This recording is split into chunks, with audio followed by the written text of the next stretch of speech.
Chapter 1: The Simplification System of the Great Path.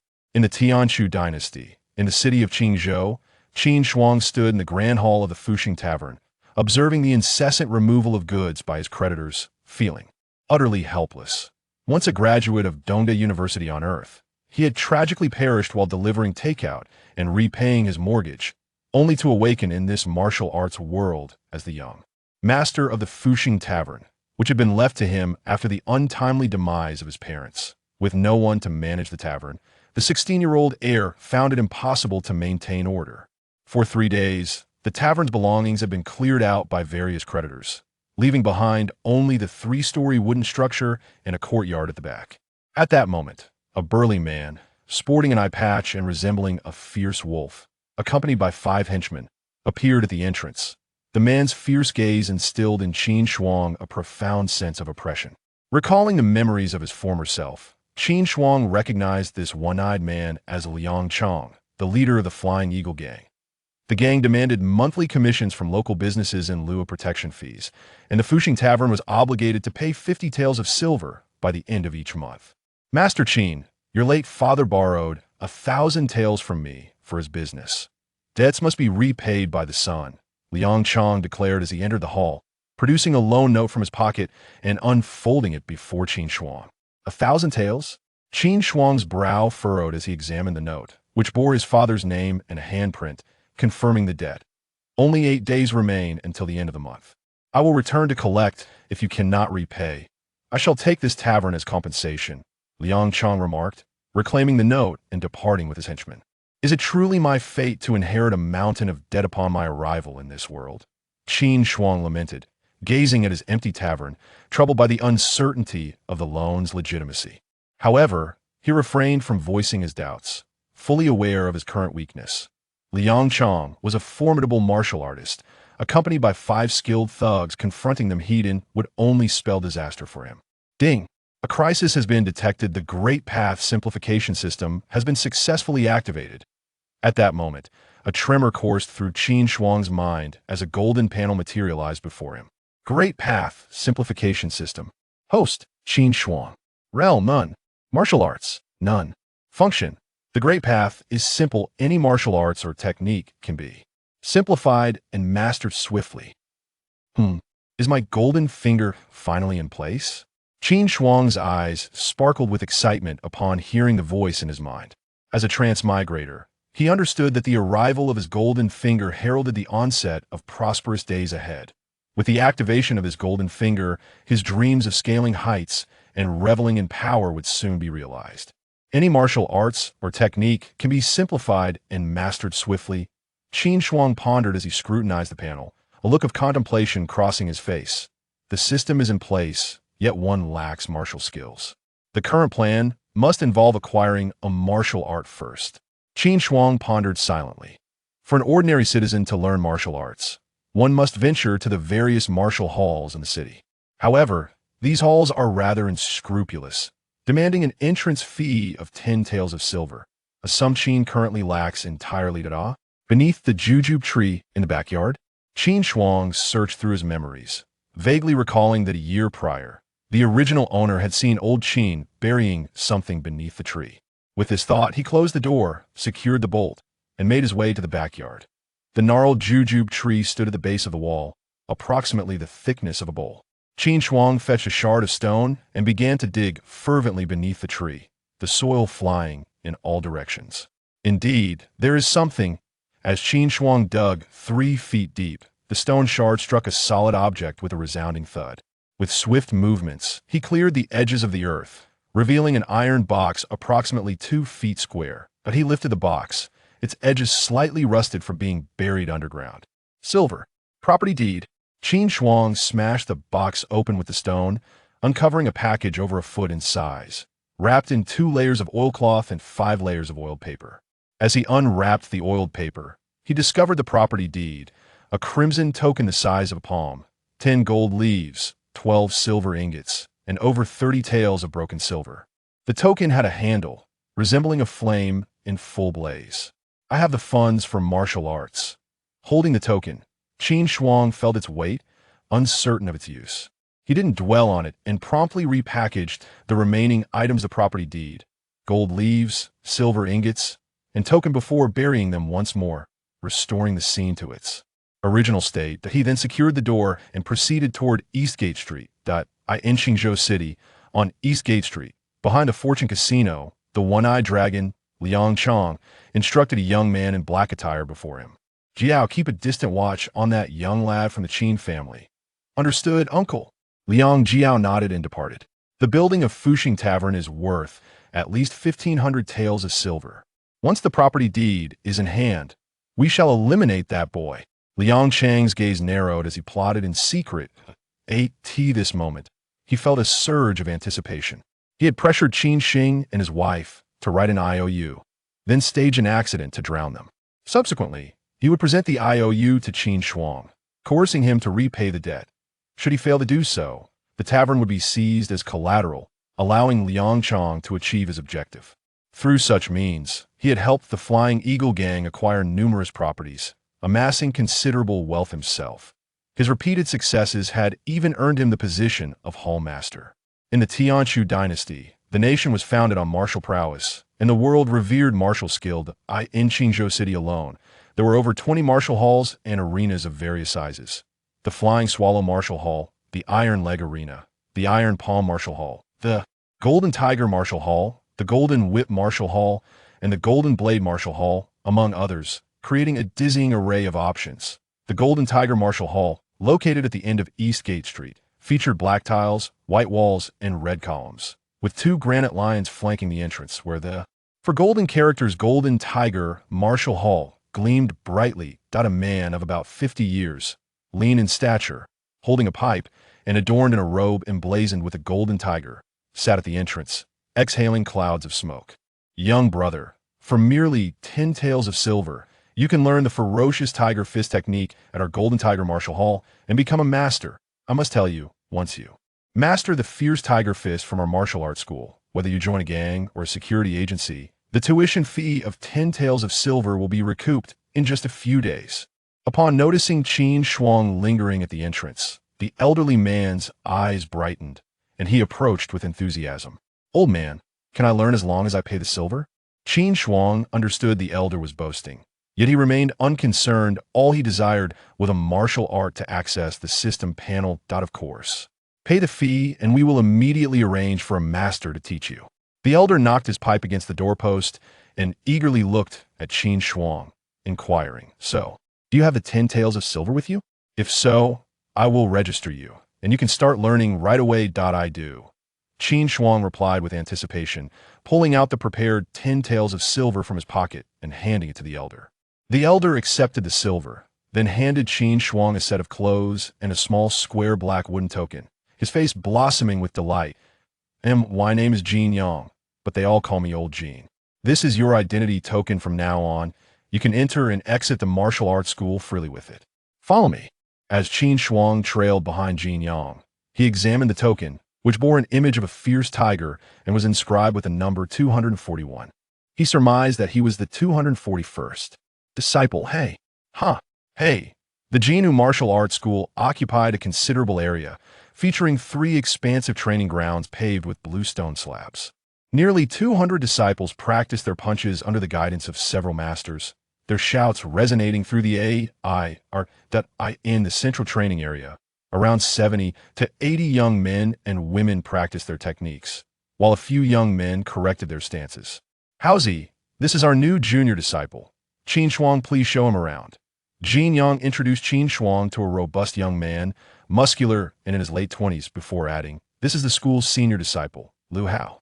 You will learn the fierce tiger fist from him. Do not hesitate to ask him any questions. Welcome, junior disciple Qin. Lu Hao, clad in a sleeveless shirt that showcased his bulging muscles, exuded an aura of explosive strength, yet appeared quite amiable. I pay my respects, senior brother. Qin Shuang responded with a respectful fist salute. All right, I will demonstrate the fierce tiger fist 3 times. Follow my movements in practice. If you have any questions, feel free to ask me. Lu Hao nodded at Qin Shuang and led him to the side of the younger practitioners, starting to demonstrate the fierce tiger fist. Step by step. Chapter 2. The fierce tiger fist simplified to touching the tiger's skin. The fierce tiger fist is inspired by the ferocity of tiger in its hunt, characterized by powerful and dominating movements, embodying an intense aura. It consists of 5 primary techniques that A.S. Liu Hao demonstrated. He named each technique of the fierce tiger fist and corrected Qin Shuang's postures. The fierce tiger fist comprises 5 techniques. Tiger emerges from the mountain, tiger pounces on prey, tiger's tail sweeps, tiger rips, and tiger descends the mountain, which simultaneously refine the practitioner's punches while invigorating their physical vitality. The stronger the vitality, the greater the power of the fierce tiger fist. Is the system panel activated? Under Liu Hao's correction, Qin Shuang practiced the fierce tiger fist twice. He heard a notification sound resonate in his mind, prompting him to halt his practice and turn to Liu Hao. "Senior brother, I need to use the restroom." With so many people around, it was inconvenient to check the system panel. He required solitude. "Over there, go ahead." Liu Hao gestured towards a distant corner. Qin Shuang hurried off towards the restroom. Great Path Simplification System. Host, Qin Shuang. Function. The Great Path is simplified. Any martial arts technique can be rapidly simplified. Martial arts. Fierce. Tiger fist. Fierce tiger fist. Not yet initiated. Practice 20 times daily. Can initiate within a month. Simplification advancement requirement. Stroke tiger skin 10 times. In a corner of the restroom, Qin Shuang gazed at the panel, a contemplative expression crossing his face as he mused. Stroke tiger skin 10 times to initiate? He recalled that there was a market on Eastgate Street where hunters from the mountains occasionally brought their catches. He wondered if tiger skin could be found there. "Senior brother, my stomach feels unwell. May I come back tomorrow?" With the need to procure tiger skin for the simplification of the fierce tiger fist, Qin Shuang wasted no time and approached Liu Hao. "Very well."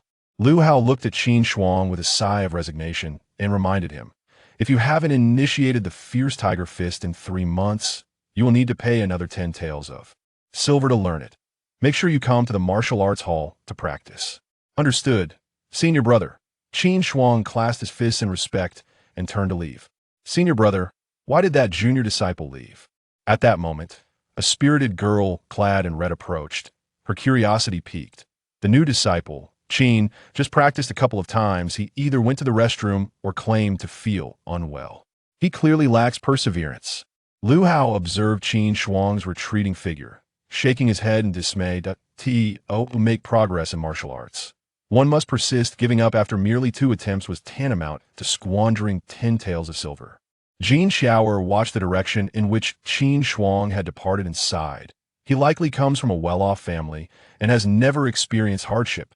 Such individuals who cannot even initiate are a waste of silver. It would be better if they didn't come at all. Indeed, Liu Hao nodded in agreement. In Baisher City, along Eastgate Long Street. Candied hawthorn. Delicious candied hawthorn. Roe deer, just freshly hunted roe deer. Chopped bread, freshly made chopped bread. 0.3 miles from the Golden Tiger Martial Arts Hall, the Eastgate Market bustled with pedestrians and vendors, their calls intertwining in a lively chorus. As Qin Shuang arrived at the marketplace, his gaze fell upon a hunter selling roe deer. Stirring a thought within him, he approached and inquired, "Good sir, might you know where I could procure tiger skin?" The hunter, a robust man in his 40s clad in coarse garments, replied with a hint of regret, "A month ago, our hunting team did capture a golden-eyed tiger, though the skin was not intact. I managed to keep a piece for my son's vest. If you wish, I could inquire further tomorrow to see if anyone else has any data." Suddenly, Qin Shuang's attention was drawn to a bundle beside the hunter. He noticed it contained a palm-sized patch of black and yellow tiger skin, prompting him to ask, "Good sir, is that tiger skin?" The hunter nodded. "That's merely a scrap my wife stitched it on." "May I see it?"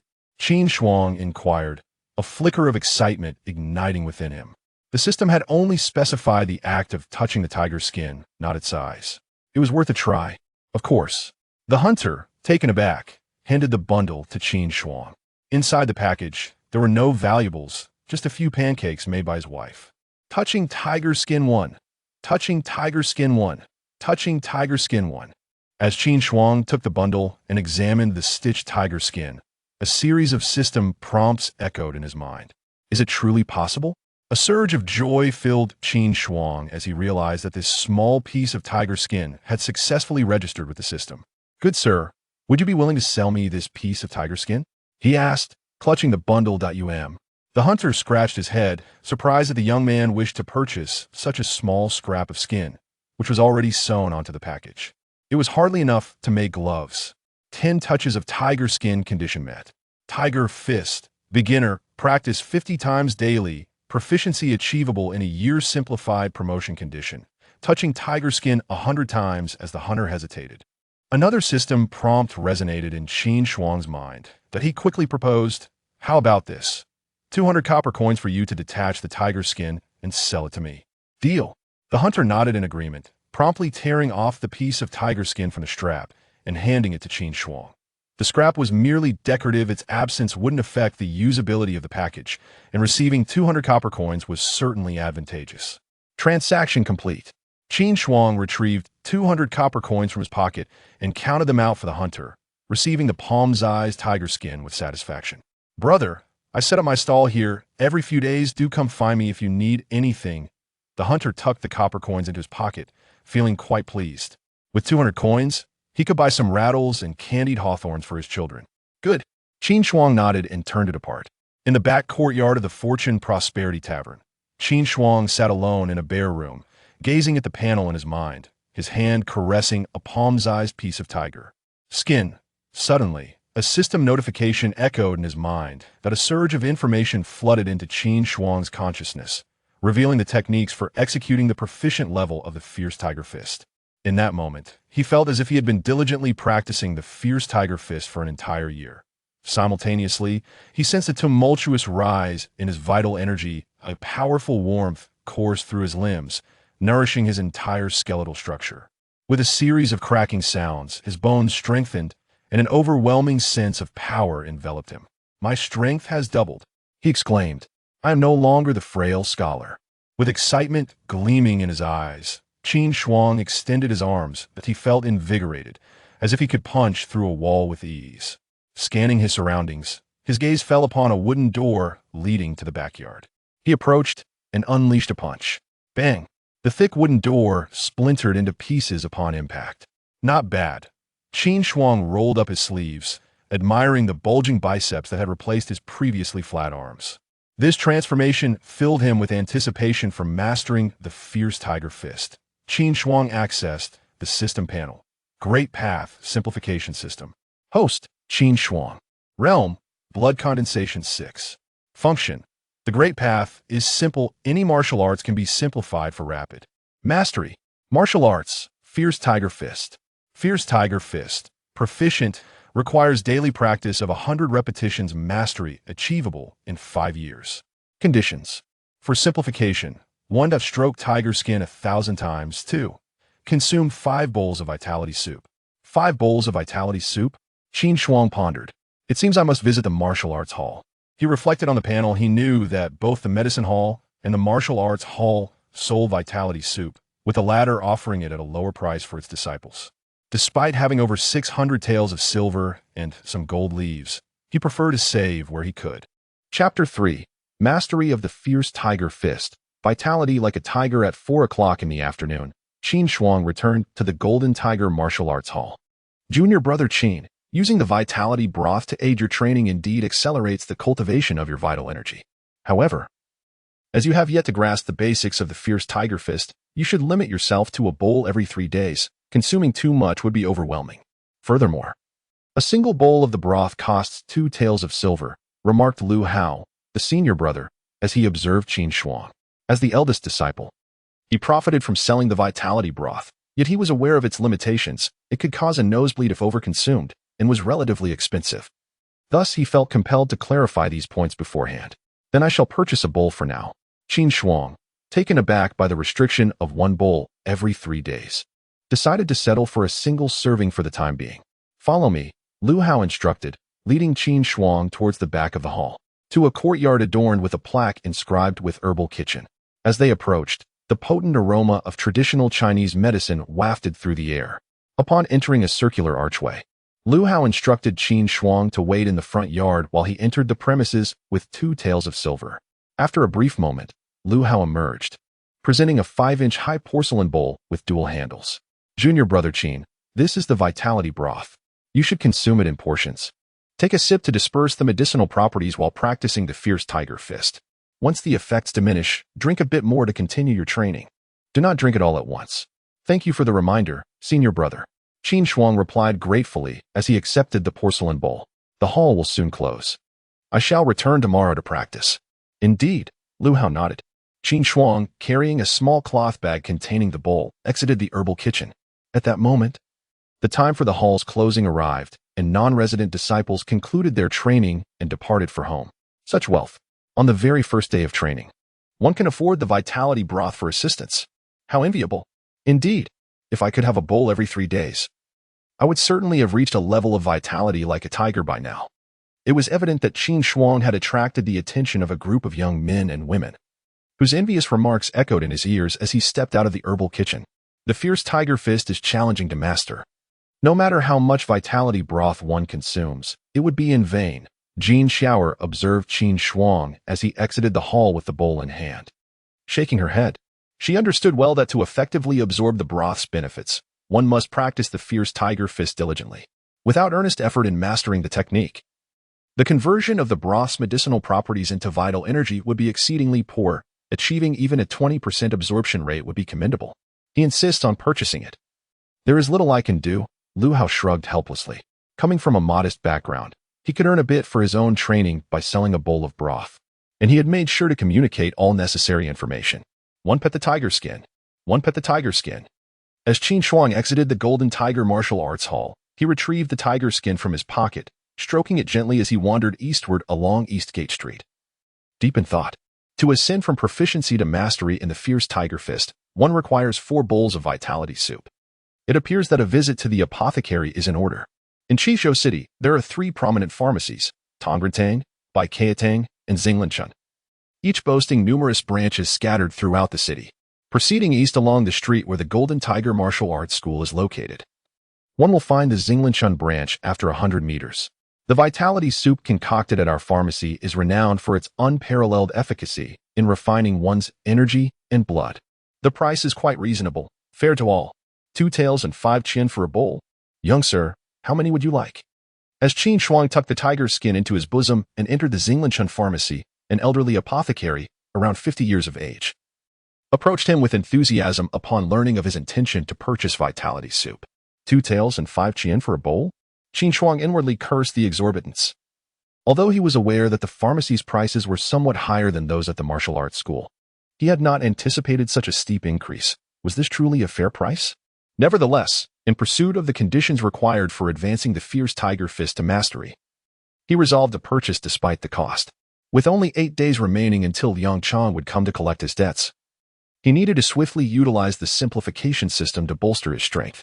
Could it be a bit cheaper? I only have 5 taels of silver and wish to buy 2 bowls, leaving some funds for meals.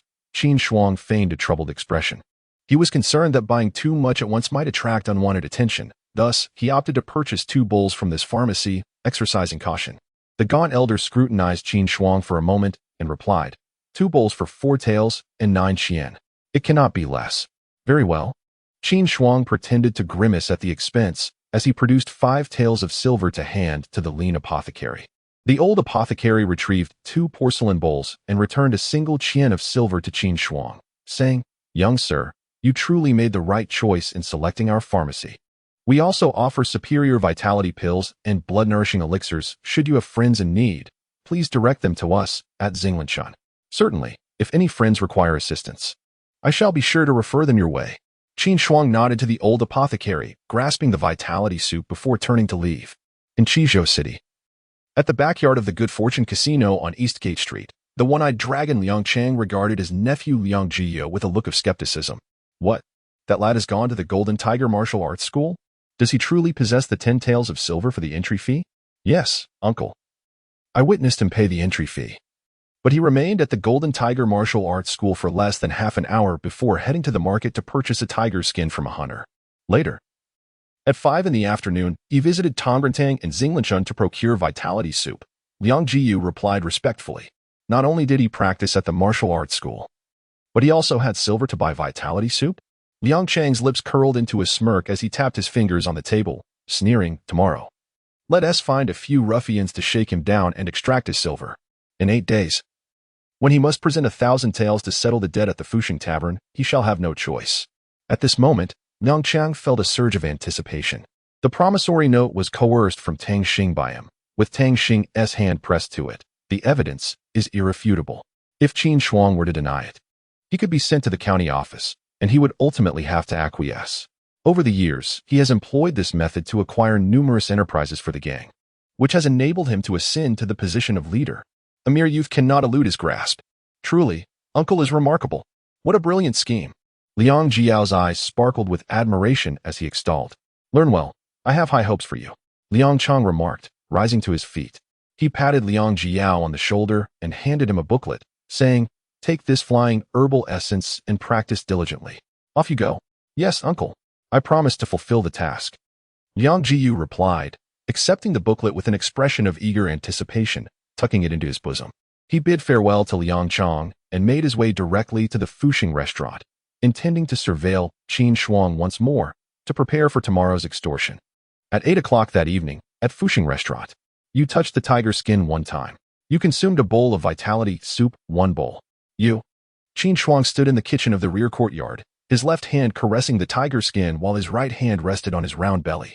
Before him on the stove lay 5 empty porcelain bowls. After purchasing 2 bowls of vitality soup from the Xinglin Spring Medicine Hall, he went to the Tongren Hall branch to acquire another 2 bowls, returning to finish all 5 bowls of vitality soup. You have touched the tiger skin 1,000 times. You have consumed 5 bowls of vitality soup. Conditions met. Your fierce tiger fist has successfully advanced to the proficient realm. Your internal vitality has reached the vitality as a tiger state, possessing strength comparable to that of an adult tiger. At that moment, a notification popped up in his mind. Concurrently, a torrent of vigorous vitality surged through Qin Shuang's limbs and bones, fortifying his skeletal structure, which crackled and popped like exploding beans under the infusion of this vitality. He extended his fists, feeling the vitality swell within him, his bones growing sturdier, imbued with a sense of ferocious power. His strength had increased at least 4-fold compared to before. Moreover, he realized that both his vision and hearing had doubled in acuity. Most strikingly, the world appeared significantly brighter. Even in the night, he could see clearly and discern the sounds of insects from 2 yards outside the window. Vitality as a tiger? Does this imply that my strength now rivals that of an adult tiger? Qin Shuang gazed at the words vitality as a tiger on the system panel, his eyes glimmering with anticipation.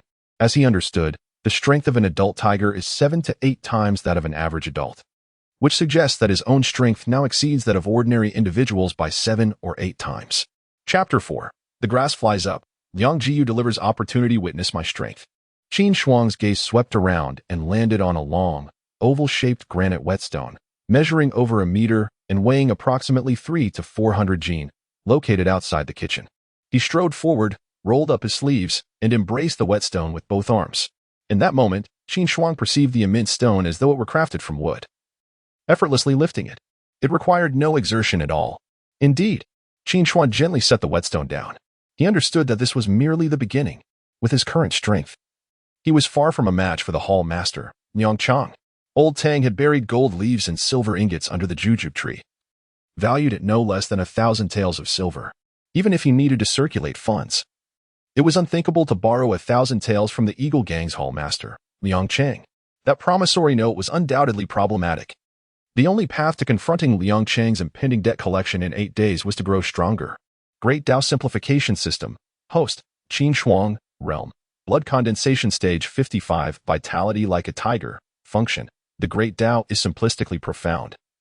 Any martial arts technique can be simplified for rapid mastery. Martial arts. Fierce tiger fist. Fierce tiger fist. Proficient. Practice daily. Can achieve great success in 15 years. Conditions for simplification and promotion. 1. Stroke tiger skin 10,000 times. 2. 10 vitality pills. To progress from proficiency to great success in the fierce tiger fist, 10 vitality pills were required. Qin Shuang gazed at the interface, his expression contemplative. He recalled that earlier today, the old apothecary at the Apricot Forest Medicine Hall had mentioned that there were pills like vitality pills and blood-nourishing pills, which were more potent than the vitality soup. At this hour, it was already 9 o'clock, and the apothecary was closed. He would have to wait until tomorrow to procure some. At this moment, 5 zheng behind the kitchen, beneath a large tree. A slender figure cloaked in black blended seamlessly into the night. Unless one looked closely, they would be nearly invisible. If only I could master the grass flies up technique now, I could leap onto the rooftop to surveil, instead of hiding here. Liang Jiyao observed the dim glow of the Fusheng Tavern, feeling the weight of the secret manual given to him by his uncle, reflecting inwardly. His uncle had instructed him to monitor Qin Shuang, and he needed to ascertain the source of the funds that the man with the surname Qin used to join the martial arts academy and purchase the vitality soup. Liang Jiyao's eyes darted as he cautiously approached the window. Who? Qin Shuang, having finished the 3 pancakes and 4 buns he bought from outside, was preparing to extinguish the light and lie down to stroke the tiger skin when he suddenly heard faint footsteps behind the window. Had it not been for his proficiency in the fierce tiger fist, which had greatly enhanced his hearing, he would have remained oblivious. Rustle, rustle. Just as Qin Shuang was about to speak, a figure clad in black darted toward the clear water river behind the tavern. Where does the thief think he is going? Qin Shuang shouted fiercely, flinging open the kitchen's back door and pursuing the shadow. He noticed that the thief, dressed entirely in black and somewhat slender, stumbled and fell to the ground in a clumsy heap, due to panic.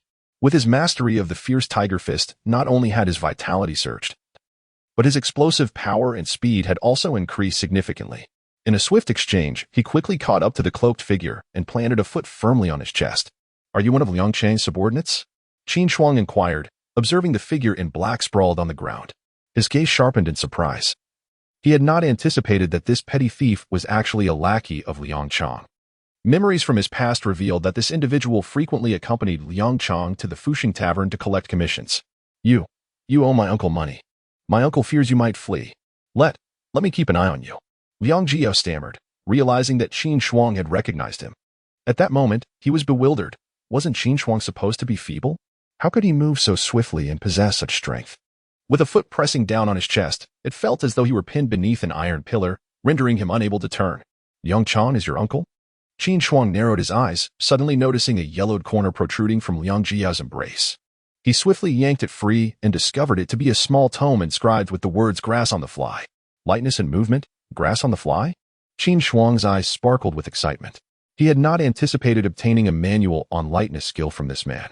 With the tiger fist already in his possession, acquiring grass on the fly felt like a timely boon. Why yes, this manual was given to me by my uncle. Qin, could you loosen your grip? I can hardly breathe. Liang Jiyao gasped, attempting to leverage the name of his uncle to instill fear in Qin Shuang and gain his freedom. Within, Liang Jiyao silently vowed that if he could escape, he would surely summon his uncle to eliminate Qin Shuang. If you cannot breathe, then perhaps you should perish. Qin Shuang's gaze turned cold as he spoke softly. With that, he pressed his foot against Liang Jiyao's neck, and with a sickening crack, Liang Jiyao's cervical vertebrae shattered. His mouth gaped wide in a silent scream, as bulging his life fled from him. Qin Shuang rifled through his belongings, discovering over a tale of silver, which he took and made his way toward the clear water river. At 9 o'clock in the evening in Qingzhou City, apart from the lights of brothels and gambling houses, the common folk had long retired for the night, oblivious to the murder that had just transpired. 5 miles behind the Fusheng Tavern lay the clear water river, an expanse connecting to the Tianshu Grand Canal. Having mastered the tiger fist, Qin Shuang found himself in peak physical condition. His strength amplified to the degree that he carried Liang Jiyao as effortlessly as one would a mere chick. After a little over a moment, he meticulously erased any traces of his actions and returned to the Fusheng Tavern, securing the kitchen door behind him. Under the dim glow of the lamp, Qin Shuang examined the grass on the fly manual he had acquired from Liang Jiyao. The tome contained merely 12 pages, adorned with illustrations of various postures alongside annotations in fine script. Grass on the fly, entry level, practice 10 times daily. 1 month to enter, simplified advancement requirement. Step on grass 10 times, 5 minutes later, after perusing the manual. A jolt surged through Qin Shuang's mind as the grass on the fly technique materialized on his interface. The entry requirement for grass on the fly is to step on grass? As Qin Shuang gazed at the panel, a spark of inspiration ignited within him. He recalled that outside the kitchen of the tavern, along the banks of the clear water river, there lay an abundance of grass. Why not simply pluck some and tread upon it? With this thought in mind, Qin Shuang began to search the kitchen, soon discovering a tattered cloth bag. He opened the door to the kitchen and made his way toward the banks of the clear water river. 1. Upon arriving at the riverbank, he found a patch of grass and commenced his treading. Before long, a series of system notifications echoed in his mind. Simplified advancement requirement. Tread on grass 100 times. In a short while, he achieved the entry level of grass treading. A surge of information flooded into Qin Shuang's consciousness. Seamlessly merging with his awareness, it was the foundational experience of the grass-treading technique. While he trod upon the grass, he simultaneously plucked some. Before long, the bag was filled to the brim. At that moment, the system's notification resonated in his mind, confirming that he had met the requirement of treading on grass 100 times, successfully elevating his grass-treading skill to the realm of proficiency. A torrent of information surged into his mind, merging instantaneously. Concurrently, he felt a warm current flow into his lower body, particularly invigorating his legs, imbuing them with greater strength and resilience. In that instant, it felt as though he had been training in the grass-treading technique for half a year.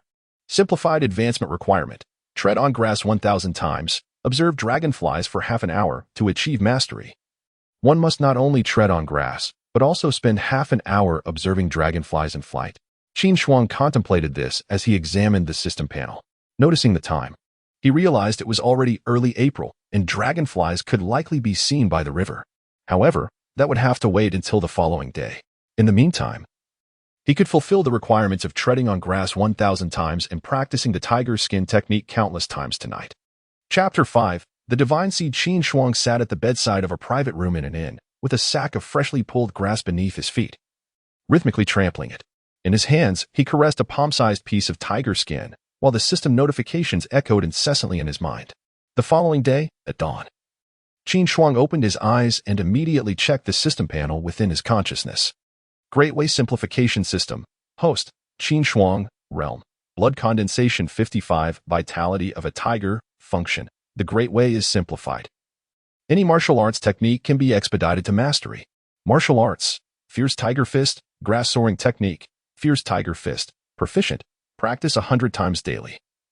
Can achieve great success in 5 years. Simplification advancement conditions. 1. Stroke the tiger skin 10,000 times. Achieved. 2. 10 vitality pills. Grass soaring technique. Skilled.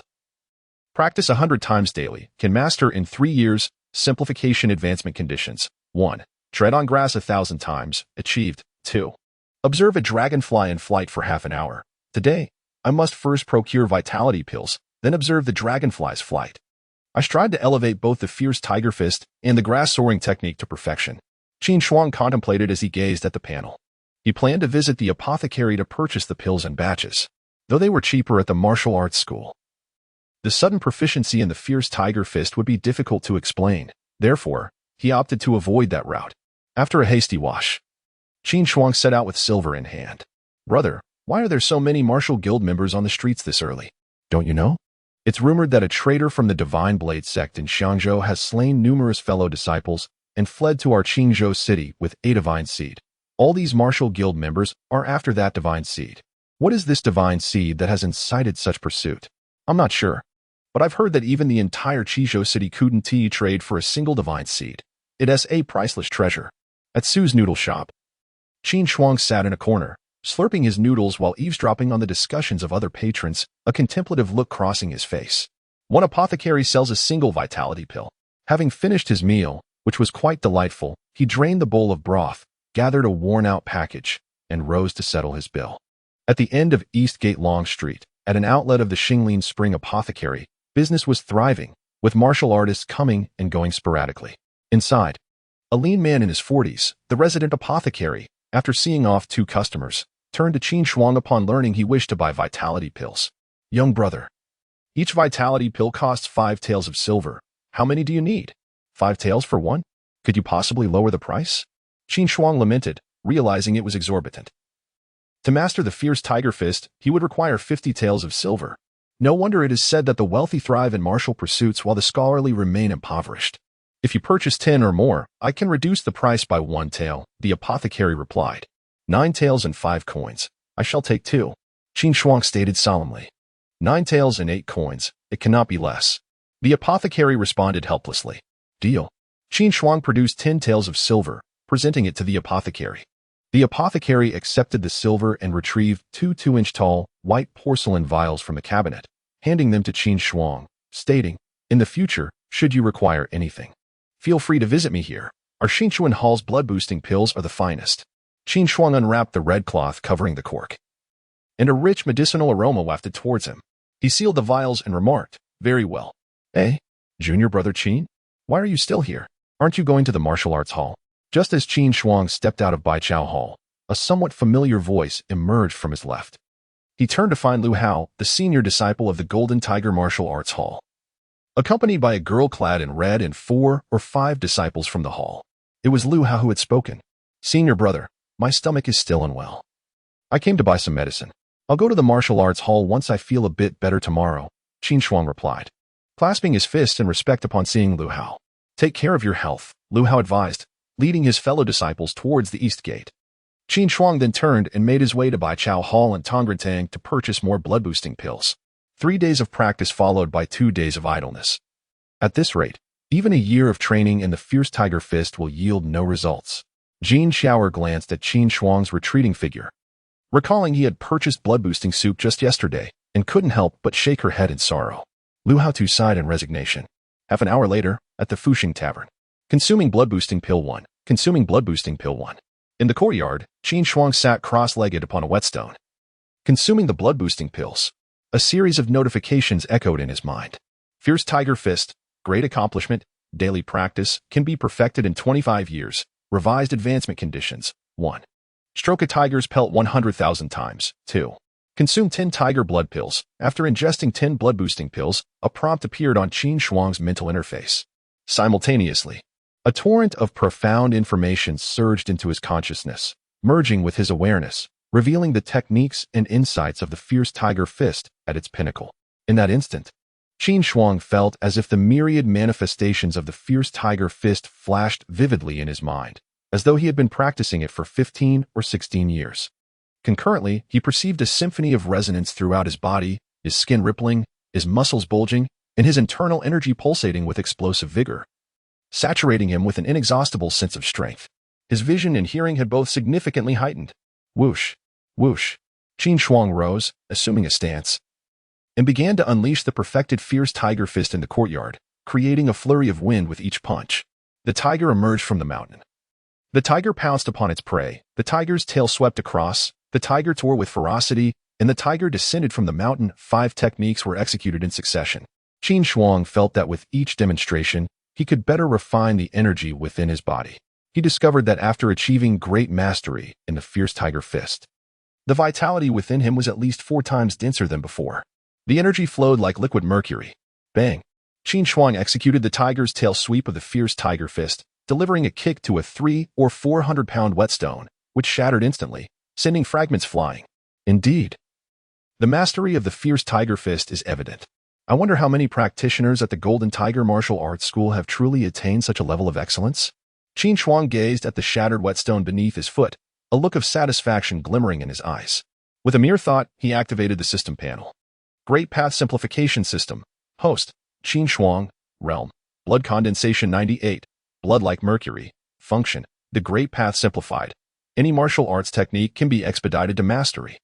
Martial arts, fierce tiger fist, grass on the wind, fierce tiger fist, mastery, practice 100 times daily, perfection achievable in 25 years, simplification advancement conditions. 1. Stroke tiger skin 100,000 times, achieved. 2. 5 tiger blood pills, grass on the wind, proficient, practice 100 times daily. Mastery attainable in 3 years, simplification advancement conditions. 1. Tread on grass 1,000 times, achieved. 2. Observe dragonflies in flight for half an hour, tiger blood pills. It appears that in order to fulfill the condition of observing dragonflies for the grass on the wind technique, a visit to the apothecary is warranted. Qin Shuang contemplated this as he studied the panel, his expression pensive. With this realization, he promptly turned and strode into the kitchen, intending to exit through the back door towards the clear water river. However, as he glanced at the pile of firewood behind the stove, his eyes widened in surprise. Chapter 6. Nangong Waner and the Blizzard Blade Technique. Qin Shuang discovered, behind the pile of firewood in the kitchen, a slender figure clad in black. The woman possessed alabaster skin and cascading dark hair, with a long, ebony blade resting upon her lap. The blade exuded a chilling scent of blood. I borrow your kitchen for a moment. You shall receive ample compensation. The woman in black, pale and feeble, regarded Qin Shuang with a vigilant gaze. Her voice melodious as pearls falling onto jade, exceedingly pleasing to the ear. Feel free to stay as long as you wish, do not hesitate. Qin Shuang retreated a step, leaning against the kitchen door, waving his hand. At this moment, he felt an overwhelming sense of caution. From this woman's presence, he sensed a dangerous aura. It was worth noting that he had already mastered the fierce tiger fist, which suggested the formidable prowess of this woman. Please wait here. Once I have tended to my injuries, I shall not neglect you. The woman in black produced a white porcelain vial from her robes, poured a medicinal pill into her mouth, and, fixing her gaze upon Qin Shuang, spoke in a low voice. Very well. Qin Shuang, upon witnessing this, nodded and seated himself nearby, scrutinizing the black-clad woman, his heart racing with apprehension. Suddenly, a flash of insight struck him. He recalled the discussions he had overheard that morning while dining on noodles, and his heart sank. Could this woman in black be the traitor sought by all the martial arts schools and gangs in the city? Did she bear the divine seed? At this moment, Qin Shuang's fingers anxiously stroked the tiger hide, a multitude of thoughts racing through his mind on how to resolve this predicament. To flee seemed futile. Yet, remaining put aroused fears that the woman might strike once her injuries were healed. Just then, a faint knocking sound echoed from the front. The woman in black opened her eyes, pondered briefly, and retrieved a booklet from her robes, tossing it to Qin Shuang. I trust you have surmised my background. I see you practice the fierce tiger fist. This is the first volume of the blizzard blade technique for you. Help me evade the search, and I will teach you the second volume. Qin Shuang accepted the booklet, glancing at the title page, upon which blizzard blade technique was inscribed.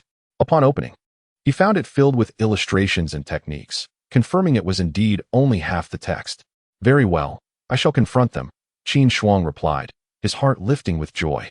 He cast a deep glance at the woman in black before turning towards the front of the tavern. Although he had received half of the technique, he remained wary of the woman's true nature. Nagong Wanner watched Qin Shuang's departing figure, her beautiful eyes glinting. Having just ingested a healing pill, her strength had somewhat returned. She swiftly followed him, ascending to the second-floor corridor of the Fushing Tavern, straining to listen intently. Should Qin Shuang reveal her whereabouts, she would, despite the toll on her foundation, make her escape. If Qin Shuang truly managed to conceal her from the search, she would not hesitate to bestow the second half of the technique upon him. Qin Shuang jogged toward the tavern's main hall. Suddenly, with a great crash, the tavern's door was violently shattered, the bolt snapping and with splintering. Damn dog! What is the point of barring the door in broad daylight? Do you know how long I have been waiting? Believe me, I will break 3 of your legs. A robust figure, sporting a thick beard and clad in the attire of the Flying Eagle Gang, brandished a battle axe while pointing menacingly at Qin Shuang, vociferously berating him. The foul stench emanating from this brute nearly induced Qin Shuang to retch. Behind this man trailed 8 disciples of the Flying Eagle Gang, their chests adorned with the emblem of the gang. Apologies, I had a restless night and sought to catch up on sleep during the day. I was unaware of your arrival, esteemed leader. What commands do you have? Qin Shuang said, clasping his hands in respect towards the bearded man. While he spoke, his mind was already inscribing this man's name onto a list of impending doom. Search the premises. The bearded man disregarded Qin Shuang's words, gesturing to the 8 disciples, who, armed with blades, stormed into the tavern, wreaking havoc as they began their search. Should they uncover the dark-clad woman? Qin Shuang stood in the tavern's main hall, his heart racing with anxiety.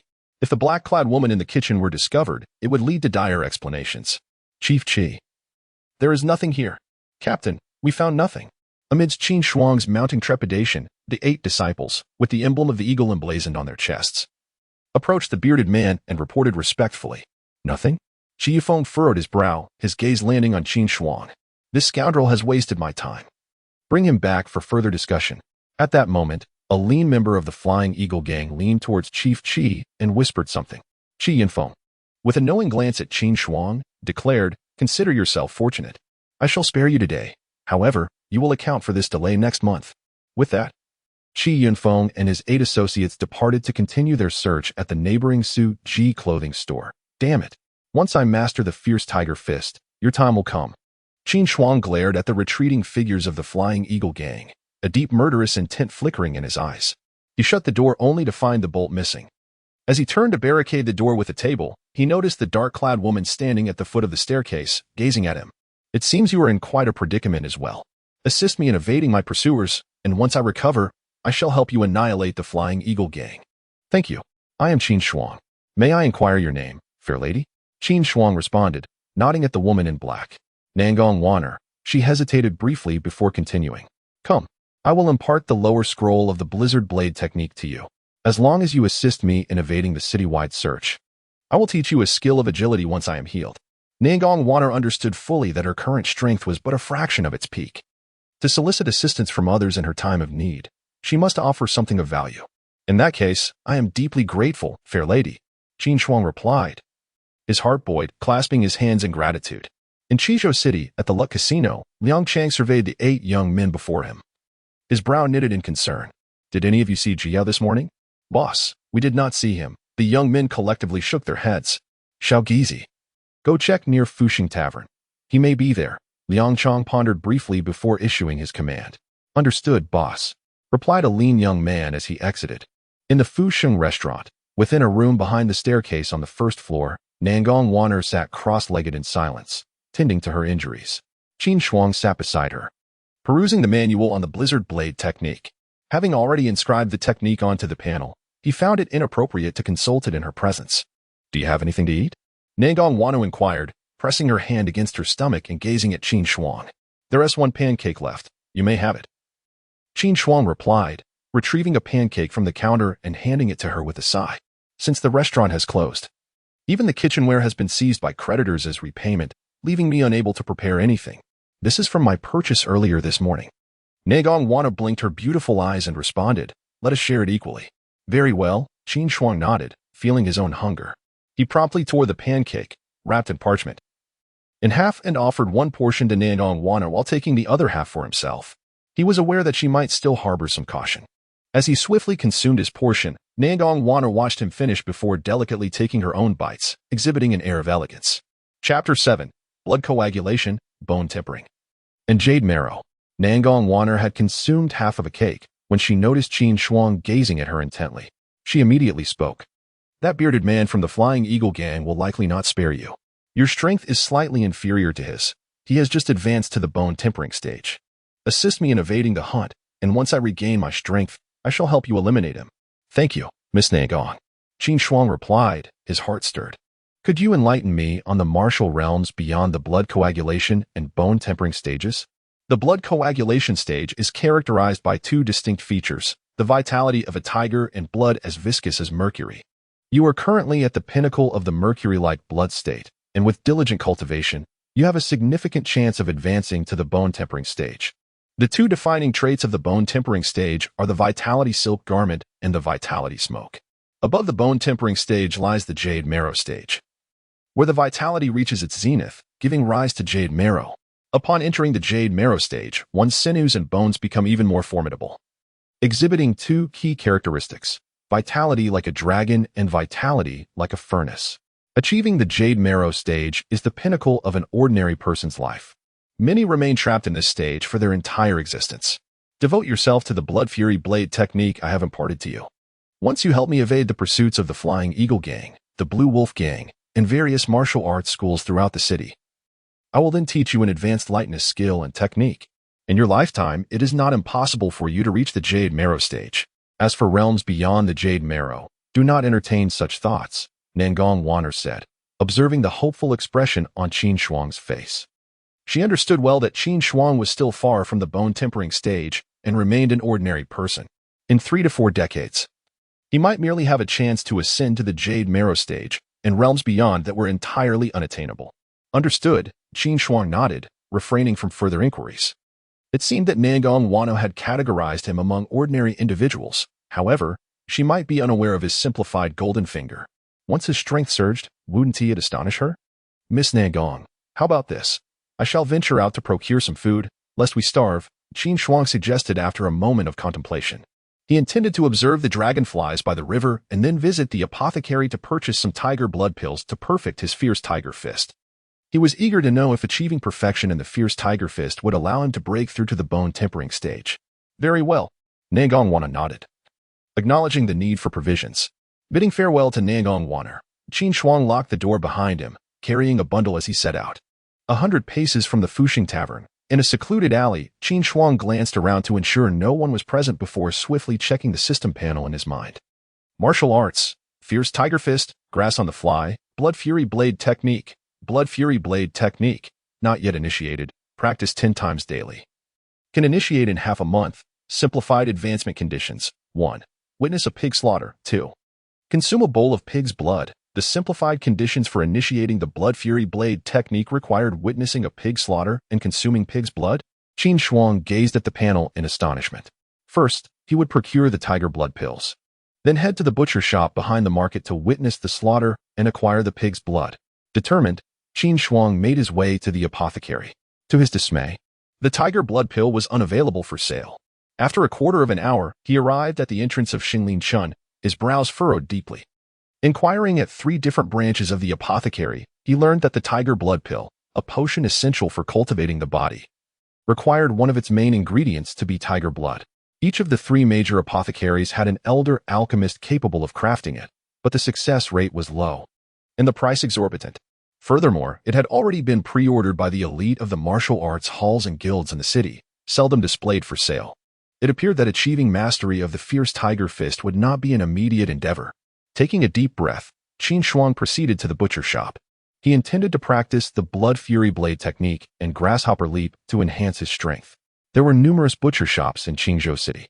The one in the eastern district was located 5 miles behind the East Gate Street, close to the Qin Shui River. Having accompanied Old Tang to buy meat at a butcher shop before, Qin Shuang quickly located the East Gate butcher shop. Dragonflies? As he approached within a mile of the East Gate butcher shop, he noticed 2 dragonflies frolicking in a patch of grass by the roadside. His eyes lit up, and he paused to watch their flight, following them closely. You have observed dragonflies flying for half a quarter of an hour, condition met for advancement in grasshopper leap. After a brief interval, a notification echoed in his mind. Simultaneously, a torrent of profound information flooded into his consciousness, merging seamlessly with his awareness, instantly elevating his grasshopper leap to a proficient level. He felt a powerful surge of heat coursing through his waist, discovering that his legs had grown stronger and more resilient. With a slight increase in his vitality, though not as significant as that gained from the fierce tiger fist. In that moment, he felt as though he had been practicing grasshopper leap for 3 or 4 years. Grasshopper leap, proficient, practice 100 times daily. Mastery achievable in 10 years. Simplified advancement requirements. 1. Tread on grass 10,000 times. 2. Observe dragonflies for 2 hours. To attain mastery in grasshopper leap, one must tread upon grass 10,000 times and observe dragonflies for 2 hours. Qin Shuang glanced at the advancement requirements displayed, noting that the 2 dragonflies had flown 2 zhang away, where they began to intertwine in a mating dance. A thought sparked in his mind, and he promptly unleashed his proficient grasshopper leap. With a powerful push off the ground, he propelled himself towards the dragonflies like a spring. In the blink of an eye, he found himself within 3 feet of them. As he reached out to grasp them, the dragonflies attempted to flee, but it was too late. He successfully captured them in his hands. With these 2 dragonflies, he would return to fashion a cage for them to flutter within, carefully pinching their wings. He made his way toward the butcher shop, content. The sounds of pigs being slaughtered echoed from within the shop as he held the dragonflies tightly. Inside, the butchers were busy with their work, the pig gradually falling silent as it was bled out. At this moment, a prompt appeared in Qin Shuang's mind. He had purchased 10 pounds of pig's blood and subsequently visited the market to acquire some rice, vegetables, and meat, as well as a finely woven bamboo birdcage, into which he placed 2 dragonflies. He observed the streets, noting that disciples from martial arts schools and the Flying Eagle gang hurried past, while gang members scoured the market. With one hand carrying the meat and the other holding the birdcage containing the dragonflies, he walked along, keeping a watchful eye. You have observed the dragonflies for 1 minute. You have observed the dragonflies for 1 minute. The 2 dragonflies flitted about within the cage, desperately attempting to escape. Yet they repeatedly collided with the bamboo slats, and the system's prompts echoed in his mind. At the Fuxing restaurant, Qin Shuang, laden with his purchases, closed the door, barricaded it, and retreated to the backyard, only to find no trace of Nangong Wanner. Miss Nangong. He ascended to the 2nd floor in search of her, but she remained elusive, prompting him to murmur. Could she have left? Meanwhile, atop the kitchen roof, a shadow gracefully descended. It was Nangong Wanner. Observing Qin Shuang as he searched through the rooms on the 2nd floor, she quietly remarked, "Not bad. He is quite sincere. Like a hawk." Her figure transformed into a fleeting shadow, and in the next moment, she had appeared in a room on the 3rd floor. Qin Shuang climbed to the 3rd floor in a search and ultimately found Nangong Wanner in one of the rooms. He sighed with relief and said, "Miss Nangong, I thought you had departed." Chapter 8. Ascending to the bone-forging realm, the vitality and blood silk garment. How could this be? Nangong Wanner shook her head and continued. During your absence, 2 more groups came to check. Upon finding the door locked, they gave up. Additionally, I noticed a rogue lurking near the tavern on the 3rd floor. A rogue is lurking? Qin Shuang recalled Liang Chong, a flicker of realization crossing her eyes. After my tavern collapsed, Liang Chong, the leader of the Flying Eagle gang, presented a debt note claiming that I owed him 1,000 taels of silver. That rogue is likely sent by him to keep watch over me. You have already reached the pinnacle of the blood-condensing realm. I have a vial of tiger blood pill. Take it and see if it can help you break through to the bone-forging realm. Upon hearing Qin Shuang's words, Nangong Wana pondered for a moment, then retrieved a palm-sized white porcelain bottle from her bag and handed it to Qin Shuang. This tiger blood pill was acquired after she defeated an enemy, and given her current prowess, it would be of little use to her. Offering it to Qin Shuang would undoubtedly enhance his abilities. A vial of tiger blood pill? Upon hearing Nangong Wana, Qin Shuang's eyes widened, and he clasped his fists in gratitude. He had been unable to procure any tiger blood pills from the 3 major pharmacies, so he was astonished to find one in Nangong Wana's possession. Truly, when one reaches the end of a road, a new path often opens up. Moreover, the fact that this pill was not available for sale in the pharmacies, yet she gifted him a vial, indicated its considerable value. You're welcome. If you can ascend to the bone-forging realm, you will be better equipped to help me evade the searches. Nangong Wana waved her hand dismissively. Rest assured, Miss Nangong. If anyone comes to search, I will handle it. Qin Shuang assured her, patting his chest confidently. All right, I shall go train. You may attend to your matters. Nangong Wana nodded at Qin Shuang and, with a flash, ascended to the 3rd floor. To think there are 12. Qin Shuang uncorked the red cloth-wrapped wooden stopper of the porcelain bottle, and a rich medicinal aroma wafted forth. His eyes gleamed with delight as he poured 10 tiger blood pills into his palm, observing them before tossing them into his mouth. Tiger blood pill 1. Tiger blood pill 1. 10 tiger blood pill condition met. As Qin Shuang consumed the tiger blood pills, notifications echoed in his mind. Simplified promotion conditions. 1. Stroke the tiger skin 100,000 times. Currently 17,768 times. 2. 10 tiger blood pills. Achieved. Excellent. It is currently 3 in the afternoon. I still need over 83,000 strokes. If I stay up tonight, I should be able to perfect the fierce tiger fist by tomorrow. At that point, it will be the end for that chief fellow. Qin Shuang gazed at the panel in his mind with anticipation. He made his way to the kitchen, holding the piece of tiger skin in his left hand while wielding the spatula he had purchased in his right, preparing a stir-fry of pig's blood with chives. The delicate dragonfly trap was set aside, stroking the tiger skin 1 time, watching the dragonfly fly 1 minute. As Qin Shuang continued to stir-fry the pig's blood, notifications from the system resonated in his mind.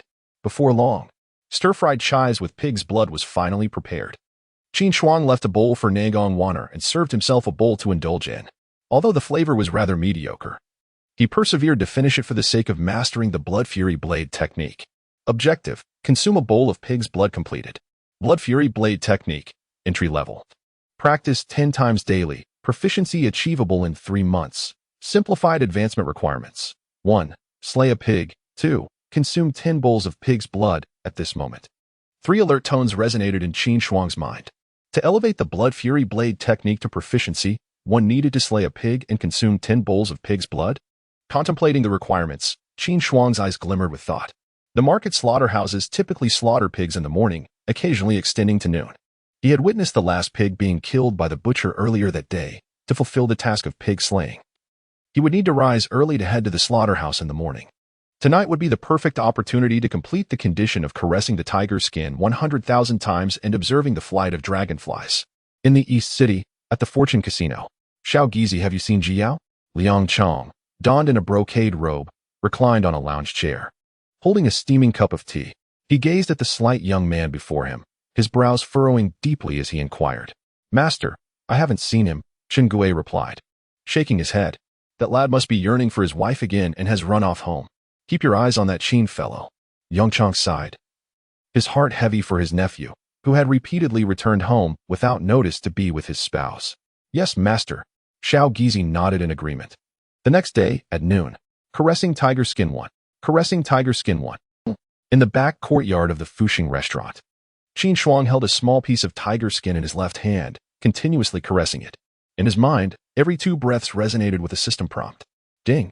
You have reached 100,000 caresses of the tiger skin. The requirements for the Fierce Tiger Fist have been met. Your Fierce Tiger Fist has been successfully perfected. Ding! Your vitality has surged, successfully entering the bone refinement realm. A quarter of an hour later, Qin Shuang suddenly felt his body tremble. An overwhelming surge of vitality erupted from within him, his bones crackling like popping beans. In that instant, Qin Shuang felt his strength amplify tremendously. As if he were on the verge of explosion, the world around him appeared brighter, even allowing him to hear the sound of a dirt dog scuttling behind the kitchen. To execute the Fierce Tiger Fist, one must first refine their vitality. Just then, the melodious voice of Nangong Waner, akin to a golden oriole, reached his ears. Good.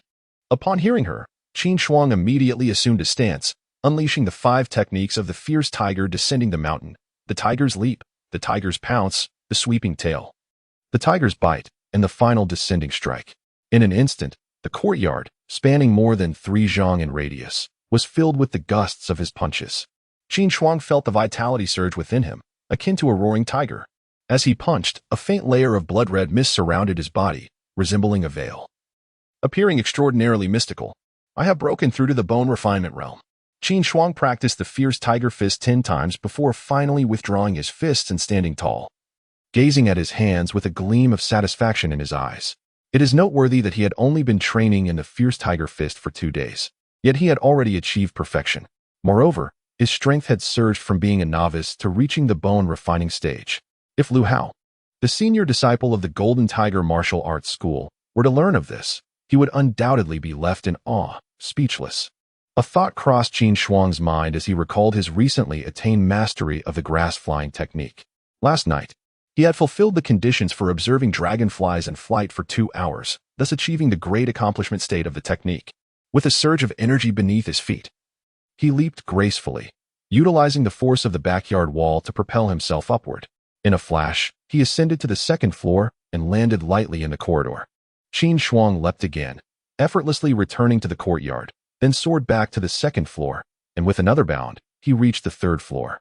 Reveling in the sheer joy of it all, at last, he had realized his initial dream of traversing rooftops, feeling the formidable power coursing through his body. He was immensely gratified. This was a force that he could truly command. Tonight would mark the demise of that man with the surname Qi. Qin Shuang recalled the bearded Qi who had insulted him yesterday, a glint of murderous intent flashing in his eyes. Allowing that scoundrel to live an extra day had pierced his heart like a knife. This night, he would ensure that the wretch paid 100-fold for his insolence. Chapter 9. The Bloodlock Technique on the 3rd floor of the tavern. Has he broken into the bone-forging realm? His aptitude is quite commendable. Nangong Waner sat cross-legged by the window, observing Qin Shuang practicing in the tavern's backyard, a hint of surprise flickering in her beautiful eyes. She had initially thought that after Qin Shuang consumed the tiger blood pill, the chances of him advancing to the bone-forging realm were merely 50%. Even if he were to break through, it would likely take at least 10 days of arduous training, yet he achieved it so swiftly. Having reached the bone-forging realm, his vital energy was surging, necessitating concealment. With this thought, Nangong Waner swiftly appeared in the backyard and addressed Qin Shuang. Congratulations on your breakthrough. Thanks to Miss Nangong's tiger blood pill, I wouldn't have progressed so quickly without it. Your kindness will be etched in my heart, and I shall repay it in the future, Qin Shuang said, clasping his fist in gratitude. There's no need for such formalities. I reside in your quarters, and you have helped me evade scrutiny. That suffices as my repayment, Nangong Waner replied nonchalantly. Now that you have entered the bone-forging realm, your vital energy has surged, and with the energy garment, it can be easily perceived by those of higher strength. I shall impart a technique to you. Once you practice it, you can confine your vital energy within, preventing any leakage. As long as you do not make a move, even those in the Jade Marrow realm will not detect it. The Bloodlock Technique? Excellent. Qin Shuang's eyes sparkled upon hearing this. Listen carefully. Nangong Waner began to recite the technique to Qin Shuang. The technique comprised 500 to 600 words, and soon Qin Shuang had memorized it. Practice diligently. By the way, refrain from cooking for the next few days. Try to purchase ready-made meals. Do not buy too much at once. Acquire them in batches, and be cautious of being followed. Nangong Waner advised after confirming that Qin Shuang had retained the technique. Currently, many martial artists from various factions were searching outside, and while hiding on the 3rd floor. She had witnessed 3 experts from the Jade Marrow realm traverse the rooftops, necessitating her caution. However, her cultivation had somewhat recovered, and with her concealment technique, As long as no experts from the Divine Blade sect approached, she would remain undetected. It was the members of the Divine Blade sect that she feared the most. Qin Shuang returned to the kitchen, while Nangong Wano ascended to the third floor. Bloodlock technique, blood refinement scroll, not yet initiated. Practice 50 times daily to commence. Simplified promotion condition, conceal blood 10 times, conceal blood? Does that mean I must hide blood? Qin Shuang gazed at the panel in his mind, and then at the bowl of solidified pig's blood resting on the stove. He reached out and grasped a lump, noting its remarkable elasticity. This is genuine pig's blood, unlike the starchy bricks of my past life. Qin Shuang attempted to cover the pig's blood with a pot lid, then looked at the panel, noticing it remained inactive. He then stuffed the pig's blood into his bosom and pockets, yet still, the panel showed no response. Is pig's blood insufficient? Must it be fresh blood of another type? Or is my posture incorrect? Qin Shuang furrowed his brow, pondering as he picked up the chopping knife and gently sliced his left index finger. Immediately, a small cut appeared, and a droplet of crimson blood oozed forth. Qin Shuang quickly covered the bleeding finger with the pot lid. Conceal blood 1 time. Conceal blood 1 time. The essence of blood concealment requires human blood to manifest. Qin Shuang observed the notification on the panel, contemplating deeply. Ding. Your bloodlock technique, blood refinement scroll, has successfully reached the entry level. As Qin Shuang concealed his blood 10 times, a system notification echoed in his mind. A torrent of information surged into his consciousness, revealing the cultivation method of the blood refinement scroll. With a mere thought, Qin Shuang accessed the panel. Bloodlock technique, blood refinement scroll, entry level, practice 50 times daily, proficiency achievable in 6 months, simplified advancement conditions, conceal blood 100 times. Play hide and seek for half an hour. Fierce tiger fist, perfected, can break limits. Simplified limit breaking conditions. 1. Observe the tiger howl diagram for 3 hours. 2. Slay a hanging a white-striped tiger. Simplified to playing hide and seek? Qin Shuang's eyes sparkled as he read the notification on the panel. This was indeed an extraordinary simplification. To break the limits of the fierce tiger fist required slaying a tiger and observing the tiger howl diagram for 3 hours? A thought crossed Qin Shuang's mind. He recalled that in the main hall of the Golden Tiger Martial Arts Academy, there hung a tiger howl diagram. And there was also one on the screen of the training arena. It appeared he would need to make a couple of trips to the Golden Tiger Martial Arts Academy. First, he would master the bloodlock technique before taking a rest. He would act under the cover of night. Qin Shuang silently calculated that Elder Qi would surely perish tonight. There was still some time before evening. He had spent the previous night tirelessly skinning tiger pelts and could hardly hold up. He would need to rest for an hour to restore his energy.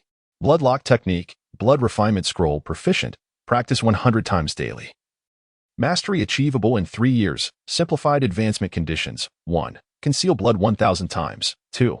Evade the scrutiny of a refinement realm vitality smoke expert. Half an hour later, 2 notification sounds resonated in Qin Shuang's mind. A stream of information flooded into his consciousness, revealing the techniques and insights for cultivating the proficient level of the bloodlock technique, blood refinement scroll. As Qin Shuang operated the proficient level of the bloodlock technique, in the next moment, the vitality gauze that enveloped his body vanished entirely, retracting into his being. Not bad. Qin Shuang gazed at his hands, satisfaction gleaming in his eyes. Nightfall. At 9 o'clock, on the second floor of the Fortune Prosperity Restaurant, clad in a black night outfit and masked, Qin Shuang prepared to depart when a melodious voice, akin to that of a golden oriole, resonated. Take this, it will provide more assurance. As the voice echoed, Nangong Wanner appeared before Qin Shuang, dressed in black, handing him a dark object. What is this? Qin Shuang inquired as he accepted the item from Nangong Wanner, discovering it to be an object about a foot long, as thick as a child's arm, dark and heavy, with several dozen grain-sized holes at one end. This is the Ice Soul Cold Star Needle. I acquired it from the enemy. Without reaching the Jade Essence realm, one is doomed. Nangong Wano explained, elaborating on the usage method. Thank you, Miss Nangong. Your assistance is invaluable, Qin Shuang expressed gratefully as he looked at her. I borrowed your residence to heal. Consider this compensation. With my cultivation level, I no longer require it. Go forth. Nangong Wanner waved goodbye to Qin Shuang, her figure flickering as she ascended to the 3rd floor, 5 li behind Damen Street. By the banks of the Clearwater River lies a dock known as Damen Dock, originally part of the Qinghe Merchants Association. It has since become the territory of the Flying Eagle Gang. At the dock, various sizes of black awning boats, rowboats, and small vessels are moored. To the east of the dock stands a series of grand halls, one of which emanates light and the sounds of revelry. Another loss. Damn my luck. Ever since the hunt for the murderer, I haven't won a single game. The burly, bearded man, Qi Yunfeng, gazed at the dice on the table, his heart heavy with frustration. Boss Qi, why not allow me to treat you to some joy in the gentle realm to turn your fortunes?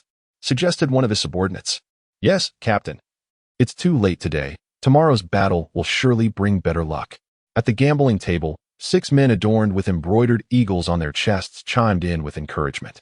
After all, Captain Qi was their superior, and with fortunes as dismal as his, having lost nearly 100 taels of silver, they wished to spare him further humiliation. Yet, the captain insisted they continue rolling the dice. No, I must take a moment to relieve myself before resuming.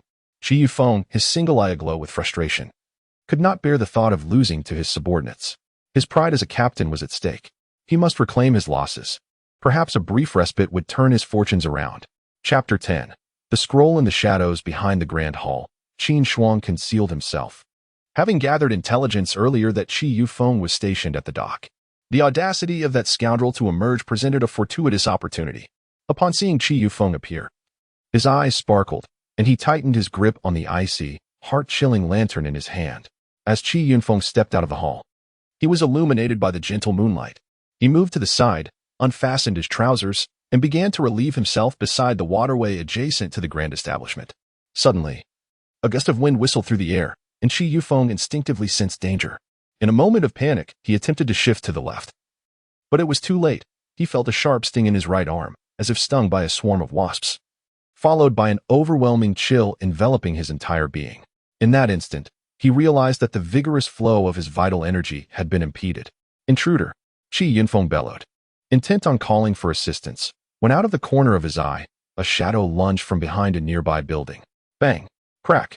A tremendous blow struck Qi Yunfeng's chest, propelling him into the waterway, where he coughed up a mouthful of blood. Almost immediately, he felt an excruciating pain as his legs were crushed beneath the weight of his assailant. Who are you? We have no grievances. You must have mistaken me for someone else. Blood trickled from the corner of Qi Yunfeng's mouth as he glared at the cloaked figure before him, his eyes wide with rage. You scoundrel!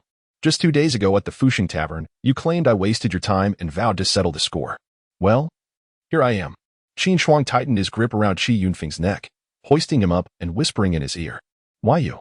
At the sound of Qin Shuang's voice, Qi Yunfeng's eyes widened in disbelief.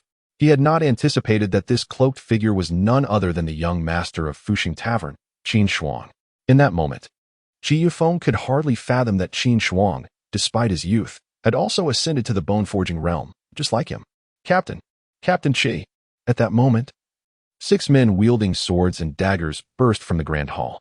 With a swift motion, Qin Shuang crushed Qi Yunfeng's neck with a sickening crack. Boom!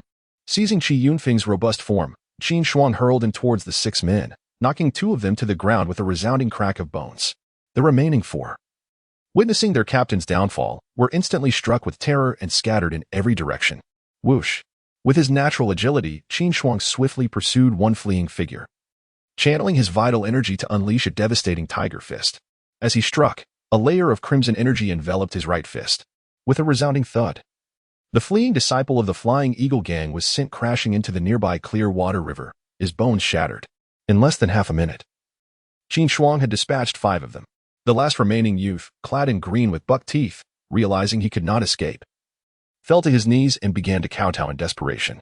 Great hero, please spare me. I know where the leader of Qi Yin Peak lives. His home is filled with silver. There are also treasures. I have seen them with my own eyes. The stammering man exclaimed in fear. Oh, what treasures? Qin Shuang felt a stir in his heart. As he was currently at the bone-tempering stage, enhancing his strength required refining his vital energy. And the precious tiger blood pill was indispensable. This silver must be acquired. It's a scroll. The man with buck teeth seemed to stutter, casting a fearful glance at Qin Shuang as he trembled. A scroll? Take me there, and I shall spare your life. Qin Shuang spoke in a hoarse voice. If you deceive me, I will take your life without hesitation. Why yes, I wouldn't dare. The young man in blue, known as Suso Shan, was increasingly terrified as he witnessed Qin Shuang's ruthless actions, tossing the bodies of the fallen into the clear river, silently awaiting his fate. Guided by Su Shan, Qin Shuang moved under the gentle moonlight towards a courtyard 3 miles from the dock. Along the way, He learned that this Su Tsongshan had once assisted the intoxicated leader of Qiyun Peak back to his residence, where the latter inadvertently revealed an encounter with a corpse on the Great Chu Grand Canal, which clutched a scroll that was impervious to water damage. To save his own life, Su Tsongshan divulged this information. Upon reaching the entrance of a grand two-section courtyard, he respectfully informed Qin Shuang, "Hero, this is the place." In a swift motion, Qin Shuang seized Su Tsongshan and leaped into the courtyard. Inside, soft snoring emanated from a room at the back. "You go find it." Qin Shuang instructed Su Tsongshan to search for the scroll while he remained at the door, awaiting his return. Once inside, the snoring ceased, and Su Tsongshan quickly approached the sleeping figure, choking the life out of him before rummaging through the rooms. "Hero, I found it." After a quarter of an hour, Su Tsongshan emerged from Qiyun Peak's residence, presenting a 2-foot-long scroll, over 300 tales of silver, and a tome of secret techniques, all reverently handed to Qin Shuang. Upon examining the tome, Qin Shuang discovered it was a manual on the art of steel carving. "Begone. Should I see you again, I will surely end your life," he warned, his voice still raspy. "Yes." Su Tsongshan, terrified, scrambled away from the courtyard. With his bundle in hand, Qin Shuang executed the grass-soaring technique, his figure flickering as he swiftly leaped out of the courtyard, reappearing 100 paces away, directly in the path Su Tsongshan would take. The valiant warrior stood before the shadowy figure cloaked in black, and a sense of foreboding surged within Su Tsongshan's heart. Had the hero reconsidered his intentions? "My apologies for our encounter once more," Qin Shuang remarked with an air of indifference. "I had warned you that should we meet again, I would ensure your demise." With a single, forceful punch, he struck Su Tsongshan in the throat. The sound of a crack echoed as Su Tsongshan collapsed heavily to the ground, akin to a ruptured sack. Lifeless and devoid of struggle, Qin Shuang approached, surveyed the scene briefly, and then departed with purposeful strides. It was not out of cruelty that he acted thus, rather, it was a matter of eliminating any potential threats. In the rear courtyard of the Fortune Prosperity Tavern, Qin Shuang's figure flickered as he landed within the enclosure. Clutching a bundle, he cast a glance toward the 3rd floor before making his way to a room beside the staircase. He had perused the peculiar scroll. Crafted from an unknown material, which he found impossible to unroll, it bore an air of the extraordinary that he wished to keep from Nangong Waner. Concealing the scroll into some of silver, Qin Shuang retrieved the manual for the opening stone palm technique. Lighting an oil lamp, he began to study its contents. Mastery of the opening stone palm was essential, and with the simplified system at his disposal, acquiring martial arts was undoubtedly advantageous, unlike others who might be overwhelmed by excess. He had no such limitations. The opening stone palm was a formidable technique that, when fully mastered, would render one's palm as hard as iron, capable of shattering stones with ease. Opening stone palm, not yet initiated, practice 10 repetitions daily. Initiation achievable within a month, simplified advancement requirement. Strike the stone tablet 10 times. Chapter 11, observing the tiger's roar painting with a contemplative expression. Qin Shuang gazed at the panel in his mind. The system, indeed, was remarkably simplified. The martial arts, once distilled, were closely tied to the art of combat. For instance, to master the fierce tiger fist, one must touch the tiger's skin, and to perfect the stone palm technique, one must strike the stone tablet. But what of the iron crotch skill? Would it require 1. Post-simplification advancement requirements. 1. Store blood 1,000 times. 2. Evade the scrutiny of the blood smoke masters in the bone refinement realm. 2. Post-simplification advancement requirements. Strike the stone tablet 10 times. 3. Post-simplification advancement requirements. 1. Slay a pig. 2. Consume 10 bowls of pig's blood. 4. Post-simplification advancement requirements. 1. Tread on grass 100,000 times. 2. Observe a dragonfly in flight for 5 days. 5. Post-simplification limit-breaking conditions. 1. Observe the tiger's roar painting for 3 hours. 2. Slay a hanging-eyed white-browed tiger. In the evening, the only feasible tasks were treading grass and storing blood. The others would have to wait until the morrow. Qin Shuang contemplated the simplified advancement conditions for the 5 martial arts listed on the panel. A thought struck him. Could he bind grass to the soles of his feet while sleeping, propped against the bed's end beam? Thus, wouldn't he be treading grass even in his dreams? His gaze fell upon a bag of withered grass by the bedside, and an idea sparked in his mind. He promptly fetched a cloth strap and bound 2 handfuls of grass to his feet, then laid down, covered himself with a quilt, and propped his grass-bound feet against the bed's end. Meanwhile, he held a white porcelain vial containing the fresh blood collected from Qi Yufeng, and he covered it with a piece of cloth. Stored blood 1. Tread grass 1. The system's notification echoed continuously in Qin Shuang's mind. Indeed, he could tread grass while lying down. A look of satisfaction illuminated his eyes. On the third floor, clad in black, Nangong Wana sat cross-legged in her chamber. She glanced at a room in the inn's backyard before closing her beautiful eyes to continue her healing. The following day, at 6 in the morning, Qin Shuang completed his morning routine and prepared 4 bowls of pig's blood with chives for breakfast. Nangong Wana consumed a single pancake she had bought and, casting a glance at the stir-fried dish of chives and pig's blood, blinked her lovely eyes and remarked, "How about you? Buy something to eat for lunch instead? This stir-fry seems a bit burnt. Do you really enjoy pig's blood and chives so much? If it weren't for my healing, I would have preferred to cook myself. All right, I'll go buy something at noon." Qin Shuang nodded. He understood he needed to purchase lunch. Yet he had to consume the pig's blood as well. 3 bowls last night for this morning. And 3 more at noon would perfectly meet the 10-bowl requirement for the blood blade technique. To grow stronger, he would eat even 100 bowls if necessary. Nangong, I shall step out now. I will lock the door and bring back lunch. He quickly finished 3 bowls of pig's blood, set down his chopsticks, and made his way to the 3rd floor, addressing Nangong Wana, who was still nibbling on her pancake. Be cautious not to leave any traces," she replied, closing her eyes to continue her healing. With that, Qin Shuang locked the main door and set off towards the East Gate Butcher Shop. In the East Gate Butcher Shop, an array of neatly cut pork lay upon the counters, while the cacophony of pig squeals, the sound of cleavers chopping meat, and the din of haggling filled the air. At the first stall, a portly butcher in his 40s, with a bushy beard and a sturdy frame, regarded Qin Shuang with curiosity. "Young brother, if you wish to wield the knife and slaughter a pig, it will cost you just 1 tael of silver. Conveniently, I have a pig ready for slaughter. Deal."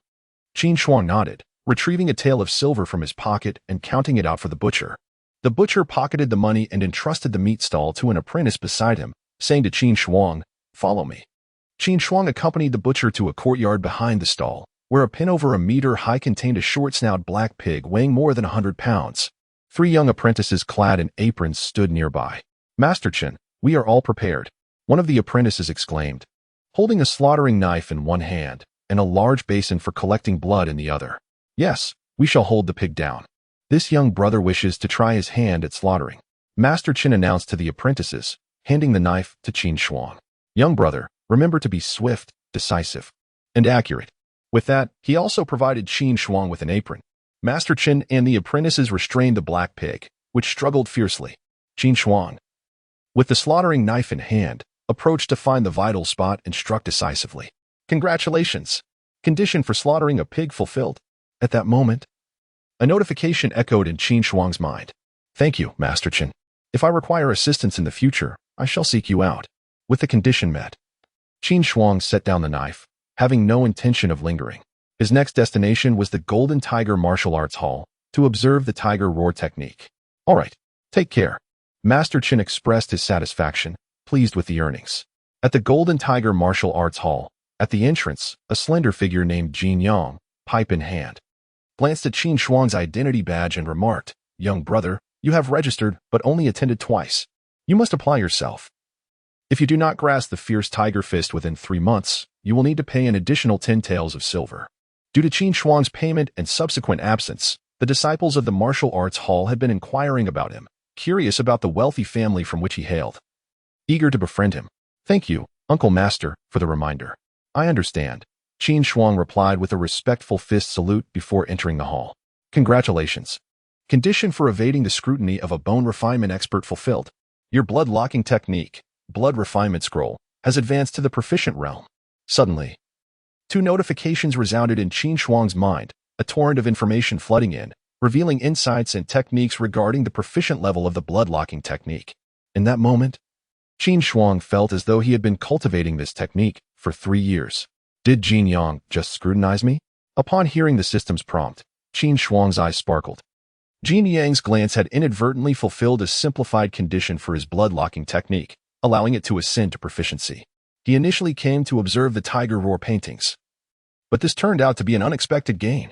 Simultaneously, he was quite pleased with his bloodlock technique. After mastering the advanced level of this technique, Jin Yang could not discern his vital energy, which sufficiently demonstrated the brilliance of the bloodlock technique.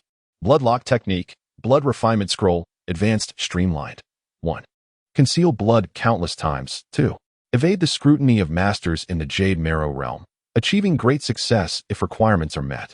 Junior brother Qin, you have finally arrived. Quickly rejoin the practice of the Fist of Fury. Strive to enter the realm as soon as possible. Upon seeing Qin Shuang enter, Lu Hao immediately urged him. He had a deep impression of this junior brother who had only joined a few days prior. One cannot squander resources so recklessly. Thank you, senior brother, I understand. Qin Shuang nodded and proceeded to practice his punches behind a group of disciples at the screen. Yet his gaze lingered on the tiger roar paintings above the martial arts hall screen. These paintings were commissioned by the hall to help disciples focus on mastering the fierce tiger fist, vividly and lifelike. Observing tiger roar 1 minute, a minute later. A system prompt echoed in Qin Shuang's mind. It's ready. Upon hearing the prompt, Qin Shuang's eyes sparkled with anticipation. He wondered what form the fierce tiger fist would take after surpassing its limits. Since this tiger roar painting was beneficial, might it be possible to seek out the artist who created it and commission a personal tiger roar painting for easier study back home? With this thought in mind, Qin Shuang resolved not to waste time and intended to inquire with his senior brother about the identity of the artist who painted the tiger roar. However, he soon realized Lu Hao was absent, prompting him to head towards the entrance to seek Jin Yang instead.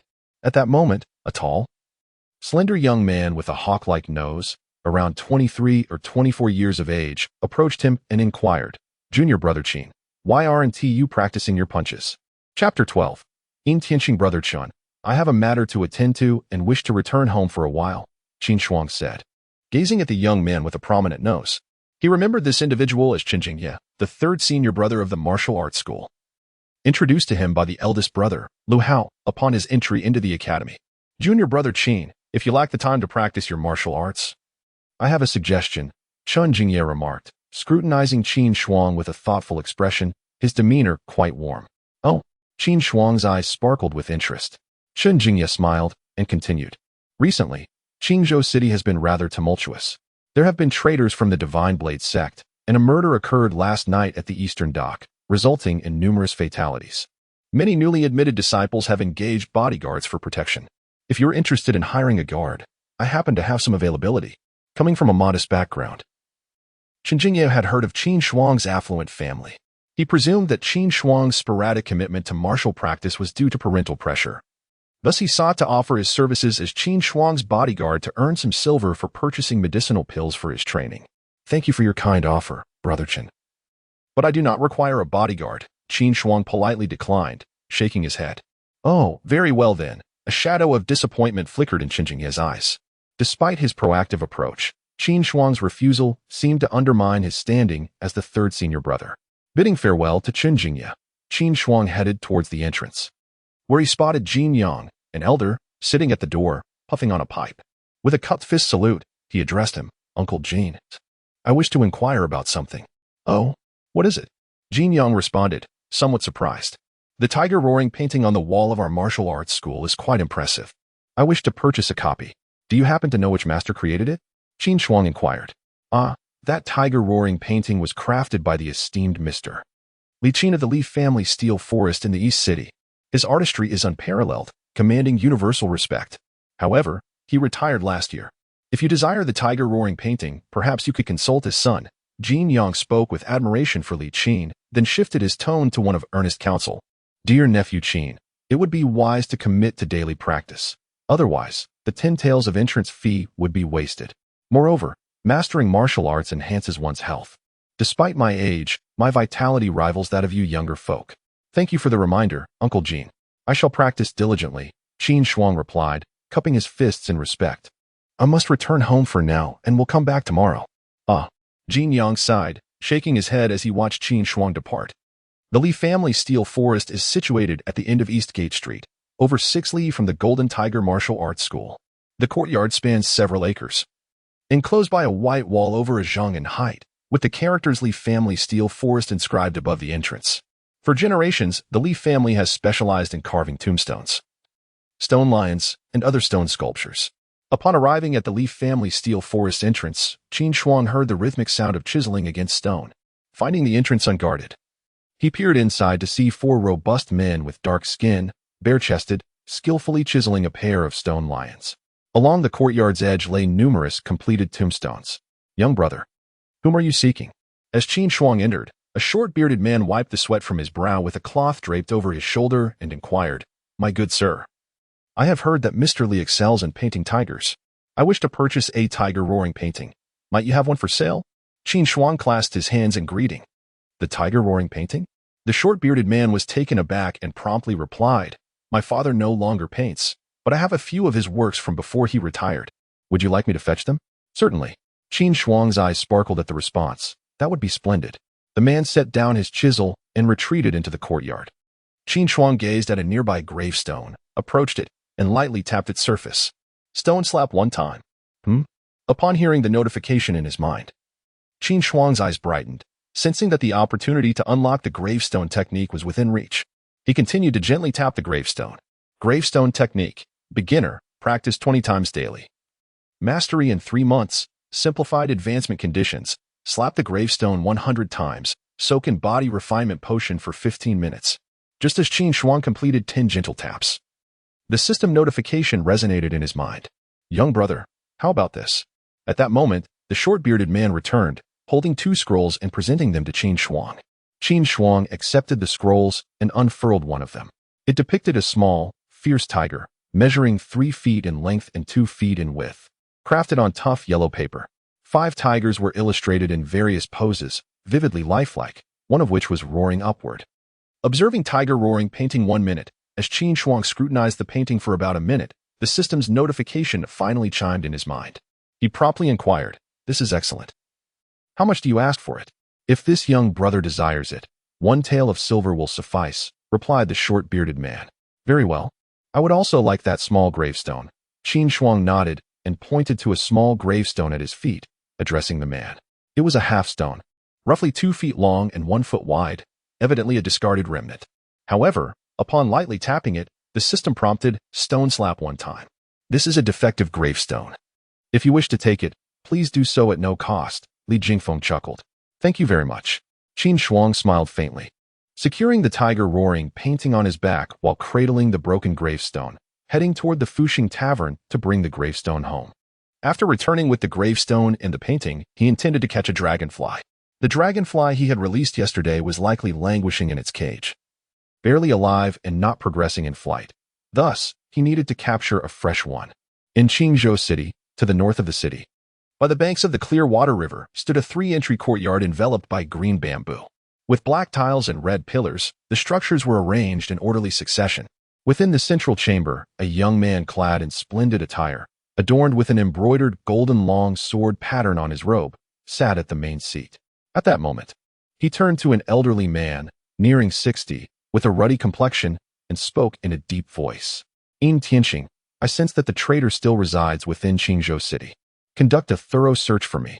If you assist in eliminating this betrayer, the divine seed she possesses can be refined for you, allowing the condensation of the divine wheel. Rest assured, my lord, I shall mobilize all the forces of our faction and search every inch of the earth to locate that individual." Upon hearing this, In Tianqing's eyes gleamed with elation.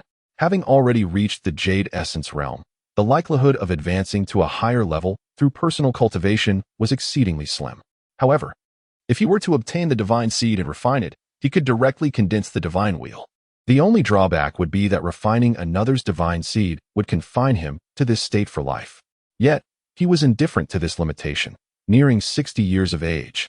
Attaining the divine wheel would establish him as the most formidable figure in Qizhou City, which would be a source of immense satisfaction. "Very well, go forth." The elegantly attired youth waved his hand to In Tianqing and commanded. Chapter 13. The Divine Wheel Realm Indeed.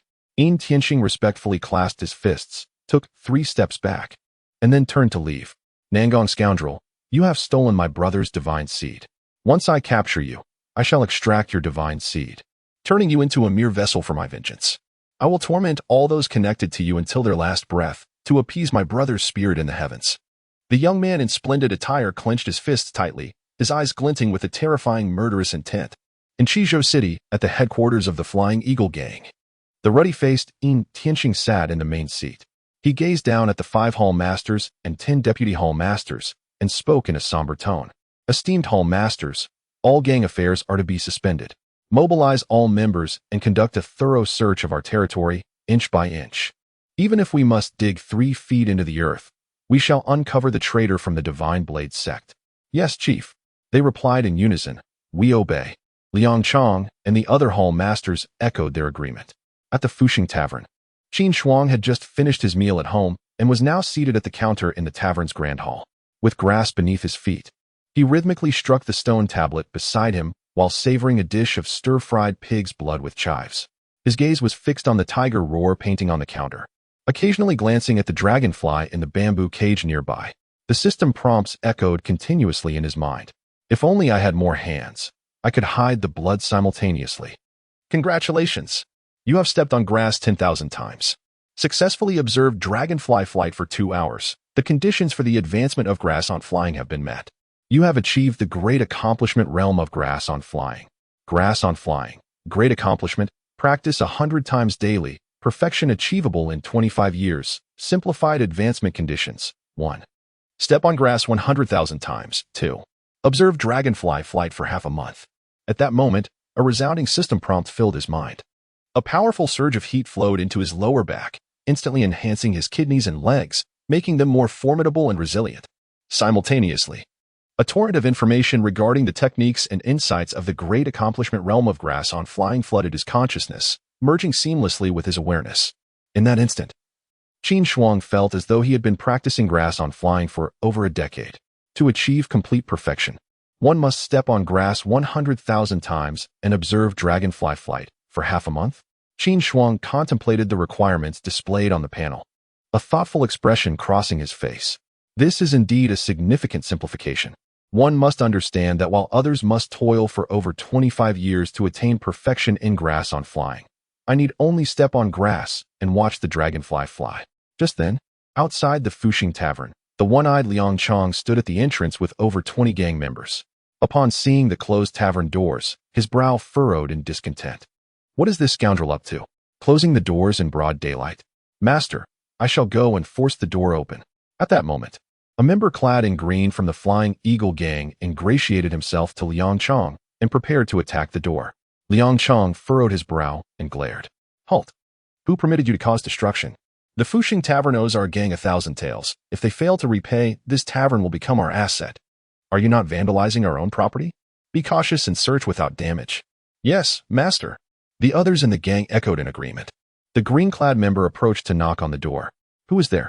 Qin Shuang, seated at the counter after finishing 2 bowls of pig's blood and chives, suddenly frowned upon hearing the knocking.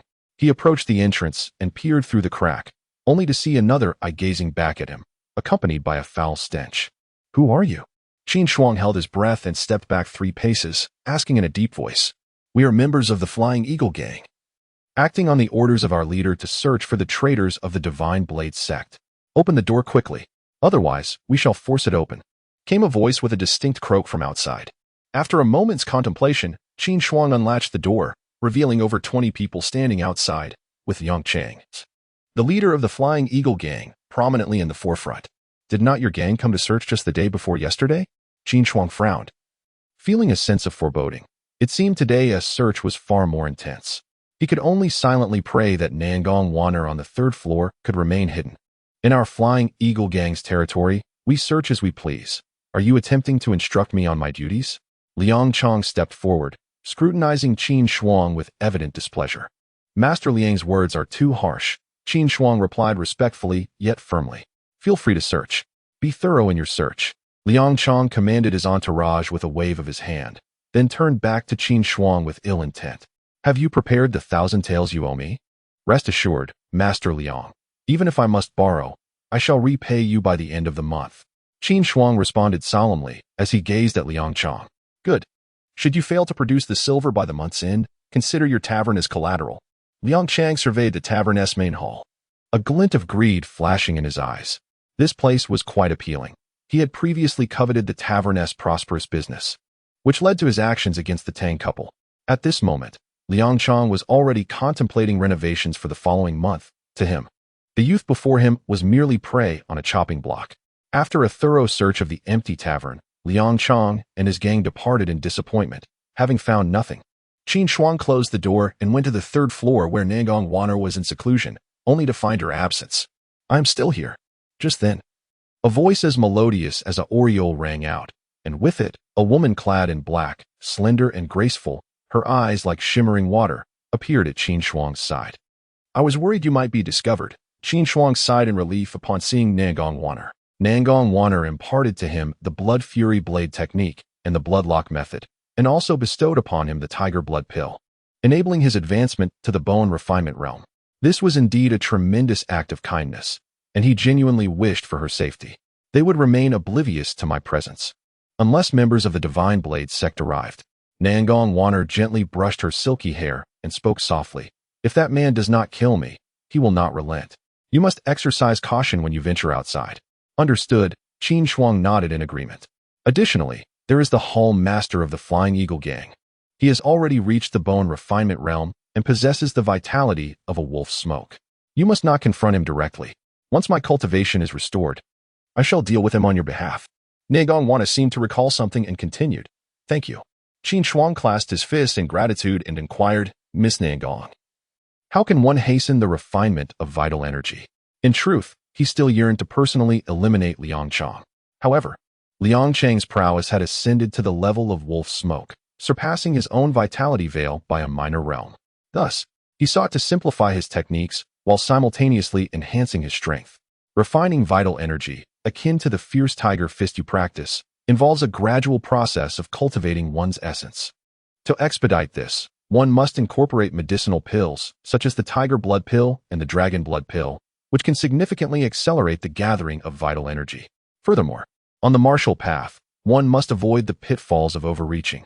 A solid foundation is paramount. The bone refinement realm is aptly named, for it requires an abundant flow of vital energy to continually nourish the 206 bones of the body. The more bones you refine, the greater your chances of advancing to the Jade Marrow realm in the future. Naturally, should you aspire to reach even greater heights, it is essential to refine all 206 bones thoroughly.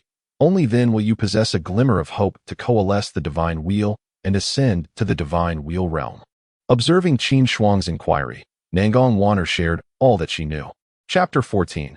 The Peril of the Golden Tiger Martial Arts School and the Scheme of the Tiger's Roar. Once more, Qin Shuang contemplated the scroll.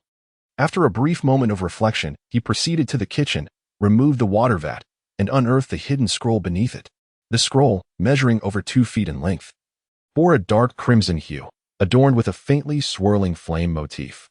Qin Shuang scrutinized it meticulously, yet found himself unable to unravel its secrets, ultimately resigning to set it aside. Ding. You have fulfilled the conditions for the advancement of the Blood Fury Blade technique. The Blood Fury Blade technique has now reached proficiency. At 3 in the afternoon, a notification resonated within Qin Shuang's mind. Concurrently, a tremendous flow of information surged into his consciousness, seamlessly merging with his awareness, revealing the adept execution techniques and insights of the Blood Fury Blade technique. Blood Fury Blade technique. Proficient, practice 100 times daily. Mastery achievable in 2 years. Simplified advancement requirements. 1. Slay 10 pigs. 2. Obtain 10 tiger blood pills with the proficiency of the Blood Fury Blade technique achieved. The need for pig's blood was finally alleviated. Qin Shuang gazed at the display on the panel, exhaling a sigh of relief. Over the past few days, in pursuit of the Blood Fury Blade technique, he had consumed 3 to 4 bowls of pig's blood at every meal, to the point of feeling queasy. Tiger blood pills. Qin Shuang recalled his inquiries at 3 different apothecaries, all of which had been pre-reserved. His brow furrowed slightly, however. The tiger blood pills were crucial for enhancing his vitality and nurturing the 206 bones within his body. Regardless of the challenges, he was determined to acquire them. Even if it meant spending more silver, he would procure some. He had now become an adept in the realm of bone refinement and was no longer the frail youth he once was. It was time to loosen his constraints a bit. With this resolve, Qin Shuang promptly took his silver and set off towards the Xinglin Spring Apothecary located along the Eastern Street. Xinglin Spring Apothecary was situated 3 miles from the eastern gate on Yacha Street. Upon entering, Qin Shuang approached the male pharmacist, who was in his 30s and bore a purple spot on his face, and inquired, "Do you have any tiger blood pills for sale?" "My apologies, brother." The pharmacist replied regretfully. "The production rate of tiger blood pills is exceedingly low, coupled with high demand. They have all been reserved by the local guilds and martial arts schools. Once they are produced, they are snatched up immediately, and we frequently run out of stock. I can pay extra. Could you make an exception? Qin Shuang pressed forward. I truly regret to inform you that we do not have any tiger blood pills available. The purple-spotted pharmacist stated, spreading his hands in resignation. Qin Shuang felt equally disheartened by the response. As he pondered his predicament, a thought suddenly struck him. Since purchasing them was futile, why not acquire the recipe and concoct the tiger blood pills himself? It was worth noting that he possessed a simplification system. Any martial arts technique could be simplified and perfected swiftly. If he were to master the art of alchemy, the success rate of producing tiger blood pills would undoubtedly soar. After all, to nourish and invigorate all 206 bones in his body, a considerable quantity of pills was required, and the financial investment would be substantial. Thus, learning the craft of alchemy was most certainly a necessity. May I trouble you to introduce me to an alchemist? I wish to learn the art of pill refinement, Qin Shuang inquired, offering 5 silver coins to the alchemist. The alchemist pushed the coins away, sighing inwardly. Our esteemed elder alchemist already has 3 disciples and will not accept any more. Furthermore, mastering the art of pill refinement requires decades of arduous study. If you are truly intent on learning, I suggest you visit the Golden Tiger Martial Arts School. Their old master is skilled in crafting the blood tiger pill. It was not that he had an aversion to silver, but rather that he simply could not provide the introduction. The old master of the Golden Tiger Martial Arts School can create the blood tiger pill? Qin Shuang was taken aback. As a disciple of the Golden Tiger Martial Arts School himself, he was astonished to discover that the old master possessed such a skill. This indicated that the school had access to the blood tiger pill, making his quest rather misplaced. Leaving the apothecary, Qin Shuang made his way to the Golden Tiger Martial Arts School. He intended to consult Jin Yang about the possibility of apprenticing under him in the craft of alchemy. Securing a mentor would simplify his pursuit of the blood tiger pill. Upon reaching the entrance of the Golden Tiger Martial Arts School, he encountered a crowd gathered outside, divided into 2 factions comprising over 150 individuals. The left faction bore the emblem of a golden whip, while the right showcased a long knife embroidered on their garments. Jin Yang and the senior disciple, Lu Hao, stood at the entrance, preventing anyone from entering. Nearby, a throng of townsfolk gathered, murmuring and gesturing in curiosity. What has transpired? Qin Shuang inquired of a youth clad in a linen robe standing beside him. The daughter of the Golden Whip School's master and the son of the Golden Knife School's master were slain on the Clearwater River by someone wielding the fierce tiger fist. The assailant must possess at least a formidable mastery of the technique, and now these 2 factions have come to seek an explanation, the youth replied. Qin Shuang furrowed his brow, realizing the unfortunate timing of his arrival. He had come to pursue the blood tiger pill, only to be embroiled in such turmoil. Within a small courtyard behind the medicinal kitchen of the Golden Tiger Martial Arts School, an elderly man, appearing to be in his 80s with a mane of white hair, addressed a middle-aged man before him. Bai Yang, this situation is undoubtedly orchestrated by your master uncle. Now that he has arrived, he is fully confident in his plans. I shall await him here. You take the items and escort Xiao and the others away. Father, if my master uncle seeks the Tiger Roar Divine diagram, should we not acquiesce? Bai Yang suggested. In recent years, despite our study of the diagram, we have failed to grasp its divine essence. The Tiger Roar Divine diagram was a relic of their father's martial lineage, which he had brought to this remote county to establish a martial arts school. Little did he anticipate that after all these years, his younger master brother would come knocking. Now, the precious artifact lay within his grasp. Your master uncle is cunning and vengeful. He instigated the discord between us and the Golden Whip and Golden Blade martial arts schools to weaken our strength. The night is when he strikes. You must flee swiftly, for delay may prove fatal. Genie Hong urged his son and granddaughter to escape. Just then, 7 or 8 gray-clad figures, donning silver masks and wielding long knives, leaped into the courtyard, encircling Jin Yihong and Jin Boyong. My dear brother. The leader sneered as he gazed at Genie Hong. Today, I shall send your family to reunite in the afterlife. Ding Dian, I can offer you the items you seek. Why resort to total annihilation? Genie Hong shouted, his voice booming as his blood surged with fury, shielding his son and granddaughter, Jin Shower, behind him. His loud cry would surely summon the disciples from the front yard soon. My dear brother, only by extinguishing your entire family can I quell the resentment that has festered in my heart for 40 years. Kill them. Ding Dian's eyes glinted with murderous intent as he waved his hand, charging at Genie Hong. At a signal, the other masked figures sprang into action. Genie Hong realized that his disciple Ding Dian possessed even greater vitality than himself. The men he brought were all at the Jade Vein level. their blood energy surging like dragons. Shower, flee quickly. Your father and grandfather will hold them off. Qin Boyang's heart sank as he bellowed, tossing his daughter over the wall. He then surged forward, his blood energy swelling like a dragon, launching himself at 3 of the silver-masked assailants with fierce punches. Genie Hong's blood energy blazed like a furnace, entangling several other gray-clad figures. Qin Shuang observed the individuals from the Golden Whip and Golden Blade schools gathered at the entrance of the Golden Tiger Martial Arts School, demanding an explanation. Not only could they not obtain the tiger blood pill, but they could not even enter. They would have to return to the grass and observe dragonflies flying, planning to come back the next day. Determined, Qin Shuang made her way toward the riverbank to catch a few dragonflies before returning. The previous dragonflies were no longer able to fly. She needed to capture fresh ones. Chapter 15. The tiger's roar. As Qin Shuang landed, she was suddenly confronted by a silver-masked man wielding a long blade, rushing towards her. Alarmed, she had not anticipated that formidable enemies would be lurking outside the martial arts academy. Instinctively, she clutched her bundle tightly and employed her lightness skill to escape. For within the package lay her grandfather's lifelong endeavors, which she could not afford to lose. However, the silver-masked man's martial prowess surpassed her significantly, relentlessly pursuing her. The chase led them to the banks of the clear water river, where they raced along the shore. Meanwhile, Qin Shuang was beneath a willow tree, capturing dragonflies, when suddenly, a slender girl clad in red dashed past him. With a thud, a package fell into the grass nearby, while the girl continued her frenzied flight without looking back. Close behind her, a silver-masked man pursued with fervor. Qin Shuang? Qin Shuang recognized the girl in red, the daughter of Qin Boyang, the master of the Golden Tiger Martial Arts Academy. He recalled that just moments earlier, the Gold Whip Martial Arts Academy and the Gold Blade Martial Arts Academy had sought retribution. How had Qin Shuang managed to escape? Qin Shuang's gaze shifted to the nearby package, noticing it had been slashed open, revealing a corner of a yellowed book inscribed with the character medicine. Intrigued, he stepped forward to retrieve the package. Put down that bundle, you scoundrel. At that moment, the silver-masked man, with a menacing glare, swung his blade towards Qin Shuang's head. Instantly, a dense aura of blood energy enveloped him, and his blade, infused with vitality, turned a vivid crimson, emanating a terrifying aura of malice. In the realm of bone forging, the blood energy garment.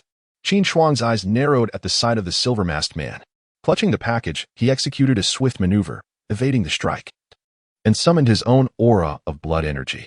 With a perfected tiger fist technique, he lunged at the silver-masked man like a fierce tiger pouncing on its prey. What? The silver-masked man was taken aback to discover that the passerby by the river was also a formidable bone-forging expert, matching his strength. In his moment of surprise, he could not evade in time and felt a sharp pain in his ribs. Crack! The sound of bones fracturing echoed, and the man felt himself propelled backward, crashing heavily onto the ground 3 yards away, spitting out a mouthful of blood. Die! With a successful strike, Qin Shuang swiftly advanced, aiming a powerful kick at the silver-masked man's throat. Crack! A bone-crushing sound resounded as the man's cervical vertebrae shattered, leading to his instantaneous demise. Qin Shuang removed the silver mask, revealing an unfamiliar young man beneath. He quickly searched the man's body, discovering 5 100-tael silver notes, several taels of loose silver, and a wooden token. Fortune smiles upon me. Qin Shuang tossed the silver-masked man's corpse into the clear water river, stuffing the silver notes and coins into his own garments. Reflecting on his recent windfall, after killing Qi Yufeng and collecting over 300 taels, this silver-masked man had yielded over 500 taels, ample for procuring numerous tiger blood pills. Qin Shuang turned his attention back to the package he had just retrieved, preparing to unveil its contents. Inside was a 2-foot-long bamboo tube, its brown surface bearing the marks of age, seemingly weathered by time. He tucked the bamboo tube away and continued to rummage through the package, discovering over 10 white porcelain vials. Upon opening one, he was astonished to find it filled with tiger blood pills. The yellowed, tattered book was titled A Beginner's Guide to Pharmacology. Elation surged within Qin Shuang. Such an abundant supply of tiger blood pills was perfect for refining his vital energy. His eyes sparkled with excitement. This journey had truly yielded great rewards. Meanwhile, Qin Shuang, in her frantic dash, realized her package had fallen. Hearing the sounds of a struggle behind her, she glanced back and was astonished to see that the silver-masked pursuer had been slain by a young man. Qin Shuang gathered his belongings, preparing to return to the Fuxing Tavern, when he noticed Qin Shuang, who had returned after initially fleeing. Her beautiful eyes revealed shock and disbelief. At that moment, a tumult of emotion surged within her. She had never anticipated that the one who vanquished her silver-masked assailant would be Qin Shuang, her classmate, who had been so lackadaisical in his training at the martial arts school. Isn't Qin Shidi a novice in the fierce tiger fist? How could he possibly defeat a master of the bone-forging realm? Does this imply that his martial prowess is at least at that level? Let us converse elsewhere. Qin Shuang surveyed the surroundings and promptly instructed Jin Xiao to follow him into an alley near the East Gate's long street. Without delay, they reached a secluded corner of the alley. Qin Shuang tightened his grip on the package and inquired, "What transpired?" "My grandfather's martial brother has come. My father and grandfather instructed me to take this package and flee. They fear that." Jin Xiao's eyes reddened at the thought of her father and grandfather. Glancing at the package in Qin Shuang's hands, "Your grandfather's martial brother is after this bamboo tube?" Qin Shuang reflected on the contents of the package. The tiger blood pills and the beginner's pharmacology book were unlikely to provoke such hostility, indicating that the most valuable item must be the unopened bamboo tube. Indeed, Jin Xiao hesitated slightly before her eyes shone with determination as she spoke. "Qin Shidi, had you not helped me slay my pursuer, I would have perished and lost everything. I have a humble request." "Go on," Qin Shuang urged, intrigued. "All the pills in the package are yours." The bamboo tube contains a diagram of the tiger roar divine intent. Once you master its essence, could you possibly return the diagram to me? It is something my father and grandfather fought desperately to protect. If that is not enough, I am willing to pay any price. Jin Xiao gazed at Qin Shuang, her eyes glistening with unshed tears, her expression pleading. She was acutely aware that without her junior brother Qin, she might have already met her demise. She also understood that her request was excessive, yet she felt compelled to voice it. Her father and grandfather would rather perish than allow this precious item to be lost. If she were to misplace it, how could she face her grandfather and father? "Did you mean the tiger roar divine intent?" Qin Shuang inquired, her heart stirred by the thought. "Yes," Jin Xiao nodded, saying, "I heard from my grandfather that if one can comprehend the essence of the tiger roar divine intent, there is hope of condensing the divine seed and advancing to the divine wheel realm. However, my grandfather and father have observed it for decades without any success." "Very well. Once I master the tiger roar divine intent, I shall present this diagram to you," Qin Shuang replied with a nod. "Thank you, junior brother Qin." Jin Xiao's eyes sparkled with delight as she deeply bowed to Qin Shuang, then added, "I wish to return and see how my father and the others are faring." "Indeed," Qin Shuang thought, recalling the recent act of taking a life here and the awkwardness of then catching dragonflies.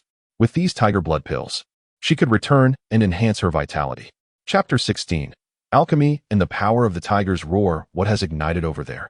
It appears to be the Golden Tiger Martial Arts School. Rumor has it that individuals from the Golden Whip and Golden Blade schools were brutally slain by someone employing the fierce tiger fist. These two schools have come to demand an explanation. Could it be that they set fire to the Golden Tiger Martial Arts School? Such a conflagration. Surely the Golden Tiger Martial Arts School is doomed. As Qin Shuang and Jin Xiao emerged from the alley, merely a yard away from the main street, they observed the townsfolk gathered, all gazing towards the direction of the Golden Tiger Martial Arts School, engaged in fervent discussions. Upon witnessing the flames engulfing the school, Jin Xiao's eyes brimmed with tears as she mingled with the onlookers, rushing towards the site of the blaze. Qin Shuang attempted to restrain her but was unable to do so. "Senior brother Qin, if I survive, I shall seek you here tonight," Jin Xiao exclaimed, leaving those words in her wake as she dashed into the martial arts school. With no other recourse, Qin Shuang returned to the inn, closed the door, and retreated to his room, where he retrieved a bamboo tube from his package. The tube featured a clever clasp, which he opened, revealing a rolled-up piece of fabric within. As he unfurled the cloth, he was astonished to find a vivid depiction of a roaring tiger, measuring 18 inches in width and 3 feet in length. The tiger was rendered with such lifelike detail that it seemed poised to leap forth, exuding an aura of vitality. The fabric, composed of an unknown material, appeared remarkably resilient. "Is this the tiger's roar divine intent painting?" Qin Shuang pondered as he examined the divine image in his hands. After a moment of contemplation, unable to decipher its deeper meaning, he proceeded to inspect the 11 porcelain vials contained in his package. Among them, 10 vials held the tiger blood pills, each containing 6 pills, while another unique vial contained merely 3 pale white pills, emanating a rich medicinal fragrance. Additionally, there were some scattered qi blood pills, Could this be the dragon blood pill? Qin Shuang surmised, noting that the potency of these pills seemed to surpass that of the tiger blood pills by several folds. Igniting his curiosity, the fundamentals of alchemy, Qin Shuang stored away the pills and the tiger's roar divine intent painting, then opened the weathered yellowed tome on the fundamentals of alchemy. Alchemy Level 1, Novice, Simplification. 10 rounds of pill creation leads to initiation. As he swiftly perused the text, a prompt emerged in his mind. The alchemy panel has activated. A satisfied gleam appeared in Qin Shuang's eyes as he observed the panel. Anything displayed there could be simplified, allowing him to achieve mastery in a short span. Shall I begin with the Qi blood pills? Contemplating the ample supply he possessed, he immediately retrieved a few and placed them in the palm of his hand to commence the process. Creating pills one time. Creating pills one time. Indeed, it is possible. Qin Shuang's eyes sparkled with excitement as notifications flashed on the panel. This simplification was truly remarkable. Alchemy Level 1, Initiated. Simplification. 100 rounds of pill creation leads to proficiency. Continuing to create pills, the system's prompts echoed in his mind. Onward. A surge of determination coursed through Qin Shuang as he pressed on, intent on mastering the craft. Alchemy Level 1, Proficient. Simplification. 1,000 rounds of pill creation enables the formulation of a Qi blood soup at an expert level in less than a quarter of an hour. The system prompted him once more. Meanwhile, a stream of information surged through his mind, revealing the intricacies of proficient alchemical techniques. In that moment, Qin Shuang felt as though he had been practicing alchemy for 2 or 3 years. Additionally, his ability to discern various medicinal pills and herbs was effortless. With mastery in alchemy, he decided to examine the tiger blood pills to ascertain their safety for consumption. Drawing upon the knowledge embedded in his mind regarding the identification of pills and herbs, he retrieved a white porcelain vial from his belongings. The quality of these pills was exceptional and non-toxic, allowing for confident consumption. With the experience of proficient alchemy coursing through him, Qin Shuang immediately recognized that these pills were beneficial for enhancing vitality, indicating the remarkable alchemical prowess of the old master of the Golden Tiger martial arts school. The reason for initially delving into alchemy was to assess the efficacy of the tiger blood pills. Qin Shuang picked up one of the pills and placed it in his mouth. The tiger blood pill transformed into a surge of warmth that coursed through his body. He ventured to the backyard and began practicing the fierce tiger fist, gradually refining the medicinal potency contained within the pill. Upon breaking through to the bone-forging realm, the flow of vitality directed itself towards his bones. As he executed the fierce tiger fist, Qin Shuang felt the vitality penetrating his bones, converting into energy that reinforced them. This energy first nourished the spinal vertebrae, followed by the bones of the limbs, the sternum, and the ribs, ultimately reaching the skull. Consumed tiger blood pill 1. 10 tiger blood pills consumed.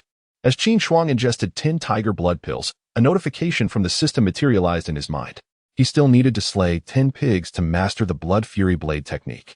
Observing the panel, Qin Shuang silently calculated that this was feasible. He would visit the butcher's shop the following morning to spend some silver on pigs, aiming to elevate the blood fury blade technique to mastery. First, he needed to prepare a meal. Having consumed the 10 pills, it was already 6 in the evening.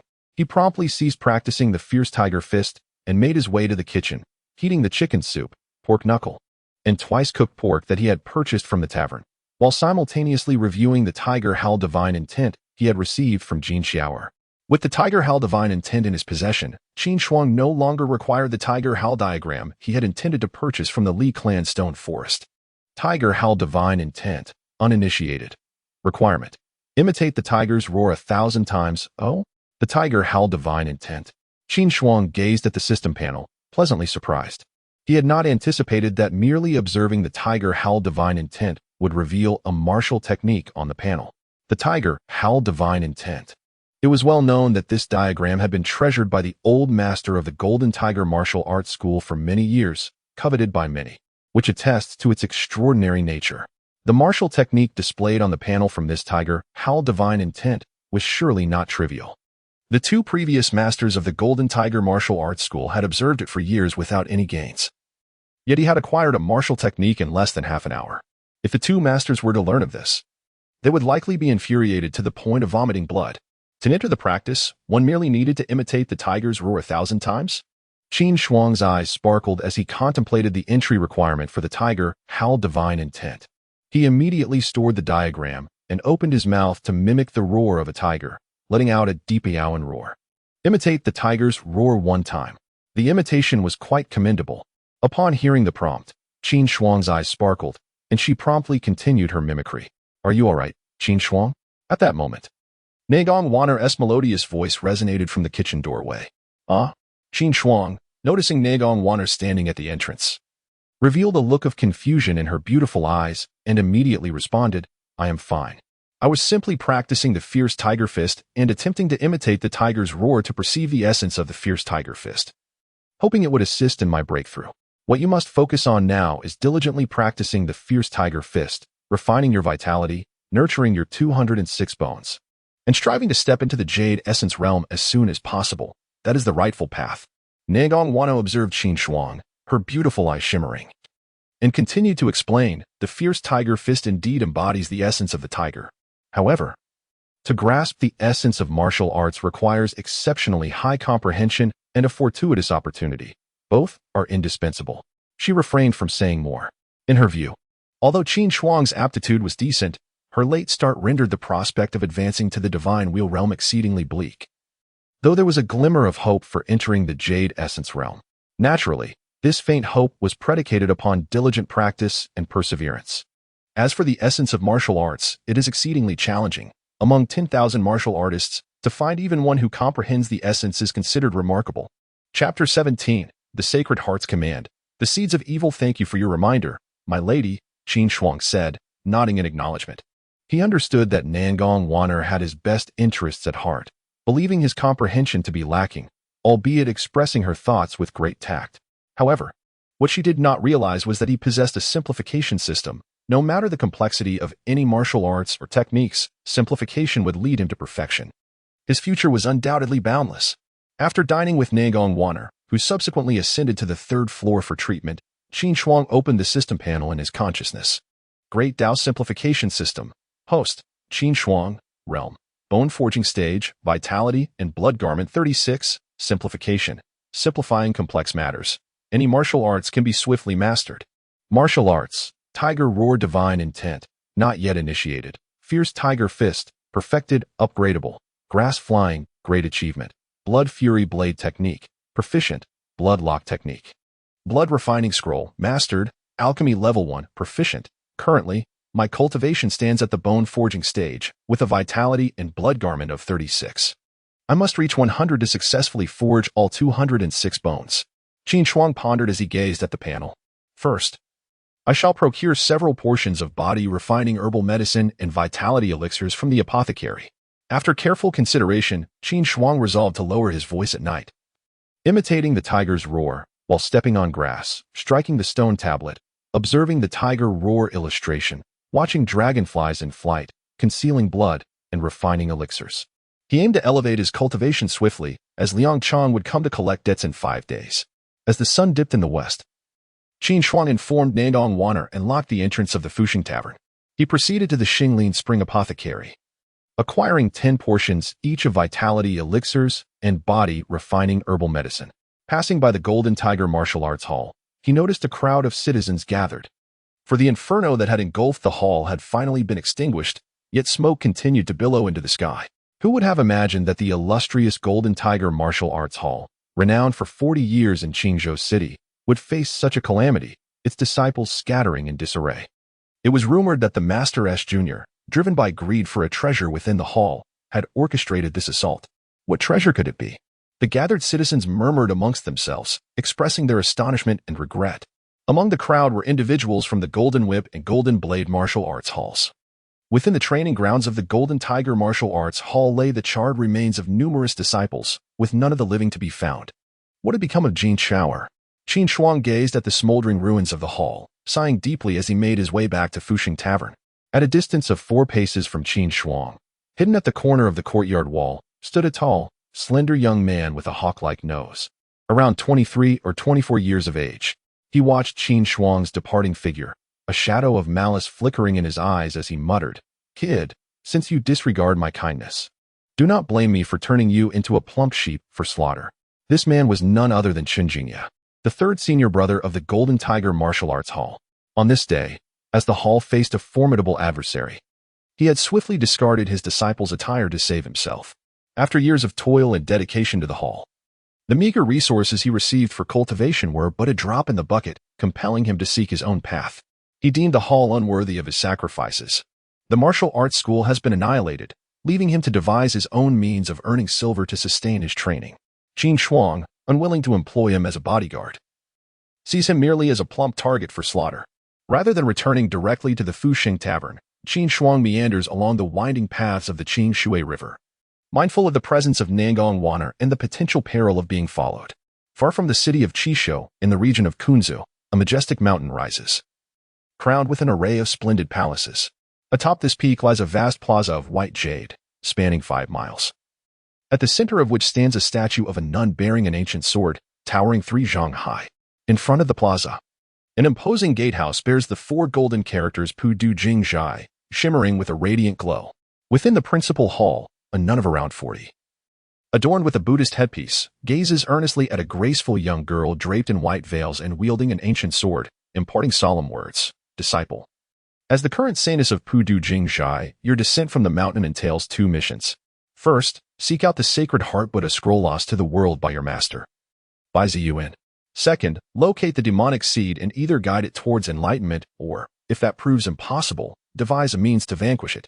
Yes, master, replies the disciple, kneeling deeply before the venerable Jing Yishir Tai. Go forth. The master gestures, bidding her leave. By the banks of the Qin Shui River, the lanky Qin Jingye stands beneath a willow tree, his brow furrowed as he contemplates the vanished Qin Shuang. Strange, how could that lad move so swiftly? Did he not just begin his training in the fierce Tiger Fist? He had intended to follow Qin Shuang to ascertain his whereabouts for the purpose of slaughter, yet unexpectedly lost him in pursuit. It is important to note that he himself had trained in the swimming dragon steps, a technique unmatched by ordinary practitioners. Third senior brother, were you searching for me? At that moment, Qin Jingye was startled by a somewhat familiar voice from behind. His heart sank as he turned abruptly, encountering a handsome young man garbed in azure, casually standing a pace away with a large bundle in hand. Ah, it's junior brother Qin. The martial arts school has encountered trouble, and I was startled, so I came to the riverbank to clear my mind. What a coincidence to find you here. Qin Jingye's pupils dilated in alarm as he instinctively retreated 3 steps, clasping his fists towards Qin Shuang and employing the swimming dragon steps in an attempt to escape. He understood well that the Qin Shuang before him, capable of evading his pursuit and silently appearing behind him, possessed martial skills far superior to his own. He was not as weak as he appeared. Failing to make his exit now could spell his doom. Third senior brother, please wait. I seek to borrow something from you. Qin Shuang's figure flashed, positioning itself in front of Qin Jingye, speaking calmly. What do you wish to borrow? Qin Jingye, intent on fleeing, felt a momentary relief at the prospect of lending something, though he remained vigilant. I wish to borrow your head for a moment. Qin Shuang noticed a slight relaxation in Qin Jingye's demeanor and immediately unleashed the perfected tiger fist, executing the technique of the tiger pouncing on its prey. Swish. Upon hearing this, Qin Jingye's heart tightened as he employed the dragon's glide footwork, moving with the grace of a dragon at an astonishing angle. Although he managed to evade a fatal blow, his right arm was struck by Qin Shuang's fist. With a crack, the bone in his left arm shattered, and a piercing pain surged through him. The perfected tiger fist? Qin Jingye gazed at Qin Shuang, his eyes filled with profound astonishment. As the 3rd senior brother of the Golden Tiger Martial Arts School, he was well acquainted with the tiger fist and never anticipated that Qin Shuang's mastery of it surpassed his own. It is important to note that he had been training in the tiger fist for quite some time and was still a distance away from achieving full mastery. Yet, Qin Shuang had attained perfection in just a few days? Hand over your footwork, and I shall spare your life. Qin Shuang regarded Qin Jingye with a glimmer of anticipation in his eyes. Just moments ago, Qin Jingye had successfully evaded his perfected tiger fist heart-striking blow, demonstrating the intricacies of his footwork. Chapter 18. The Flowing Dragon Steps, the Tiger's Roar of Divine Intent. His grass-gliding technique was well-suited for swift travel and long-distance pursuits. However, it lacked finesse and agility and evasion. Before him, Qin Jingye's footwork exhibited commendable evasive capabilities, enabling him to narrowly avoid a fatal strike to his heart. If only he could refine this technique to perfection, it would complete his own evasive maneuvers. I will, Qin Jingye stammered, gazing at Qin Shuang with a flicker of terror in his eyes. He understood that he had no choice. Refusal meant death, while compliance might offer a glimmer of hope for survival. Qin, Brother Qin, the manual for the flowing dragon steps is not with me. I need to return and retrieve it. Qin Jingye grimaced, clutching his wounded left arm, fear etched across his face. At that moment, he had humbled himself, becoming merely Qin. Speak the incantation. I hope you will not resort to deception, otherwise, I will be forced to end your life at the earliest opportunity. Qin Shuang's gaze bore a lethal intent as he regarded Qin Jingye. The incantation. Qin Jingye nodded, saying, all right. The incantation for the flowing dragon steps consisted of over 1,000 characters. As Qin Jingye recited it, Qin Shuang diligently recorded each word. Upon completion, his mind resonated with a jolt. Flowing dragon steps, not yet mastered. Simplification. Walking with a worm for 1 minute? Has it appeared on the panel? Qin Shuang's eyes sparkled with anticipation as he glanced at the perspiring Qin Jingye and spoke coolly, be gone.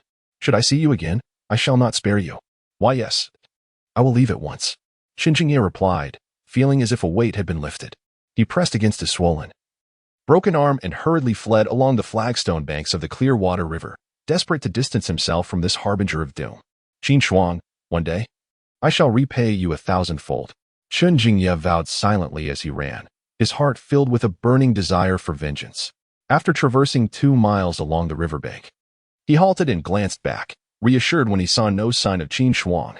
Yet, cold malice crept into his eyes. As he turned to leave, he suddenly froze, his pupils dilating in instinctive fear as he took 3 steps back. Brother Qin, you. Apologies, but it seems we meet again, Qin Shuang declared, his eyes ablaze with murderous intent, akin to a tiger pouncing on its prey. Why you? Without hesitation, Qin Jingye turned to flee, fully aware that Qin Shuang had no intention of sparing him. However, it was too late. He felt a sharp pain in his back, as if he were soaring through the clouds, and in the next moment, darkness enveloped him. Indeed, Qin Shuang cast Qin Jingye's lifeless body into the clear waters of the river, releasing a low, resonant roar akin to that of a tiger. He then discovered a stone, moved it aside, and gathered a dozen earthworms before making his way to the Fuxing restaurant. Tiger Roar Divine Intent Technique. Beginner, simplified. Imitate the tiger's roar 1,000 times. Consume 10 tiger blood pills. He still possessed 50 tiger blood pills and 3 dragon blood pills at home. That night, he could master the Tiger Roar Divine Intent Technique. Qin Shuang mused inwardly. He was acutely aware that this technique was of a significantly higher tier than any martial arts he had previously learned, for it was derived from the profound insights of the Tiger Roar Divine Intent diagram. At that moment, in a villa within the southern part of Qizhou City, an elderly man with a short beard sat at the head of the table, observing 3 silver-masked individuals below him. He furrowed his brow and inquired, have there been any updates on Qin Shuang? Master, there are none yet. According to my investigations, the young master pursued Qin Shuang to the clear waters behind the Golden Tiger Martial Arts Hall. When I arrived at the river, I only found signs of a struggle, but no trace of the young master. A dark-skinned silver-masked man stepped forward respectfully to report. Continue searching. We must locate Qin Shuang. Ding Dian pressed his hand against his chest, suppressing the tumultuous energy within him. At this moment, he felt a profound sense of frustration. He had finally managed to uncover information regarding his senior brother Genie Hong, and the prospect of reclaiming the Tiger Roar Divine Intent diagram seemed within reach. However, he had not anticipated that his master had shown favoritism, giving the diagram to his senior brother while retaining a secret technique for himself. His senior brother had fought valiantly, paying the ultimate price, resulting in a significant loss for him. Otherwise, Qin Shuang would never have been able to escape with the diagram. The Tiger Roar Divine Intent diagram had been his obsession for 40 years. It represented his hopes of consolidating his divine wheel. He could not afford to lose it. As the clock struck 11 at night, a howl echoed through the air. A woo. A woo. Imitate the tiger's roar one. Qin Shuang sat in the back room of Fuxing restaurant, emitting a subtle sound of a tiger's roar. He realized that even the softest imitation of the roar, audible only to himself, triggered a continuous stream of one in his mind. His left foot rested upon the grass, while his right foot pressed against a qi blood pill. Before him lay the Tiger Roar diagram and a cage containing a dragonfly. His left hand dipped into a bowl of body-refining herbal concoction. Pill refinement 1. Grass stepping 1. Soaking in body refining herbal concoction for 1 minute. Observing a dragonfly in flight for 1 minute. In his mind, the notification sounds resonated like a rapid barrage. Time passed. At 3 in the morning. Tiger Roar Divine Intent Technique has reached proficiency. Proficiency simplified to advanced mastery.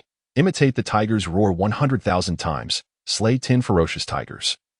Consume 100 tiger blood pills. A tremor coursed through Qin Shuang's body as a notification resonated in his mind. A torrent of immense information surged into his consciousness, seamlessly merging with his awareness. The profound techniques and insights of the proficient level of the Tiger Roar Divine Intent technique. At that moment, his energy surged, and a radiant red glow enveloped him. A terrifying aura emanated from Qin Shuang. At that moment, had there been any outsider present, they would have observed that Qin Shuang, engulfed in darkness, radiated a blood-red glow that illuminated the room in a crimson hue. Halboom Qin Shuang hastily activated the Tiger's Roar Divine Intent technique, channeling the essence and blood within him. As the vitality surged through his meridians, it resonated with a sound reminiscent of a tiger's roar. What was Qin Shuang up to? At the Fengxing Tavern on the 3rd floor, Nangong Wanner was tending to her injuries when suddenly she pricked up her ears, a look of surprise flashing across her beautiful eyes. Gradually, she rose to her feet, and in the blink of an eye, she vanished. In the next moment, Nangong Wanner appeared outside the room where Qin Shuang was cultivating. Gazing inside, astonishment filled her eyes. Such a rich vitality. Is this the Tiger's Roar Divine Intent technique? Where could he have acquired such a divine skill? At that moment, Nangong Wanner beheld a blood-colored tiger manifesting from Qin Shuang, its form growing increasingly solid, exuding a terrifying aura. As an esteemed disciple of the Divine Blade sect, she understood deeply how rare divine techniques were. These divine arts were crafted by powerful beings of the celestial realm. The Divine Blade sect, where she once resided, stood firmly in the Jianghu due to a singular divine sword technique. Yet, Qin Shuang was merely an ordinary youth from Qizhou City.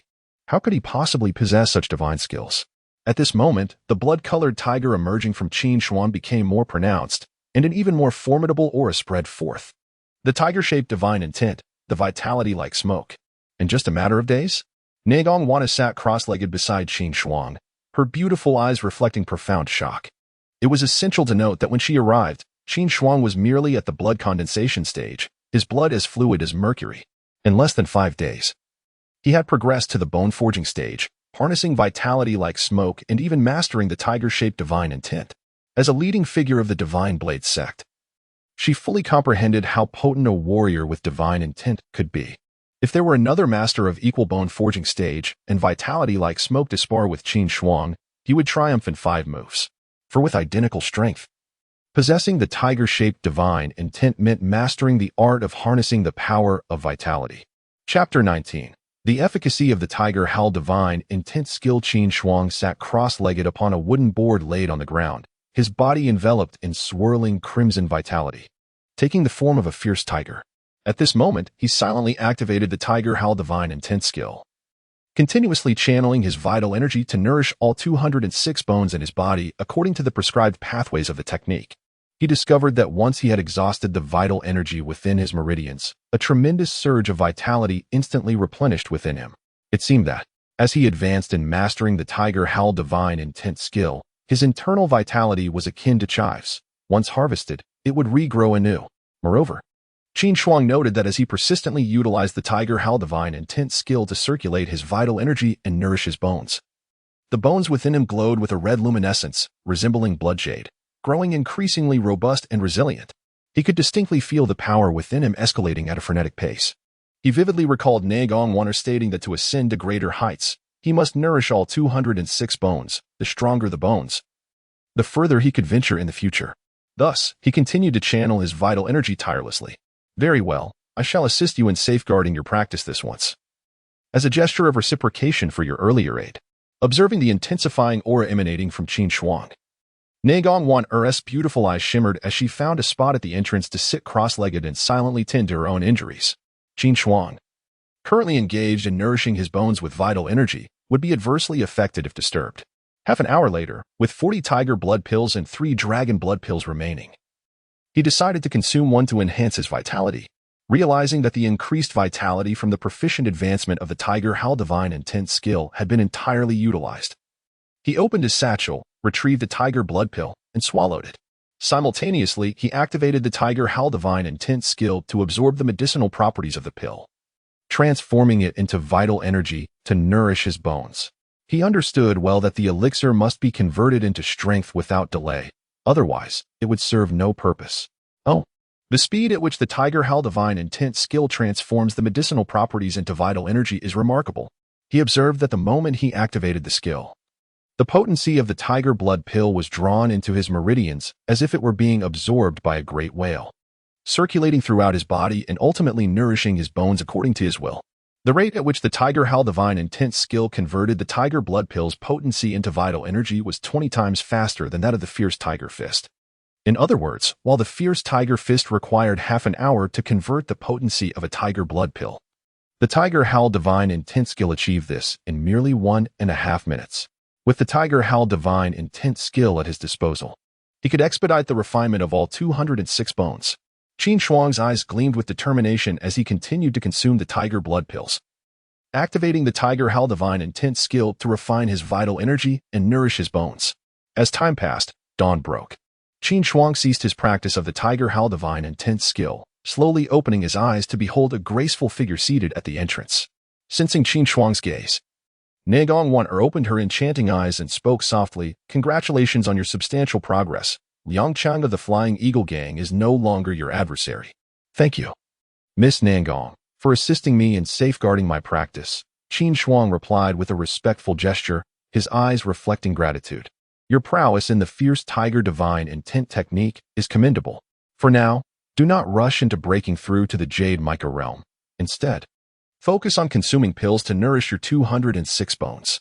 Remember, once you unleash the Divine Intent technique, it is best to silence any witnesses, lest you attract unwanted attention." Negong Wana cautioned Qin Shuang. "Yes, I understand," Qin Shuang replied, nodding. "I shall go tend to my injuries now." With that, Negong Wana swiftly ascended to the 3rd floor. Qin Shuang stowed away the Tiger Hal Divine Intent scroll alongside the scroll obtained from Qi Yufeng, then turned his attention to the interface panel. Great Simplification System. Host, Qin Shuang. Realm, Bone Forging Realm.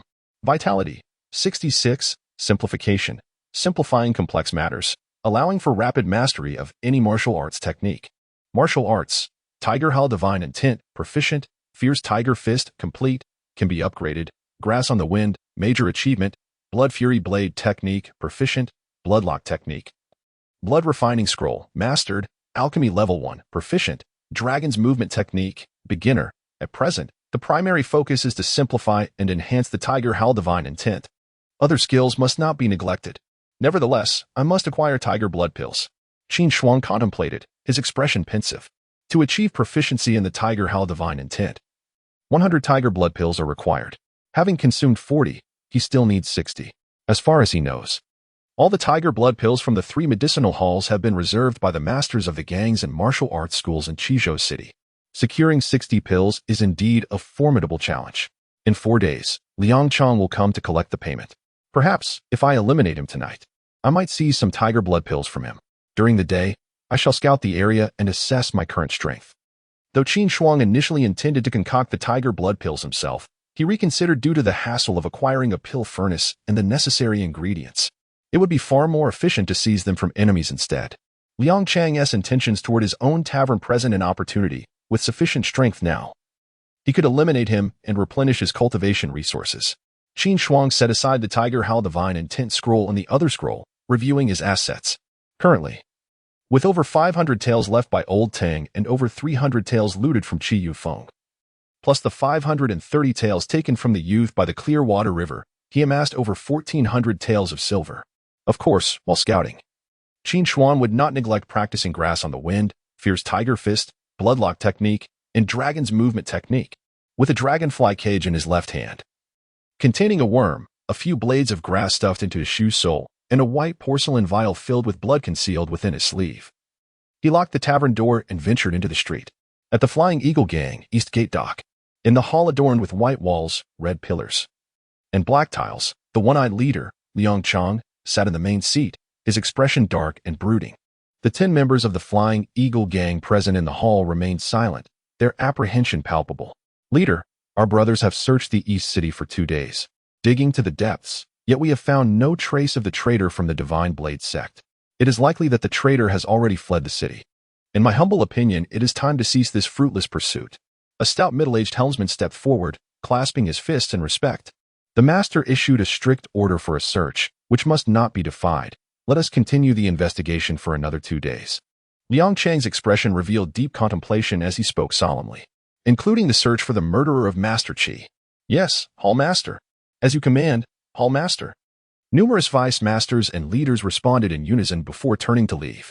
Hall Master, I went to Liang Jiao's residence, but his wife said he hasn't returned. And no one has been seen at his house here in the county. At that moment, a slender young man hurried into the hall, respectfully addressing Liang Chang. Missing? A foreboding sensation stirred within Liang Chang. Recently, one of his masters had been killed, along with 6 of his subordinates. And he hadn't seen his nephew Jiao for several days. Such occurrences were rather unusual. Come, let us proceed to Jiao's residence. Liang Chang rose. Yang Jiu was his beloved nephew, whom he had personally raised. If he could not locate him, he would be unable to account for it to the elders of the family. As Qin Shuang traversed the alley leading to the Qingshui River, he was suddenly waved at by a girl clad in red. Upon closer inspection, he realized it was Qin Shuang, the one he had rescued the previous day. Where were you yesterday? Are you all right? Qin Shuang looked around and walked over, holding a bamboo cage containing dragonflies and earthworms, scrutinizing Qin Shuang. I am fine. It's just that my father and grandfather, the people from the martial arts school, they have all perished. Qin Shuang shook her head, sorrow evident in her beautiful eyes. It was my master who saved me, otherwise, I too would have fallen victim to those wicked men. Your master? Qin Shuang was taken aback. Qin Shuang's master? Chapter 20, I am here to escort you on your journey. My master is a transcendent figure from the Heavenly Swords sect. She happened to pass by the martial arts hall and intervened to rescue me. Henceforth, I shall accompany her on my path of cultivation. Thank you, junior brother Qin, for saving me. I must take my leave now. Qin Shuang gazed at Qin Shuang, her beautiful eyes reflecting gratitude. You are leaving? Then I shall return the divine intent diagram. Qin Shuang looked at Qin Shuang, pondering briefly before speaking. Since she was departing, and he had already mastered the Tiger Roar divine intent technique, it would be of no use to him anymore, so returning it to her posed no issue. Junior brother Qin, let us discuss the Tiger Roar divine intent diagram once you have fully grasped it. I shall return to visit you once I have attained a certain level of cultivation. Qin Shuang hastily waved her hand. Very well. Qin Shuang nodded in response. I am off now. My master awaits me over there. Qin Shuang turned her gaze towards a small path behind the alley, where a beautiful woman in her 30s stood beneath a phoenix tree. Clad in simple attire and carrying an ancient sword, she emanated an ethereal aura. Take care. Qin Shuang waved at Qin Shuang. Take care. Qin Shuang replied, waving back as she approached the woman. In the blink of an eye, both Qin Shuang and her master vanished as if they had never existed. Such astonishing speed. What level of cultivation does her master possess? Qin Shuang rubbed his eyes, overwhelmed by the shock. All he could perceive were the leaves of the phoenix tree dancing in the wind, while Qin Shuang and her master had disappeared without a trace. I must first investigate Liang Chang's residence. Qin Shuang collected his thoughts, grasped the cage, and turned to follow the long street. He was aware that with the simplification system at his disposal, there would come a day when his strength would rival that of Qin Shuang as master. Carrying the dragonfly cage, Qin Shuang made his way towards the East Gate dock. As he understood it, Liang Chang commanded the East Gate dock, which was home to shipping operations, the Good Fortune Casino, taverns, shops, and markets. Liang Chang frequently resided at the East Gate dock, so meandering around the dock was the best means to locate his abode. As Qin Shuang neared the East Gate dock, he spotted a burly man donning a black eye patch, accompanied by 3 disciples from the Flying Eagle gang, emerging from a grand hall. Young Master Qin, do you still have the leisure to stroll with your bird? Have you prepared the 1,000 taels of silver you owe me? There are less than 4 days left. Liang Chang immediately recognized Qin Shuang and approached him with an air of arrogance. Rest assured, Master Liang, I will pawn the tavern at the Timely Rain pawn shop, and I assure you I will repay you by the end of the month. Qin Shuang replied with a slight smile. Having activated the blood-locking technique of the Mastery Realm, concealing all his vital energy, presenting himself as an ordinary youth. What? You intend to pawn the tavern for 1,000 taels? Liang Chang furrowed his brow, growing anxious upon hearing Qin Shuang's words. You foolish lad. Are you out of your mind? You have pawned the tavern. When the time comes and you find yourself unable to repay, the establishment shall belong to the pawn shop. Furthermore, the interest is exorbitant. You would be better off relinquishing the tavern to me, and I shall grant you an additional 100 taels of silver for your future sustenance. What do you think? Liang Chang was acutely aware that the Timely Rain pawn shop was a renowned establishment in Tianshu, with branches in all the major cities across the 16 states of the Tianshu dynasty. Should the Fuxing Tavern be pawned to Timely Rain, he would have no hope of reclaiming it. As the hall master of the Flying Eagle gang, he would certainly be no match for such a colossal entity. Qin Shuang's treachery had utterly derailed his plans. Upon hearing Liang Chang's harsh words, a murderous intent surged within Qin Shuang, prompting him to clasp his fists and respond. Master Liang, let me ponder this matter. I shall provide you with an answer by tomorrow afternoon. Very well, take your time to consider. Since you cannot repay the loan, pawning it to timely reign for 1,000 taels would be less advantageous than relinquishing it to me, where I would additionally provide you with 100 taels of silver. Surely, you can see the wisdom in that. Upon hearing Qin Shuang's proposition, Liang Chang's eyes flickered with interest, and he nodded in agreement. With 4 days remaining, he could not afford to let this opportunity slip away. There was no need to wait for nightfall. As Qin Shuang observed Liang Chang and his companions retreating, a chilling glint shone in his gaze as he stealthily followed them. Master, that scoundrel Qin intends to pawn the tavern, if he fails to repay. It would essentially be sold to the pawnshop. Little Gue, whose real name was Chen Gue, flattered Liang Chang as he trailed closely behind. Chen Gue hailed from the same village as Liang Chang and had joined the Flying Eagle gang alongside Liang Jiao. That foolish wretch. Once I obtain the tavern steed, I shall sell him to the Puxiantang. With his delicate physique, he should fetch at least 20 taels of silver, Liang Chang remarked. A smirk curling at the corners of his mouth, his eyes gleaming with anticipation. Such unscrupulous dealings were not unfamiliar to him. Through these means, he had ascended to the position of hall master and amassed considerable wealth in just a few years. Master, what a brilliant scheme indeed, Chen Gue lauded, raising his thumb in admiration. The residence of Liang Jiu was located 5 miles from the eastern gate dock, nestled among a row of gray brick houses. The third courtyard was adorned with willows that draped their green tendrils, occasionally grazed by darting dragonflies. Liang Chang instructed Chen Gue to pry open Liang Jiu's door for inspection. Strangely, nothing appeared disturbed. The bedding was unmade. Yet, the occupant was nowhere to be found. Standing in his nephew Liang Jia's disheveled room, Liang Chang felt an ominous premonition stirring within him. Help! At that moment, a voice calling for help echoed from the kitchen, uttering only the word help before falling silent. Ajun? Liang Chang drew his long blade, his eyes flashing with intensity, and cautiously retreated from the room toward the kitchen.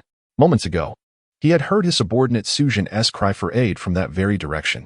The kitchen lay eerily quiet, devoid of any sound.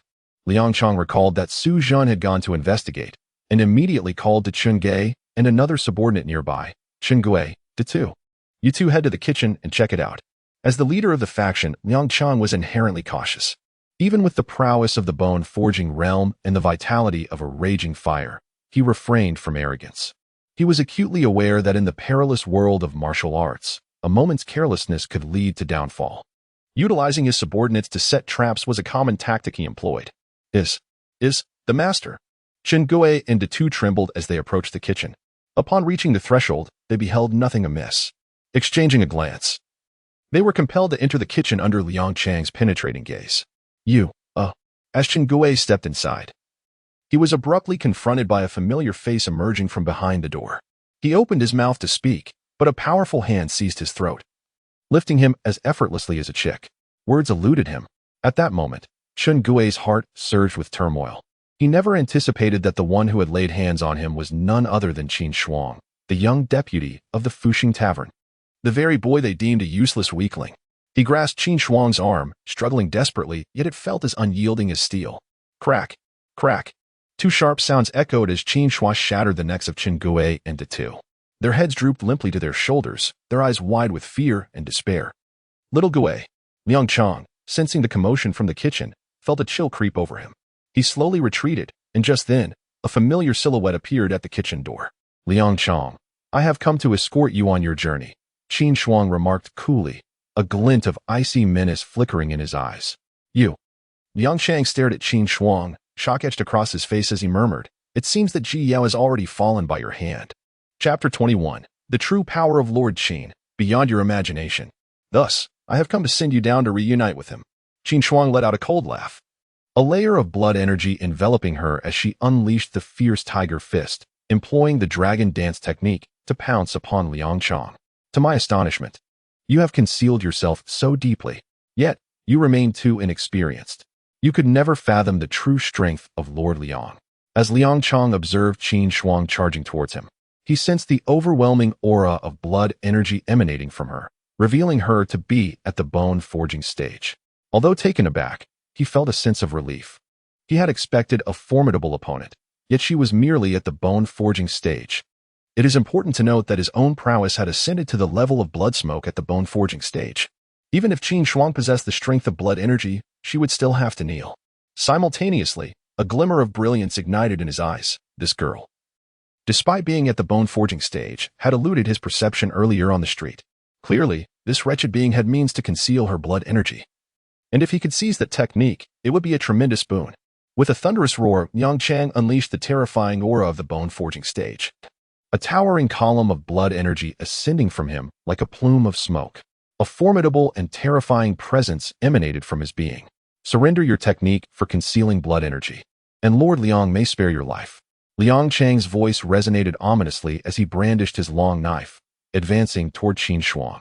Qin Shuang paid him no heed. With a fierce tiger's lunge, she struck towards Liang Chang's chest.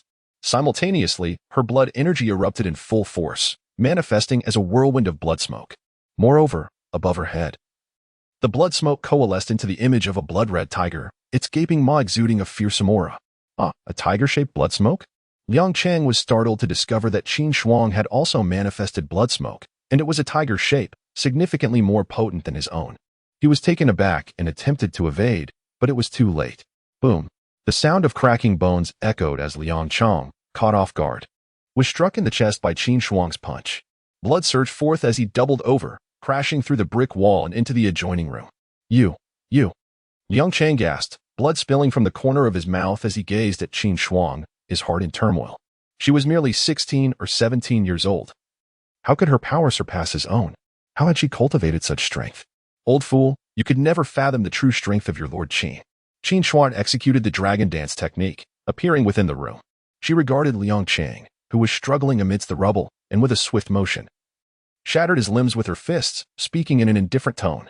Liang Chang's face contorted in agony, blood trickling from his lips as he bore a look of despair. Qin. Brother Qin, there is no deep-seated enmity between us. If you could show mercy, I shall forfeit the 1,000 taels of silver. All my wealth, all of it shall be yours. Is that agreeable? He did not wish to meet his end. Having struggled tirelessly to reach his current position, he has sacrificed so much. The thought of dying now fills him with bitterness. As long as he draws breath, he believes he can find a way to reclaim what he has lost. Moreover, there might come a day when he can devise a means to exact vengeance upon Qin Shuang. If he were to perish, he would lose everything. Tell me, is this enough to bargain for your life? Upon hearing this, Qin Shuang's eyes glimmered with anticipation. He is currently in dire need of silver and tiger blood pills. If he could plunder Liang Chang, it would undoubtedly be a boon. 3 residences for 1,000 taels of silver, over 60 tiger blood pills, and 100 pieces of gold and jewelry. If only Brother Qin would spare my life, I would grant you all of this. Liang Chang gazed at Qin Shuang, hope flickering in his eyes. As long as you remain honest and do not play tricks, I might just spare your life. Where are the riches hidden? Qin Shuang's heart stirred at the thought. This scoundrel has truly amassed considerable wealth over the years. If he could procure all of it to exchange for blood pills, it would sustain him for quite some time. Please, Brother Qin, swear you will not kill me, and I shall reveal the location of my treasures. Liang Chang looked at Qin Shuang, blood seeping from his lips. He feared that Qin Shuang might betray him, taking the riches and then striking him down. Since you lack sincerity, then die now. Qin Shuang seized Liang Chang by the collar, his gaze dark and murderous. Even if Liang Chang were to perish, he would still find a way to locate him. It would merely take a bit longer. A surge of terrifying vitality erupted from Qin Shuang, coalescing into a towering phantom of a fierce tiger that bore down upon Liang Chang. Hold your hand. I will speak. Witnessing the murderous intent in Qin Shuang's eyes, Liang Chang's heart sank as he hurriedly spoke. In the basement of the luxurious residence at number 16, Fugua Courtyard. At this moment, Liang Chang understood all too well. If he remained silent, he would die at once. But if he spoke, there remained a slim chance for survival. Should you attempt deceit, I will ensure your suffering exceeds death. Qin Shuang glared at Liang Chang, his intent to kill palpable. No daring. Liang Chang stammered, fear etched across his face. Qin Shuang quickly found a dishcloth in the room, gagged Liang Chang, then hoisted him up, utilizing his agility to dart toward the banks of the Clearwater River.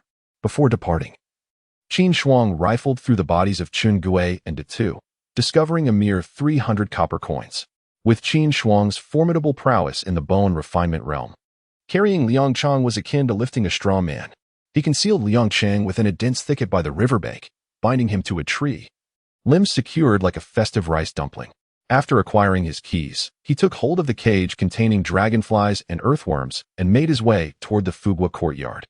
The Fugua courtyard, constructed by the Flying Eagle Gang of Qizhou City, boasts exquisite rock formations, bamboo groves, lotus ponds, and charming bridges over babbling brooks. Adorned with elegant pavilions and towers, only the affluent or the noble may reside therein. Each courtyard spans 20 zhang, featuring a martial arts training ground paved with bluish stone and a courtyard encircled by walls over a zhang in height, with 10 zhangs separating each residence. In the midst of the courtyard, purple bamboo stands tall, rustling softly in the gentle breeze. Is this the residence of Liang Chang? Qin Shuang arrived at the opulent courtyard, locating the door marked with the number 16. The entrance was secured with a large iron lock. After surveying the surroundings to ensure no one was nearby, Qin Shuang produced a key and unlocked the padlock, stepping inside the courtyard. Between the cracks of the bluestone slabs, fresh grass sprouted forth. Qin Shuang closed the gate behind him and made his way towards the main hall. In the left wing of the house, he noticed a painting of 8 horses on the wall beside the bed. Lifting the artwork revealed a conspicuous bulge the size of an egg. Pressing down on the protrusion, he immediately uncovered the bedding. With a soft snap, a square hole measuring approximately 3 feet appeared in the bed frame, revealing a faint glow emanating from below. Descending into the dimness were 11 stone steps, leading to a basement paved with blue stone. It seemed Liang Chang had spoken the truth. Gazing into the cellar, Qin Shuang retrieved an oil lamp, igniting it before cautiously descending the stairs, vigilant of the flickering flame. The basement measured roughly 2 yards in width, with 3 red lacquered boxes nestled in the corners, 1 large and 2 small. The larger box was 3 feet in size, while the smaller ones measured 2 feet. Qin Shuang procured a long stick and approached one of the boxes, prying it open. To his astonishment, a trove of glistening silver ingots lay before him. Chapter 22, The Black Market, A Bountiful Harvest. To Qin Shuang's astonishment, the Liang family had amassed such a fortune. As she beheld the chest brimming with silver ingots, her eyes widened in disbelief. If a mere hall master could possess this much wealth, one could only imagine the fortune of the Flying Eagle Gang. Qin Shuang pried open 2 additional smaller chests. One contained golden leaves and exquisite jewels, while the other housed a stack of silver notes, a round black wooden token, and 2 white porcelain vials sealed with red cloth. Upon inspection, she discovered 20 tiger blood pills within. What a remarkable bounty! Her satisfaction was palpable as she surveyed the 3 chests. The silver notes totaled 3,000 taels, complemented by 1,000 taels in ingots. This venture had proven exceptionally fruitful. She tucked the silver notes, the wooden token, and the tiger blood pills into her garments, while the jewels were carefully placed into a satchel for her to carry. The silver ingots remained in the chest, which she intended to retrieve under the cover of night. Carrying such a conspicuous load in daylight would be imprudent. Having organized her spoils, Qin Shuang secured the chamber and, while in the main room of the Liang residence, discovered a jar of honey. After a moment of contemplation, she decided to take it with her and made her way to the banks of the Clearwater River. Before long, she located Liang Chang hidden among the thickets by the riverbank. At that moment, he was besieged by ants, his visage contorted in agony, a pitiful sight. He attempted to scream, but his mouth was gagged. Upon seeing Qin Shuang approach, his eyes widened in frantic blinks, emitting muffled whimpers. Liang Chang, where did you procure the tiger blood pills? Qin Shuang inquired, tearing away the dishcloth that muffled his voice. She needed more of the pills to expedite the cultivation of her vital energy and strengthen her bones. The tiger blood pills were all purchased from the black market. Liang Chang stammered, his body trembling, his eyes reflecting sheer terror. Devoid of the arrogance he had displayed during the debt collection. The black market? Where is it? How do I get there? Qin Shuang's interest peaked. The tiger blood pills in Qizhou City were monopolized by the martial arts schools and gang leaders, making them nearly impossible to acquire. Purchasing them from the black market merely required a bit of additional silver. Now, with the 4,000 taels from Liang Chang, combined with her own 1,400, she possessed over 5,000 taels, ample funds to obtain the pills. The black market lies at the juncture of Qinzhou City, Jinyong City, and Hongfeng City, at a place called Lanwei Lake. It opens nightly at 6 and closes at 5 in the morning. Entrance requires a wooden token. They sell everything there, including dragon blood pills and martial arts manuals. Yang Chang divulged, desperation flickering in his eyes. In his desperate plight, he revealed all he knew. His body crawling with ants, a truly wretched sight. Liang Chang, do I still owe you money? Qin Shuang crouched down, lifting his chin with her hand, observing him with a narrowed gaze. And no, I no longer owe. Liang Chang stammered in fear. His limbs were broken, his body gravely injured. He was a lamb awaiting slaughter. Now, he could only hope that Qin Shuang, in light of her newfound wealth, might show mercy and grant him a reprieve. I had promised you that as long as you refrained from deceit, I would spare your life. Yet, in your insatiable greed to seize my family's tavern, you resorted to forgery and heinous acts of murder to silence your witnesses. Such transgressions are indeed abhorrent. Qin Shuang glared at Liang Chang, a glint of malice flickering in his eyes. Brother Qin, please, do not kill me. You promised. Liang Chang pleaded, his voice trembling with terror as he struggled desperately. I never stated that I would kill you. I merely wished to show you a taste of sweetness. Qin Shuang replied coolly, opening a jar of honey. He took a twig and inflicted wounds upon Liang Chang's body, subsequently coating him in honey. As he smeared the viscous substance, he noticed an increasing swarm of ants gathering around them, even a centipede slithering nearby. You vile wretch. You never intended to spare my life. I shall curse you even in death. Liang Chang shrieked, overwhelmed by dread and despair as he saw his own body marked with lacerations and smeared with honey. He realized that this loss of blood could very well lead to his demise, even if he survived. The combination of honey and the scent of blood would soon attract ants, centipedes, and snakes, leaving him utterly incapacitated and grievously wounded. It was evident that Qin Shuang had no intention of letting him live. Silence. Qin Shuang hissed, stuffing a dishcloth into Liang Chang's mouth, and with a swift motion, he jabbed at Liang Chang's remaining eye, rendering him blind. In agony, Liang Chang convulsed and trembled, trapped in a torment where he could neither curse nor escape the clutches of death. In that moment, all he wished for was a swift release from his suffering. Qin Shuang then tore Liang Chang's garments into strips, binding him more securely, and covered him with some branches. Observing the crawling ants and centipedes enveloping Liang Chang, he finally departed, carrying his bundle and a cage for catching dragonflies. As Qin Shuang stepped away from Liang Chang's hiding place, a sudden notification echoed in his mind, accompanied by a torrent of information regarding the perfected technique of grass flying. In that instant, he felt as if he had been honing this skill for over 25 years. Simultaneously, a warm surge coursed through his lower body, reinforcing the bones in his legs, endowing them with greater resilience and springiness. He experienced an invigorating lightness, akin to a bird in flight.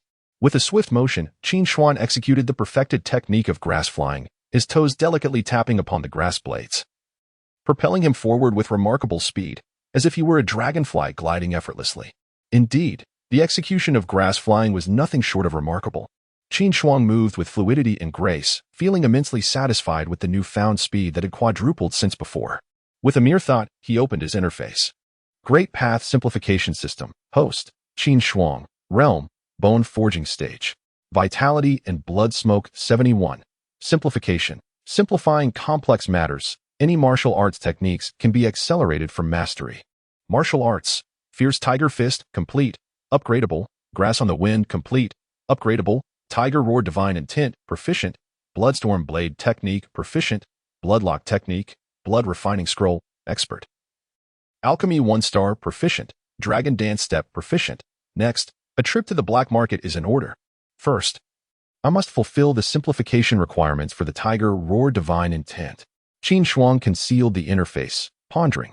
The simplification of Tiger Roar Divine Intent necessitates mimicking the tiger's roar 100,000 times, slaying 10 ferocious tigers, and consuming 100 tiger blood pills. The imitation of the tiger's roar can be practiced at any time.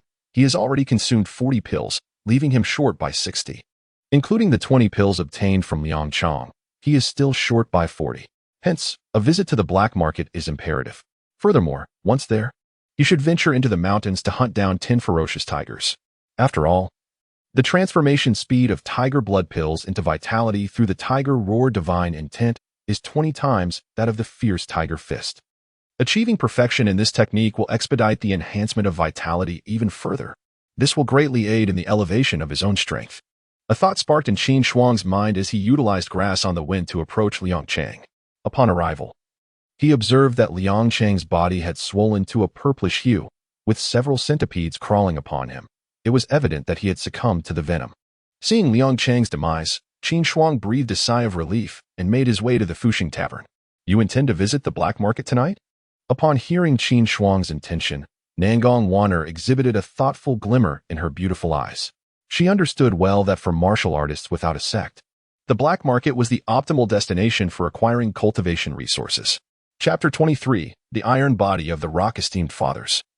May I humbly request your generous gifts to hasten the updates? How is your injury healing?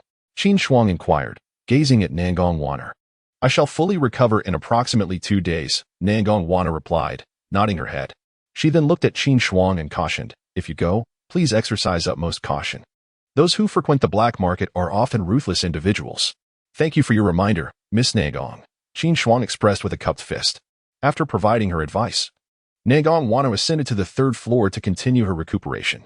Qin Shuang then examined the 20 tiger blood pills he had acquired from Liang Chang, consumed them, and simultaneously studied the tiger roar diagram, practicing the simplified martial arts inspired by the tiger's roar. At 2 o'clock in the afternoon, clad in gray garments and carrying a bundle, Qin Shuang locked the door of the Fushing Tavern and set off towards Qizhou City. Proceeding eastward from Qizhou City for 150 miles, one arrives at the Lanyu Lake. The lake spans 10 miles and is surrounded by mountains on 3 sides. At its edge lies a square white stone platform, measuring over 300 feet, resembling the moon, thus earning the name Lanyu Lake. As the sun began to set, casting a crimson hue across the sky, Qin Shuang reached a location 3 miles from Lanyu Lake, concealed within a grove of maple trees.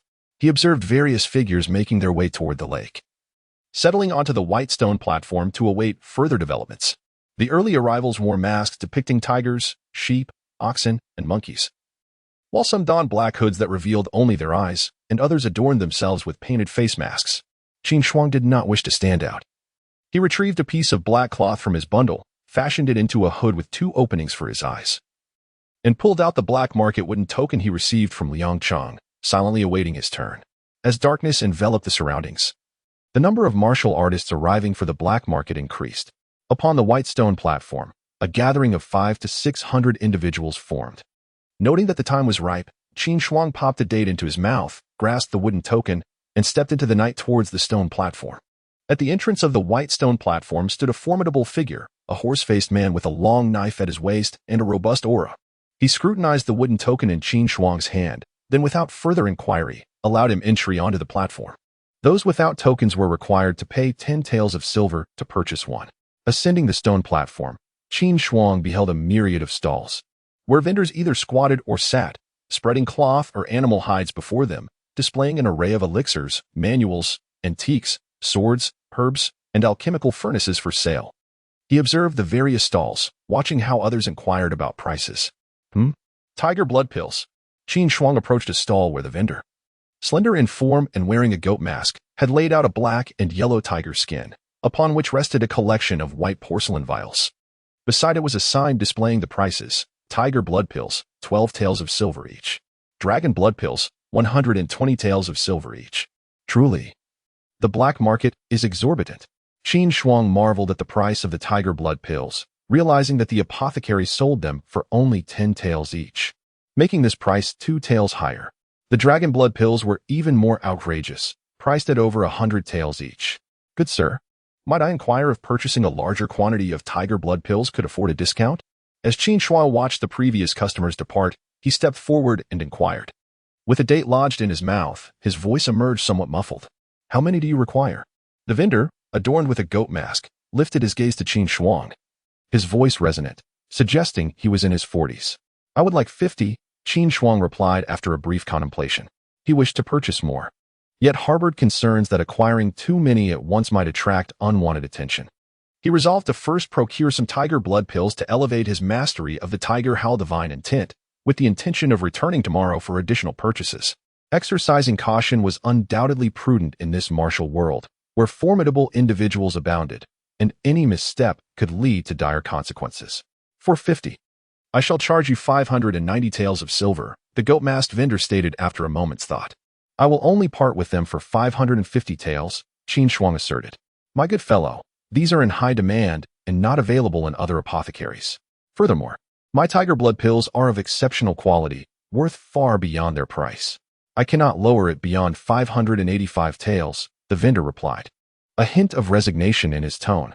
Observing the vendor's demeanor, Qin Shuang produced 5 silver notes and 80 taels of loose silver, offering 580 taels will suffice.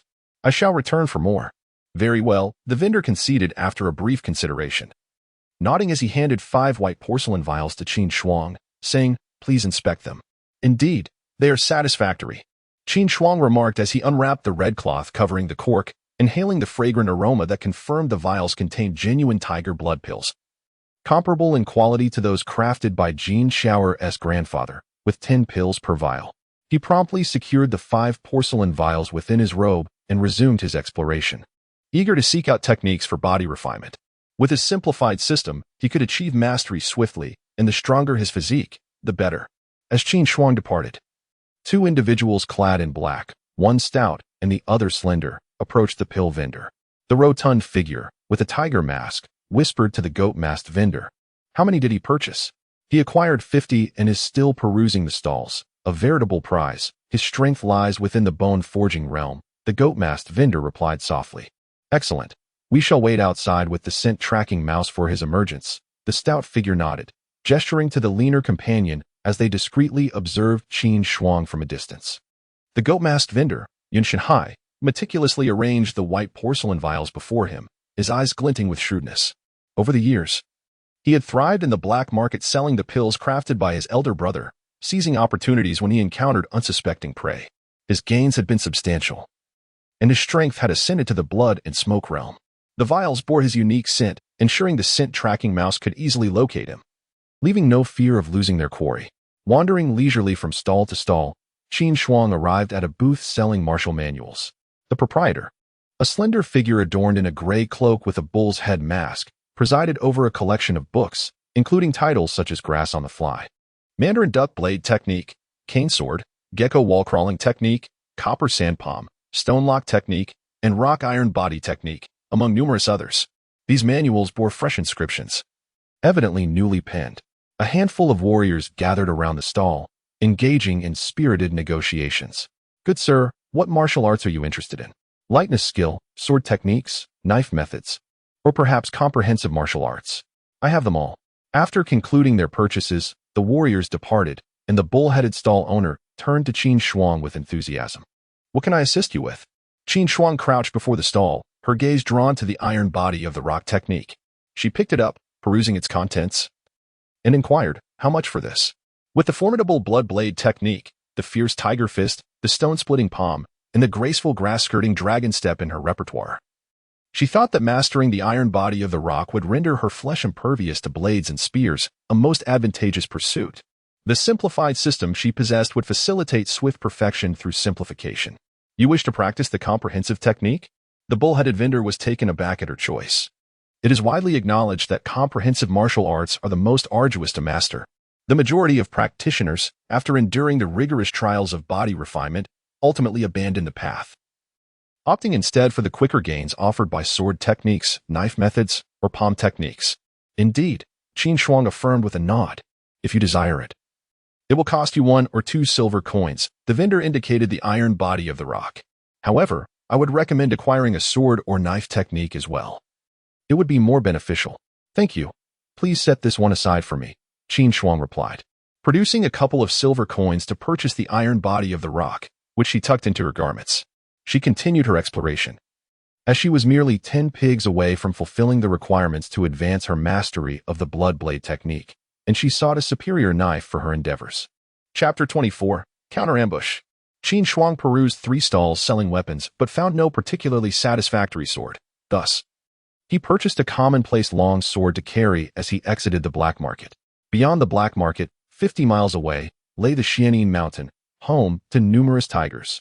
First, he needed to find a refuge, consume the tiger blood pill, and elevate his tiger howl divine intense skill from proficiency to mastery. Then, at dawn, he would hunt the tigers and return to Qingzhou City. Standing 30 paces away from the entrance of the black market, Qin Shuang contemplated his next move. During his search for weapons, he inquired with a stall owner and learned that the tigers of Xianin Mountain were plentiful. The nearby medicinal halls of 3 major cities sourced the necessary tiger blood and bones for the tiger blood pill from the tigers hunted in that very mountain. He required the slaughter of 10 fierce tigers to enhance his tiger howl divine intense skill and needed to vanquish a single suspended eyebrow white tiger for the fierce tiger fist. At this moment, it was already past 9 in the evening, and people continued to arrive at the black market from afar. Qin Shuang, with the long sword on his back, hurried along the path through the maple forest towards Xianin Mountain. Meanwhile, 3 masked figures cloaked in black were concealed within a grove 3 miles from the black market. The leader, with a gray rodent perched on his shoulder, fixed his gaze intently on the exit of the black market. These 3 were Yun Shihai, along with Qin Jinshun and Qin Jinxiu, who had previously sold pills to Qin Shuang. Suddenly, a figure donned in a black hood emerged, carrying a bundle as they sped away towards Xianin Mountain. Squeak, squeak, squeak. At that moment, the scent spirit mouse resting on Yun Shinhai's shoulder began to squeal. The fat lamb has emerged. Pursue. Yun Shinhai's eyes gleamed with excitement as he signaled to Qin Jinshun and Qin Jinxiu, and the 3 of them hastened in pursuit of Qin Shuang's departing figure. An hour later, Qin Shuang found himself 40 miles from the black market, at the foot of Xianin Mountain, nestled within a grove. He spotted a large tree and leaped onto a triangular branch, sitting cross-legged atop it. Alchemy skill level 1, proficient. Simplified. After refining pills 10,000 times, one can concoct a tiger blood pill. Proficiency can be elevated to great success. He retrieved the 50 tiger blood pills he had just purchased and directed his consciousness towards the interface. The pills appeared to be in perfect condition. Utilizing his proficient alchemical skills, Qin Shuang verified that the tiger blood pills were indeed sound, and with reassurance, he took one and swallowed it. Consuming tiger blood pill 1, a surge of potent medicinal energy enveloped him, prompting Qin Shuang to promptly channel the tiger Hal divine intent skill to convert the medicinal force into internal vitality. The conversion process was swift. Within merely a minute and a half, the energy from 1 tiger blood pill was fully absorbed, transforming into vitality that nourished his bones. Qin Shuang sensed a fortification of his skeletal structure. Consuming tiger blood pill 1. Consuming tiger blood pill 1. Without hesitation, he continued to consume the tiger blood pills. Such was his nature. Once a pill was in hand, it must be transformed into strength without delay. Just as Qin Shuang ingested his 18th tiger blood pill, he suddenly heard the sound of footsteps approaching from over 20 paces away. Qin Shuang narrowed his eyes, promptly stowing away his belongings and gripping his longsword tightly. He strained to listen. 3 individuals were approaching. Yun Shihai stood at the edge of the forest, gently stroking the head of the scenting mouse in his possession, a sinister smile creeping across his face as he addressed the Chun brothers, Qin Jinshun and Qin Jinxiu. This person is right inside. After purchasing the tiger blood pill, he dares to continue roaming the black market. His wealth must be considerable. This scoundrel has led us on such a long chase. We shall make him pay dearly. Qin Jinshun gazed into the thicket, his long sword emitting a sharp clang as the vigor of his perfected blood energy manifested visibly around him, the aura resembling tangible fabric, on the verge of transforming into a fierce blood smoke. Come out. We seek only riches. Yun Shinhai's blood energy erupted forth, a towering plume of it rising above him, exuding a suffocating pressure beneath the dim moonlight. Just then, a tiger's roar resounded. Yun Shinhai, alarmed, observed a red blur lunging towards him. Seeking death, he seethed, his eyes flashing with cold light as he infused his long sword with energy, striking out at the red figure with the sound of thunder. Simultaneously, his 2 disciples, Qin Jinshun and Qin Jinxiu, thrust their swords, cutting off all avenues of escape for the red specter. To Yun Shinhai's astonishment, the red figure suddenly twisted like a darting fish and, in the next instant, reappeared behind him, lunging once more.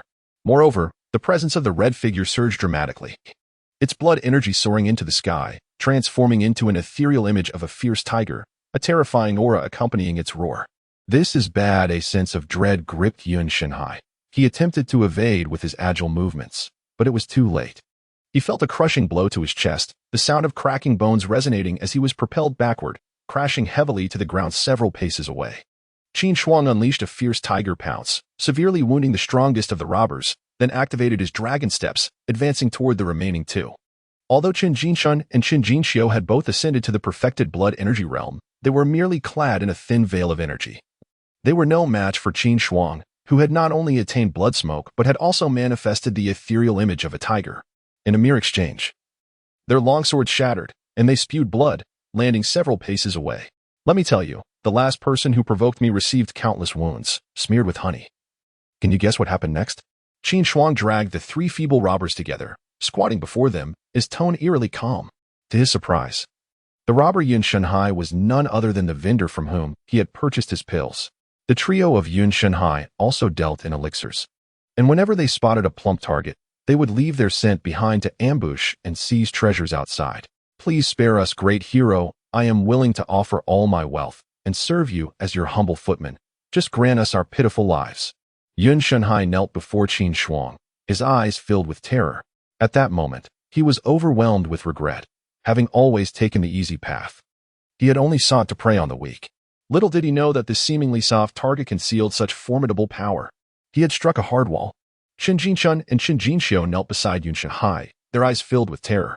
Pray tell, is what you have to offer worth your life? Qin Shuang spoke coolly, rummaging through the bags belonging to the three. Among their possessions, she discovered 10 dragon blood pills, 180 tiger blood pills, 10 silver notes, and over 500 taels of silver. Additionally, there lay a half piece of what resembled beast skin, one side etched with a map of mountains and rivers, while the other depicted an expanse of ocean. Great hero, we still have 3,000 taels of silver. Yun Shenhai stammered, trembling.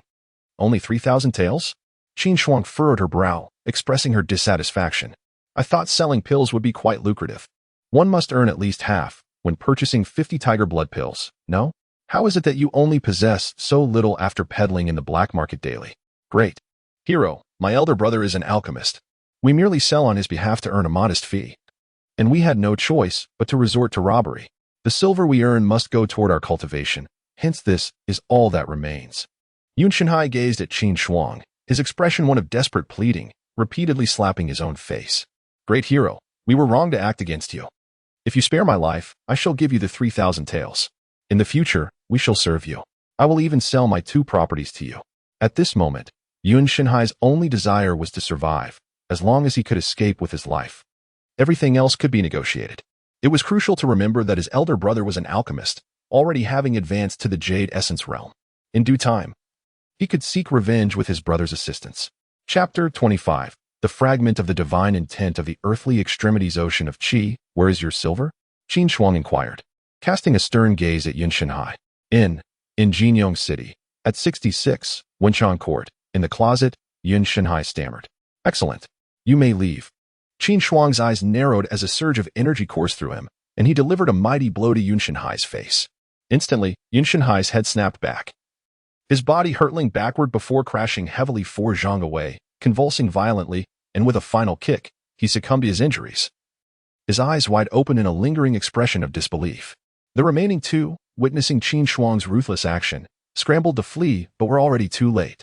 With a punch for each, Qin Shuang shattered their spines, and they too met their demise. Jinyong City. I shall retrieve it once the coast is clear. Qin Shuang mused, surveying the lifeless forms of Yun Shenhai and his companions. With Jinyong City situated 150 li from Qizhou City, the journey was no trifling matter. He resolved to deal with the immediate threat first and promptly set off towards Xianing Mountain. Before long, he arrived at a hillside where he found a grand tree. Seeking a sturdy branch, he settled down to examine the items he had obtained from Yun Shenhai. The haul was truly remarkable. Qin Shuang's eyes gleamed with satisfaction as he surveyed the contents of the package. This venture had proven exceptionally lucrative. Not only had he recouped the 580 taels of silver spent on the tiger blood pill, but he had also acquired 50 tiger blood pills without any cost, in addition to 10 dragon blood pills, 150 tiger blood pills, and a total of over 3,000 taels in silver notes and coins. Moreover, there was a peculiar object resembling a map. Could it be a treasure map? Qin Shuang's gaze brightened as he examined the beast skin-like artifact in his hand. The hide was inscribed on both sides with maps of mountains and oceans. Its brown hue measured roughly 1.5 feet square, crafted from an unknown resilient animal hide. Divine intent of the earthly extremities ocean of Qi. Fragment, to be completed, simplified completion. Observing a practitioner of this technique perform once will complete it. At that moment, a system notification echoed in Qin Shuang's mind. The divine intent of the earthly extremities ocean of Qi? Upon reading the prompt on the panel, Qin Shuang's eyes widened in excitement. It was known that his Tiger Hal divine intent was derived from a mere illustration. He had not anticipated that among the spoils taken from Yun Shenhai, there would be a fragment of a divine technique. Although it was incomplete, it was indeed a divine method. To fully realize it, he needed to find someone proficient in the divine intent of the earthly extremities ocean of Qi and observe them perform it just once. Contemplating this, Qin Shuang carefully stored the fragment in his pack. This condition would require time to investigate further. Next, Qin Shuang retrieved the rock iron body technique he had procured from the black market and began to peruse its contents. Since it was now in his possession, he might as well delve into its fundamentals at once. The unyielding stone body technique, uninitiated, simplified. Standing in a stream for 1 minute will suffice to begin, standing in the stream, resembling an unyielding stone. Being washed by the water for a minute? Qin Shuang contemplated the simplified requirements displayed on the panel, his eyes reflecting a thoughtful gleam. Indeed, this notion held merit. He resolved to seek out a stream tomorrow and commence his initiation. For now, he would consume the tiger blood pill to fortify his bones. Consuming tiger blood pill 1. Consuming tiger blood pill 1. As Qin Shuang activated the tiger roar divine intent to convert the potency of the tiger blood pill into vitality, he felt his internal energy surging, continuously nourishing his bones and transforming into the essence that would reinforce his 206 bones. At that moment, a profound silence enveloped the surroundings. Should anyone have been present, they would have witnessed a blood-red radiance, nearly 2 yards in circumference, emanating from the tree branch where Qin Shuang perched, starkly illuminated by the soft moonlight. A terrifying aura radiated from that mass of vitality. Qin Shuang sat with closed eyes upon the tree branch, consuming tiger blood pills one after another. He sensed his bones radiating a rich crimson glow, growing increasingly resilient, as if crafted from ruby. Is the essence of jade about to be birthed? Upon ingesting the 142nd tiger blood pill, he felt a surge of warmth radiate from his spine, with a faint red light flickering within his bones. He recalled Nangong Wana mentioning that if one were to nourish their bones with vitality in the bone refinement realm and sensed warmth in the spine accompanied by a shimmering red light, it signified an imminent transition into the jade essence realm. At this juncture, should he persist in infusing vitality into his bones, their fortitude would amplify, laying a more solid foundation for his future martial path. Qin Shuang recognized that he had reached the pinnacle of the bone refinement realm. Deeply remembering Nangong Wanner's counsel to continue nourishing his bones without condensing the blood jade essence, time flowed on, and soon, the first light of dawn appeared on the horizon, prompting Qin Shuang to gently open his eyes. At this moment, he felt empowered, having absorbed over 150 tiger blood pills along with 10 dragon blood pills, his strength surging to at least quadruple that of the previous night when contending with the likes of Yun Shanhai. Having consumed 10 dragon blood pills and 150 tiger blood pills, although I have yet to ascend to the jade essence realm, my strength should be comparable to that of a dragon-like vitality at the jade essence level. Qin Shuang clenched his fists, feeling an inexhaustible well of power coursing through him. Roar! Just then, he suddenly heard 2 thunderous roars of tigers echoing from above the Xianin mountain in the distance. With the sky brightening, it was the perfect moment to hunt down 11 ferocious tigers and fulfill the requirements for advancing his tiger roar divine intent. Gazing at the imposing Xianin mountain range, anticipation glimmered in his eyes. Without hesitation, he leapt into action, executing a flawless grass-soaring technique, gliding like a dragonfly, lightly propelling himself from the treetops as he soared toward the mountain. The Xianin mountain range sprawled over tens of thousands of miles, traversing the Yinzhou, Xiangzhou, and Kunze regions, dense with forests and teeming with ferocious beasts, strange creatures, and extraordinary beings. Warriors from the 3 states hunted within the Xianin mountains to procure resources for their cultivation. As Qin Shuang raced upward for 10 miles, he chanced upon a mountain stream where 2 striking black and yellow tigers were quenching their thirst. Upon his sudden appearance, the tigers reacted as if they had spotted their breakfast, their enormous jaws snapping open and shut as they advanced toward him. In a flash, Qin Shuang unleashed the dragon's glide technique, his form resembling that of a dragon, with a surge of vital energy swirling around him, manifesting as a spectral tiger that emitted a resonant and commanding roar.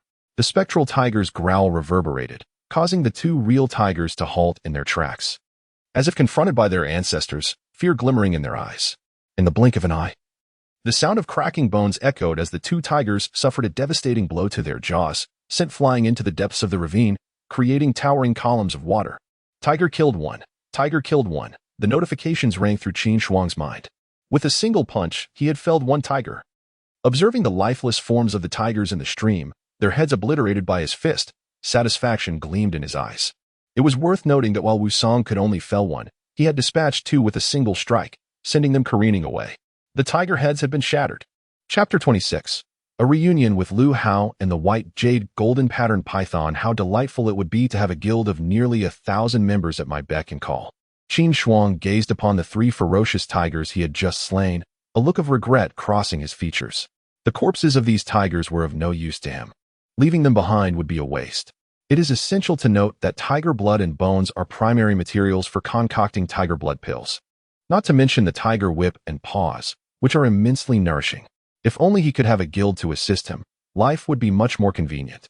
Moreover, having subordinates to serve his needs would allow him to simplify his martial arts training and procure the necessary ingredients for medicinal broths, as well as seek out stone tablets. All without wasting his own time. His time should be devoted to refining his martial skills and enhancing his strength. In this brutal world of martial arts, the only source of security lies in the relentless pursuit of power. Given his current strength, he was equivalent to a dragon in the realm of Yusue. And with the tiger form divine intent, his abilities could rival that of a martial arts schoolmaster. Qin Shuang contemplated the prospect of returning home and recruiting a few individuals for his service. After all, he possessed nearly 7,000 taels of silver, a considerable fortune indeed. He placed the 3 tiger corpses upon a large rock and resolved to hunt down 8 more tigers, aiming to elevate his tiger roar divine intent to mastery. With a swift motion, Qin Shuang activated his grass-on-the-fly technique, delving deeper into the Xian mountain range in search of tigers. By midday, he stealthily padded along the ground, whispering a low tiger roar, standing 50 miles from the mountain gorge, listening intently for any signs of tigers. Having already slain 9 tigers, he needed just 2 more to advance his tiger roar divine intent, yet after 2 hours of searching within a radius of 50 to 60 miles, he found no trace of the 10th tiger, causing his brow to furrow in concern. Could it be that within a 100-mile radius, there were only 9 tigers left? Had he exterminated them all? Qin Shuang pondered deeply. He recalled that these ferocious beasts often possess a sense of territory, suggesting that to find the 10th tiger, he would need to expand his search area. With this thought, Qin Shuang propelled himself forward, racing into the distance. Suddenly, after covering 20 miles, he heard a cacophony of voices and gasps of alarm emanating from 5 miles to the northeast. He discerned the silhouette of over 10 figures armed with swords and blades fleeing towards him, pursued by a violent storm of flying dust and collapsing trees. As though something monstrous was in hot pursuit. Positioned atop a moss-covered boulder, Qin Shuang observed the frantic escape of the group, swiftly concealing himself in the branches of a nearby tree. Moments later, as the fleeing warriors approached within half a mile of his location, he caught sight of their pursuer, a colossal white python, as thick as a barrel and stretching over 4 to 5 zhang in length. At that moment, as the group of fear-stricken martial artists reached the base of the tree where Qin Shuang was concealed, he widened his eyes in astonishment upon recognizing 2 of them. Wait, Lu Hao? Jin Yang? He had not anticipated encountering Lu Hao, the senior disciple of the Golden Tiger Martial Arts School, and the elder Jin Yang, who was recruiting disciples at the entrance. It appeared that both Lu Hao and Jin Yang had managed to escape when calamity befell the martial arts school. Rustle, rustle, bang, bang. At that moment, the colossal white python was in hot pursuit, toppling trees in its wake. As the white serpent drew nearer, Qin Shuang observed the shimmering white scales that adorned its body, glistening with a brilliant light. Atop its head was a small, horn-like protrusion, resembling a unicorn's horn, while its crimson forked tongue flicked menacingly, exuding an aura of ferocity. Could this be the white jade unicorn python? A chill ran through Qin Shuang's heart. This python, as recorded in the alchemical texts, was known as the white jade unicorn python, with its blood and flesh serving as primary ingredients for the crafting of dragon blood pills. Moreover, the flesh and blood of this creature were renowned for their exceptional restorative properties. Even when boiled, they were a splendid tonic for invigorating one's vitality.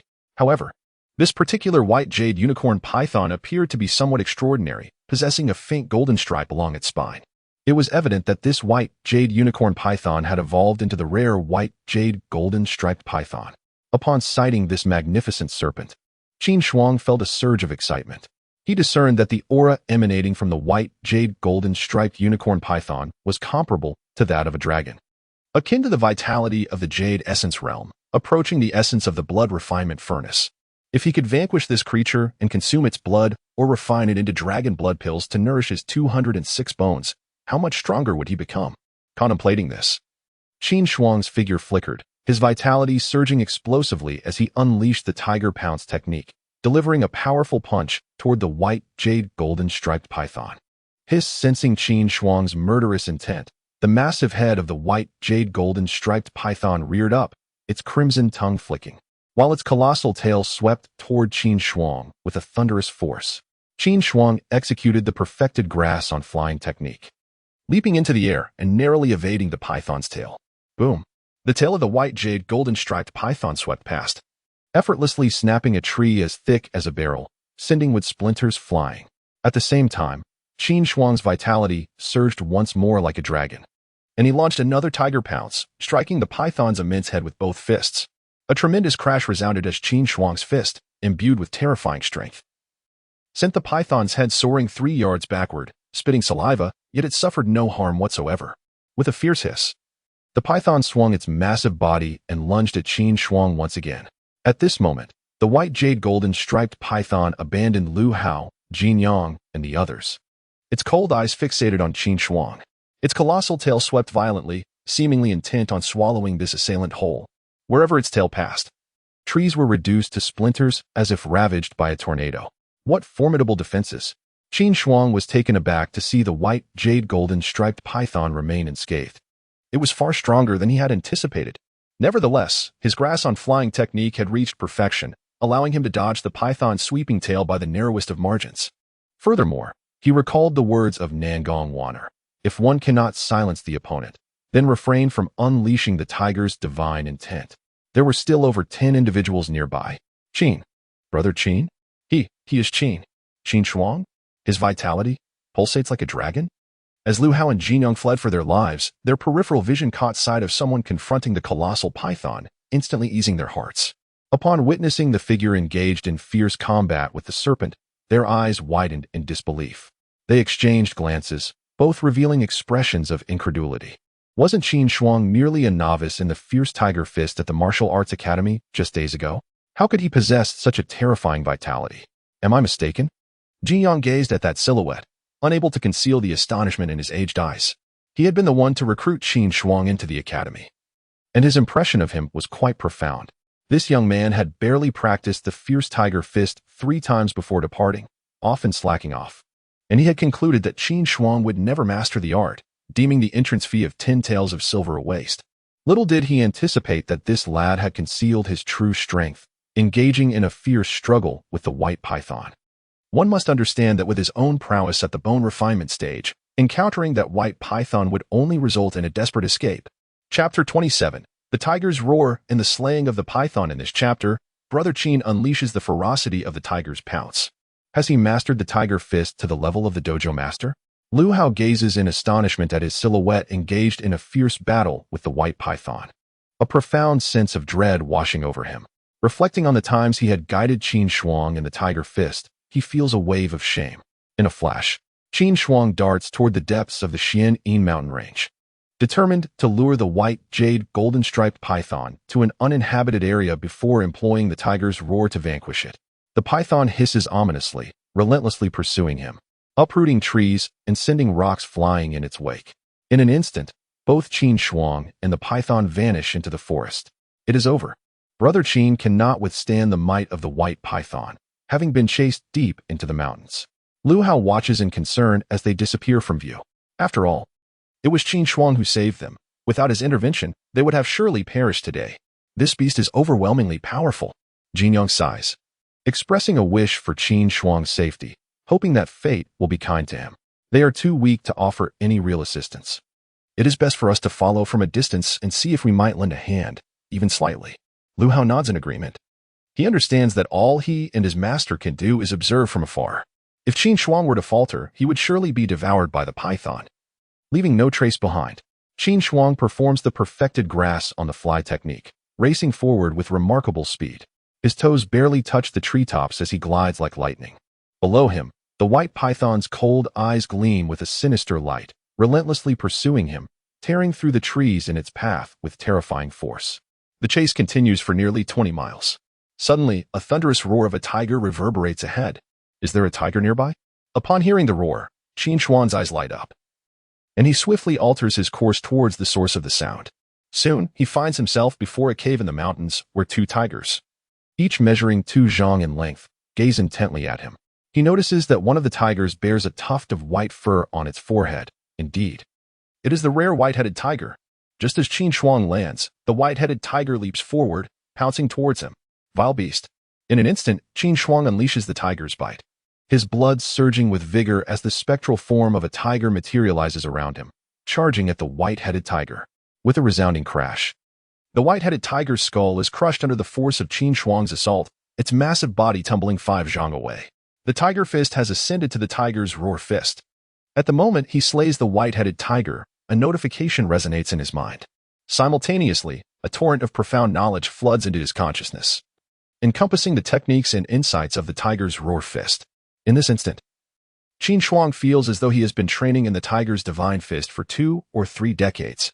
He discovered that the tiger roar divine fist was, in fact, a formidable technique that harnessed the essence of one's vitality, manifesting the spirit of a tiger into a powerful strike against foes. Moreover, Qin Shuang felt a surge of immense vitality coursing through his body, nourishing all 206 bones and fortifying his flesh and skin. Roar. At that moment, another tiger, seemingly a female, witnessed Qin Shuang slay the male tiger with distinctive white markings. It let out a fearsome roar, its eyes betraying a sense of dread, and promptly turned to flee. But where could it escape? Qin Shuang executed the grass-on-the-fly technique, swiftly catching up and mounting the fierce beast, delivering a crushing blow to its head. Thud. The tiger's skull shattered like a watermelon in an instant. Simultaneously, the white jade golden patterned python closed in on Qin Shuang from a distance of 2 zhang. Its crimson tongue flicked in and out as its massive tail swung menacingly toward him, seemingly intent on ensnaring him. However, Qin Shuang's perfected grass-on-the-fly technique allowed him to evade with mere millimeters to spare. Roar.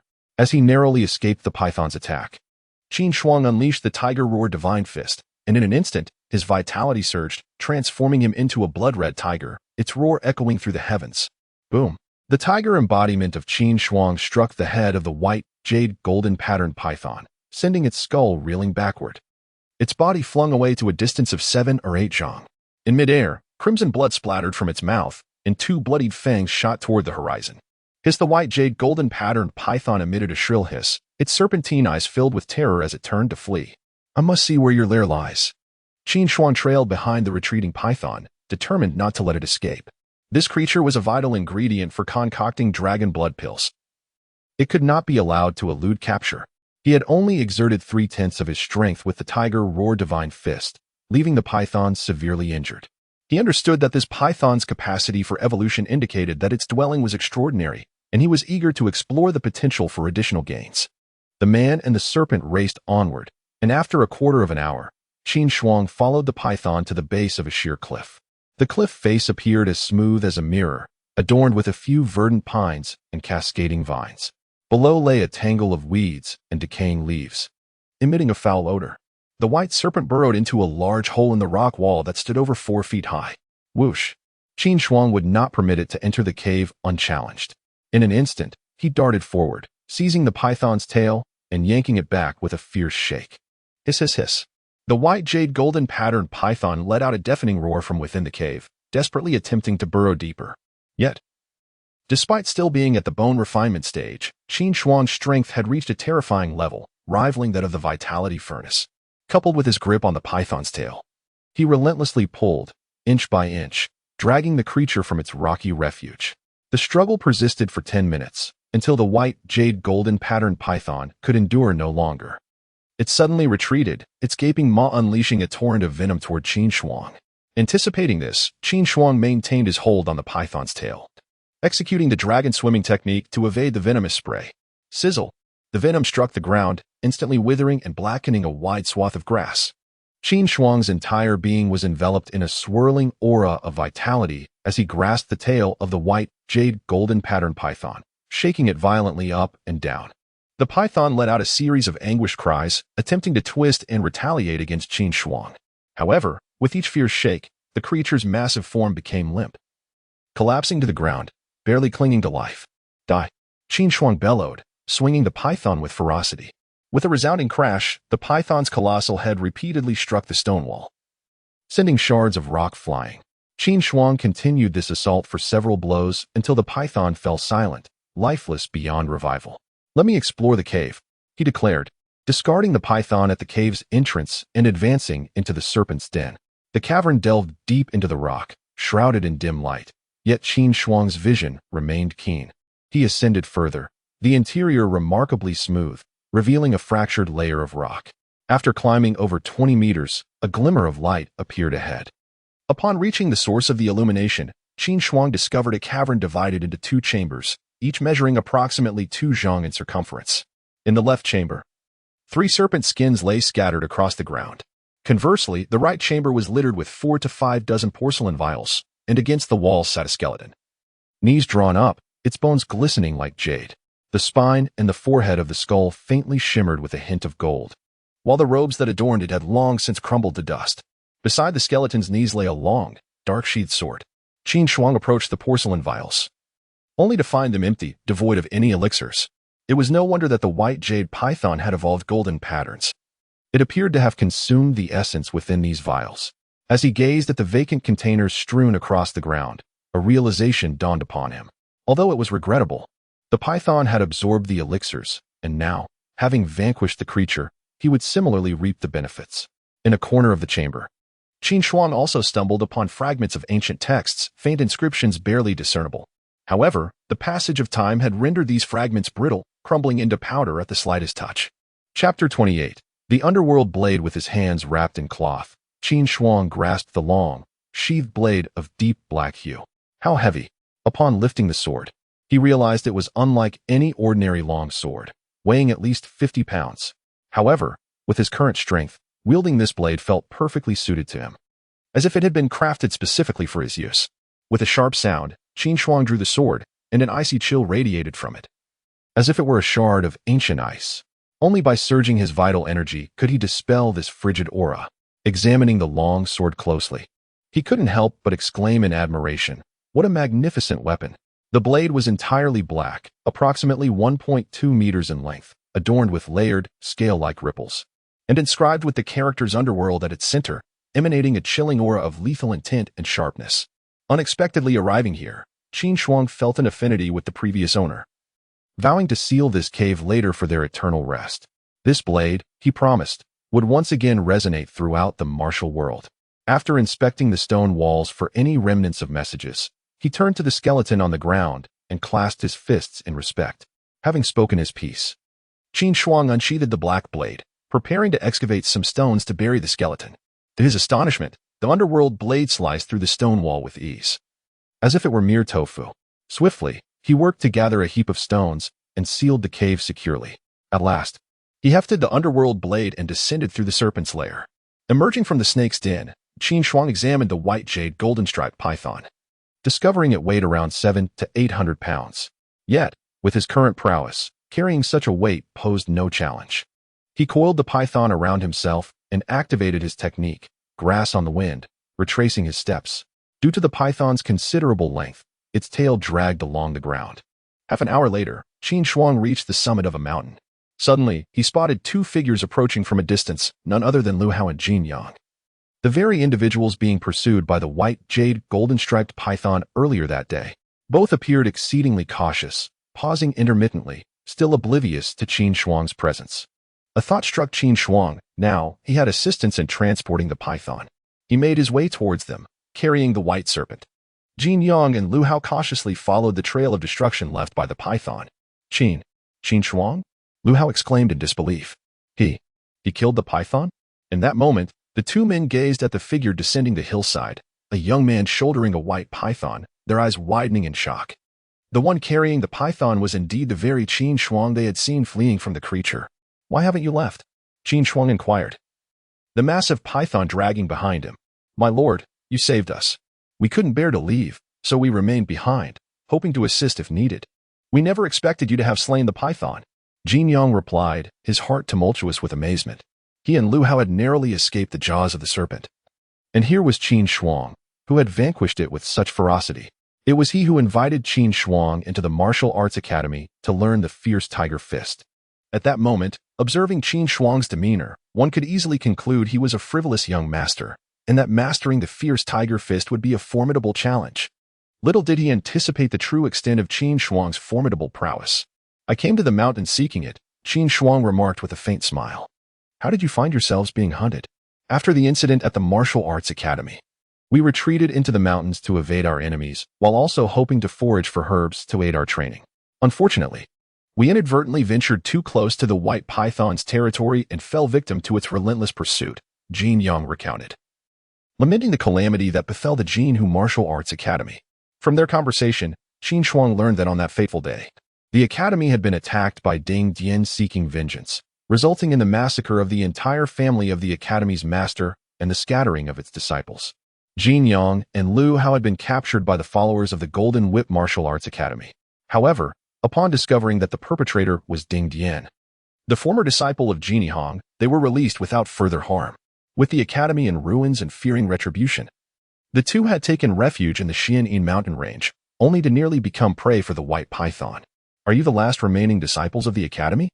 Qin Shuang inquired, gazing at Jin Yang and Lu Hao. The murderer Ding Dian still roams Qizhou City, hunting down the academy's disciples. We managed to escape with 13 disciples, who are currently hiding in a village outside the mountains, while the fate of the others remains unknown, Jin Yang sighed. Very well, you shall accompany me from now on. Should Ding Dian come, I shall confront him, Qin Shuang declared, feeling a surge of determination.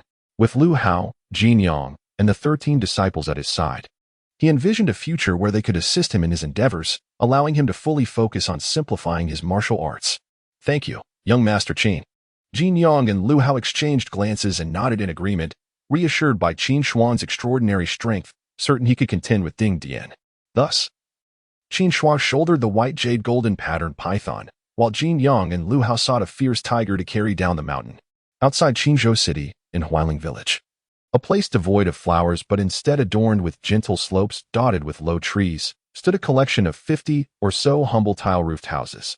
At the rear of the village, in a 3-section brick and tile house, Qin Shuang stood inside, with the white jade golden patterned python coiled on the ground alongside the lifeless body of a fierce tiger, while Lu Hao and Jin Yang stood beside him. The 13 disciples of the Martial Arts Academy gazed in awe at the giant python, their eyes wide with shock as they touched its formidable scales. Young master, there are still 10 tigers on the mountain. Allow me to retrieve them, Jin Yang proposed, surveying the 13 disciples beside him. He understood the gravity of their situation. With the academy's resources depleted, these individuals needed sustenance and materials for their training. Since young Master Qin had left behind 10 tigers, it would be unwise to forfeit such a valuable opportunity, as tiger bones, paws, gallbladders, skins, and meat are all highly prized commodities. Upon hearing this, Qin Shuang nodded in agreement. Indeed, if someone were to take them, it would be prudent not to engage in conflict. We shall ascertain who has taken them and retrieve them later, prioritizing safety above all else. Moreover, given that more than 10 of you may be unable to move it would be prudent to enlist additional assistance. Having concluded his words, Qin Shuang produced 50 taels of silver and handed them to Jin Yang. The 10 tigers hold considerable value. Leaving them on the mountain would indeed be a regrettable waste. Understood, my lord. Jin Yang nodded in agreement and departed with 10 disciples from the martial arts school. They decided to first visit the city. Qin Shuang gazed at the white, jade, golden patterned python lying on the ground and mused to himself. The flesh and blood of the white jade golden patterned python are the primary materials for crafting the dragon blood pill. If utilized for concocting the dragon blood pill, or if the essence is extracted through alchemical techniques, it would yield the utmost efficacy. However, he currently lacked an alchemical furnace. The most feasible course of action was to journey to the county town to procure a furnace, enabling him to distill the essence from the python's flesh and blood. He instructed the remaining 3 disciples of the Golden Tiger Martial Arts School to guard the white, jade, golden patterned python and to strip the tiger's skin. With the yellow spring blade slung over his shoulder, he set forth towards Qingzhou City. Chapter 29. The Might of the Underworld Blade. Qin Shuang had grass stuffed beneath his shoe soles as he executed the grass soaring technique, racing forward while softly emitting a tiger's roar. With his left hand concealing blood and his right hand holding a pill, a barrage of sounds echoed in his mind. His speed was remarkable. Within half an hour, he arrived at the entrance of the Fuxing restaurant, carrying a dozen buns and a roasted chicken. Upon entering, Qin Shuang ascended to the 3rd floor, only to find no sign of Nangong Waner. Just as doubt crossed his mind, a voice, sweet as a lark, rang out from behind him. You're back? Yes. Here is something to eat. Qin Shuang turned to face Nangong Waner, handing her the buns and chicken. He noticed that her complexion appeared significantly better than before. "Are you going out again?" she inquired, accepting the food. "Indeed, I ventured to the Xian'an mountain range, where I slew a white jade golden-striped python. I need to purchase a pill furnace to refine its essence blood," he replied with a nod. "All right, you go." Nangongwana nodded. About to say more when her expression suddenly shifted, her gaze fixated on a rooftop outside the restaurant, her beautiful eyes betraying her concern. "Nangong, what is wrong?" Qin Shuang asked, sensing her unease. "The people from the Divine Blade sect have arrived. You must leave now," she urged him gravely. At that moment, Nangongwana appeared utterly serious. She had not anticipated that Situ Rue would exhibit such patience, remaining in Qizhou City. If he were to wait another day, she would have felt more secure, for her injuries had healed more than 90%. Just one more day, and she would be entirely recovered, thus increasing her chances of evading Situ Rue's pursuit. "Humph. Do you dare harbor a traitor from my Divine Blade sect? You still wish to live? Allow me to send you all to hell." A chilling voice echoed at that moment, and as it reached Qin Shuang's ears, he felt as though he had plunged into an icy abyss, as if a venomous snake had fixed its gaze upon him. Accompanying the voice, a tall, elegantly dressed young man, around 23 or 24 years old, appeared atop the inn's roof across the street from the restaurant, a sword slung across his back. His thick brows and deep-set eyes gave him an aura of profound cunning.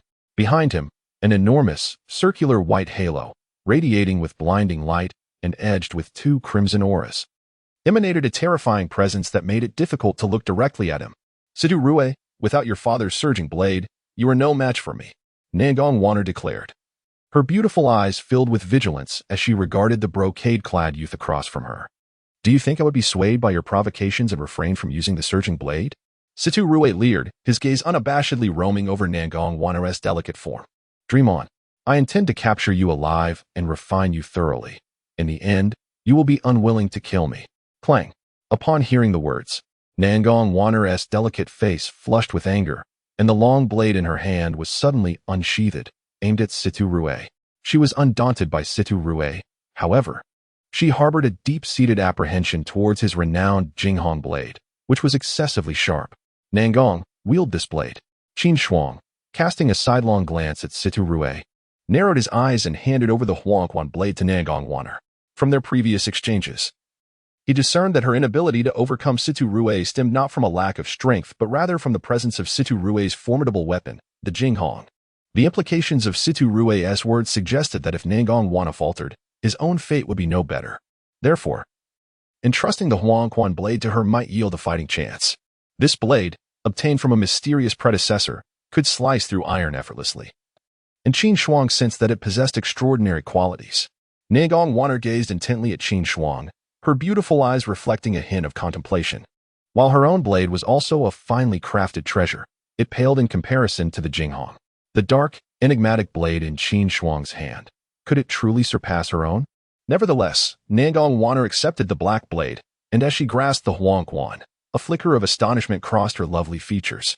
The moment her fingers brushed against Qin Shuang's blade, she felt its significant weight and was enveloped by a chilling aura, akin to that of ancient ice, surging through her veins. "Humph! No matter what blade you wield, it cannot alter your fate. Strike!" the elegantly attired Situ Rue declared, leaping into the air, suddenly drawing his blade. A flash of white light erupted, and a three-zhang arc of blade energy, resembling a startled swan, descended upon Nangongwana. Clang! With a swift motion, Nangongwana drew the Huangquan blade, and a white halo manifested around her, mirroring that of Situ Rue. The edges shimmered with two radiant auras, emanating an equally terrifying presence. As Nangongwana faced Situ Rue, she swung her blade, unleashing a three-zhang long azure blade arc toward his white blade energy. Qin Shuang, standing beside her, felt an intense chill radiating from the Huangquan blade, causing the temperature in the vicinity to plummet drastically. Clang! Ding! A thunderous roar reverberated through the air as the two combatants clashed mid-flight. The energy surged skyward, and the third floor of the Fuxing Tavern was instantly reduced by half. A 2-foot-long segment of blade flew off, landing dozens of zhang away on the cobbled street, while the overwhelming force sent the stones soaring over a foot high. In the instant of their blades colliding, both Situ Rue and Nangongwana felt a sudden lightness in their grips, followed by a searing pain in their chests as they were propelled backward by an immense force. "My blade, no." As Situ Rue landed, he looked down in horror at his Jinghong blade, now reduced to nothing but a fragment of the hilt. Disbelief etched across his features. How could this be possible? The Jinghong blade was a treasured weapon from his father's era. A mid-grade spiritual artifact capable of slicing through iron and countering a third of an opponent's power. How could it be severed by the blade in Nangong Wanner's hand? Could it be that the dagger in Nangong Wanner's hand has transcended the realm of mid-grade spiritual weapons, birthing a spirit of its own? Suddenly, Situ Rue coughed up a mouthful of blood, which fell to the ground, instantly transforming into crimson shards of ice. Lowering his gaze, he noticed a dreadful wound on his chest, deep enough to reveal bone. Even the dragon-scale armor gifted by his father had been cleaved by that blade. A wave of dread washed over him. Had it not been for this dragon-scale armor deflecting some of the blade's radiance, he would have perished. What manner of sword is this? As he beheld the advancing Nangong Wanner, a flicker of terror crossed Situ Rue's eyes. The dual layers of divine wheels behind him shone with renewed brilliance. The wound on his chest ceased to bleed, and he retreated, landing on a rooftop several dozen yards away, vanishing from sight in an instant. Nangong Wanner, you little wretch, you cannot escape. A voice echoed from a distance. Filled with exasperation, gradually diminishing, evidently, Situ Rue had made his escape. At this moment, the fierce confrontation between Nangong Wanner and Situ Rue had drawn the attention of numerous onlookers. Both commoners and wandering heroes, who gathered at a distance, murmuring among themselves. This is. Qin Shuang observed that Nangong Wanner did not pursue Situ Rue in his retreat. Instead, her delicate features bore a serious expression as she set aside the Huangquan blade and sat cross-legged on the third floor, entering a meditative state to cultivate her energy. A sense of confusion enveloped her. As Nangong Wanner focused on her breathing, Qin Shuang noticed that frost began to emanate from her entire being, even causing her elegantly arched brows to turn pale. Chapter 30. The Rental of the Alchemy Furnace. Golden Legend. Nangong Wanner took a full 15 minutes to regulate her breathing, allowing the frost that enveloped her to gradually dissipate. Rising to her feet, she picked up the Huangquan knife, cast a glance at it, and handed it back to Qin Shuang, her beautiful eyes reflecting deep astonishment. Thank you for your knife. I return it to you. Nangong, are you all right? Qin Shuang sheathed the Huangquan knife and slung it across her back, gazing at Nangong Wanner with concern. I am fine. However, Situ Rue has been severely injured by me. When I dealt him a blow with this knife, the frigid energy within it also invaded my meridians. Alas, I was unable to finish him off. That scoundrel managed to escape, Nangong Wanner remarked, a hint of regret flashing in her enchanting eyes. Now that he has fled, you need not worry any longer. Qin Shuang replied thoughtfully. But I fear that Nangong Wanner may have to depart soon. While we are currently safe, dealing with your father will not be easy. Nangong Wanner nodded, her gaze falling upon the Huangquan knife on Qin Shuang's back. This knife is truly extraordinary. Where did you acquire it? She recalled that Qin Shuang had left without a weapon, and now, after just a day and night, she possessed such a remarkable blade. This knife? I obtained it after slaying a white jade golden pattern python. I pursued it to its lair and discovered the cave of an esteemed elder who had transcended. Inside, I found this knife, which felt quite suitable for me, so I took it, Qin Shuang explained with a faint smile. Killing a python and finding the cave of a transcended elder? Nangong Wanner exclaimed, her beautiful eyes widening in astonishment as she murmured, it seems your fortunes are indeed profound. I can sense the terrifying chill contained within this knife. And the characters Huang Xuan inscribed upon it bear a resemblance to the legendary weapon of the knife master from over a century ago, Li Tianhin's Huangquan Tiandao. However, it feels different. If it truly were the Huangquan Tiandao, it would likely be beyond my control. It is said that the Huangquan Tiandao is a growth-type weapon, and due to the heavy karma it carries, the land around it becomes barren for 100 miles. Nonetheless, this knife possesses the nascent form of a spirit, at the very least reaching the level of a superior spiritual weapon. You must not let anyone discover this, otherwise, it will incite a bloody storm in the martial world and bring you grave danger. Nangong Wanner's tone was grave, as she understood well the immense power this knife possessed. If word spread in the martial realm, countless martial artists would vie for it. Indeed, the Crimson Flood Dragon's spirit-slaying knife of the Divine Blade sect is merely a superior spiritual weapon. This underscores the value of your knife. Superior spiritual weapon? Qin Shuang's heart fluttered with joy. She had never anticipated that the knife she stumbled upon would turn out to be of such high caliber. Exactly. Nangong Wanner noticed Qin Shuang's confusion and proceeded to munch on a bun while explaining the intricacies of weapons. In the martial world, weapons are categorized into. From Nangong Wanner's discourse, Qin Shuang gleaned invaluable knowledge. Weapons are categorized into 5 tiers: common iron, spiritual weapons, true weapons, sacred artifacts, and divine artifacts, along with unconventional Dao instruments, growth-type weapons, and forbidden magical armaments. Common iron is divided into rough iron tools, hundred-forged steel, and mysterious iron implements. For instance, the blade wielded by Nagong Waner is a mysterious iron weapon. Spiritual weapons are further classified into inferior, medium, and superior grades.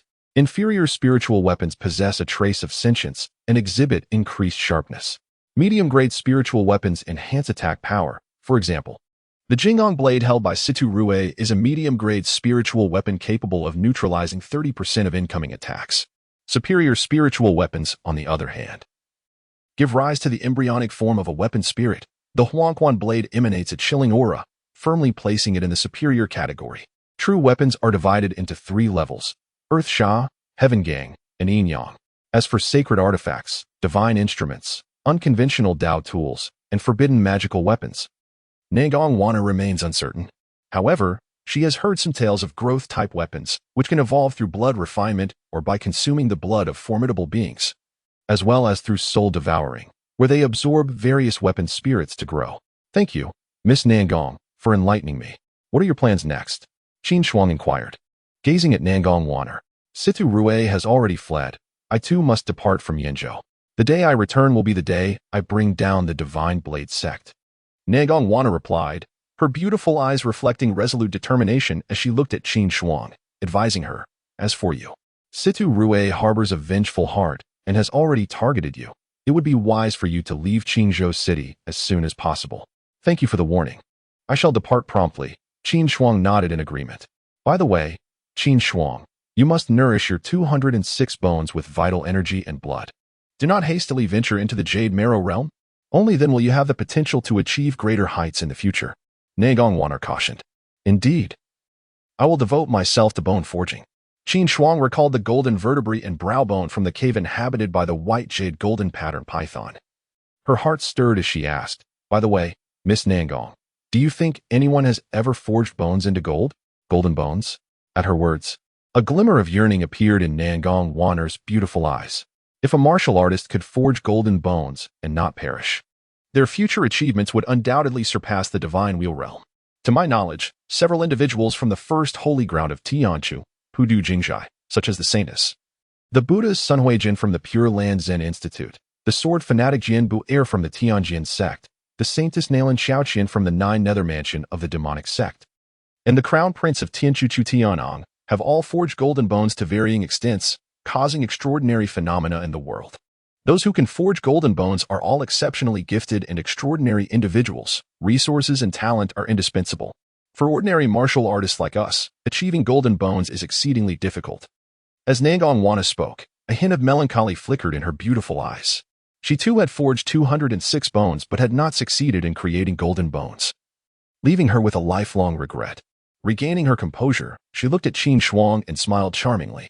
Qin Shuang, I am profoundly grateful for your assistance during this time. Were it not for you, I would not have been able to severely injure and scare off Situ Rue. Our paths may cross again in the future. Farewell. She was acutely aware of the necessity to depart from Qizhou City at the earliest opportunity.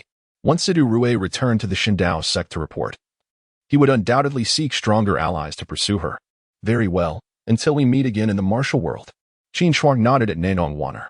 Nagong Waner gazed deeply at Qin Shuang, returned the nod, and swiftly departed with her mysterious iron blade and small bundle, off to procure an alchemical furnace. Qin Shuang took a deep breath, locked the door, and set out towards the Xinglin Spring Pharmacy. Half an hour later, in the main hall of the Tongren Hall in the western part of Qingzhou City, an elderly man in his 50s regarded Qin Shuang with a troubled expression and spoke. Young Master Qin, we indeed possess a few alchemical furnaces, but they are exclusively for our apothecary Li's use and cannot be sold. Would it be permissible to rent one for 2 days? Qin Shuang's eyes flickered as he inquired. If renting proved impossible, he would have no choice but to visit the black market again that very night. Rent? The old man's eyes brightened at the suggestion, placing his pipe on the counter. That is indeed a feasible solution. However, you must pay both the rental fee and a security deposit. Furthermore, it can only be rented for 3 days, after which it must be returned, as Apothecary Li will be back from Kunzu in 3 days. In truth, Apothecary Li would not return for 10 days, but Zhou Junhui mentioned 3 days out of concern that Qin Shuang might not return it on time. Deal. Qin Shuang's heart leapt with joy upon hearing this. As long as he could extract the essence from the white jade golden pattern python, he could later procure a furnace. Chapter 31. A glimpse of golden bones. To the north of Qizhou City, 50 miles away, lies a vast expanse of red maple forest, encompassing an area of 5 square miles, within which stand 7 or 8 grand halls adorned with white walls, red pillars, and black tiles. In the leftmost side hall, a young man clad in luxurious garments sits cross-legged on a bed, his divine will flickering erratically behind him, as if on the verge of fading away. His complexion is pallid, a white cloth binding his chest, stained with blood, and frost covers his brows, giving the appearance of white eyebrows from a distance. Ah, cursed be that wretched woman. How could she possess such terrifying coldness? Situ Rue's teeth chattered from the chill, as he continuously channeled the sect's techniques to circulate his vital energy, attempting to expel the frigid force that Nangong Wano had infiltrated into his body. Yet, that icy blade energy had transformed into diminutive ice blades, swirling through his meridians as if they were rooted within him, refusing to be expelled. Even his divine will showed signs of disintegration due to the menacing cold blade energy. Father, you must hurry. Situ Rue gazed out the window, murmuring to himself, his heart filled with dread. Should his divine will collapse, the divine seed he had cultivated within would be affected, making future advancements in his cultivation exceedingly difficult. He had already sent word to the Divine Blade sect, confident that once his father arrived, he would be able to dispel this chilling blade energy. No. That wretched woman could not possess such frigid blade energy. It must be that sword. That bastard sword. You scoundrel, once I recover, I shall ensure you regret ever entering this world. Situ Rue thought of the young man from the tavern, who had given Nangong Waner that peculiar sword, and a flicker of resentment flashed in his eyes. Were it not for that scoundrel providing Nangong Waner with that strange blade, he would not have been defeated. The stunning swan blade would not have shattered. 10 miles outside Qizhou City, in Hualing Village. Pharmaceutical Arts Level 1. Major achievement. Simplified. Refined a dragon blood pill after 10,000 attempts, proficient enough to advance to perfection, at the back of the village. In a kitchen of a blue brick tiled house, Qin Shuang sat cross-legged, 2 lines of text appearing in his mind. Before him stood a 3-legged, double-eared bronze alchemy furnace, adorned with the pattern of yin and yang fish. To the left of the furnace lay a porcelain plate containing 5 pale red tiger blood pills, exuding a rich medicinal fragrance. Along with renting the furnace, Qin Shuang had also procured several ingredients necessary for the tiger blood pills. Both tiger bones and tiger blood were readily available. With his profound understanding and experience in Level 1 pharmaceutical arts, he successfully refined the first batch of tiger blood pills. Although only 5 were produced, he had completed the task of achieving major accomplishment in Level 1 pharmaceutical arts. He had now reached major accomplishment in pharmaceutical arts Level 1. It was time to begin refining the essence blood of the white jade golden pattern python. As Qin Shuang contemplated the experience and techniques of major accomplishment in alchemy that emerged in his mind, satisfaction gleamed in his eyes. He drew forth the yellow spring blade and sliced open the abdomen of the white jade golden pattern python, meticulously skinning off the white dragon scales, leaving behind the flesh and blood. He cut a portion to commence the extraction of essence blood, while instructing 2 disciples from the Golden Tiger Martial Arts Academy to chop the remaining python meat into small pieces for easier extraction. The remaining disciple tended to the fire of the alchemy furnace, under the mastery of Qin Shuang's unparalleled alchemical skills. He utilized the alchemical furnace to commence the extraction of the essence blood from the white jade golden striped python. With his refined prowess, the process unfolded with remarkable swiftness. Within merely an hour, he had distilled a large bowl of thick, brownish essence, which he set aside to cool, opting to continue with his work. As the clock struck 8 in the evening, Hualing Village suddenly buzzed with excitement. Qin Shuang had just completed a batch of essence blood when he peered through the window, witnessing Lu Hao and Jin Yang, accompanied by 10 disciples from the martial arts school and over 40 robust laborers from the village, returning with the carcasses of 7 tigers. Young master, we have brought back 7. The Eagle Gang took 2, and the Blue Wolf Gang claimed 1. The Eagle Gang attempted to seize more, but I managed to injure one of them. They have threatened to demand all our tigers. Jin Yang approached Qin Shuang, bowing respectfully. Thank you for your hard work. I shall deal with the Eagle Gang. Tonight, let us host a tiger feast to reward everyone, Qin Shuang replied, a look of satisfaction gleaming in his eyes. It was indeed thanks to Jin Yang and Lu Hao that these tigers were not lost. Yes, young master. Qin Yang and Lu Hao acknowledged with deep respect before setting off to make arrangements. They understood that since Qin Shuang had vanquished the formidable white jade golden-striped python, he would certainly not fear the Eagle Gang. Returning to his chamber, Qin Shuang resumed the extraction of the python's essence blood. With growing proficiency, he found himself distilling a bowl every half hour. At 3 in the morning, he finally completed his task. Rising, he surveyed the 18 bowls of essence blood laid before him, satisfaction evident in his gaze. He retained only a portion of the blood and flesh for crafting the dragon blood pill, converting the rest into essence. Though the hour was late, he felt invigorated and reluctant to sleep. I shall consume all of this white jade golden striped python essence, he declared, turning to the assisting disciple, Qin Wang. Qin Wang, you have worked hard. You may rest now. Yes, young master, Qin Wang replied, bowing before departing. Once Qin Wang had left, Qin Shuang closed the door and replaced the grass under his shoes with fresh blades, prompting another notification to appear in his mind. He lifted a bowl of the python's essence blood and gulped down half in one swift motion. Boom! As the essence coursed through his stomach, an overwhelming heat radiated throughout his body, spreading through his meridians. At that moment, he felt as though he might explode, his vitality surging dramatically. Immediately, Qin Shuang sat cross-legged, channeling the tiger's roar divine intent. As he began to circulate the technique, he discovered that the immense vitality within him was being refined and continuously infused into his bones at an astonishing speed. Truly, the tiger's roar divine intent was remarkable. No wonder the prodigies of those sects cultivated so rapidly.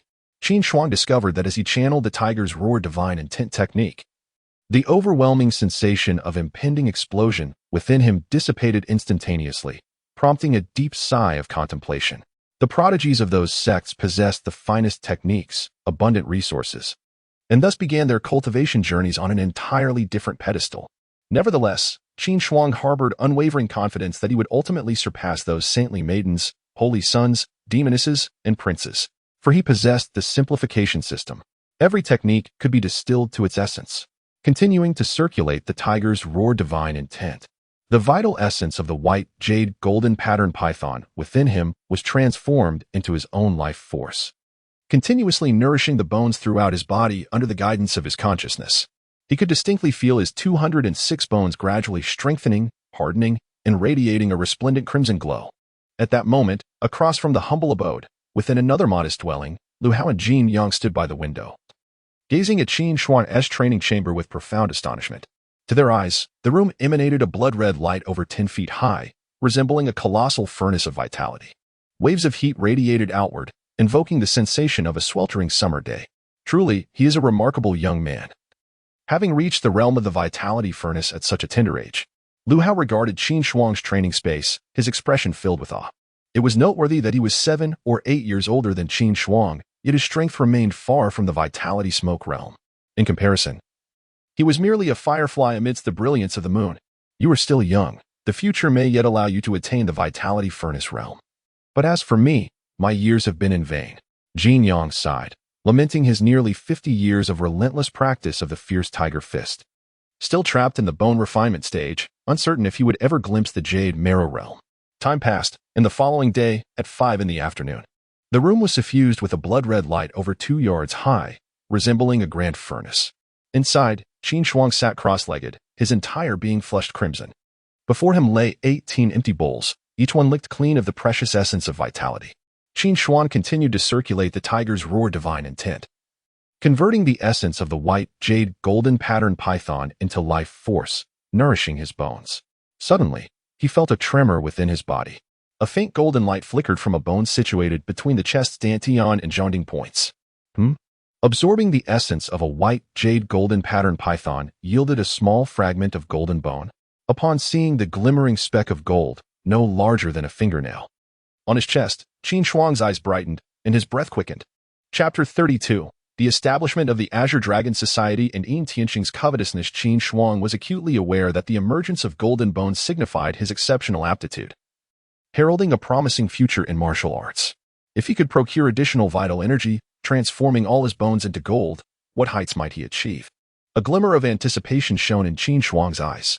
However, he understood that to achieve such a transformation would require an immense reservoir of vital energy. At 6 o'clock in the afternoon, he stepped out of the thatched dwelling, where Qin Yang and Lu Hao, accompanied by over 30 young men, stood at the entrance. Their expressions respectful as they offered their congratulations. "You all have worked hard," Qin Shuang acknowledged with a nod. "My lord, the 8 tigers we retrieved have all been skinned. The tiger skins, paws, and tails are prepared. Furthermore, 25 disciples from the Golden Tiger Martial Arts School have come to pledge their allegiance." Lu Hao stepped forward, respectfully clasping his fist in greeting. "Greetings, my lord. Greetings, my lord." The 25 disciples bowed respectfully to Qin Shuang. "Excellent. No need for such formalities," Qin Shuang replied, his gaze shifting thoughtfully to the young men behind Lu Hao. After absorbing the blood essence of the white python, his physical vitality had doubled that of a vitality furnace. As far as he knew, the leaders of the 2 major factions in Qingzhou City, Yin Tianxing of the Flying Eagle Gang and Chen Qilang of the Blue Wolf Gang, were both at the Jade Marrow Realm. With his current strength, he ranked among the top in Qingzhou City, making the establishment of a faction quite feasible. Moreover, with the simplified system at his disposal, the need for various resources would increase, and having subordinates to assist would save him considerable time, making the formation of a gang quite necessary.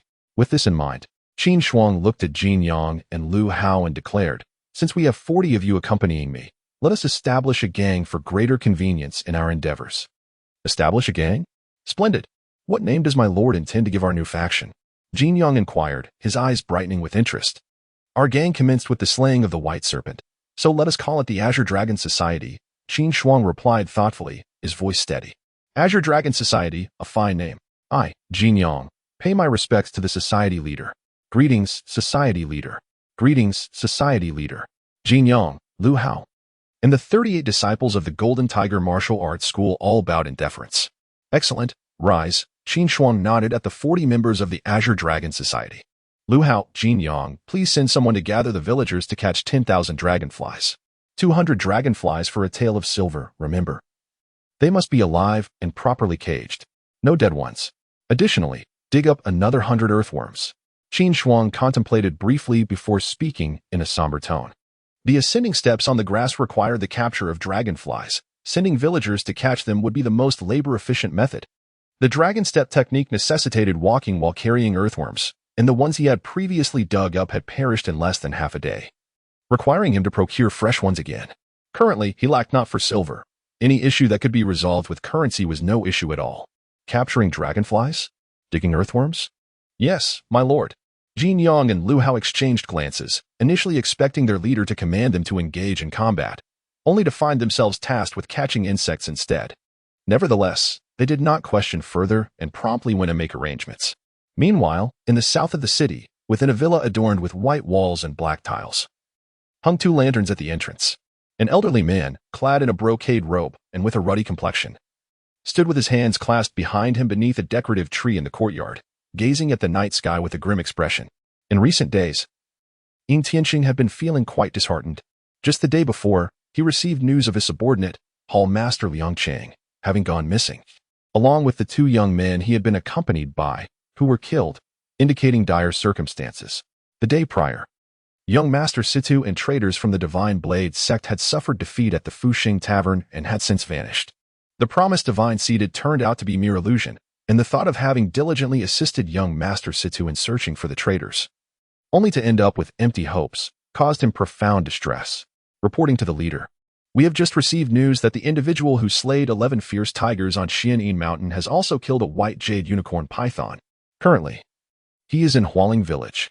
At that moment, a lean man rushed in front of Yin Tianxing and respectfully reported, "Someone has killed a white jade unicorn python?" Yin Tianxing widened his eyes in astonishment as he regarded Jiang Chao, the head of the intelligence hall. "Are you certain?" "Absolutely," Jiang Chao affirmed with conviction. As the head of the Flying Eagle Gang's intelligence division, he had confirmed the information multiple times before reporting it. To slay a white jade unicorn python, this individual must possess formidable strength. Yin Tianxing's eyes glimmered with contemplation as he murmured, "Gather the other hall masters, accompany me to investigate." He understood that the flesh and bones of the white jade unicorn python were essential materials for concocting the dragon blood pill, and such pythons were exceedingly rare. This scarcity rendered the dragon blood pill exorbitantly priced, nearly unattainable even with wealth. His cultivation had reached the pinnacle of the Jade Marrow realm, and he was in dire need of the dragon blood pill for further advancement. Such an opportunity was not to be squandered. he planned to observe first. If the opponent's strength proved inferior to his own and was located outside the city, it would be quite reasonable for him to quietly ensure their disappearance in the Xianin Mountains. Understood, leader. Jiang Chao acknowledged with a nod and promptly departed. Grass stepping 1 time. Pill concocting 1 time. Tiger roar imitation 1 time. Qin Shuang paced back and forth in the room, emitting a low, resonant tiger roar. In his left hand, he held a pill, while the soles of his shoes were cushioned with green. Continuously, prompts echoed within his mind. Ding! Imitating the tiger's roar 100,000 times.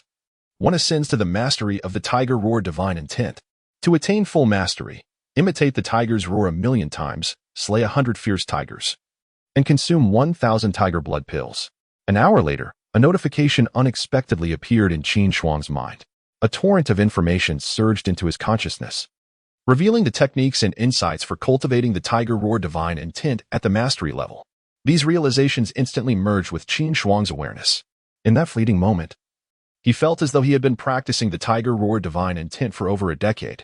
Simultaneously, a vast and powerful surge of vital energy manifested within Qin Shuang's dantian, radiating outward to his limbs and bones, nourishing them with an invigorating essence. A series of crackling sounds erupted, reminiscent of popping beans. The tiger roar divine intent had advanced to mastery. Sensing the formidable vital energy coursing through his body, Qin Shuang was filled with exuberance.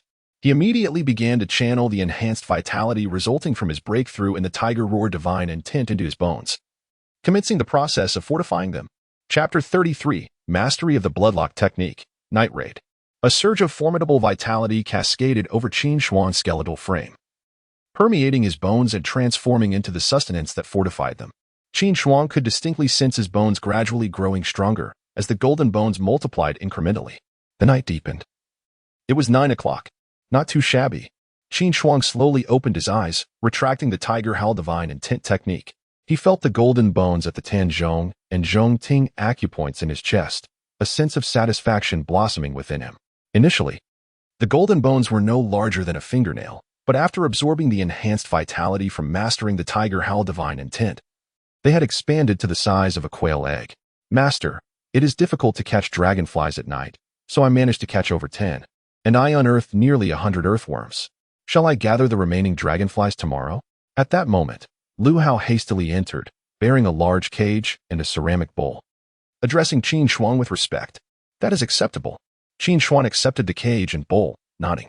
Suddenly, he glanced towards the other room in the thatched house, signaling Lu Hao to be silent with a gesture of someone has arrived, as he rose and grasped the Huangquan knife, making his way to the door. Noticing this, Lu Hao's expression shifted. He had sensed no presence outside. Upon reaching the door, Qin Shuang observed a slender figure clad in black, wielding a long sword. Peering through the window of the adjacent room, he spoke in a low, stern voice. "What brings you here at this late hour?" The masked figure withdrew his gaze from the room, appraising Qin Shuang before responding coolly. "What has become of the white jade unicorn python you retrieved? It appears to be nothing but skin now. Where's the flesh?" As he spoke, a terrifying aura of vitality emanated from him, enveloping him like a furnace. Ding! You have successfully evaded the scrutiny of a master from the Jade Marrow realm. The Bloodlock Technique, Blood Refinement Scroll has met the conditions for advancement to mastery. At that moment, a notification resonated in Qin Shuang's mind. Simultaneously, a flow of information surged into his consciousness, detailing the insights and techniques for executing the Bloodlock Technique, Blood Refinement Scroll at its pinnacle. In that instant, Qin Shuang felt as if he had immersed himself in the Bloodlock Technique for nearly 20 years. The Bloodlock Technique has reached mastery? Qin Shuang's eyes sparkled upon hearing the notification in his mind. What concern is it of yours? Qin Shuang narrowed his eyes at the cloaked figure, his vitality concealed by the Bloodlock Technique, presenting itself in a state akin to the bone-forging realm. Clearly, the black-clad individual underestimated him, perceiving his strength as merely that of the bone-forging realm, and believed him easy to handle. What an unruly lad! Yin Tianxing regarded Qin Shuang with narrowed eyes. Speaking mockingly, "I hope you can maintain this bravado." He had already assessed the youth's strength, recognizing him as being within the bone-forging realm. Although his vitality was commendable among peers, it paled in comparison to Yin Tianxing, who was of the Jade Marrow realm. Even if this youth concealed his prowess, how formidable could a 16 or 17-year-old truly be? Moreover, even a lion exerts its full strength when hunting a mere rabbit. He has summoned 2 Hall Masters and 40 elite members of the Flying Eagle Gang. As Yin Tianqing concluded his words, 2 figures clad in black leapt forth from the shadows. Simultaneously, the sounds of combat and Jin Yang's commanding voice echoed from several other chambers. 38 disciples of the Azure Dragon Society, under the leadership of Jin Yang and Lu Hao, fought valiantly against the masked assailants while retreating towards Qin Shuang.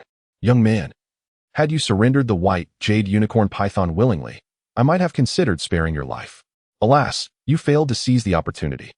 Yin Tianqing's gaze bore a murderous intent as he regarded Qin Shuang.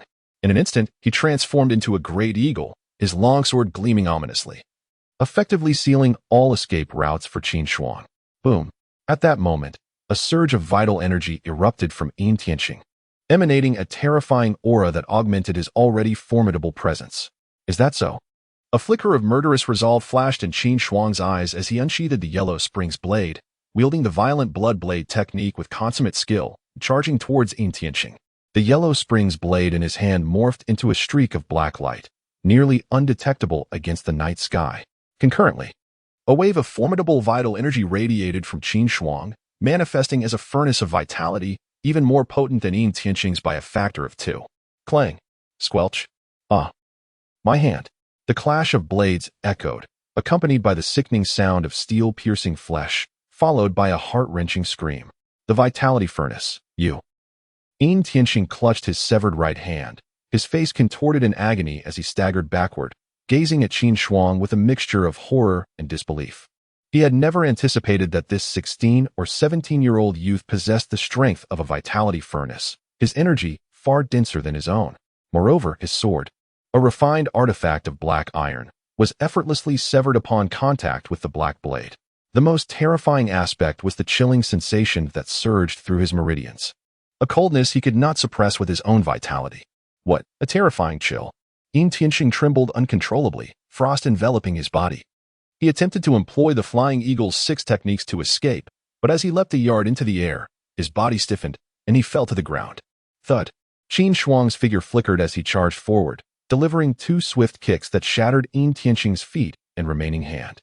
Only then did he wield the Yellow Springs blade and advance towards the remaining 40 masked assailants. Witnessing their leader's formidable prowess, Jin Yang, Lu Hao, and the 38 disciples of the martial arts school surged towards the black-clad figures. With the Yellow Springs blade in hand, Qin Shuang unleashed a relentless assault, cutting through foes with ease, the air filled with anguished cries. Before long, the ground was strewn with the fallen black-clad figures. Leader. They are members of the Flying Eagle Gang. The one at the forefront is their master, Yin Tianqing, accompanied by Hall Masters Jiang Chao and Jiang Quan. After inspecting the injured and deceased, Jin Yang approached Qin Shuang with utmost respect, reporting the situation. He is well-versed and acquainted with the leaders and masters of the 2 major factions in Qingzhou City. At this moment, Jin Yang is filled with an indescribable shock. He never anticipated that the master would be so formidable, capable of severing the limbs of the renowned Yin Tianqing in merely a single encounter. The Flying Eagle Gang? Qin Shuang's eyes narrowed, a thought stirring within her as she solemnly remarked, I had yet to seek them out, yet they have come to find me. How fortuitous. I shall seize this opportunity to assimilate the Flying Eagle Gang and gain control over their territory. Qin Shuang understood that having more subordinates would expedite the acquisition of necessary resources. Yin Tianqing, reveal your Flying Eagle 6 techniques, and I shall grant you a swift end. Qin Shuang declared, wielding the Yellow Spring blade, gazing at the fallen Yin Tianqing, whose brows were now encrusted with frost. According to Qin Shuang's knowledge, the leader of the Flying Eagle Gang, Yin Tianqing, excelled in the art of movement known as the Flying Eagle 6 techniques, which allowed him to leap with agility and ultimately establish the vast Flying Eagle Gang. Presently, Qin Shuang's dragon soaring technique is suited for evasive maneuvers, while the grass soaring technique is ideal for long-distance travel. If she were to acquire the Flying Eagle 6 techniques, her mastery of movement would be complete. Chapter 34. The Divine Blade Sect. Situzhan. You must be dreaming. Oh, you. Go ahead and kill me. Yin Tianqing was enveloped in a veil of frost, his gaze filled with venomous resentment as he cursed Qin Shuang vehemently. At that moment, he longed for a swift demise. With 3 limbs shattered, his right hand severed, and his body afflicted by the icy chill, even if he were to survive, his existence would be worse than death. He would rather seek a quick end. Master, please leave him to me. I shall extract the truth. Lu Hao stated respectfully, observing the defiant Yin Tianqing. Qin Shuang nodded slightly, entrusting the matter to Lu Hao, as he had to focus on his martial studies. The remaining corpses would be taken care of by Jin Yang, who led 38 members to clean and bury them. In Qizhou City, in the southern district, within a bamboo-shrouded villa, an elderly man with a short beard sat in the main hall, gazing at a man clad in dark robes before him. Jin Shuang. How many disciples from the martial arts hall remain unaccounted for? Master, there are still 60 left. However, I have just learned that over 40 disciples from the Golden Tiger Martial Arts Hall have gathered in Huailing village outside the city, the dark-robed man replied, bowing respectfully.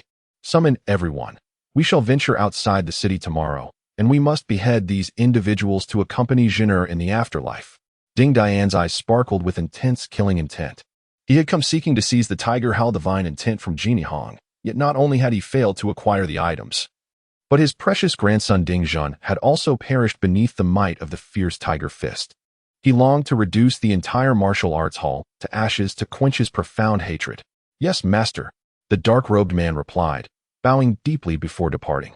The following day, at dawn, in a brook winding through Huailing village, Qin Shuang stood barefoot in half a foot of water, bearing the yellow spring blade on his back. In his left hand, he held a pill, and in his right, a bag filled with earthworms, with grass tied to his feet, as he emitted a low, resonant tiger's roar. Grass tread 1. Pill cultivation 1. Tiger roar mimicry 1. Stand in the brook for 1 minute. Rock iron body technique, beginner. Simplified, stand in the brook for 1 hour. Consume 10 tiger blood pills to master. As Qin Shuang stood in the brook, a series of system prompts echoed in his mind.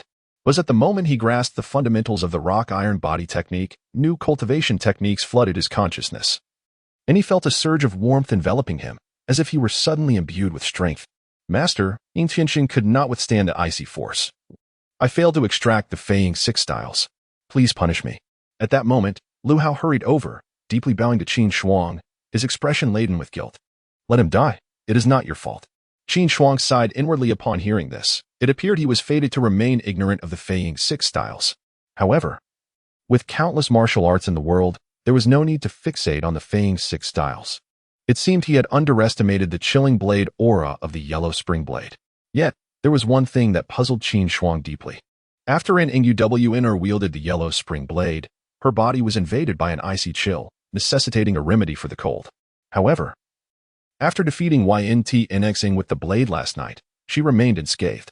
Master, the 2 hall masters of the Flying Eagle Gang have surrendered and offered to guide us to their warehouse and to YNTNXing's villa in search of secret manuals. Li Ho respectfully reported. The warehouse of the Flying Eagle Gang? YNTNXing's villa? Very well, let them lead the way. You shall go and investigate. Upon hearing this, Qin Shuang's heart stirred. The various factions had amassed considerable wealth, each possessing their own villas. Liang Cheng's villa still held 1,000 taels of silver yet to be claimed. Yes, I shall proceed immediately. Li Ho bowed respectfully and turned to leave. Shi Nzhu is one of the 16 states of the TNCH dynasty, bordering YNZHU. In terms of prosperity, it ranks among the top 10 of TNCH. The SHNDO sect is the foremost sect in Shi Nzhu, with all members practicing the art of the blade, making them masters of swordsmanship.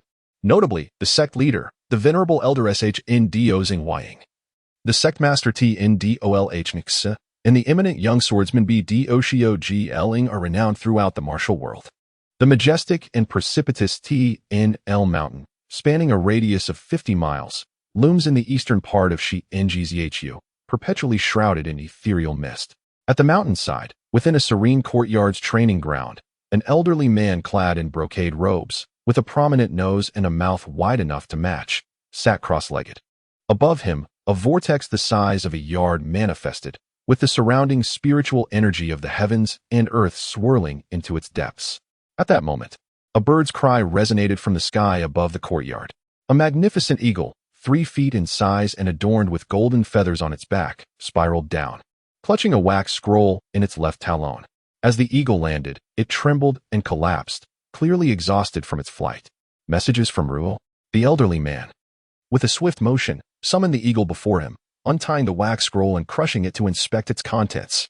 Suddenly, he sprang to his feet, his expression darkening as he spoke in a deep voice. If anything were to happen to my son, I shall pursue you to the ends of the earth.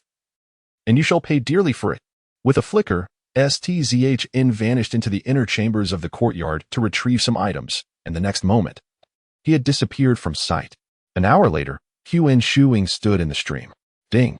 Your PNSHTSHN skill has advanced to proficiency. Simplified. Standing in the stream and cleansing oneself for a day. Consuming 100 tiger blood pills will achieve mastery. A notification echoed in his mind. A torrent of information surged into Qin Shuang's consciousness, detailing the proficient cultivation methods and techniques of the PNSHTSHN skill. In that moment, Qin Shuang felt a plethora of vivid images of physical training flooding his mind, as though he had practiced the PNSHTSHN for 7 or 8 years. Simultaneously, he sensed a warm current surging within him, gradually reinforcing his bones, muscles, and skin. As time passed, Qin Shuang discovered that beneath the warmth, a thick, hard keratinous layer had formed upon his skin, rendering it remarkably tough to the touch. However, after a brief moment, the stratum corneum on the skin began to crack, transforming into a layer of dead skin, which easily flaked away to reveal the fair complexion beneath. Following the shedding, Qin Shuang was astonished to discover a significant enhancement in his physical defenses.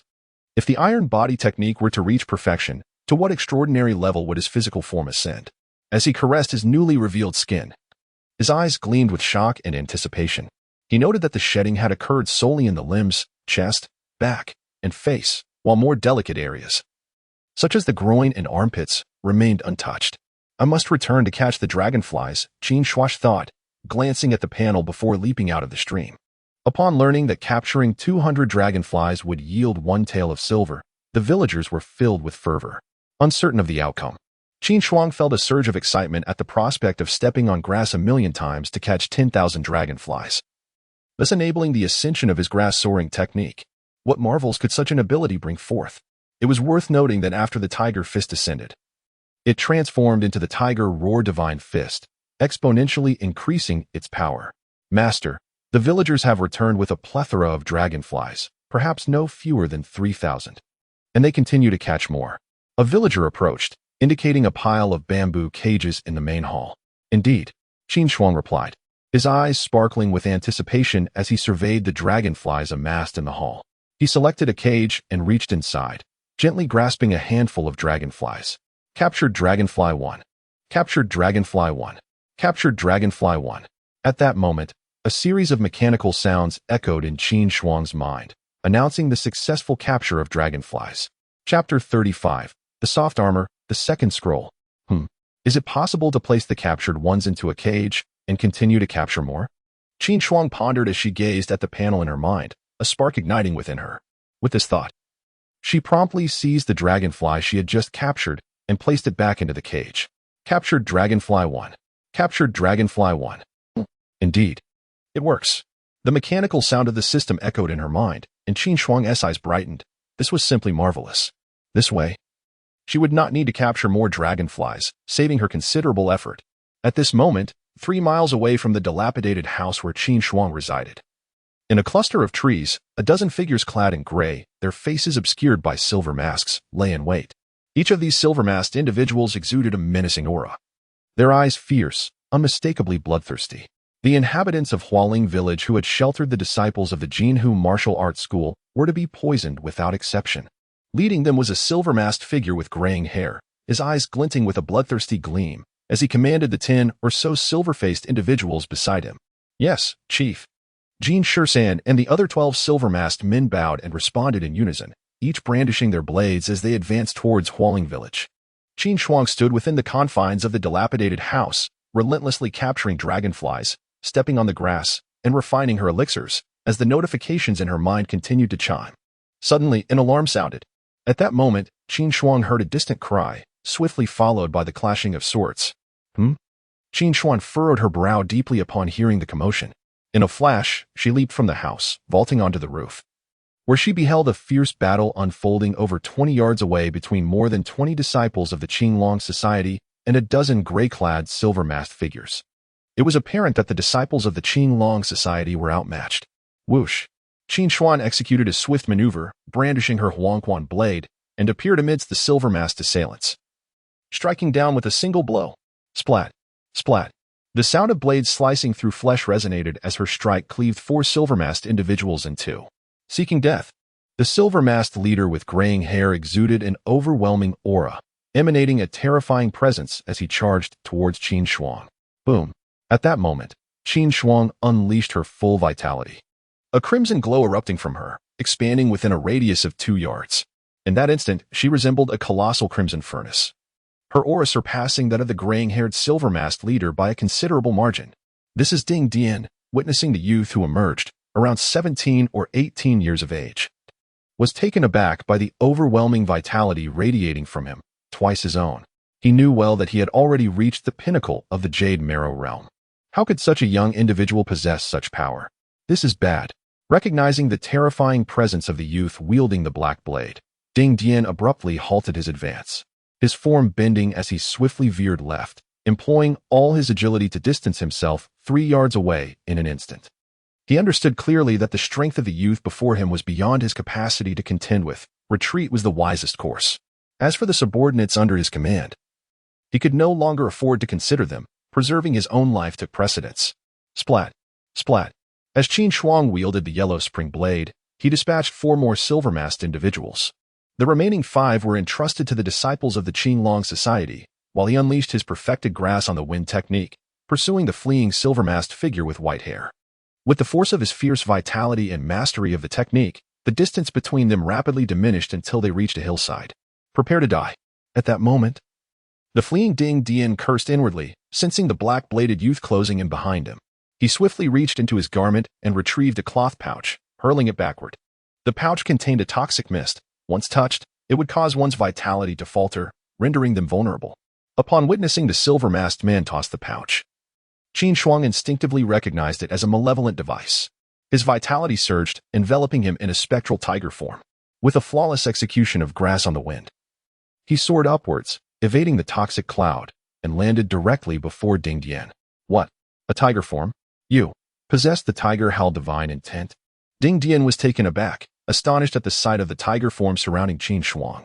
He, a disciple of the Tiger Howl sect, knew well that only those who had cultivated the Tiger Howl divine intent or integrated the Tiger Howl divine seed could manifest such an aura. As the last remaining heir of the sect, he had never received the teaching of the Tiger Howl divine intent, a lifelong regret. Years ago, his late master had passed on the Tiger Howl divine intent to his senior brother, Jini Hong, expelling him from the sect. He had vowed to annihilate the sect and reclaim the Tiger Howl divine intent. Yet, after 40 years of searching, he had finally located Jini Hong, only to miss the chance to seize the divine intent. Now, witnessing it embodied in this young man, how could he not be struck with awe? You are aware of the Tiger Howl divine intent? It appears you are the one responsible for the destruction of the Golden Tiger Martial Arts School. Upon hearing the silver-masked man's words, Qin Shuang felt a stir within him. He tightened his grip on the yellow spring blade and responded solemnly, Indeed, I was the one who brought down the Golden Tiger Martial Arts School. That old fool passed the Tiger Howl divine intent to Jini Hong and expelled me. I, Ding Dian, have 2 great wishes in this life. The first is to obliterate the Tiger Howl sect and desecrate that old man's remains. The second is to reclaim the Tiger Howl divine intent. For 40 years, I sought Jini Hong, and at last, I annihilated his family, only to find the Tiger Howl divine intent now in your possession. The white-haired Ding Dian gazed at Qin Shuang, his aged eyes glinting with intensity. Brother, we bear no enmity. We are merely strangers who have yet to clash. I offer my apology. You have also mastered the Tiger Howl divine intent. If you could return the Tiger Howl divine intent to me, I would be willing to exchange a treasure along with all my wealth accumulated over my lifetime. What say you? A treasure? Qin Shuang's curiosity piqued. What kind of treasure? A scroll, impervious to fire and water, yet I cannot unlock it. I am certain it is extraordinary. In addition to that, I would offer you 100,000 taels of gold amassed over the past 40 years. All for the Tiger Howl divine intent. Ding Dian looked at Qin Shuang with fervent anticipation. A scroll? Impervious to fire and water, and yet you cannot open it? What color is that scroll? Hearing Ding Dian's words, Qin Shuang's heart trembled violently. He recalled that after slaying Qi Yufeng, he had discovered a scroll in his home. One that could neither be burned nor submerged, remaining stubbornly unopened. Could it be that these 2 scrolls share a common origin? The hue was a deep crimson. Ding Dian gazed at Qin Shuang, his eyes flickering with intrigue, as a thought struck him. Had this young man encountered the scroll before? Did he possess a means to unlock it? Where is your scroll? Qin Shuang inquired, fixating on Ding Dian. The scroll and the treasure lie in Yunzhou. If you are willing to trade, I shall guide you there. Ding Dian replied, his eyes betraying a hint of caution as he spoke in a low voice. He was acutely aware that he was no match for the Black Blade youth. Thus, bartering his own treasure was the wisest method for self-preservation. Yunzhou. Qin Shuang pondered deeply. Having traversed this martial realm for some time, he had come to understand that the Tianshu dynasty's territory was vast, encompassing 16 states. Qingzhou City was situated in Yenzhou, separated from Yunzhou by a kunzu, which explained why Ding Dian had sought his senior brother Jin Yihong for 40 years.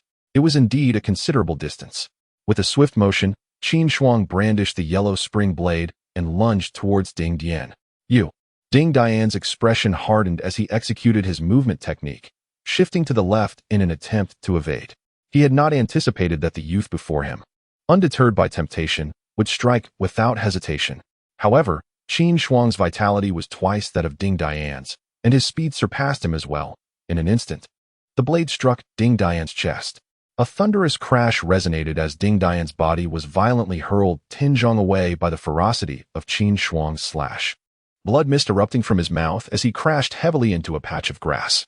Cough, cough, cough.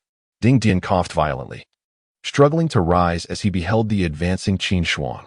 He turned to flee, yet the impact of that previous strike had left him feeling as if countless shards of icy blade energy coursed through his body, hindering the flow of his vital essence. What manner of armor is this? Qin Shuang observed the silver armor revealed beneath Ding Dian's tattered garments, his eyes widening in astonishment. It was known that his yellow spring blade could slice through iron as though it were mud, even severing Situ Rue's treasured blade, the stunning rainbow. How could it fail to breach Ding Dian's soft armor? Thief, you seek to slay me and still wish for me to divulge information? You must be dreaming. Ding Dian's eyes bulged with fury, his mouth stained with blood. Chapter 36. The seal of life and death at this moment. Ding Dian was acutely aware that the young man before him had no intention of sparing his life. With death inevitable, he found himself wishing for a swift end. You need not speak. I shall seek it myself. Qin Shuang regarded Ding Dian with a cool demeanor, her voice steady as she continued. However, I shall not grant you a death so merciful. I will carve wounds upon your body, slather you in honey, and leave you in the wilderness to experience the torment of ants crawling over you. You will not die well. Upon hearing Qin Shuang's words, Ding Dian's eyes widened in terror. The thought of being covered in ants was a fate worse than death. A resolute gleam appeared in his eyes as he activated his inner energy, blood surging in reverse. He opened his mouth and spat forth a torrent of blood, his gaze becoming vacant as he slowly collapsed to the ground. Did he take his own life? Qin Shuang pondered over the lifeless form of Ding Dian. She approached and began to peel off the soft armor he wore. To her surprise, she discovered a large piece of beast hide, about the size of a basin, affixed to the chest area, inscribed with densely packed characters that resembled a set of incantations. Qin Shuang carefully stowed away the hide and examined the soft armor. It was silver in color, crafted from numerous square silver plates the size of pigeon eggs, each marked with intricate symbols. The silken threads woven through it were also silver, providing protection for both the front and back. The armor felt exceptionally light and exquisitely made. This armor offers formidable defense. It is indeed remarkable. Qin Shuang's eyes sparkled with satisfaction as she regarded the soft armor. This excursion had yielded substantial rewards. Thanks to this armor, Ding Dian had survived. Otherwise, he would have perished at her first strike, essentially granting him an extra life. Qin Shuang was well aware of the sharpness of the Huangquan blade. The fact that this armor could withstand it spoke volumes about its extraordinary nature. I must return and examine this further. She collected the armor and hide, continuing her search of Ding Dian's belongings. She discovered 3 silver notes and several small vials resembling poisons, which she packed away before swiftly making her way back to Huailing village. Before long, Qin Shuang arrived at the thatched house. Master, I am unworthy. I only managed to slay 2, while 3 silver-masked men escaped. However, they are marked with tracking powder, and I have a means to locate them. Jin Yang approached swiftly, his expression respectful as he reported. Did we suffer any casualties among our ranks? Qin Shuang inquired. Only a dozen or so sustained injuries, Jin Yang answered, clasping his hands in salute. You all did your utmost. Take me to pursue them. Qin Shuang's eyes glimmered as she spoke in a solemn tone. She understood that the remaining 5 were of the bone refinement stage, while the disciples of the martial arts hall were merely at the blood chi stage. with Qin Yang being at the bone refinement stage. It was likely they could eliminate 2 of the fleeing men, especially since the 3 who escaped were Ding Dian's subordinates. Capturing them would allow her to interrogate them about Ding Dian's residence in Yunzhou, in hopes of uncovering the scroll he had mentioned. According to Ding Dian, that scroll was identical to the one she had obtained from Qiyun Peak, suggesting it was no ordinary object. Yes, they have gone to the direction of Gongao Mountain. Qin Yang pointed towards a depression in the mountains to the north of the town, swiftly summoned a large black dog, and led the way towards Gongao Mountain. Qin Shuang followed closely behind Qin Yang, racing forward as they gradually left Hualing Village. At this moment, 10 miles from Hualing Village, within a wooded valley, 3 middle-aged men sat upon a large stone. Of these 3, 2 were stout and 1 was lean, all clad in dark garments.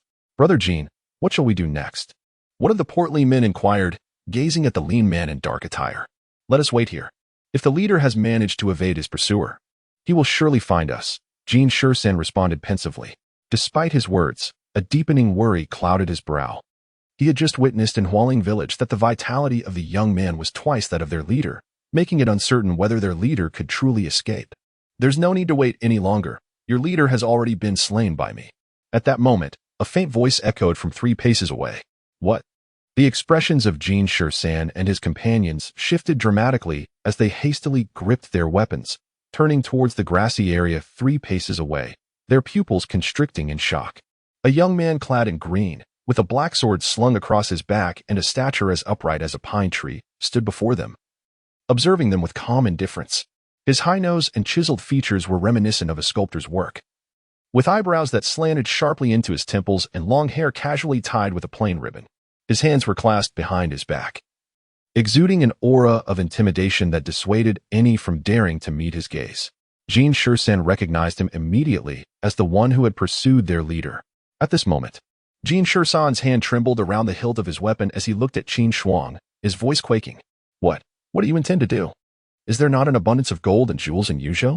Qin Shuang inquired, fixing his gaze upon Qin Shuang. "Indeed. Our leader owns 15 estates in Qingyao City, an iron mine, a horse ranch, 3 docks, and has 3 sons. He appears to be a renowned wealthy merchant in Qingyao City, but in truth, he is the leader of the Blood Shadow Gang," Qin Shuang replied, clasping his hands respectfully towards Qin Shuang. He held nothing back, recounting all of their leader Ding Dian's affairs in Yuzhou. He understood that the young man before him had killed their leader and was now inquiring about his treasures, indicating a strong interest in them. Thus, if he could assist this young man in obtaining the leader's wealth, it would ensure his own survival. Qin Shuang, as long as you assist me in acquiring all of Ding Dian's assets, not only will I spare your lives, but I shall also reward you handsomely, Qin Shuang remarked, a slight smile gracing his lips as he regarded Qin Shuang. With Ding Dian deceased, locating his scroll would have required considerable effort. However, with Qin Shuang and his companions, the task now seemed much more manageable. "Thank you, young hero, for your mercy." Qin Shuang and his companions expressed their gratitude, bowing respectfully. "We shall do our utmost to assist you in acquiring those treasures." At 1 o'clock in the afternoon, the sky was a brilliant blue, devoid of clouds. In Hualing Village, within a tiled roof house, Qin Shuang sat at the table, upon which lay the animal hide obtained from Ding Dian. With his right hand, he reached into a nearby wicker basket to catch dragonflies, capturing and then releasing them repeatedly. His feet rested upon the verdant grass, while his left hand delicately held 3 elixirs in a dish. Inscribed upon the hide was a set of incantations known as the Life and Death Seal, a martial art technique designed to control others for one's own purposes. According to the annotations of the incantation, one must extract a trace of their own vitality to condense a blood seal, which is then infused into the target's body to achieve control. Once the target is afflicted by the Life and Death Seal, they are required to consume an antidote once a year. Failing to do so would result in a tumultuous flow of their vital essence, accompanied by an insatiable itch, leaving them in a state where life is unattainable, yet death is equally elusive. Life and Death Seal, entry level not yet achieved. Simplified, 10 spirit money seals required for entry. 10 spirit money seals for entry? Upon noticing the display in his mind, a contemplative expression emerged in Qin Shuang's eyes. As far as he understood, in this martial world, it is customary to burn paper money for the deceased to utilize in the underworld. However, it differed slightly from his previous life. as these paper notes bore inscriptions such as incantation for rebirth and ultimate bliss of rebirth, along with numerous Buddhist mantras, lotus motifs, and symbols of Buddhism. Chapter 37. Mastery of the Blood Blade Technique. This is rather straightforward. Qin Shuang's gaze flickered as he spoke in a grave tone. Qin Wang, at your service, chief. As soon as Qin Shuang's words fell, a sturdy-looking youth, aged around 23 or 24, entered from outside, respectfully clasping his fists before Qin Shuang. Go to the villagers' homes and purchase a set of printing boards for the paper offerings. I require them. Qin Shuang produced a tael of silver and handed it to Qin Wang, knowing that most villagers possess such boards. Understood. Qin Wang did not inquire why his chief required this, but accepted the silver and departed to carry out the task. Shortly after Qin Wang left, hurried footsteps echoed from a distance. Soon, Lu Hao, clad in a white robe and carrying a bundle, appeared at the door of the tiled house, respectfully reporting, Chief, I have discovered the Flying Eagle Six Forms technique on the eldest son of Yin Tianxing, Yin Shang. Upon finishing his statement, Lu Hao unwrapped the bundle, revealing a large stack of silver notes and property deeds, with the Flying Eagle technique prominently displayed atop the pile. Excellent. I appreciate your efforts, Qin Shuang remarked. Picking up the Flying Eagle technique and perusing its contents, satisfaction gleaming in his eyes. Beneath the Flying Eagle technique lay a ledger detailing the assets of the Flying Eagle gang. This is merely my duty, Chief. Lu Hao humbly clasped his fists and continued. By the way, the Flying Eagle gang consists of 5 halls. With the assistance of Hall Masters Jiang Quan and Jiang Chao, I eliminated Yin Tianxing's 2 sons and seized control of 4 halls of the Flying Eagle gang. However, Hall Master Tang Sanyuan of the Eagle Hall refused to submit and has defected to the Green Wolf gang with 400 followers. Oh, Qin Shuang raised an eyebrow and replied nonchalantly, leave the Green Wolf gang to me. You focus on consolidating the members and securing our territory. Find a villa in the East City to serve as the headquarters of the Qinglong Society and await my commands. Understood. Lu Hao bowed in agreement and departed. Qin Wang had yet to return from his errand. Qin Shuang then took a pill in his left hand, grasped a dragonfly in his right, stood upon the grass, and emitted a low, tiger-like growl. Before him lay the Flying Eagle Six Forms technique, which he began to study. The technique was divided into 6 forms: eagle spreading wings, eagle striking the sky, eagle returning to shadows, eagle perching on pines, eagle spiraling with the wind, and eagle soaring across the wilderness. This technique emphasized the art of leaping and focused on the explosive power derived from a high vantage point. Flying Eagle Six Forms. Novice. Simplification. Imitate the eagle spreading its wings 10 times to advance to novice level, after reading through the lightness technique manual twice. 2 prompts emerged in Qin Shuang's mind. Imitate the eagle spreading its wings? Upon seeing the prompt on the panel, Qin Shuang felt a surge of inspiration and immediately spread his arms, mimicking the eagle's wing movements 10 times. Flying Eagle Six Forms. Novice. Simplification. Imitate the eagle spreading its wings 100 times and consume a roasted eagle to achieve proficiency, having imitated the wing movements 10 times. A mechanical voice echoed in his mind. Imitate the eagle spreading its wings 100 times? Consume a roasted eagle?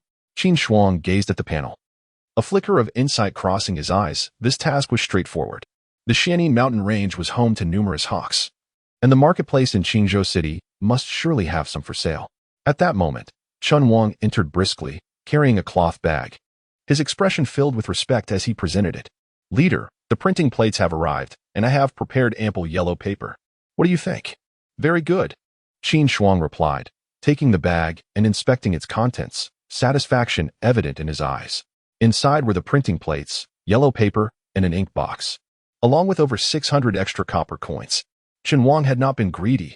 Indeed, he was quite honest, and this pleased Qin Shuang. Qin Wang, next, I need you to find a way to procure a hawk for me. If you cannot find one, seek out Jin Yang for assistance. It must be done swiftly. Qin Shuang handed him 20 taels of silver, speaking with a firm tone. Yes, leader. Qin Wan accepted the silver with reverence, clasping his fists in gratitude before turning to leave. With all the trivial matters being attended to by others, Qin Shuang felt quite content. Watching Qin Wang's departing figure, a sense of satisfaction warmed his heart. Qin Shuang retrieved the printing plate, ink, and yellow paper, beginning the process of printing the money for the deceased.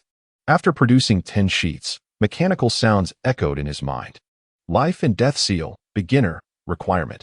Print 100 sheets of money for the deceased and condense the life and death seal to control one individual. Proficiency achieved. To advance the life and death seal, it seemed he needed to print 100 sheets and condense the seal to control a person. Qin Shuang pondered this as he continued printing the money for the deceased. 15 minutes later, he had successfully printed 100 sheets, and a notification appeared in his mind. He promptly stood, his form flickering as he appeared in the adjacent tile-roofed room. Inside sat 3 men, 2 stout and 1 lean, cross-legged, guarded by the disciples of the Qin Society. They were Qin Shuang and his companions. "Leader, we greet you." Upon seeing Qin Shuang, Qin Shuang and the others hastily rose, their expressions filled with respect. "There's no need for excessive formality," Qin Shuang waved his hand dismissively. "Qin Shuang, I intend to implant some control techniques within you. As long as you assist me in obtaining Ding Dian's belongings, I will grant you your freedom and ensure you are well compensated. We understand the leader's concerns. Please proceed." Qin Shuang replied, a trace of resignation flickering in his eyes as he nodded. He was acutely aware of his lack of options and could only hope that the leader would honor his promise. The other 2 men expressed no dissent. "Very well." Qin Shuang's face lit up with satisfaction. He then pointed his fingers like a sword, employing the method outlined in his mind for the beginner's life and death seal. He summoned a trace of his vitality, which transformed into a droplet-sized sphere of energy, swirling at his fingertips like a dance. Following the incantation of the life and death seal, he pressed this droplet of energy onto Qin Shuang's forehead. The sphere of energy instantly merged with Qin Shuang's brow, vanishing without a trace. Life and death seal has reached proficiency. Requirement: print 1,000 sheets of money for the deceased and condense the life and death seal to control 10 individuals. Mastery achieved. At that moment, a system notification chimed in Qin Shuang's mind. It worked. Upon hearing the prompt sound reverberate in his mind, Qin Shuang's eyes sparkled with excitement. He promptly extracted 2 droplets of the life and death seal and inscribed them onto the foreheads of Su 12 and Jiang 11. "Very well," he declared. "This particular enchantment, known as the life and death seal, necessitates the consumption of an antidote once a year. Failure to do so would result in chaotic blood circulation, an unbearable itch that penetrates the soul, rendering one unable to seek life or death. Remember this well. The purpose of this seal is not the end itself. Acquiring the items belonging to Ding Dian is our true intent." Qin Shuang reached out to grasp the pulses of the 3 individuals, clearly sensing the life and death seal lying dormant in their foreheads. A satisfied expression graced his features as he spoke. "Indeed, my lord. I shall devote myself wholeheartedly to securing the Blood Shadow Gang's control for you." The trio of Qin 13 bowed respectfully. "Excellent. Accompany me to Qizhou City." Qin Shuang nodded at them. To master the life and death seal, one must consolidate it to control 10 individuals. Thus, a trip to the Qinlang Gang is indeed necessary. To reach the Qinlang Gang in the West City, one must pass through the slaughterhouse. This coincides perfectly with my goal of refining the violent blood saber technique. After all, the yellow spring saber is exceptionally sharp, and it must be wielded in conjunction with the perfected violent blood saber technique to unleash its full potential.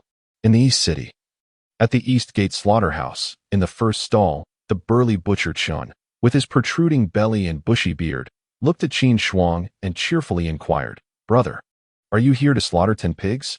"Yes, do you have them?" Qin Shuang replied with a slight smile. "I will pay you 10 taels of silver."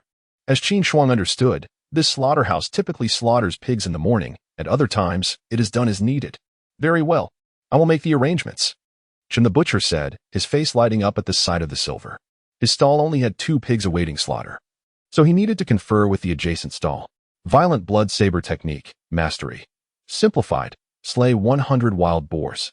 Consume 100 tiger blood pills for full mastery. Half an hour later, Qin Shuang stood 10 paces from the slaughterhouse entrance, gazing at the panel in his mind, a look of satisfaction illuminating his eyes. At this moment, a wealth of techniques and insights regarding the mastery of the violent blood saber technique surged into his consciousness. I shall put my perfected violent blood saber technique to the test at the Qinlang Gang. Qin Shuang resolved silently. Master. That young master is spending a fortune to stab pigs. The thoughts of the wealthy are truly peculiar. A plump apprentice at the first stall of the slaughterhouse watched Qin Shuang's distant figure, a look of confusion crossing his face. It is worth noting that 10 taels of silver could suffice for a wedding. Is he truly spending so much just to stab 10 times? What do you know?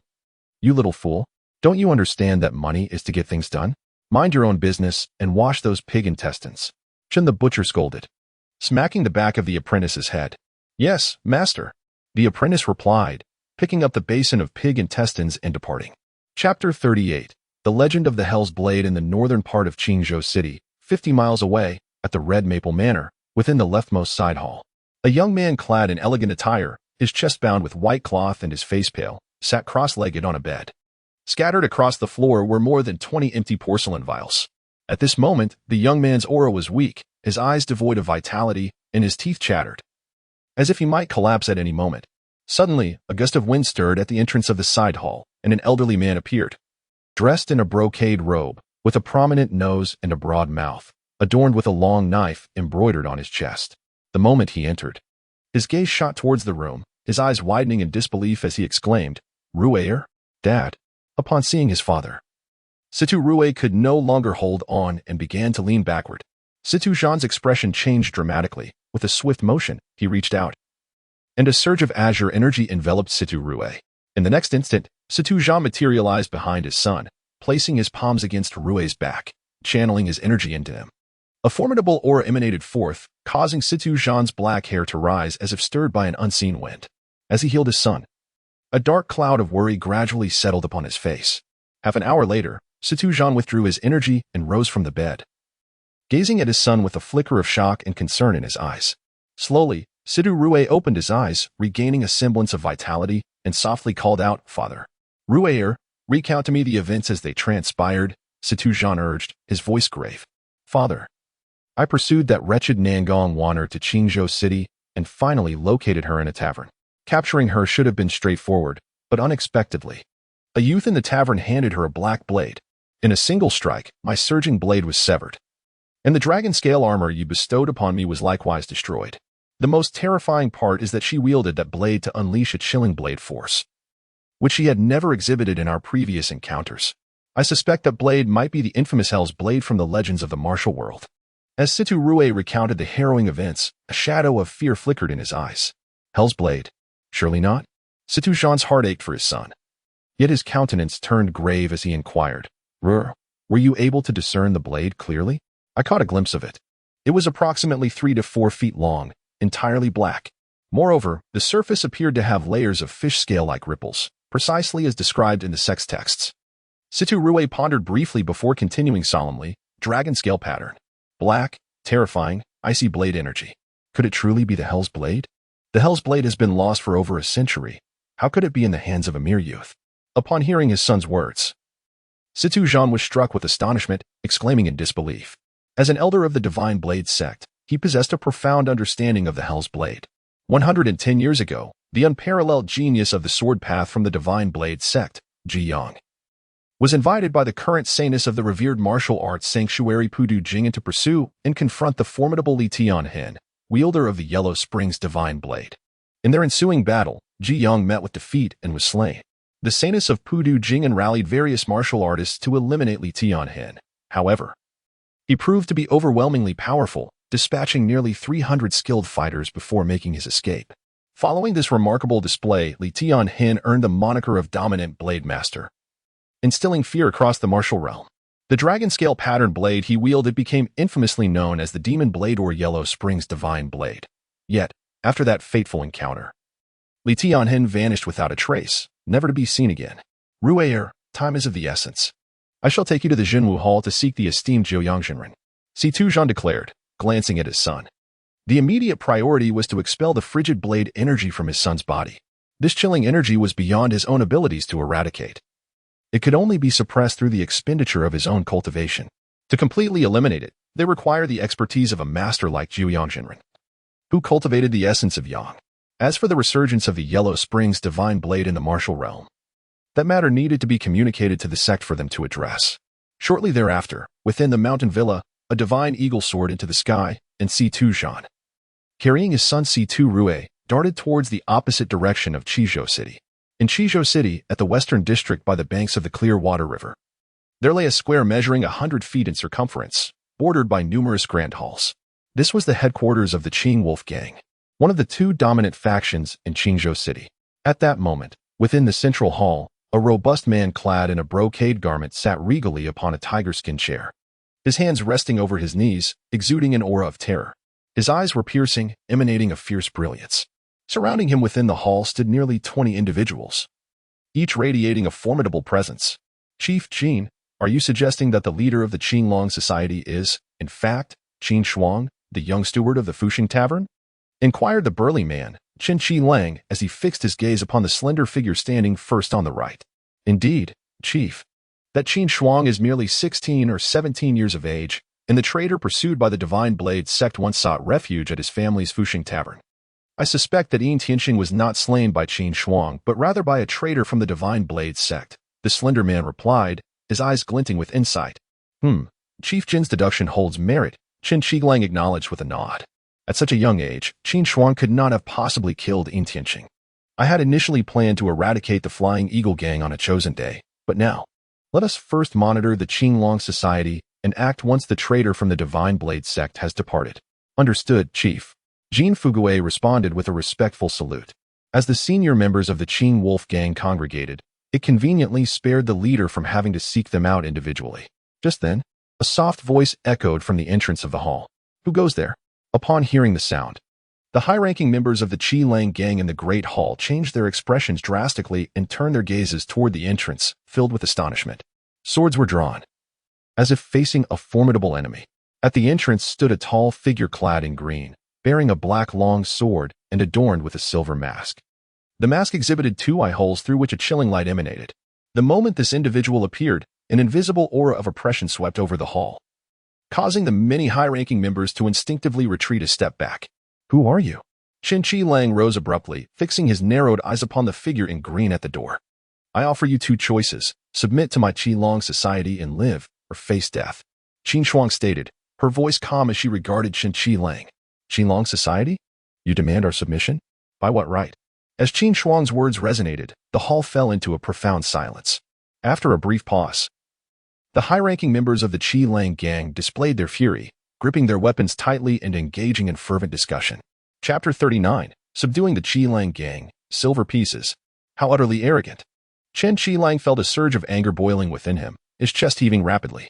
He scrutinized the newcomer and discerned that this individual had yet to step into the realm of divine wheel, merely existing in the bone-forging stage. The atmosphere was thick with tension, and his fists instinctively clenched.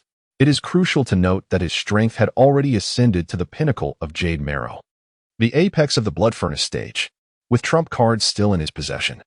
He had even prepared to obliterate the Flying Eagle Gang and unify the territory of Qingzhou City. He held no fear for a mere bone-forging practitioner. However, what truly concerned him was the treacherous figure lurking behind the Qinglong Society, the traitor from the Divine Blade sect.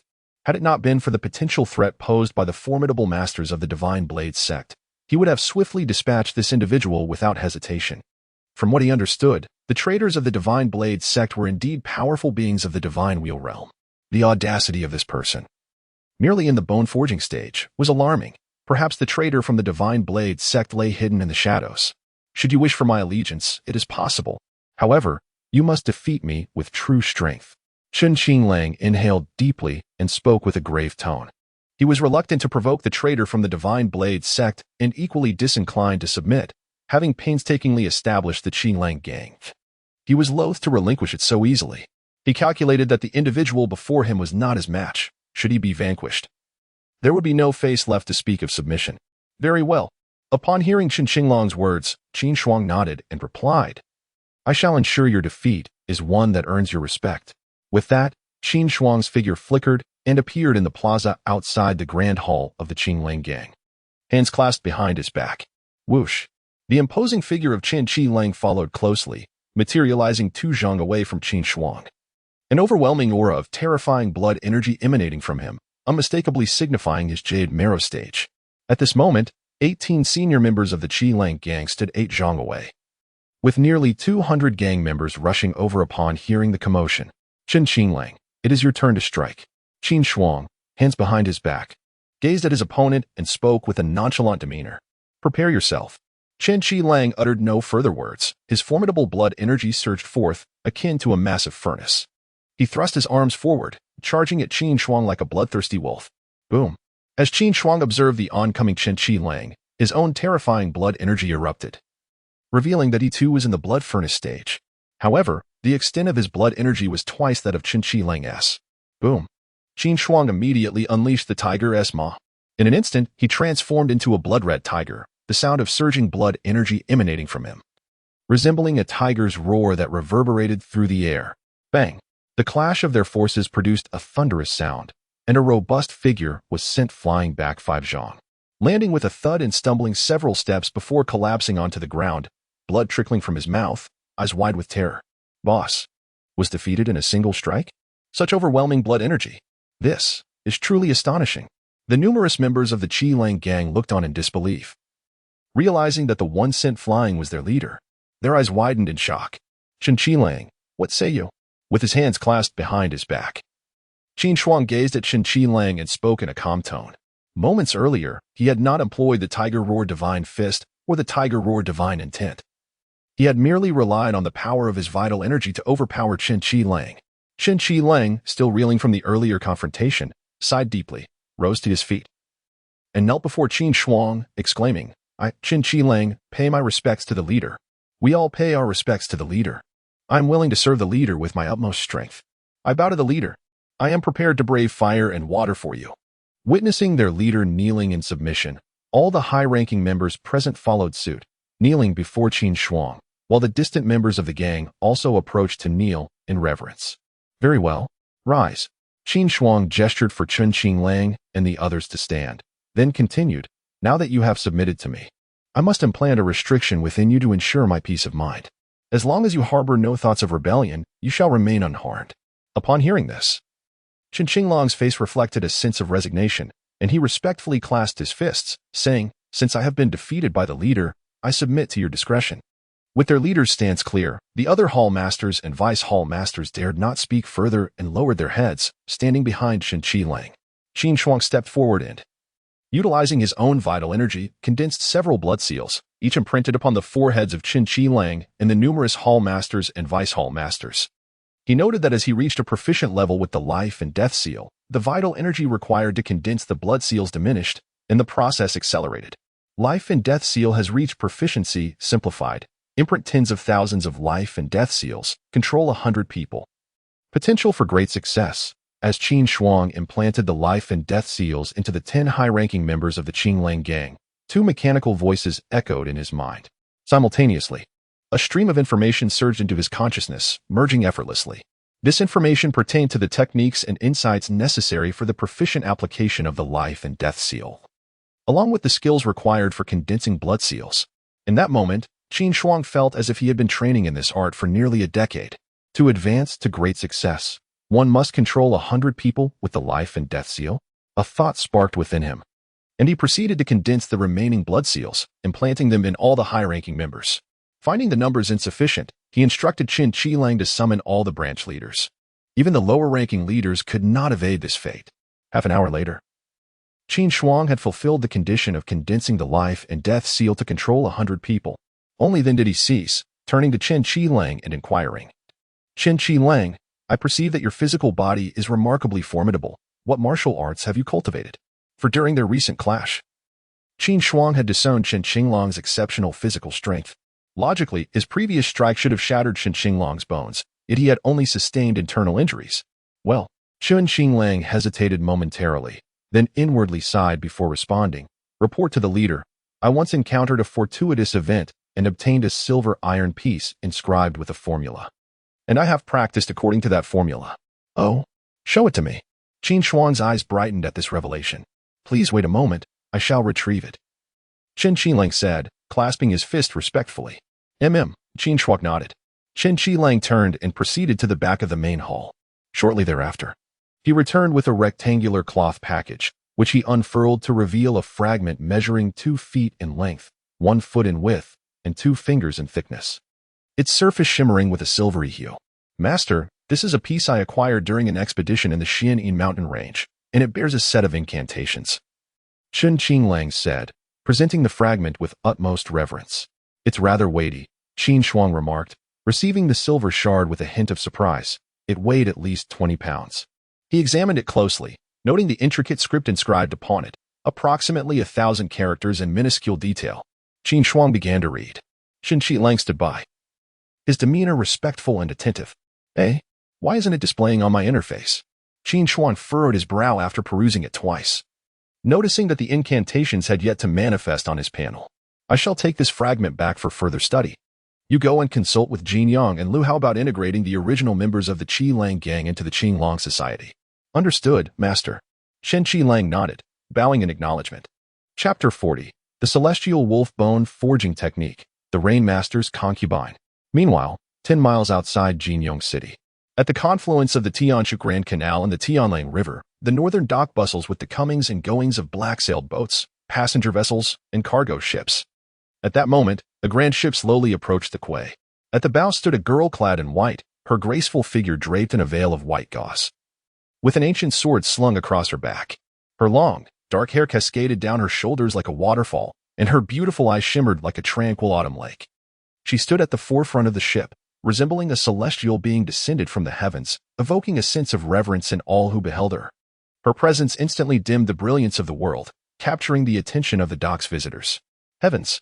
Such an exquisite beauty exists in this world. She is too stunning. She must belong to the heavens. The appearance of this maiden ignited a flurry of whispers among the common folk and travelers at the dock. The Rain Master's concubine was accustomed to such attention. As the grand ship drew within 3 paces of the quay, she gracefully stepped off, landing elegantly on the dock. Concubine, you must remain steadfast in your sword's heart and not follow the misguided path of your master by. She recalled the earnest admonitions of her mentor as she made her way forward. Rest assured, Master, your disciple shall not betray your expectations. I shall retrieve the sacred heart Buddhist scroll and eradicate the demonic seed. The Rain Master's concubine gazed towards the distant Tianlang River, her autumn-like eyes glimmering with resolve. The Sacred Heart Buddhist Scroll is the treasured relic of the Pudu Quiet Monastery, comprising 6 volumes. Years ago, her master Bai Ziyuan, who had once possessed the scroll that could fortify one's Buddhist heart, ultimately succumbed to the demonic forces, giving birth to a demonic seed and losing the scroll in the process. Over a century ago, the demonic fiend Huangquan Tian Dao Li Tian Hen seized 1 volume, leaving only 4 remaining. She vowed to fulfill her master's wishes. Without reclaiming the Sacred Heart Buddhist scroll, she would not return to the mountain.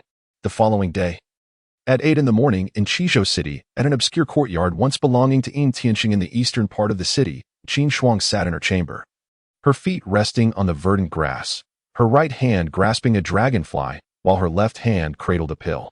Before her lay a silver fragment obtained from Qin Shuang. Celestial Wolf Bone Forging Technique, uninitiated, simplified, touching the wolf's head for 10 minutes grants entry. The Celestial Wolf Body Technique? Upon hearing the prompt in her mind, excitement sparkled in Qin Shuang's eyes. This technique sounded promising. Touching the wolf's head. It seemed she needed to send Qin Qilang and the others to the Xian'an mountain range to capture a wolf. Qin Shuang mused inwardly. Having subdued the Qin Wolf Gang and the Flying Eagle Gang, she was now the foremost power in Qingzhou City. As long as no formidable opponents from the Divine Wheel realm entered Qizhou, she should be safe. It was imperative to establish a robust intelligence network with Jin Shisan, Jiang Chao, Jiang Quan, Jin Yang, and Lu Hao. If any suspicious figures enter the city, they must be informed at once. Qin Shuang was acutely aware that Situ Rue could arrive at any moment, necessitating her preparations. Just as she was about to step outside, she suddenly heard Qin Wang's voice from beyond. Master, the braised eagle meat is ready. Bring it in. Upon hearing this, Qin Shuang's eyes gleamed with anticipation. After having subdued the Green Wolf Gang the previous day, Qin Wang had come to report that he was unable to procure an eagle. Jin Yang had already taken men into the mountains to catch one, and the chef had prepared it early this morning. Creak. The grand hall's door swung open, and Qin Wang, with dark circles under his eyes, entered while carrying a food box. With a respectful demeanor, he placed it before Qin Shuang and announced, Master, the braised eagle is done. The chef is my distant cousin, someone you can absolutely trust. After the eagle meat was cooked, I sampled a piece with clean chopsticks. So you need not worry. You have done well, Qin Shuang responded, scrutinizing Qin Wang. Although Qin Wang appeared simple-minded, he was certainly astute. With his first-rate alchemy skills, he could easily discern whether the dish contained poison. Wait outside, Qin Shuang instructed, waving his hand. Yes, master. Qin Wang bowed respectfully before turning to leave. The eagle's body technique has advanced to proficiency simplified. Imitate the soaring eagle 1,000 times. Consume 10 braised eagles to master, after sitting in the grand hall and finishing the braised eagle meat in a matter of moments. Two system prompts echoed in Qin Shuang's mind. To achieve proficiency, one must consume 10 braised eagles? Qin Shuang pondered as he observed the notification on his panel. It seemed he would need Qin Shuang and the others to catch 10 eagles while they were hunting wolves. Qin Shuang, come in, Qin Shuang spoke in a deep voice. Master. Qin Shuang entered with eager anticipation, respectfully bowing to Qin Shuang. Notify Jin Yang to accompany Qin Shuang into the mountains to retrieve 10 eagles and several wolves. Qin Shuang commanded. Yes, master. Qin Shuang replied dutifully, then knelt before Qin Shuang and earnestly said, Master, I wish to request that you imprint the mark of life and death upon me. Oh? Qin Shuang gazed at Qin Shuang, astonished. Why do you request me to place the mark of life and death upon you? This technique was a means of control, something others would flee from. Yet Qin Shuang voluntarily sought such a restriction? Had he lost his senses? Because I wish to rise above the rest, to wield power and avenge my family. Qin Shuang bowed deeply before Qin Shuang. I understand that to achieve greatness, I must earn your trust. However, I am older, and my understanding is average, making it difficult to catch your eye. The only thing I can offer is my loyalty. Thus, I implore you to mark me with the seal of life and death. This way, you can entrust me with your affairs without worry. Once the mark is placed, you will need the antidote annually. If you betray me, you shall find no means to live or die. Think carefully. Qin Shuang warned, his gaze fixed on Qin Shuang. My entire family was slain by the people of the Golden Whip Martial Arts School. It has taken me considerable effort to save 10 taels of silver to learn martial arts and seek revenge. Yet I have only just begun to master the fierce tiger fist. I understand that being loyal to you is my only hope for vengeance. After careful consideration, if one sincerely wishes to serve you, the master of the guild, the mark of life and death shall never resurface. Qin Shuang knelt before Qin Shuang. The sound of his reverence echoing in the air, his eyes brimming with tears as he gazed upon Qin Shuang, revealing a glimmer of hope. Very well. I shall bestow upon you the mark of life and death as well. How far you can go in the future shall depend solely on your own efforts. Qin Shuang remarked, observing Qin Shuang with a nod. Step forward. Yes. Qin Shuang crawled forward, lifting his gaze to meet Qin Shuang's. With a gesture resembling a sword, Qin Shuang concentrated his vital energy to create a blood seal and pressed it onto Qin Shuang's forehead. Instantly, Qin Shuang felt the mark of life and death merge into Qin Shuang's brow, granting him control over Qin Shuang's fate. Qin Shuang expressed his gratitude to the master, vowing to face any peril for him with unwavering loyalty. Once again, he bowed deeply to Qin Shuang. Do well and go forth. Qin Shuang waved his hand dismissively at Qin Shuang. With utmost respect, Qin Shuang rose, took 3 steps back, turned, and exited through the door. This Qin Shuang possesses some intrigue, Qin Shuang mused as he listened to the receding sound of Qin Shuang's footsteps, a thoughtful expression gracing his features. Despite Qin Shuang's advanced age and limited comprehension, seeking vengeance against the Golden Whip Martial Arts School and serving him faithfully remained his only hope. Chapter 41. The Dominant Blade. Shaojiulong. 2 days later, in the eastern part of Qinzhou City, at the Bu Mountain Villa, a cluster of 7 or 8 grand halls encircled a square courtyard. Measuring 100 feet in circumference, adorned with rockeries, bamboo groves, scenic views, lotus ponds, and flowing streams. The entire villa emanated an air of unparalleled elegance. In the central hall, Qin Shuang, adorned with a silver mask, sat regally upon a tiger skin chair, flanked by over 30 individuals, including Jin Yang, Lu Hao, Qin Wang, Jin Shuang, and Qin Qilang, who stood respectfully at her sides, awaiting the words of their leader, Qin Shuang. At present, our Qilong Society boasts a membership of 3,400, divided into 4 halls, each comprising 800 members. Jin Shuang serves as the head of the Intelligence Hall.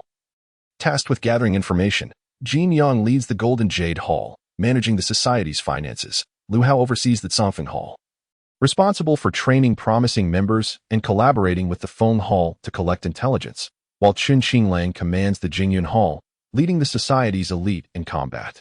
Qin Shuang closed the membership roster in her hands, gazing at the assembly in the hall, and spoke in a solemn tone. Thank you, leader, the subordinates replied, acknowledging her authority. Qin Wang. Qin Shuang continued, her voice firm. Leader, I am here. Qin Wang bowed and approached, kneeling before Qin Shuang, excitement glimmering in his eyes. I appoint you as the steward of the Qilong Society, overseeing the remaining 200 members and managing the miscellaneous affairs. Qin Shuang observed Qin Wang intently, This opportunity to rise above the ordinary also bore the weight of life and death.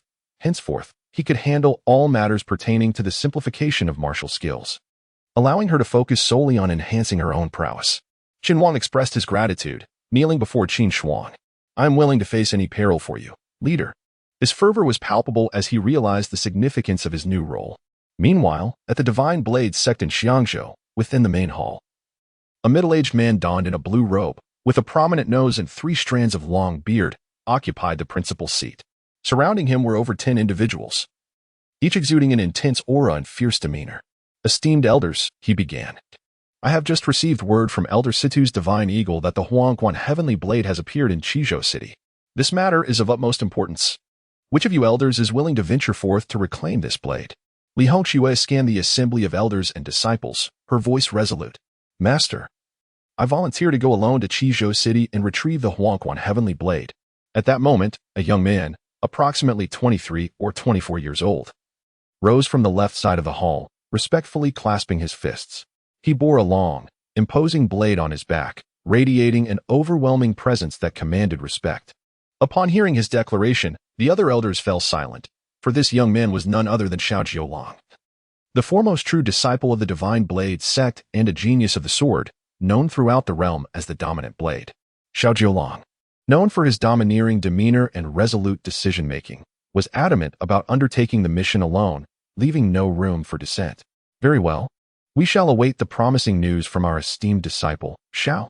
Upon hearing this, Li Hongxue scanned the other elders, nodded slightly, and refrained from further comments. After all, Xiaojiulang possessed formidable strength, having already surpassed the majority of the elders present at such a young age in his mastery of the blade. Xiaojiulang respectfully bowed to the sect leader, Li Hongxue, before striding purposefully away. "Leader, with the re-emergence of the Huangquan Heavenly Blade, it is likely that the Holy Land will not remain passive at this moment." A tall elder spoke with a troubled expression. "It is widely acknowledged that the return of the Huangquan Heavenly Blade would prompt the first righteous Holy Land, Pudu Jing'an, to intervene, rallying martial experts under the pretext of eradicating evil to secure the blade for safekeeping. It would not be an easy task for the Divine Blade sect to acquire the Huangquan Heavenly Blade, a fact well understood by those present." Li Hongxue nodded thoughtfully and continued. "In years past, our sect's prodigious swordsman, Jiang, fell victim to Li Tianhen wielding the Huangquan Heavenly Blade. Now that it has resurfaced, we must reclaim this blade for the Divine Blade sect in honor of our ancestors." Li Hongxue was acutely aware that the martial arts of the Divine Blade sect, when combined with the Huangquan Heavenly Blade, would become significantly more formidable. Under the pretense of honoring the ancestors, the priority was to retrieve the blade for the Divine Blade sect. Indeed, the Divine Blade sect is dedicated to the path of the sword, and the Huangquan Heavenly Blade can only unleash its utmost potential within our sect. As the saying goes, a treasured sword belongs with a hero. The Divine Blade sect is the rightful home for the Huangquan Heavenly Blade. Within the Grand Hall, numerous elders began to voice their agreement. Thus, to ensure all goes smoothly, which 5 elders are willing to venture to Yinzhou and discreetly clear the path for Xiaojiulang? Li Hongxue scanned the assembly of elders before speaking in a grave tone. He understood that while Xiaojiulang was ambitious and his swordsmanship surpassed that of most elders, he wished to avoid a repeat of the tragic fate of their ancestor Ji. Upon hearing the sect leader's words, the assembled elders comprehended his intentions and 5 individuals promptly rose to their feet. At Biaoyao Mountain Manor, Qin Shuang sat cross-legged in the rear hall, scrutinizing the system panel, deep in contemplation. The bloodthirsty blade technique required the slaughter of 100 wild boars to achieve mastery, while the tiger roar divine intent needed the slaying of 100 fierce tigers, and the flying swallow movement technique demanded roasted eagles. Additionally, the heavenly wolf bone refinement technique required contact with wolf heads, all of which necessitated a journey to the Xian mountain range. Most critically, he was currently at the bone refinement stage, and the amount of vital energy required to transform his bones into gold was immense. It would be immensely beneficial to encounter more extraordinary beasts akin to the white jade golden pattern python. Qin Wang, summon Masters Chun, Lu, and Jin to see me. Qin Shuang commanded solemnly. "Yes, guild leader." Qin Wang, awaiting outside, bowed in acknowledgement and departed. "Greetings, guild leader," Jin Shurshan proclaimed. "Greetings, guild leader," Lu Hao echoed. Before long, Qin Chi Lang, Lu Hao, and Jin Shurshan stood at the entrance of the hall, respectfully clasping their fists towards Qin Shuang. Master Qin, prepare to lead 100 elite warriors with me into the mountains for a period of time. Masters Lu and Jin, you two are to vigilantly monitor all individuals entering the city. Should any suspicious outsiders, particularly those from the Divine Blade sect, appear, relay the information to me immediately. Qin Shuang declared, casting a stern glance at Lu Hao and Jin Shuang. His greatest concern now was Situ Rue of the Divine Blade sect. Rest assured, Master. Should any dubious individuals enter the city, I will inform you at once. Lu Hao replied earnestly. You can be assured, Master. Jin and I have already set up a network of informants throughout the city. Not even a mouse will escape our notice. Jin Shuang added, both responding with utmost respect. Very well, you may return to your duties. Qin Shuang gestured, and Qin Qinglang, Lu Hao, and Jin Shuang bowed, retreating 3 steps before turning to leave. At noon, around 10 o'clock, at the east gate of Qizhou City, a young girl dressed in white, her face veiled with a translucent cloth and carrying an ancient sword on her back, slowly approached. The moment she appeared, she captivated the attention of the citizens and passers-by along the bustling street. Chapter 42. The Girl in Purple and the Girl in White. The sky was cloudless, and the sun blazed fiercely. Outside Qizhou City, Qin Shuang carried a long, slender package on her back, flanked by Qin Qinglang and over a dozen elite members of the Qinglong Association, as they hastened towards the distant Xianyin mountain range. Master Qin, are there likely to be exotic beasts within the Xianyin mountains? Qin Shuang paused on a hillside, glancing at Qin Qinglang as she inquired. Reporting to the leader, exotic beasts are rare. It is only deep within the Xianyin mountains that one might encounter them. However, in the depths of the mountains, there lurks an exotic beast king with power comparable to that of the Divine Wheel realm. Should we encounter such a beast, escape would be utterly impossible. Qin Qinglang recalled a harrowing experience from the previous year, when he had ventured deep into the mountains and faced an exotic beast that had just ascended to the rank of a king. If it weren't for the fact that the beast was pursuing another target, I would have surely perished. The memory of that encounter still sent shivers down his spine. The depths of the Xianyin mountains are indeed terrifying. Qin Shuang's eyes flickered with intrigue as she suddenly asked, where did you obtain that silver piece? The silver piece. I found it inside the lair of the exotic beast king during that occasion, Qin Qinglang replied, clasping his hands respectfully. Found within the lair of an exotic beast? You must take me to explore the vicinity of the exotic beast king's den. Qin Shuang's heart raced at the thought.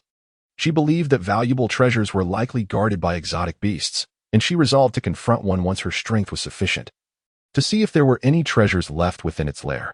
Boom, boom, boom. At that moment, a series of terrifying explosive sounds reverberated from the distant woods, growing closer to Qin Shuang and her companions. Upon looking towards the source of the sound, Qin Shuang was astonished to discover that the explosions were the result of a fierce battle between 2 exceptionally graceful young women. Both were in their prime, one clad in purple with a long silk ribbon in hand, while the other donned white, her face veiled in sheer fabric, wielding a long sword. Behind each of them, a radiant halo appeared, the edges of which shimmered with layers of brilliance. The halo of the purple-clad woman glowed a fiery red, while the white-clad woman's halo was a serene green. The 2 women exuded contrasting auras, one, a bewitching enchantress, the other, a celestial being descended from the heavens. They danced upon the treetops, gliding effortlessly, and each clash of their silk ribbon and sword unleashed a terrifying force, reducing the trees within a Tenjong radius to mere powder. Is this a battle of the Divine Wheel realm? Qin Shuang gasped in astonishment as the 2 women drew closer to her. She immediately shouted to Qin Qinglang and the others, quick, take cover. Qin Shuang understood well that failure to evade would spell certain doom beneath such overwhelming power. With a swift application of her technique, she darted aside. Qin Qinglang and the elite members of the Qinglong Association followed suit, hastily seeking refuge. The 2 combatants, upon noticing the presence of others, cast a fleeting glance at Qin Shuang and her companions before swiftly dashing past them, one following closely behind the other, and vanishing in an instant.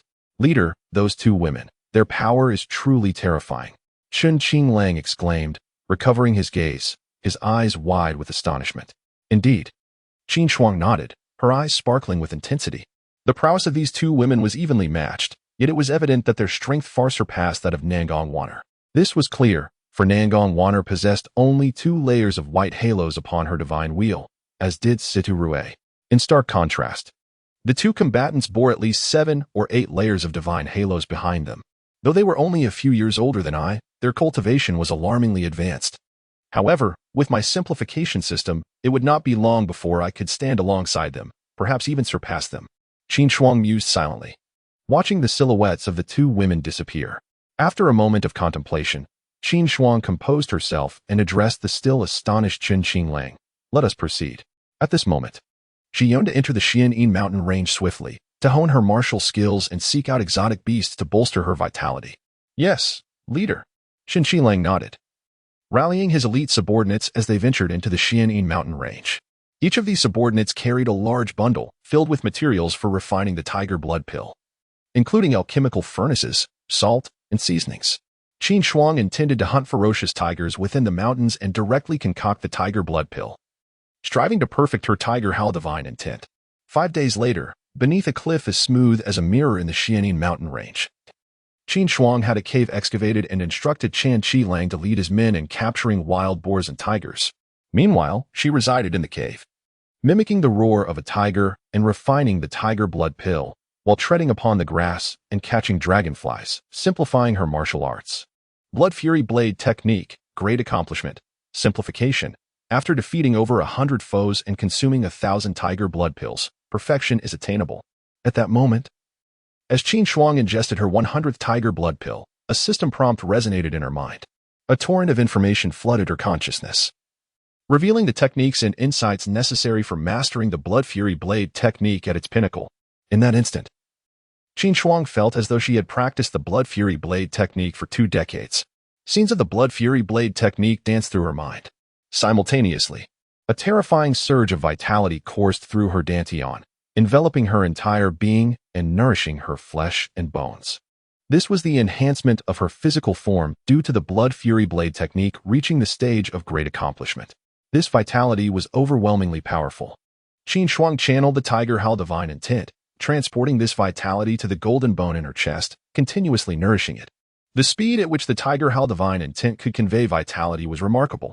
As time passed, after a quarter of an hour, the enhancement of vitality from the Blood Fury Blade technique's advancement to great accomplishment was entirely devoted to nurturing her bones. She observed that the golden bone in her chest had grown larger than the size of a pigeon egg. Indeed, the next step is to break through the tiger roar divine intent. A satisfied expression flickered in Qin Shuang's eyes. Master, the divine eagle has sent a message from the golden hall. At that moment, a series of footsteps echoed from outside, followed by the voice of Qin Shuang. Enter. Qin Shuang commanded in a low tone. Qin Shuang hurried in, holding a wax scroll, and respectfully extended it towards Qin Shuang. Receiving the wax scroll, Qin Shuang crushed it open and perused its contents for a moment, her brow furrowing slightly as she spoke. Instruct everyone. We shall change our location. Understood. Qin Shuang replied without further ado and swiftly turned to carry out her orders. Watching him leave, the expression on Qin Shuang's face gradually darkened. The message was from Jin Shursan. Recently, since yesterday, several unfamiliar faces had appeared in Qingzhou City. Among them was a domineering young man wielding a sword who searched through the Fuxing Tavern, inquiring about her whereabouts. Additionally, a young girl, her face veiled in white gauze and carrying an ancient sword, was also seeking information about her. Chapter 43. The Tiger's Roar Achieves Greatness, and the Underworld's Transformation. The girl, veiled in white and bearing an ancient sword on her back. Could it be that same girl in white who battled the girl in purple just 5 days prior? A chill ran through Qin Shuang's heart. He understood all too well. If indeed it were she, given his current martial prowess, it would be ill-advised to engage with such individuals. This place is not suitable for prolonged stay. Master, everything is packed and ready, Qin Shuang said respectfully as Qin Shuang stepped out of the cave. He continued, by the way, a tiger has been spotted 100 miles to our left. Very well, let us head in that direction, Qin Shuang replied in a serious tone. Over the past few days, he had focused primarily on enhancing his tiger roar divine intent, as it significantly bolstered his vitality. Thus, he had spent most of his time in the mountains imitating the tiger's roar while hunting tigers. In 5 days, he had changed caves 3 times and slain 89 tigers, concocting numerous tiger blood pills in the process. Only 11 more tigers remained before he could reach the pinnacle of his training. Qin Shuang eagerly anticipated the extent to which his vitality would increase upon achieving this advancement. Understood. Qin Shuang responded dutifully. Following Qin Shuang as they emerged from the cave to the base of the cliff, At that moment, 15 elite members of the Qin Society, exuding a bloodthirsty aura, stood awaiting Qin Shuang, armed with long blades and carrying packages. Let us hope these wretched beings do not uncover my treasures, Qin Shuang mused, glancing towards the direction of Qingzhou City. His crimson token, the scroll acquired from Qiyun Peak, the beast skin of the divine intent map of the earthly extremes, and the tiger roar divine intent map were all buried beneath the jujube tree in the inn's backyard. He felt a sense of unease about whether these individuals might discover them. At Qin Shuang's command, the 17 individuals swiftly darted to the left. In Qingzhou City, the Fuxing lay in disarray, remnants of chaos strewn about, evidence of a violent search. On the third floor, a young man bearing a long blade stood atop a roof with a gaping hole, gazing at a woman clad in white. Her enchanting figure veiled and an ancient sword slung across her back, standing 3 yards away. A flicker of astonishment crossed his eyes as he clasped his fists. If I am not mistaken, you must be the renowned Rain Fairy of the Sacred Land, whose name has echoed through the martial world in recent years. The name of the Blade Master Xiao Jiulong has reached my ears even before my descent from the Sacred Mountain. Today, upon meeting, it is indeed an encounter of dragons and phoenixes, a pleasure, truly. The melodious voice of the Rain Fairy flowed forth like pearls cascading onto a jade plate. May I inquire the purpose of your visit to this place?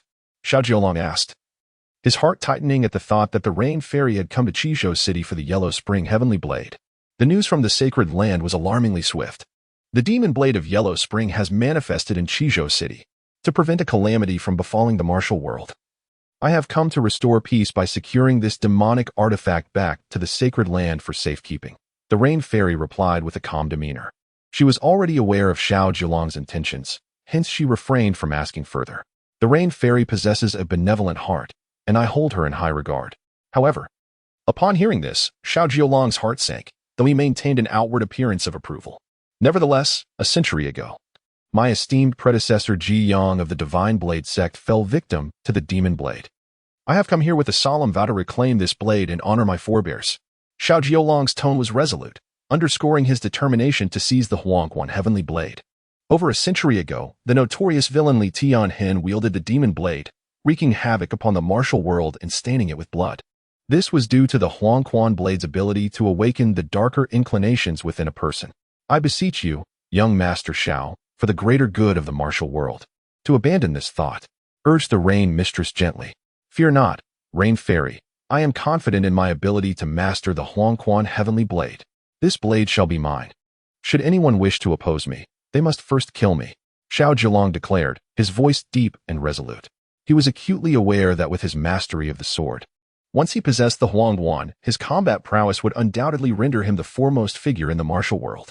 Upon hearing Xiao Jiulong's words, the Rain Mistress's expression remained unchanged as she spoke slowly. Since you are so determined, I shall have no choice but to confront you for the fate of the Huangquan Blade to ensure the safety of the martial world. The following day, at noon, deep within the Xianyin mountain range, in a secluded valley, Qin Shuang wielded the Huangquan Blade, effortlessly cleaving a fierce tiger of black and yellow in two. Objective achieved. Slay 100 fierce tigers. The tiger roar divine intent technique has reached great mastery. At that moment, a notification echoed in Qin Shuang's mind, accompanied by a torrent of information that merged seamlessly with his consciousness, imparting insights into the perfected realm of the tiger roar divine intent technique. Boom. Simultaneously, a surge of formidable vitality surged within Qin Shuang. In that instant, his black hair danced wildly, and his robe fluttered dramatically. Qin Shuang promptly drove the Huangquan Blade into the ground before him, sitting cross-legged to channel the overwhelming vitality coursing through him, directing it towards the golden bone within his chest. In an instant, a terrifying aura enveloped Qin Shuang, creating a vast furnace of vitality within a radius of 10 feet, cloaking him in its embrace. The emanating energy bent the surrounding grass and low trees. A swirling vortex of crimson vitality formed around him. The Master's vitality is astonishing. Chen Qinglang stood 5 paces away from Qin Shuang, gazing at the seated figure with profound astonishment. He realized that the Master's vitality furnace was thrice his own. Let us first safeguard the Master. Chen Qinglang settled down beside him, preparing to protect him. As time passed, the following morning, the dawn sun cast its rays upon Qin Shuang. Gradually, the vitality furnace around him began to contract. As it did, a brilliant golden glow flickered from his chest. That golden bone, I cannot be mistaken. Qin Shuang stood by as a protector, and he observed a flash of golden light suddenly appear on the chest of the assembly leader, only to vanish in an instant. As far as he knew, when a martial artist forged golden bones, it indicated an exceptionally solid foundation. This foretold a promising journey in the realm of martial arts, one that would extend far into the future. It is worth noting that those capable of forging golden bones are invariably individuals of extraordinary talent and brilliance, requiring both resources and innate gifts in abundance. The mere presence of a golden bone, even if it were just a fragment, would undoubtedly signify remarkable future achievements for the assembly leader. A golden bone the size of an egg. Qin Shuang gradually opened his eyes, feeling the golden bone, as large as an egg, nestled in his chest, a look of satisfaction emerging upon his face. He had not anticipated that after mastering the tiger's roar divine intent, the surge in his vital energy would transform his originally pigeon-sized golden bone into one resembling an egg. At that moment, Qin Shuang felt that his strength had increased fivefold, and the bones within him had become even more resilient. He grasped the Huangquan blade that was embedded nearby. Buzz! The instant he held the Huangquan blade, a tremor coursed through his entire being, enveloping him in an enigmatic sensation. Vivid images of unprecedented carnage flooded his mind. Chapter 44. The Master of the Underworld. Heir of the stunning Goose Palace. In the scene, a young man clad in black, with a chiseled face and an aura of coldness, wields the yellow spring blade, resembling a god of death, cleaving his enemies in twain. His body is marred with numerous ghastly wounds, a sight to behold. The imagery shifts rapidly, akin to a fleeting carousel. The yellow spring blade is either engaged in slaughter or traversing the path of carnage. Suddenly, Qin Shuang perceives a strange force emanating from the yellow spring blade in his grasp, drawing forth some of his vital essence. Yellow spring heavenly blade, bond established superior spirit weapon 10, capable of devouring spirit entities to advance. Simultaneously, a notification flashes within his mind, accompanied by a surge of information flooding his consciousness. A superior spirit weapon? One that can ascend by consuming other spirit entities? As he gazes at the prompt, a glimmer of astonishment ignites in his eyes. In this moment, Qin Shuang feels his consciousness intertwining with the yellow spring blade, as if they have become one. He can even sense the presence of a consciousness residing within the blade. Is this the spirit of the yellow spring blade? Qin Shuang closes his eyes, sensing the elation of the blade's spirit at his arrival, as it slowly approaches his awareness. The spirit manifests in an icy blue hue, resembling a flame, radiating an aura of terrifying power. It requires the consumption of spirit entities and the nine heavens' profound ice iron to advance. As he contemplates the information conveyed by the spirit, a thoughtful expression graces his features. He communicates with the spirit, stating, "Wait for me to reach the divine wheel realm, and I shall seek weapons possessing spirit entities for you to devour." Qin Shuang understands that only a superior spirit weapon possesses a spirit. Typically, those who wield such weapons are undoubtedly of the divine wheel realm. To allow the yellow spring blade to consume spirit entities and ascend, he must first break through to the divine wheel realm. Otherwise, it would be tantamount to courting death. The spirit seems to sense Qin Shuang's intention, its fiery form dissipating as it melts back into the yellow spring blade. Qin Shuang withdraws his consciousness, slowly opening his eyes. At that moment, a divine eagle circles overhead, diving down to perch upon Qin Shuang's shoulder. Qin Shuang detaches the wax scroll from its talons and, upon seeing Qin Shuang awaken, promptly bows and presents the scroll with utmost respect, saying, "Leader, a message from the divine eagle of Qizhou City." Indeed, Qin Shuang accepts the wax scroll, shattering it to reveal its contents, only to furrow his brow deeply. The intelligence comes from Jin Shusan, indicating that a century and 10 years ago, the legendary demon Li Tianhen had once again unveiled his famed divine weapon, the yellow spring heavenly blade, now in the possession of Qin Shuang, the leader of the Azure Dragon Society. This news has spread throughout Qingzhou City. Just yesterday, numerous martial arts experts flocked to Qingzhou City, including the prodigious sword master of the Divine Blade sect, known as Overlord Blade Xiao Zhulong, the saintess of the revered Pu Du Jingyun, Yu Shijie, the rising star of the Tang clan, Tang Jie, along with many formidable figures from the Thunder Hall, Pushan Hall, True Martial Hall, and the demonic Nine Nether Mansion, all converging in Qizhou City. Overlord Blade Xiao Zhulong is even residing at his Fuxing Tavern, while the inns surrounding the tavern are fully booked with martial arts elites. The Qinglong Society has been seized by both Xiao Zhulong and Tang Jie, who have also taken control of the surrounding factions in Jinyong City and Maple Leaf City, dispatching people into the mountains to search for me. Qin Shuang, Su Shire, and Jiang Shi received word in advance and managed to escape, sending a message through the Divine Eagle to advise caution. Miss Nangong's suspicions were not unfounded. The Huangquan in my possession is none other than the Huangquan heavenly blade that belonged to Li Tianhen a century and 10 years ago. After reading the letter, Qin Shuang's eyes sparkled with a fierce murderous intent as she murmured, Xiao Jiulong, Tang Jia, those two scoundrels. One day, I shall sever your heads with the Huangquan blade. She had not anticipated that one of them was a genius from the Divine Blade sect and the other a master of hidden weapons from the Tank sect. Who would dare to seize her tavern and usurp her Qinglong society for the sake of the Huangquan heavenly blade? At this moment, all she could worry about was the item buried beneath the jujube tree, gripping the Huangquan heavenly blade tightly in her hand.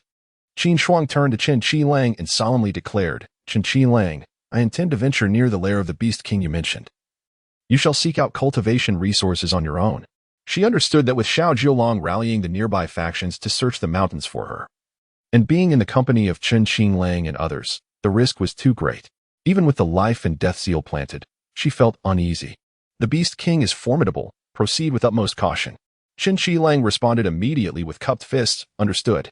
Qin Shuang nodded at him, shouldering her pack as she set off into the depths of the mountains. In Qingzhou City, 10 miles away, at Hualing Village, a slender woman clad in black, with skin as pale as snow, stood amidst the trees, a long blade strapped to her back, exuding a chilling aura. Qin Shuang, I hope you do not return to the city, otherwise certain death awaits. Nangong Waner gazed anxiously toward the direction of Qingzhou City, her beautiful eyes betraying deep concern, before employing her agility to head towards the Xian-Yin mountain range. The reason Qin Shuang's possession of the Huangquan heavenly blade was discovered stemmed from her actions. Had it not been for Qin Shuang, she might not have been able to repel Situ Rue. Regardless, she needed to inform Qin Shuang. In Qizhou City, at the Qinglong Society's headquarters, a tall young man with long fingers and a slight goatee sat regally in Qin Shuang's tiger-skin chair, while 7 or 8 individuals stood below him, their expressions filled with terror. The life and death seal? Could it be that Qin Shuang is a descendant of the Jingyan Palace? Tang Jia furrowed his brow deeply after assessing the vital energies of the hall's masters and vice-masters. According to the records of the Tang sect, the life and death seal was an unparalleled martial art from the Jingyan Palace, a sect that walked the line between righteousness and evil over 200 years ago. Its palace master, Wu Xingyan, used this technique to control many masters in the martial world, ultimately inciting public outrage, leading the contemporary inheritors of the sacred land, Pudu Jingyan, to rally martial experts to invade Jingyan Palace, which subsequently vanished from the world. Who would have thought that after 200 years, the life and death seal would resurface? From what he knew, this seal was terrifying, rendering one unable to live or die at will. Once sown, the antidote must be consumed annually. Unless one is the instigator of the curse, no one can eradicate it. Brother Tang, can we ascertain how they contacted that Qin Shuang? At that moment, a figure clad in a crimson robe, tall and bearing several leather pouches at his waist, appeared at the entrance of the grand hall. Brother Lei. We have matters to discuss outside. Upon seeing the young man in red at the door, Tang Jie's expression shifted, revealing a look of apprehension, as he gestured for the crimson-robed youth to maintain his distance.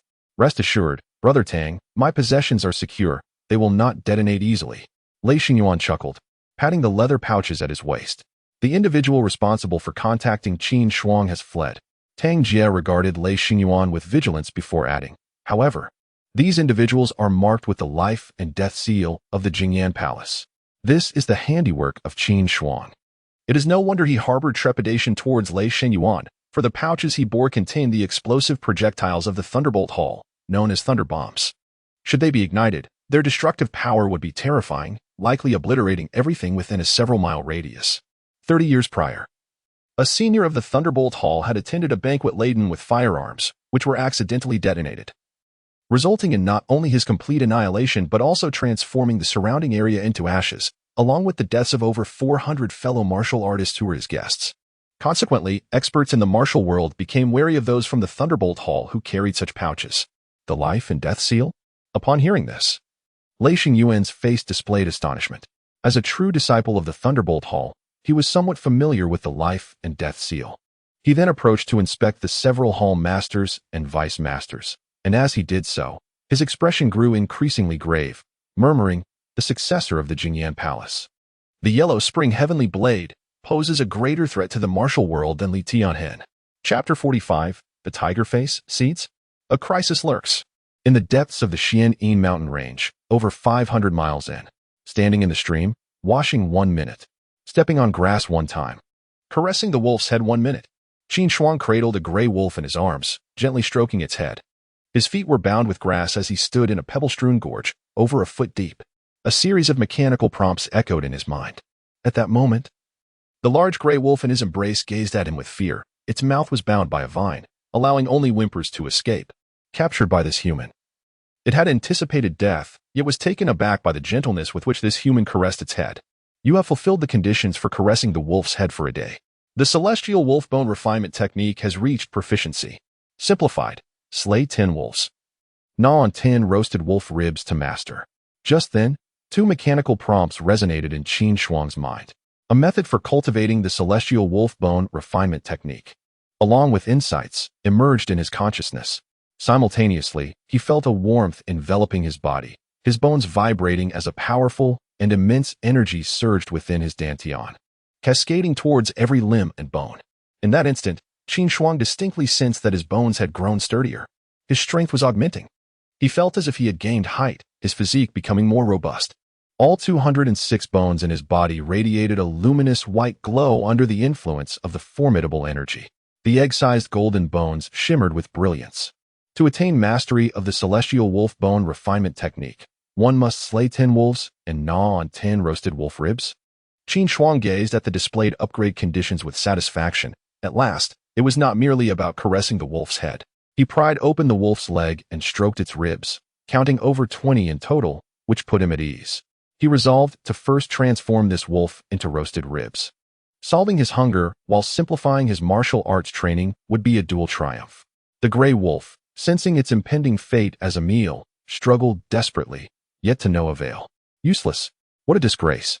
Qin Shuang disdainfully tossed the gray wolf to the ground. Just moments ago, this wolf had urinated in fear. A foul odor permeating the air. Brother, that lad possesses a magic blade. We must tread carefully.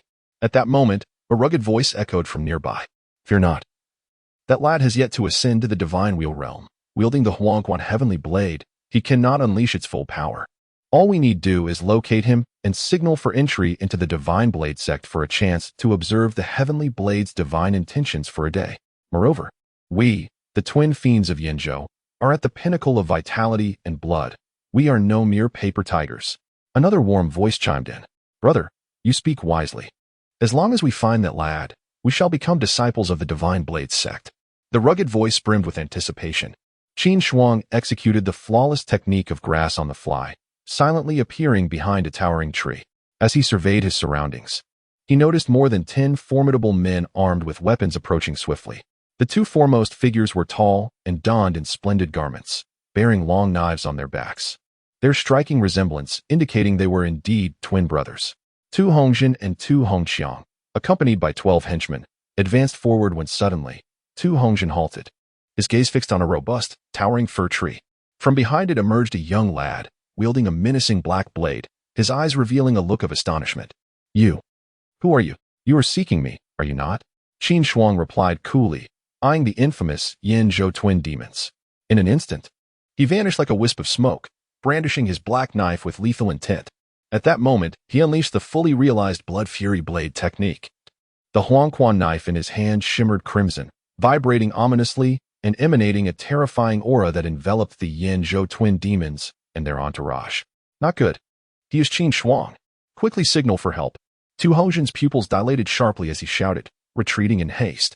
The youth's ability to appear without a sound suggested he was far from ordinary. With a swift motion, Qin Shuang executed grass on the fly to reach a henchman poised to retrieve a signal flare from his pack. With a fluid strike of the Huangquan, he cleaved the man in 2 without the slightest hesitation, severing the signal flare into 2 pieces as well. Kill count 1. At that moment, a notification echoed in Qin Shuang's mind.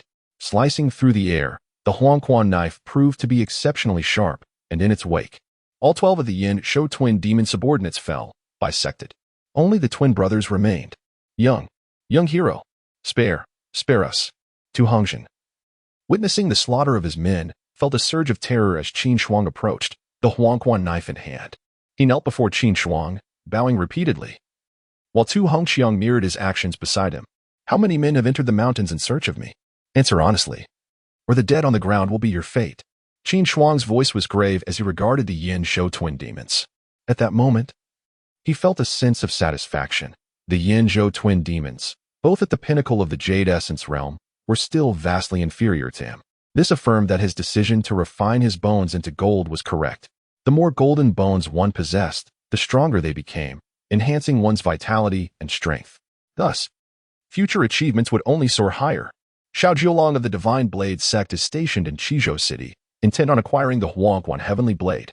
He has lured several gangs from the surrounding cities of Qingzhou to search for you under the pretext of joining the Divine Blade sect to witness the divine intentions of the Heavenly Blade. Once there is news of your whereabouts, he will arrive without delay. Additionally, experts from Pudu Jing'an, the Hidden Weapon Tang Men, the Thunder Hall, the Puzentang, the True Martial Hall, and the Demonic Nine Nether Mansion are also on the hunt. The Rain Master of the Sacred Land, the Rain Fairy, has declared that should you surrender the Huangquan Heavenly Blade for her to take back to the Sacred Seal, she can guarantee your safety. Currently, within the Xianyin mountain range, aside from us, there are also the Blade Hall of Jinyong City, Iron Fist Sect, and the Golden Flag Society of Maple Leaf City. At least 10 factions are searching for you, young hero. Your Azure Dragon Hall Master has escaped a few, while the others have been captured. Although Tu Hongjian appears to be a rugged man, when faced with death, he trembles like a frightened mouse, spilling everything about Qizhou City like beans from a bamboo tube. So many covet the Huangquan Heavenly Blade. Qin Shuang's heart tightened, a glimmer of murderous intent flashing in her eyes. The Huangquan had already recognized her as its master. Even if it had not, she would never relinquish it. To seize the Huangquan, one must kill their way through. Her Blood Fury Blade technique requires the slaughter of 100 foes to reach perfection, and these lives would serve that purpose splendidly. You may descend as well. Qin Shuang gazed at the twin fiends of Yinzhou, her eyes brimming with malice. Ah, you lack integrity. Tu Hongjian's eyes widened in horror as he retreated in fear, hoping to flee, but alas, it was too late. The Huangquan blade in Qin Shuang's hand traced a deadly arc, severing the necks of both Tu Hongjian and Tu Hongqiang. Their heads soared into the air. You shall not survive. My heart cannot find peace, and besides, I never promised you mercy. Qin Shuang wiped the Huangquan blade clean of blood on their garments. And after a thorough search of their bodies, she discovered over 60 tiger blood pills, several silver notes, and dozens of taels of silver, before departing. Just as Qin Shuang was leaving, a tall figure clad in black and yellow robes, donning a tiger-faced mask, emerged from behind a fir tree. Watching her retreating figure with a glint of brilliance in his eyes, murmuring, I never expected that in this Tianchu Yinzhou, a seed of golden bone would emerge, and has acquired the Huangquan Demon Blade. How splendid. If he grows stronger, this master's flawed Dao platform can be completed, but it cannot perish midway. This man spoke with a slightly aged voice, hands clasped behind his back, exuding an air of profound authority. Suddenly, the tiger-masked figure gazed toward the distant Qingzhou city, and as ripples surged around him, he vanished in an instant, as if he had never existed. A quarter of an hour later, a young woman clad in white, her figure graceful, with a veil of white gauze covering her face and an ancient sword slung across her back, appeared at the same spot. Standing a yard behind her was a handsome youth, scholarly in appearance, holding a beautiful fan. Chapter 46. The Transaction. This is not a matter for your interference. It is he. The graceful Rain Master's concubine crouched down to examine the corpses of the Yin Prefecture's twin fiends on the ground, a trace of concern flickering in her beautiful eyes. Rain Fairy, that Qin Shuang is indeed a ruthless fiend. His bloodlust is excessively heavy. The young man with the fan gazed upon the numerous bodies sprawled on the ground, his brow furrowing deeply as he proclaimed in indignation. We must locate Qin Shuang without delay. We must seize the Yellow Spring Celestial Blade and put an end to the bloodshed in the martial world. A profound worry glimmered in the Rain Master's concubine's eyes. Rain Fairy, that demon Qin Shuang should be dealt with directly, much like Li Tianhen. Moreover, he is the heir of the Jingyan Palace. In the past, Jingyan Palace wielded the life and death seal to control countless sects in the martial realm. The young man with the fan spoke solemnly. As Shen Feiyu, the legitimate disciple of the Lufeng Pavilion, had learned from the sect's records, over 200 years ago, Jingyan Palace had employed the sinister method known as the life and death seal to dominate many martial artists. To his knowledge, Those ensnared by the life and death seal found themselves trapped in an inescapable fate, even willing to betray family, mentors, and sections. The number of individuals controlled by the life and death seal back then was overwhelming. If he surrenders the Yellow Spring Demon Blade and accompanies me to the Pure Lands Zen Institute to light a lamp and pay homage, I assure his life will be free from worry. The Rain Master's concubine spoke with resolute elegance. The Rain Fairy is indeed magnanimous. Xin Feiyu sighed upon hearing this. In the Xianin mountain range, 100 miles away from the slaying of the Yin Prefecture's twin fiends, on the eastern side of a towering mountain, nestled within a ravine, Grass Step 1, Refining Pill 1, standing in the stream to wash. Qin Shuang had traversed 100 miles and sat resting on a stone the size of a grinding wheel by the ravine, his eyes closed. While resting, he remained industrious, binding grass around his feet and dipping them in the flowing stream, his left hand refining a pill, while his right hand grasped a dragonfly. A series of system prompts echoed in his mind. At that moment, if any outsider were to behold him, they would surely assume he was in deep contemplation. Suddenly, Qin Shuang opened his eyes, his gaze sharpening as he focused on a figure 10 zhang away. There, a tall elder clad in a black and yellow robe approached him. The elder had a short beard and exuded an imposing presence. He scrutinized Qin Shuang, a faint smile gracing his lips. Young friend Qin, how leisurely of you to be washing your feet, unaware that the martial world is rife with hunters pursuing you. I am aware. Qin Shuang appraised the elder, a subtle smile forming on his lips. Elder, you are not here to pursue me, are you? As he spoke, Qin Shuang discarded the grass from his feet and donned his boots, his heart silently on guard. If I were among those pursuing you, I would have acted long ago. The elder smiled gently and continued, the reason for my appearance is that you bear a striking resemblance to me in my youth, and I wish to propose a transaction. A transaction? Qin Shuang's gaze flickered with intrigue. The young friend possesses remarkable talent, having forged a golden bone. His future achievements are boundless. I, being of advanced years, can assist this young friend in dispelling his foes, but in return, when he attains success, he must aid me in retrieving a treasure from a certain location. For that place can only be accessed by one who possesses a golden bone. The elderly man with a ruddy complexion gazed at Qin Shuang, his eyes glimmering with anticipation. Oh, that location must be perilous then? Qin Shuang inquired, a contemplative expression crossing his face. He regarded the elder's words with a degree of skepticism, fearing a potential betrayal.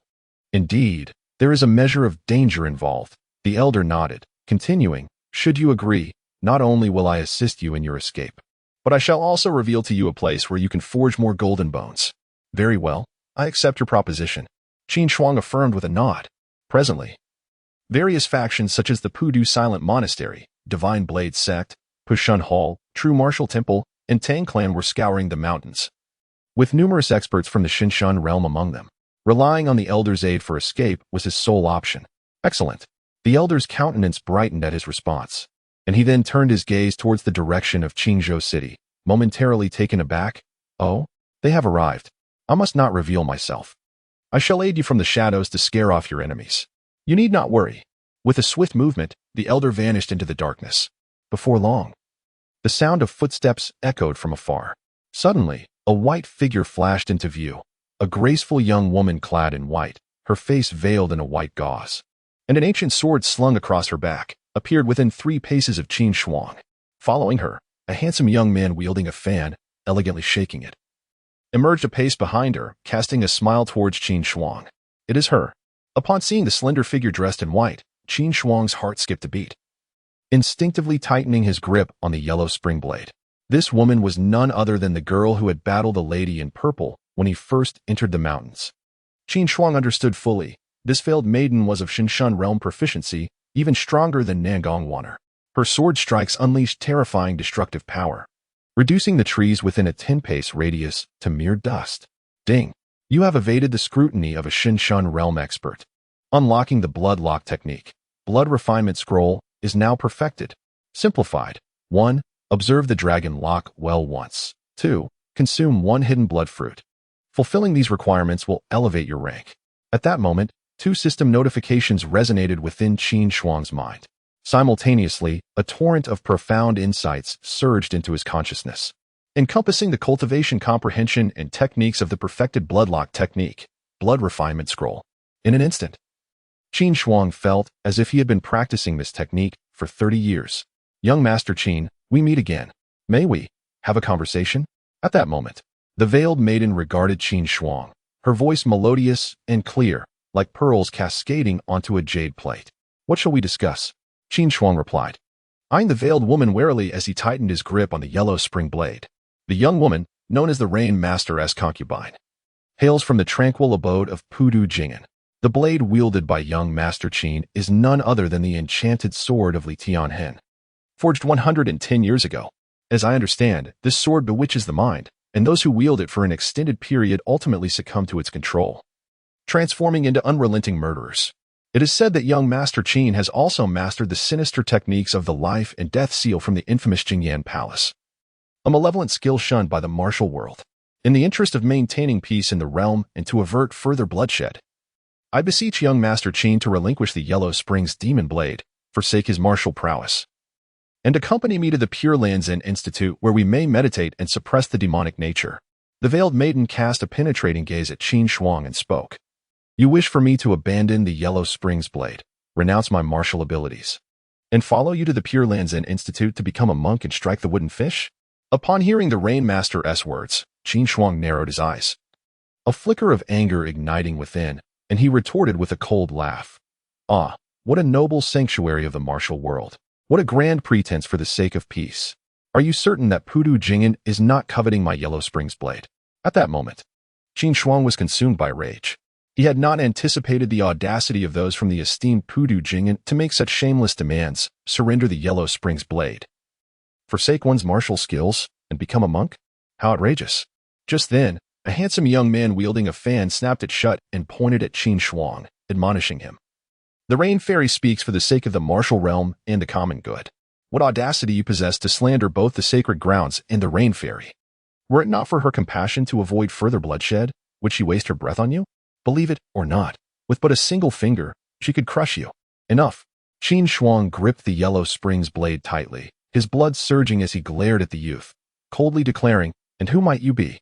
When my master speaks, what place do mere sycophants have to interject?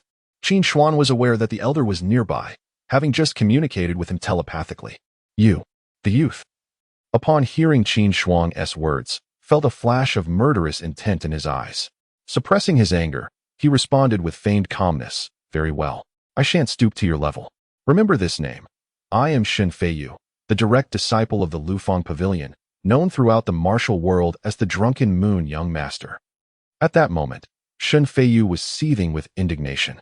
He admired the Rain Fairy deeply. However, her devotion to Buddhism left no room for romance. Thus, he settled for following her from a distance, cherishing the view from afar. Yet, Qin Shuang's remark about being a sycophant struck a painful chord within him. Chapter 47, The Battle of Dragons and Tigers, The Distress of the Rain Master's Concubine. It seems that young Master Qin is still unaware of his predicament.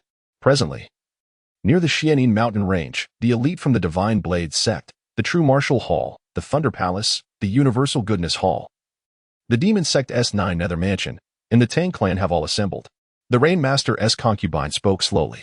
If young Master Qin were to surrender the Yellow Spring Blade and renounce his martial arts to accompany me to the Pure Land Zen Institute, we at the Pudu Jing'an could ensure your safety.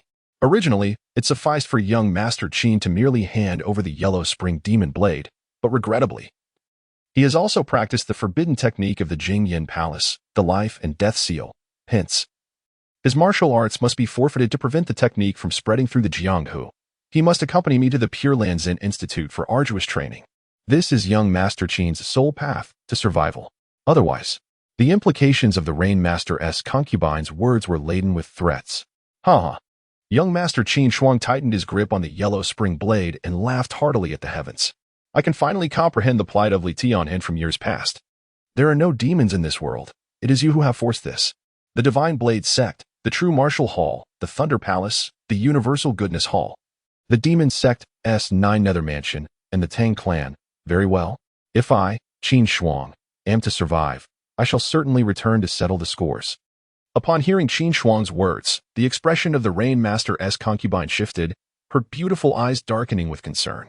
Standing nearby, Shen Feiyu narrowed his eyes and addressed the Rain Master's concubine. Rain Fairy, this individual possesses a deep-seated demonic nature. There is no need to waste words on him. If Rain Fairy refrains from committing further atrocities, I am willing to lend my assistance." After uttering these words, Qin Feiyu cast a glance at Qin Shuang, his murderous intent unabashedly evident. "Young Master Qin, please reconsider."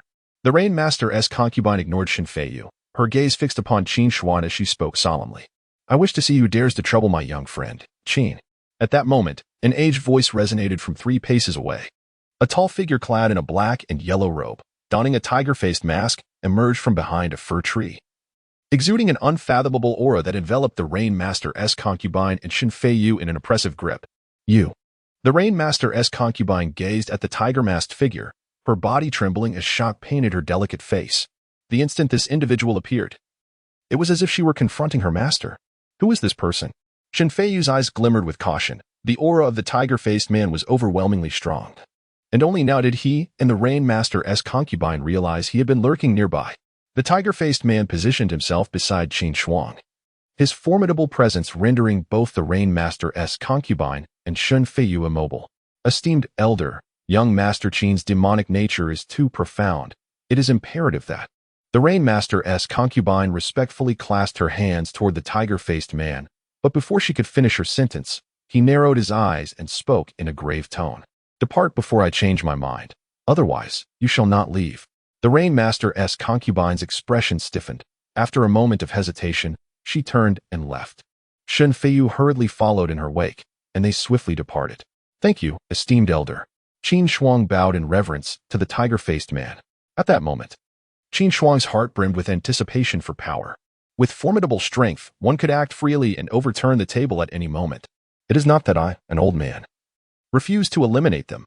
Rather, one is a holy maiden and the other a successor of the flowing fragrance pavilion, and eliminating them would certainly lead to complications. The tiger-faced man gazed at Qin Shuang, elucidating his thoughts. He understood that his decision to refrain from intervening earlier was deliberate, intended to make Qin Shuang comprehend the gravity of his predicament. After making his point, the tiger-faced man continued, "From now on, you may refer to me as the Wanderer of the Tiger. Now, let us embark on a journey to seek the location where golden bones are forged. Thus, I am in your debt, esteemed elder." Qin Shuang hesitated momentarily before nodding in agreement. He was acutely aware that outside, factions such as the Divine Blade Sect, True Martial Hall, Thunder Hall, Universal Kindness Hall, the demonic Nine Nether Mansion, the Tang Clan, and numerous other sects and formidable masters were scouring the area, leaving him no choice but to follow the elder. 600 miles from here lies a place abundant in earthly heart essence. If you can absorb this essence to forge your bones, you shall undoubtedly transform a significant portion of your skeletal structure into golden bones. The Wanderer of the Tiger smiled faintly. Qin Shuang nodded in acknowledgement, and with a wave of his hand, the Wanderer unleashed formidable power, propelling Qin Shuang deep into the Xian'an mountain range in an instant. Meanwhile, at a moss-covered rocky outcrop, the Rain Maiden stood silently, gazing at the mountain gorge from which they had just departed. As the saintess of the Pudu Jing'an, she had been met with nothing but reverence since entering the martial world. To her astonishment, she had just been expelled by a mysterious tiger-faced man, who showed her no respect whatsoever. This was a blatant disregard for the sanctity of the holy ground. "Rain Maiden, can you discern the origins of this individual?" A flicker of frustration crossed Qin Feiyu's eyes. As the esteemed disciple of the Flowing Fragrance Pavilion's leader, the heavenly monarch Ding Ao, he held considerable renown in the martial community. To be driven away by this person would certainly invoke the wrath of his master. "I cannot determine his identity," the Rain Maiden replied, shaking her head. "He wears a tiger mask, concealing his true visage. Such a person cannot protect himself indefinitely. He will not escape. We can establish a stronghold in Qizhou City, rallying martial experts to hunt him down. Once we confirm that the tiger-faced man is absent, we shall strike to eliminate any future threats," Qin Feiyu declared solemnly. "At present, this is our most prudent course of action." The Rain Maiden nodded in agreement. 480 miles away from the mountain gorge where Qin Shuang had washed his feet, the terrain was rugged and densely forested, with towering ancient trees. The Wanderer of the Tiger guided Qin Shuang forward at a swift pace, seemingly traversing the void.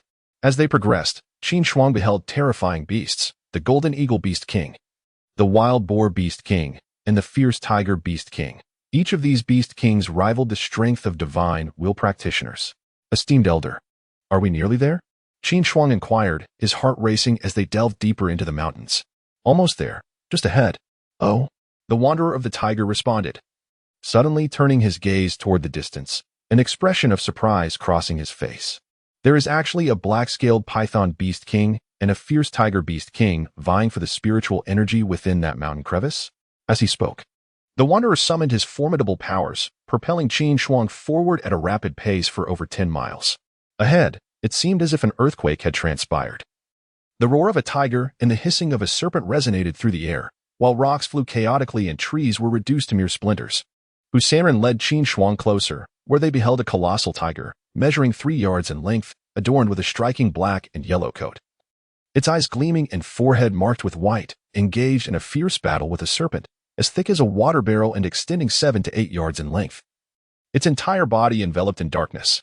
The clash between the tiger and the serpent was intense and unyielding. It was indeed a battle of titans. A spark of intrigue ignited in Husaran's eyes as he spoke to Qin Shuang. The location I mentioned to you lies just beyond this cliff. Within it resides the essence of spiritual milk. Initially, only the black-scaled king of serpents was here, drawing in the ethereal energy that emanated from the earth's core.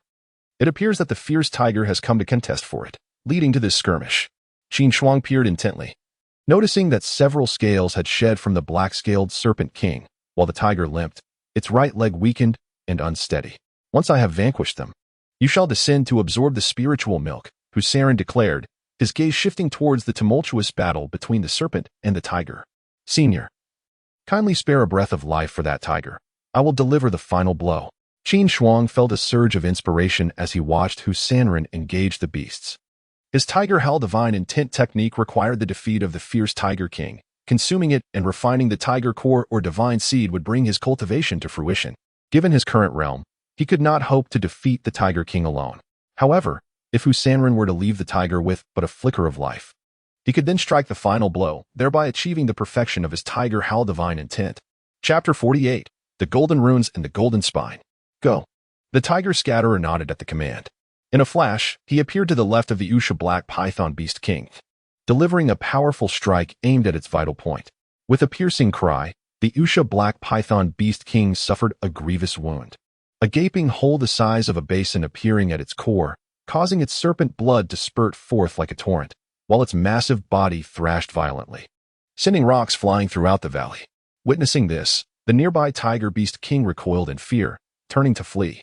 The Tiger Scatterer, however, swiftly circled around the Tiger Beast King. With a furious roar, the Tiger Beast King suddenly collapsed, rolling helplessly on the ground, its limbs twisted and broken, unable to rise. Young friend, it is done. The Tiger Scatterer stood beside the fallen beast, offering a faint smile to Qin Shuang. What terrifying prowess! Qin Shuang was astounded as he observed the Tiger Scatterer effortlessly shatter the limbs of the Tiger Beast King, whose strength rivaled that of a god. Suppressing his shock, he utilized his agility to distance himself, landing 2 zhang away.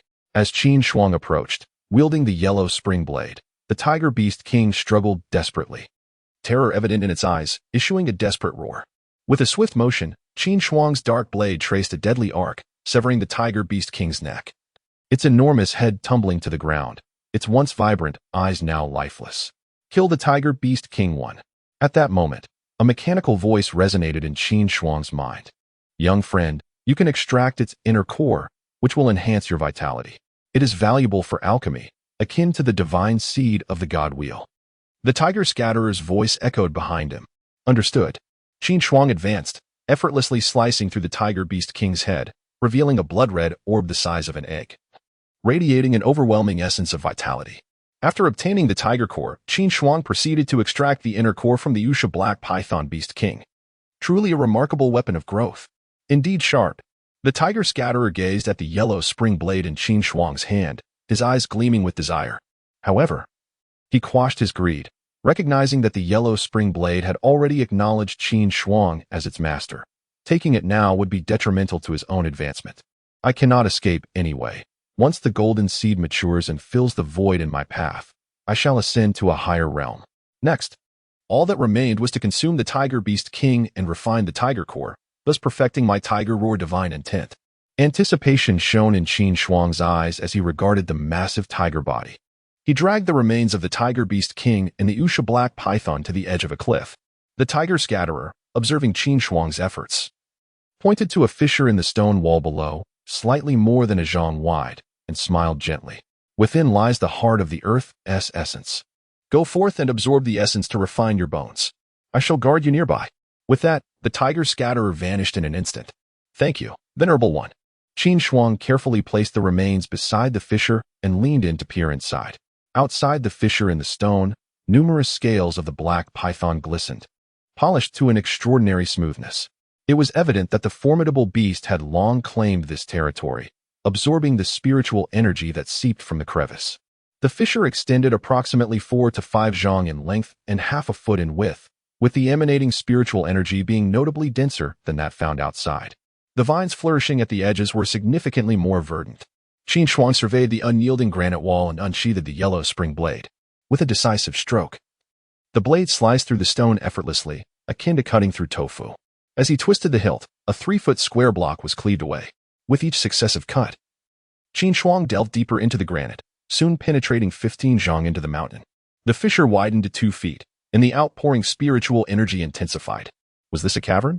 After more than half an hour of excavation, Qin Shuang had carved out a stone path approximately 10 feet high, finally revealing the interior's splendor, which elicited an exclamation of awe from him. The cavern within the mountain was a labyrinth of passages, varying from 10 to 30 feet in height. With his keen eyesight, Qin Shuang discerned that the spiritual energy within the cavern was a staggering 20 times more potent than that outside. Clutching the yellow spring blade and a fire starter, Qin Shuang ventured deeper into the cavern, drawn towards the richest source of spiritual energy. After traversing 7 or 8 zhang, he stumbled upon a spacious cavern measuring about 5 zhang across.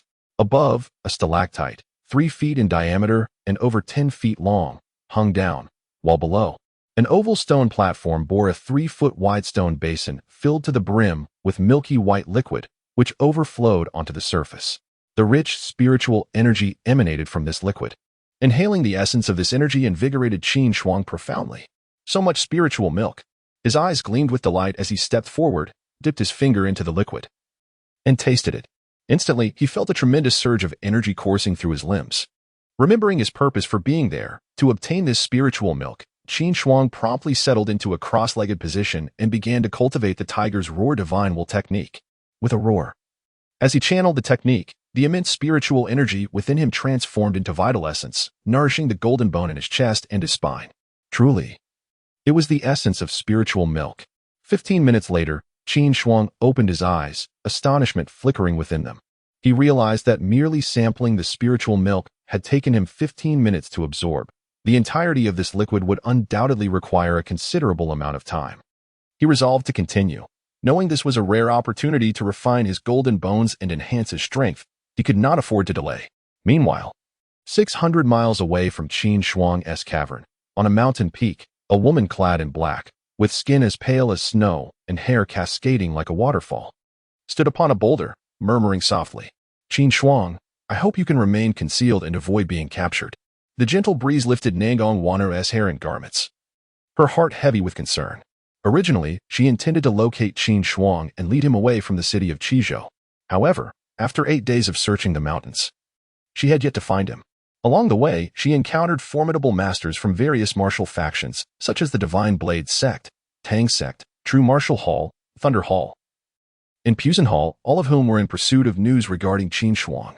The only solace she found was the absence of reports indicating they had captured him.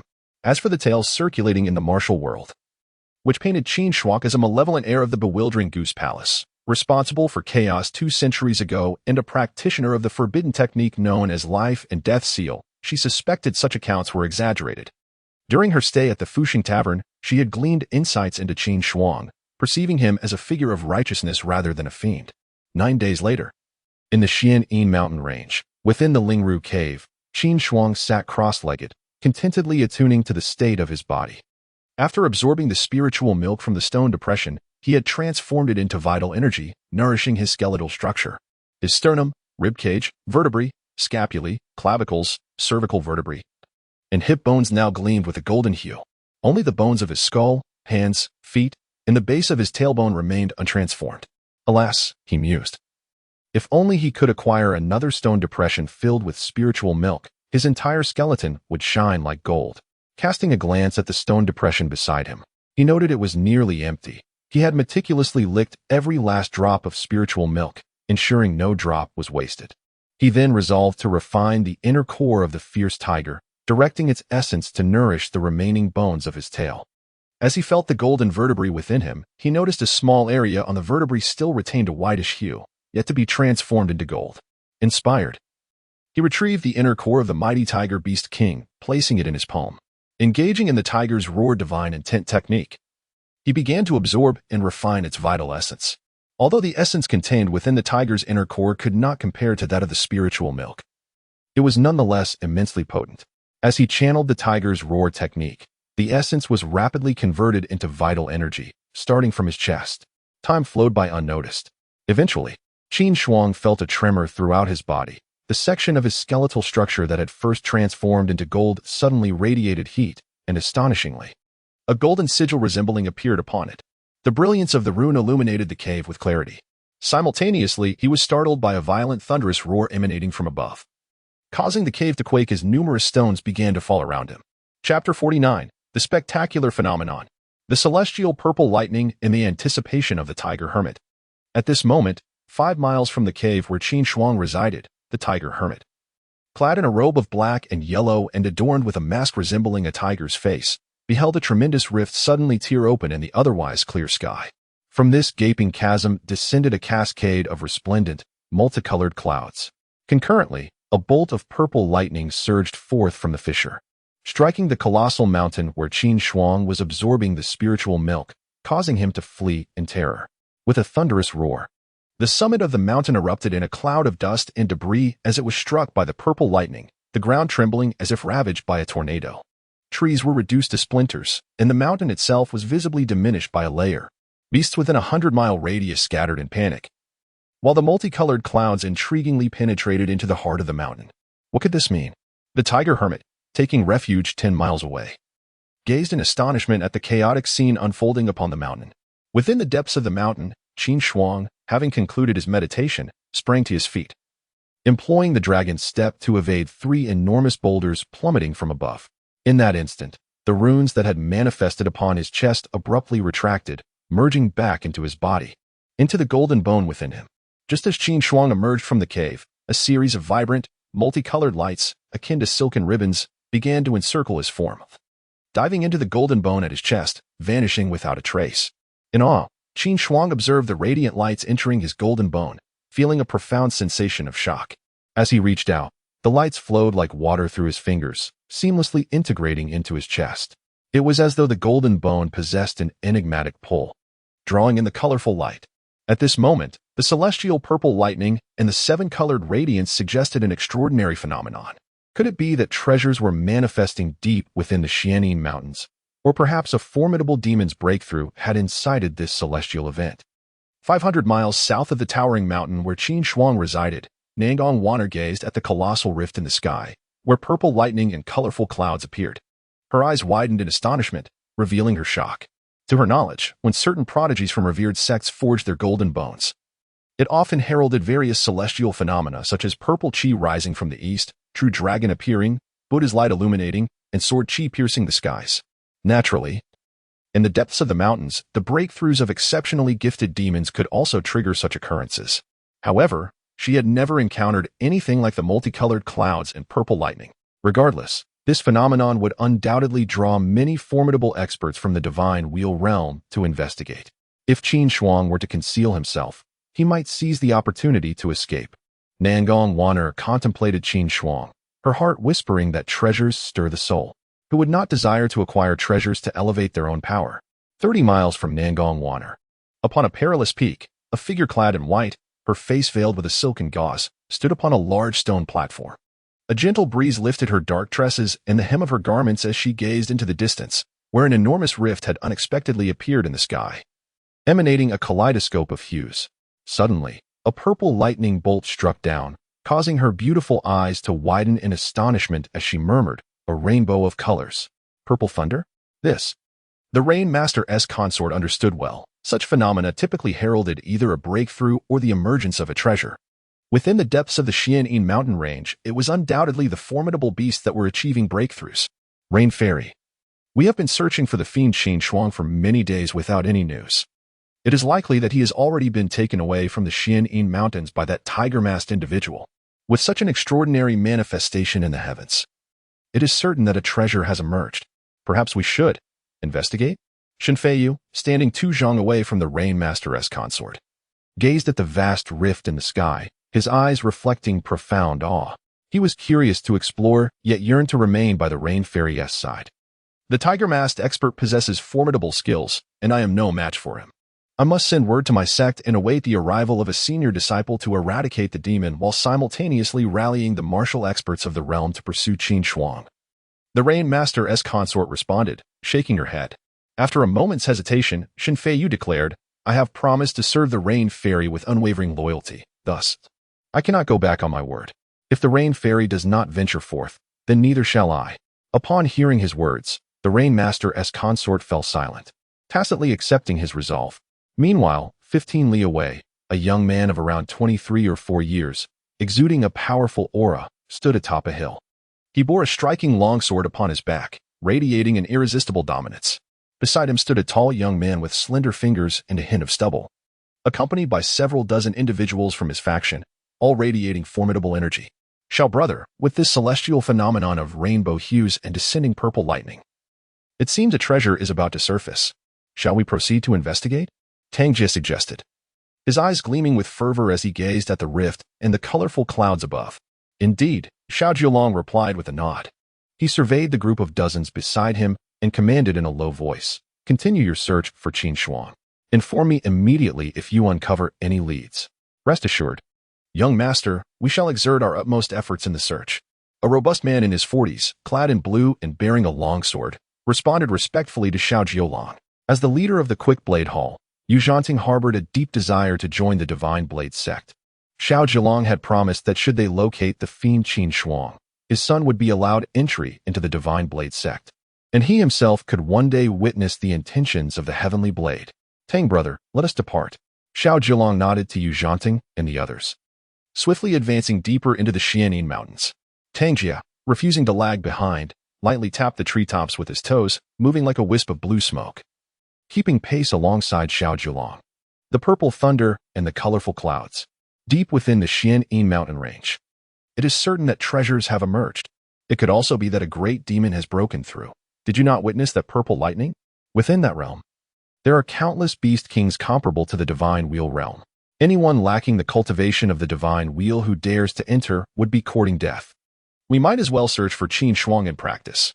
In the Xian'an mountain range, the myriad factions such as the Divine Blade sect, the True Martial Hall, the Tang clan, and the Thunder Hall, alongside their skilled members, gazed at the skies above with astonishment, engaging in fervent discussions. After the purple thunder dissipated, Hu Sanren stood upon a high vantage point. To his astonishment, he saw Qin Shuang emerge from the depths of the mountain, as vast swathes of colorful clouds converged towards her from the sky. The celestial phenomenon and the radiant colors were indeed summoned by Qin Shuang? Could it be? Hu Sanren regarded Qin Shuang, his eyes gleaming with intensity. From what he knew, certain prodigious talents among the sacred ground sons and daughters have the ability to evoke celestial phenomena upon awakening their martial gifts, manifesting signs such as auspicious purple mist, the shadow of a bear, the silhouette of a true dragon, and the illumination of Buddha's light, among others. This descending rainbow-like cloud was evidently extraordinary. With this thought, Hu Sanren swiftly appeared 30 feet away from Qin Shuang, watching as the colorful clouds descended into her chest, his gaze growing ever brighter, secretly exclaiming, this journey to Tianshu was truly worthwhile. With such remarkable talent, not only will my Dao platform be compensated, but it may even advance further. Achieving an immaculate Dao platform, the better Qin Shuang's gifts, the greater her future gains. In due course, with a perfected Dao platform, the hope of progressing to an immaculate Dao platform shall be within reach. Chapter 50, The Completion of the Tiger's Roar Divine Intent.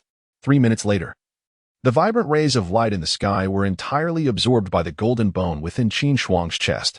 Standing at the entrance of the stone crevice, he felt an indescribable shock.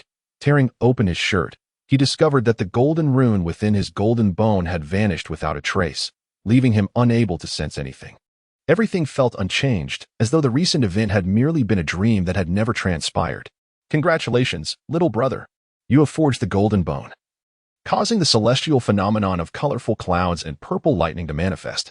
Your future achievements are boundless. At this moment, the tiger wanderer approached slowly, stopping a yard away from Qin Shuang, his eyes gleaming with approval. Thanks to your assistance, esteemed senior. I shall repay this kindness in the future. Qin Shuang, filled with joy, felt his strength surge dramatically as most of his bones transformed into golden ones, rendering him far more powerful than before. My assistance to you is, in essence, an aid to myself as well. Once your strength is sufficient, helping me retrieve a certain item from that secret realm will be your repayment. The tiger wanderer chuckled warmly. In Qin Shuang's presence, he chose not to wear his mask. At this moment, the tiger wanderer felt an eagerness within, recognizing Qin Shuang's potential. He now referred to him as little brother rather than young friend. He scrutinized Qin Shuang before speaking again. With your absorption of the spiritual milk and the forging of most of your golden bones, your combat prowess now rivals that of a novice in the divine wheel realm. Should you succeed in forging your entire body into golden bones and elevate your cultivation to the pinnacle of the divine wheel realm, aiding me in retrieving that item will be almost certain. Currently, there are many powerful individuals outside seeking to capture you. For convenience, you should wear this mask. The tiger wanderer said, producing a mask as delicate as a cicada's wing and handing it to Qin Shuang, while also instructing him on its usage. I am truly grateful, elder brother. Qin Shuang accepted the mask, clasping his hands in gratitude. With this mask, adopting a different identity will indeed facilitate matters. You're welcome. I too wish to acquire that treasure from the secret realm soon. The tiger wanderer waved his hand dismissively, then pointed toward the nearby rock fissure, saying, your recent summoning of the colorful clouds and purple lightning will undoubtedly attract the attention of sect experts. It is unwise to linger here. We must depart swiftly. Understood. Qin Shuang glanced at the corpse of the fierce tiger beast king below the cliff, a look of regret crossing his face. The tiger wanderer, noticing this, remarked, the inner core has already been extracted, leaving only the carcass, and there is no time to take it with us. However, I know of a place where numerous fierce tigers dwell. I can take you there to hunt a few. Qin Shuang nodded in response. With a wave of the tiger wanderer's cultivation, the two vanished in an instant. The following day, as the morning sun began to rise, the tiger wanderer said, little brother, I must take my leave. If you wish to venture out, head east from here to reach Qinzhou City. However, I suggest you remain hidden for a while. A year later, my dear brother will seek you again. Do not forget our agreement. You may also visit the Sword Mountain Manor of the Heavenly Martial Dynasty to find me. 600 miles from the Lingru Cave lies a towering giant mountain. Observing the direction of the Lingru giant mountain, the tiger wanderer addressed Qin Shuang. I am immensely grateful for your assistance, and I shall forever cherish your kindness. If you do not come a year from now, I will go to the Sword Mountain Manor in search of you. Qin Shuang clasped his fists in respect, as golden rays of sunlight filtered through the leaves, casting a golden hue upon him. Indeed, the esteemed tiger wanderer was exceptionally generous. Not only did he help him fend off enemies and slay 2 fierce beast kings, but he also provided him with an alchemical furnace, which was only fitting for acquiring treasures from the Taoist secret realm. Indeed, the tiger wanderer nodded to Qin Shuang, his figure flickering as he vanished into the forest. Transform these 2 beast kings into essence of vitality. First, I must perfect the tiger Hal divine intent. Qin Shuang watched the tiger wanderer depart, contemplating his next steps. Currently, his most pressing concern was to utilize the simplification system to attain perfection in the tiger Hal divine intent, thereby enhancing his martial prowess. For when the tiger Hal divine intent reached its zenith, the surge of vitality would be overwhelmingly formidable. The completion of this technique would undoubtedly amplify his strength even further. 2 days later, Qin Shuang sat cross-legged within a cave, consuming a stone vial containing the essence of the fierce beast king. Ding! You have fulfilled the requirements of slaying 1 fierce beast king, consuming its essence, and refining 1 tiger pill. The tiger Hal divine intent has reached perfection. Simplification. Slay 3 fierce beast kings, consume their essence, and refine 3 tiger pills to ascend. At that moment, 2 notifications resonated within Qin Shuang's mind. A torrent of powerful information surged into his consciousness, merging seamlessly with his awareness. It was the profound understanding and cultivation techniques of the perfected tiger Hal divine intent. In an instant, Qin Shuang felt as though he had been practicing this technique for 30 or 40 years. Simultaneously, an energy far surpassing any he had previously experienced surged through his limbs and bones. Boom! The terrifying vitality coursed through his body, tumultuous and overwhelming, akin to a tsunami. Qin Shuang immediately activated the perfected tiger howl divine intent, channeling the vitality within him to nourish the bones of his hands. As the vitality flowed, he sensed his hand bones shimmering with a radiant glow. An awe-inspiring aura reverberated within the cave, lifting Qin Shuang's hair and robes, causing the temperature to rise dramatically. As if the cave had transformed into a colossal furnace. The speed of vitality transfer with the perfected tiger howl divine intent was tenfold that of the merely accomplished version. Around Qin Shuang, a vortex of crimson energy formed, swirling up stones from the ground and sending them flying in all directions. In approximately 10 minutes, utilizing the perfected tiger howl divine intent, Qin Shuang completed the first wave of vitality conversion within him, transforming a bone the size of a pigeon egg in his thumb into a glimmering gold. After the first surge of vitality was fully infused, the second wave of life force emerged. Qin Shuang once again activated the Tiger Roar Divine Intent Technique. Chapter 51, Sikong Jiayue, The Art of Tracking. As time passed, the dawn of the following day broke at 8 o'clock. Outside the cave, morning rays streamed through the entrance, bathing Qin Shuang in a golden glow that adorned his dark robe. Gradually, he opened his eyes, reveling in the surging vitality coursing through his body, a look of satisfaction gleaming in his gaze. After a day and night of diligently cultivating the Tiger's Roar Divine Intent, he had successfully infused the enhanced essence into his palms, transforming the bones of his hands into a resplendent golden hue. He had truly become the owner of golden hands. Now, apart from the bones in his feet and skull, every other bone in his body gleamed with golden brilliance. Qin Shuang, feeling the remarkable transformation of his hands, wore a look of eager anticipation. The reason he focused on his hands first was that, in combat, they would serve as his formidable weapons. The perfected cultivation of the Tiger's Roar Divine Intent had bestowed upon him this golden bone structure, a development he found immensely gratifying. At this moment, he mused, "My strength should suffice to vanquish the ferocious Beast King." Slowly rising to his feet, he pondered deeply. After all, with the exception of his feet and head, every bone in his body had been transformed into golden bone. Qin Shuang's consciousness delved into the system interface. Potentially upgradable martial arts. 1. Grass soaring technique. Perfected. Simplified. Step on grass 1,000,000 times. Catch 10,000 dragonflies. Achieved. Eligible for upgrade 2. Blood lock technique. Blood refinement scroll. Perfected. Simplified. 1. Observe the dragon lock well once. 2. Consume 1 hidden blood fruit. Meet requirements for upgrade 3. Tiger's Roar Divine Intent. Perfected. Simplified. Slay 3 ferocious beast kings. Consume 3 beast king hearts. Refine 3 tiger pills for upgrade. Potentially simplified martial arts. 1. Blood Fury Blade Technique. Major achievement. Simplified. Slay over 100 foes. Consume 1,000 tiger blood pills for perfection 2. Stone Tablet Palm. Proficient. Simplified. Strike a stone tablet 1,000 times. Achieved. Soaken Body Refining Elixir for 1 hour for mastery 3. Pharmaceutical Refinement. Major achievement. Simplified. Refine pills 100,000 times. Create 1 dragon blood pill for perfection 4. Dragon Soaring Step Technique. Proficient. Simplified. Walk holding an earthworm for a day. Meet requirements for mastery 5. Rock Iron Body Technique. Proficient. Simplified. Stand in a stream for 1 day. Achieved. Consume 100 tiger blood pills for mastery 6. Earthly Ocean Divine Intent Technique. Fragmented.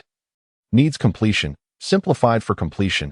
Observe a practitioner execute the technique once to complete. 7. Life and Death Seal. Mastered. Simplified. Print 10,000 funerary notes. Condense the Life and Death Seal to control 100 individuals. Achieved. Eligible for greater mastery 8.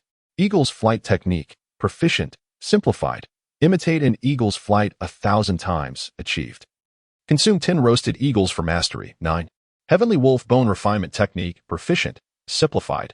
Slay 10 wolves. Devour 10 roasted wolf ribs for mastery. His resolve solidified. First, I shall seek out the ferocious Beast King to elevate the Tiger's Roar Divine Intent. Upon reviewing the interface, Qin Shuang was determined.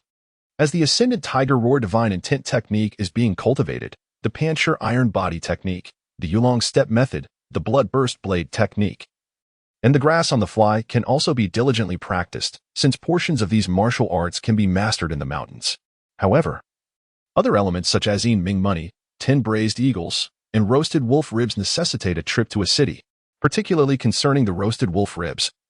The dense presence of demonic beasts in the mountains makes it perilous. The smoke from a fire may easily attract both beasts and pursuers. For reasons of safety, it is prudent to hunt a few wolves and venture into the county town instead, in Qingzhou City, at the eastern end. Within the grand hall of the Jinya Mountain Villa, adorned with black tiles, white walls, and red pillars, a young man, approximately 23 or 24 years of age and wielding a formidable long blade, gazed at a lean, gray-clad elder before him, his eyes gleaming with anticipation. Mr. Sikong, I have summoned you here to employ your exceptional tracking skills to trace the whereabouts of the fiend, Qin Shuang. Do you possess the confidence to accomplish this? The elder, Sikong Jiayue, bore an unremarkable appearance, easily lost among the crowd. Rest assured, young hero Xiao, provided that I am given something previously used by that fiend, Qin Shuang, I shall be able to follow his scent and locate him. Sikong Jiayue replied to Xiao Jiolong with utmost respect and unwavering conviction. Excellent. If you assist me in finding Qin Shuang, I have a slot available for your grandson to join the Divine Blade sect. Xiao Jiolong spoke solemnly, fixing his gaze upon the elder Sikong Jiayue. Fear not, young hero. Sikong Jiayue nodded, his eyes filled with hope. Having dedicated his life to thievery and accumulating numerous enemies, he greatly feared for his grandson's safety. Gaining admittance to the Divine Blade sect would provide a formidable backing, granting him considerable peace of mind. Master you. Xiao Jiolong suddenly spoke in a deep tone. As his words fell, a robust man in his 40s, clad in dark attire and carrying a long blade, swiftly entered the hall, respectfully clasping his hands before Xiao Jiolong. I am Yu Zhanting, honored to meet the young hero. You will escort Mr. Sikong to the Fuxing Tavern, where items once used by the fiend can be found. Allow Mr. Sikong to track the fiend Qin Shuang through his scent. Xiao Jiolong instructed Yu Zhanting in a commanding tone. Understood, young hero. Yu Zhanting bowed in acknowledgement and addressed Sikong Jiayue. Mr. Sikong, please follow me. Very well. Sikong Jiayue offered a slight salute to Xiao Jiolong before following Yu Zhanting. At the Fuxing Tavern, the entrance was securely locked. Yu Zhanting, accompanied by more than 20 formidable subordinates, each bearing long blades, produced a key and unlocked the door. Mr. Sikong, please. Yu Zhanting opened the door, his demeanor towards Sikong Jiayue imbued with profound respect. Despite being the leader of the Fast Blade Hall, commanding nearly 1,000 men and possessing martial prowess at the pinnacle of the Jade Marrow realm, he did not dare to slight the esteemed Sikong Jiayue. For Sikong Jiayue was a master of thievery and tracking, renowned for his unparalleled skills in the martial world, known famously as the Divine Thief. He had even pilfered a divine seed, which, after refinement, enabled him to ascend to the Divine Wheel realm. Although Sikong Jiayue has been confined to the early stage of the Divine Wheel realm for life due to the refining of others' divine seeds, he is still a figure of admiration. It is noteworthy that he is now 46 years old, having reached the pinnacle of the Jade Essence realm, where he has seemingly no chance of breaking through, barring any unforeseen circumstances. In the martial world, countless warriors remain stagnant at the Jade Essence level for their entire lives. With hands clasped behind his back, Sikong Jiayue entered the grand hall of the tavern, surveying his surroundings before making his way to the staircase. He paused momentarily to inhale the atmosphere, then retrieved a pouch of powder from his belongings, scattering it about before ascending to the second floor. Yu Zhanting followed suit, also making his way upstairs. After a span of over 10 minutes, Sikong Jiayue descended to the backyard and kitchen, and ultimately returned to the main hall. Addressing Yu Zhanting beside him, Master Yu, please convey to young hero Xiao that time is of the essence. I shall proceed into the mountains to track the matter. Should I receive any news, I will signal with fireworks. Rest assured, Mr. Sikong. Yu Zhanting responded with a respectful fist salute. Sikong Jiayue then exited the establishment. Chapter 52, The True Revelation of the Divine Tiger's Roar, advancing into the Jade Essence realm. In the depths of the Xian'an mountain range, 800 miles in, towering ancient trees reach for the heavens, and perilous peaks rise like clouds, interspersed with resilient pines along the cliffs. At the base of one such precipice, a formidable tiger, measuring 3 zhang in length, adorned in a striking pattern of black and yellow with aching character emblazoned on its forehead, drinks from a mountain stream. Bloodstains linger on its jaws and whiskers, indicating a recent hunt and a moment to quench its thirst. To slay this fierce beast, the Tiger Beast King would elevate my Tiger Roar divine intent technique to the next level. Qin Shuang, clad in gray attire, stood beneath a towering tree, observing the drinking Tiger Beast King with a glimmer of murderous intent in his eyes. Roar. The Tiger Beast King, sensing an imminent threat, abruptly turned its head, its enormous eyes locking onto Qin Shuang, its forelimbs bent and body lowered close to the ground. In the next instant, its gaping maw opened, exhaling a foul wind as it lunged toward Qin Shuang with the speed of lightning. Whoosh! A surge of terrifying vitality coursed through Qin Shuang as he executed the dragon's dance technique, his figure flickering away, causing the Tiger Beast King to miss its target. In the blink of an eye, Qin Shuang reappeared atop the Tiger Beast King's back. His hands, akin to sharp blades, plunged deep into the beast's head as if slicing through tofu, and with a swift yank, he extracted a vibrant red tiger core. Roar! The Tiger Beast King's roar was cut short as it collapsed to the ground, its 3-zhang-long body thrashing in a final struggle for about 10 breaths, before its eyes bulged wide in death, refusing to close.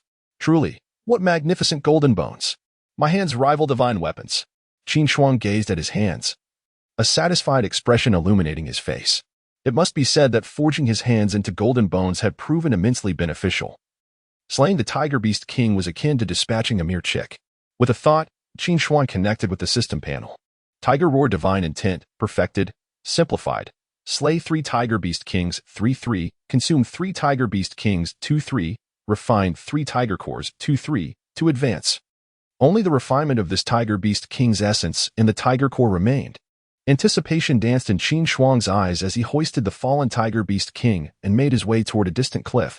Due to the resurgence of the demon blade Huang Quan and the reappearance of the evil palace's disciple from over 200 years ago, the martial heroes of the righteous sects across the 16 states of Tian Shu have rallied in response to the summons of the sacred land Pu Du Jing'an, converging upon Qizhou City to assist in the eradication of evil. On the bustling streets of Qizhou City, powerful figures wielding swords and blades filled every corner, with inns and taverns overflowing with guests. In the Grand Plaza of the Qinglong Association's headquarters, throngs of martial masters from various sects, including the Divine Blade Sect, Lufeng Pavilion, Jinwu Hall, Tang Sect, Pure Land Zen Institute, and Thunderbolt Hall, gathered in a vibrant assembly. Amidst the crowd stood a figure draped in white, her back adorned with an ancient sword, a veil of white gauze concealing her face, resembling an ethereal fairy. She stood at the center of the plaza, her beautiful eyes surveying the multitude of righteous masters present, her voice resonating like pearls falling on a jade plate as she spoke softly. Esteemed colleagues, over 200 years ago, the master of the evil palace, Wu Xingyun, employed dark and forbidden techniques to control and coerce countless martial heroes, plunging the world into chaos and suffering.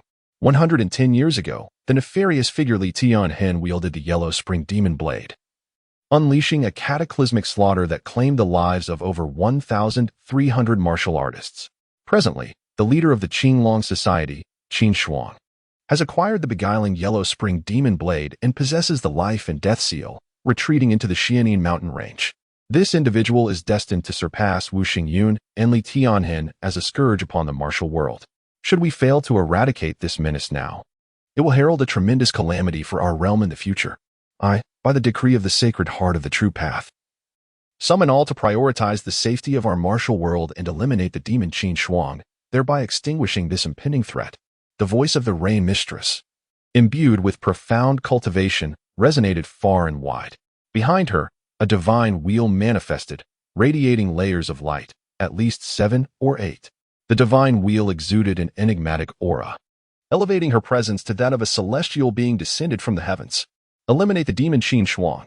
Restore peace to the martial world. Until the demon Qin Shuang is vanquished, I shall not depart. To eradicate evil and dispel malevolence is our solemn duty.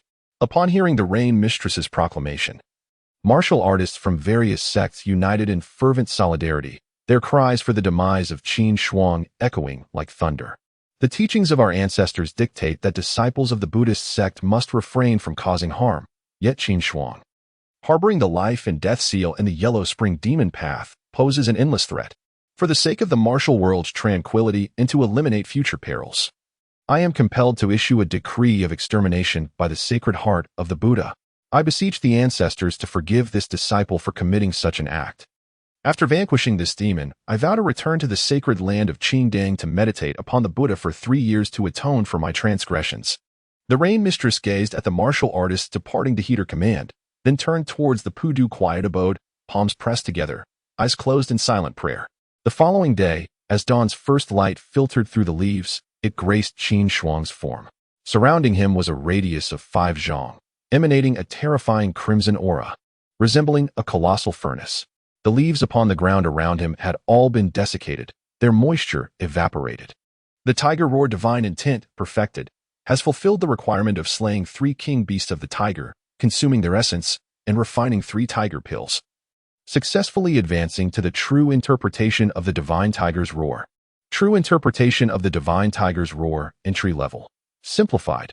Imitate the roar of the tiger king 100 times, refine 1 tiger inner pill, and master 1 divine seed. Just as Qin Shuang refined the last drop of the king beast of the tiger's vital essence. 3 system notification chimes resonated within his mind. A torrent of information surged into his consciousness, revealing the incantations and methods for cultivating the true interpretation of the divine tiger's roar. A more terrifying surge of vitality enveloped Qin Shuang's entire being, sweeping through his limbs and bones. The tiger's roar divine intent technique had ascended to the true resolution of the divine tiger's roar, and the augmented vitality was astonishingly profound. Qin Shuang felt this overwhelming force and was shaken to his core. He swiftly activated the true resolution of the divine tiger's roar to channel the vitality, nourishing his feet and the bones of his head. He discovered that the speed of this technique was tenfold that of the perfected tiger's roar divine intent technique. As he transported the vitality throughout his body, the swiftness produced the sound of the divine tiger's roar. At this moment, had there been an onlooker, they would have witnessed the magnificent vitality emanating from Qin Shuang gradually condensing into a vivid, 3 tall blood-colored phantom of a fierce tiger. This tiger's eyes gleamed with a chilling light, exuding the terrifying majesty of a tiger king. Qin Shuang incessantly channeled vitality, first nourishing his feet. The bloodlight flickered around his soles, with a subtle golden glow emanating from within. Time passed. As the sun dipped in the west, Qin Shuang sat cross-legged beneath the cliff, and suddenly, an aura of formidable might erupted from his body. His entire golden bones birthed a droplet of jade marrow. He had finally stepped into the realm of jade marrow. Qin Shuang slowly opened his eyes, murmuring to himself. He continued to operate the true resolution of the divine tiger's roar, channeling all the vitality augmented by the ascended tiger's roar divine intent technique into his golden bones, ultimately refining both his skull and foot bones into a golden hue. Furthermore, within his golden spine, the relentless nourishment of vitality had successfully yielded a droplet of jade marrow. This jade marrow radiated an overwhelming and potent life force. Chapter 53. The Incarnation Departing the Mountain, Coincidence, and the Divine Will of the Oceanic Sea of Qi. Upon entering the Divine Wheel realm and practicing the true solution of the Divine Tiger's roar, could one achieve the Divine Prison Tiger form? Would it allow the consumption of others' divine seeds? If not supported by the golden bones, would one risk being devoured by the Divine Prison Tiger form? Qin Shuang gazed at the true solution of the Divine Tiger's roar in his mind, revealing a contemplative expression as he mused. To my surprise, having just stepped into the Jade Marrow realm, I have already begun to cultivate the Divine Prison Tiger form. According to the descriptions within the true solution, the 3 tiger shadow that manifested during my initial cultivation is indeed the Divine Prison Tiger form. It is important to note that the cultivation of the true solution of the Divine Tiger's roar requires one to enter the Divine Wheel realm to achieve the Divine Prison Tiger form. Yet, having merely entered the Jade Marrow realm, I have attained the Divine Prison Tiger form.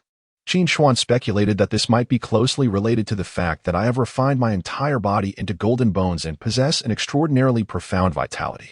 After all, the condensation of the Divine Prison Tiger form necessitates robust vitality as its support. Moreover, as indicated in the true solution of the Divine Tiger's roar, if one attempts to cultivate this technique without the support of golden bones, they risk being devoured by the Divine Prison Tiger form itself. With my complete golden bones, I certainly have no cause for concern. Having ascended to the Jade Marrow realm, it is prudent to depart from the Xian'an mountain range. Gripping the yellow spring blade, Qin Shuang reflected.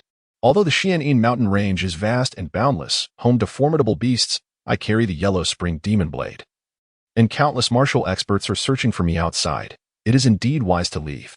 This mask is truly remarkable. With it, who could possibly find me? Qin Shuang donned the mask given by the tiger wanderer and approached the edge of the ravine, observing a stout, good-natured man reflected in the water, a look of satisfaction in his eyes.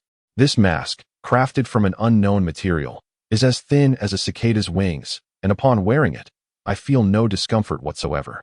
It has completely transformed me into another person. Wait, the tiger wanderer recognizes me. A flicker of realization crossed Qin Shuang's mind. Since the mask originated from the Tiger Wanderer, he would undoubtedly be aware of my identity. Moreover, the yellow spring blade, with its striking ebony hue, is too conspicuous. As long as I wear the mask and refrain from wielding the blade, I should be able to exit the Xianin mountain range unscathed. Having gathered his belongings, Qin Shuang wrapped the yellow spring blade in cloth and made his way towards the exit of the Xianin mountain range. Suddenly, he noticed a towering figure, adorned in black and yellow, appearing a mile ahead, carrying someone in his grasp, causing him to pause. The Tiger Wanderer? With a sudden movement, the Tiger Wanderer appeared before Qin Shuang, discarding the person he held onto the ground, and addressed Qin Shuang. Young brother, the sacred land of the Jianghu, the purifying tranquility monastery, has dispatched the holy maiden Yushur to summon fellow martial artists to the mountains to eliminate you. I had come to inform you of your impending departure, only to discover you had already made plans. Yushur?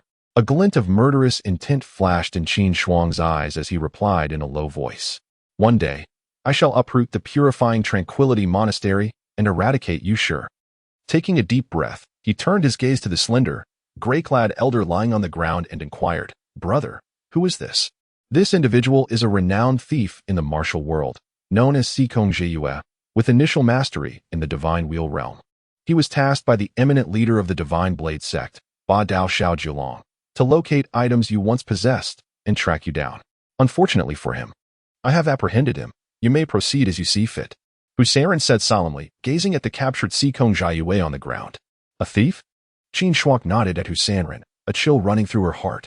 The martial world is rife with various peculiar techniques. It is fortunate that Husarin discovered this, or she might have truly fallen prey to this man as pursuit. Simultaneously, Qin Shuang became more vigilant. It appeared that Husarin had found a method to assist her. Although he merely mentioned that he would help her retrieve an item from the Dao platform's secret realm once her strength was sufficient, the more assistance Husarin provided, the more uneasy she felt. After all, there are no free lunches in this world. The only thing she could do was diligently utilize the simplification system to enhance her own power. This man is in the Divine Wheel realm. Qin Shuang thought as she observed the elderly figure on the ground, her mind racing. His Divine Tiger Roar true technique requires imitating the Tiger King's roar 100 times and refining a tiger's inner core along with a divine seed. If he is indeed in the Divine Wheel realm, then he must possess a divine seed. Demon, stop dawdling and take action, Sikong Jiyue exclaimed, his eyes filled with resentment and despair as he looked at Qin Shuang. You dare to call me a demon? Qin Shuang narrowed her eyes at Sikong Jiyue. Sikong Jiyue retorted, you wield the Yellow Spring's demon blade and possess the seal of life and death. It is only a matter of time before you become a demon. Huh. Absurd. Qin Shuang let out a cold laugh. The essence lies in the wielder. Why did Li Tiankuan kill? Was it not due to being coerced by the hypocritical Pudu Jing'an? Do you expect me to merely stand by and wait for you to strike? To me, the true demons are those pious nuns of Pudu Jing'an. At this moment, Sikong Jiyue's face flushed crimson, his eyes filled with despair. Ding. You have observed someone practicing the Earth Extremity Qi Si Divine Intent technique. The technique has been successfully completed. Earth Extremity Qi Si Divine Intent technique, not yet mastered. Simplification. Sit down and gaze at your navel for 3 minutes to master it. Just then, 3 notification chimes echoed in Qin Shuang's mind. Concurrently, a stream of information surged into her consciousness, merging seamlessly with her awareness, revealing the cultivation method of the Earth Extremity Qi Si Divine Intent technique. The Earth Extremity Qi Si Divine Intent technique has been completed? Sikong Jiyue practices this technique? Upon hearing the prompt in her mind, Qin Shuang felt a surge of excitement. What a fortuitous coincidence! Thank you, brother Hu. Otherwise, I might have truly been tracked down by this old wretch.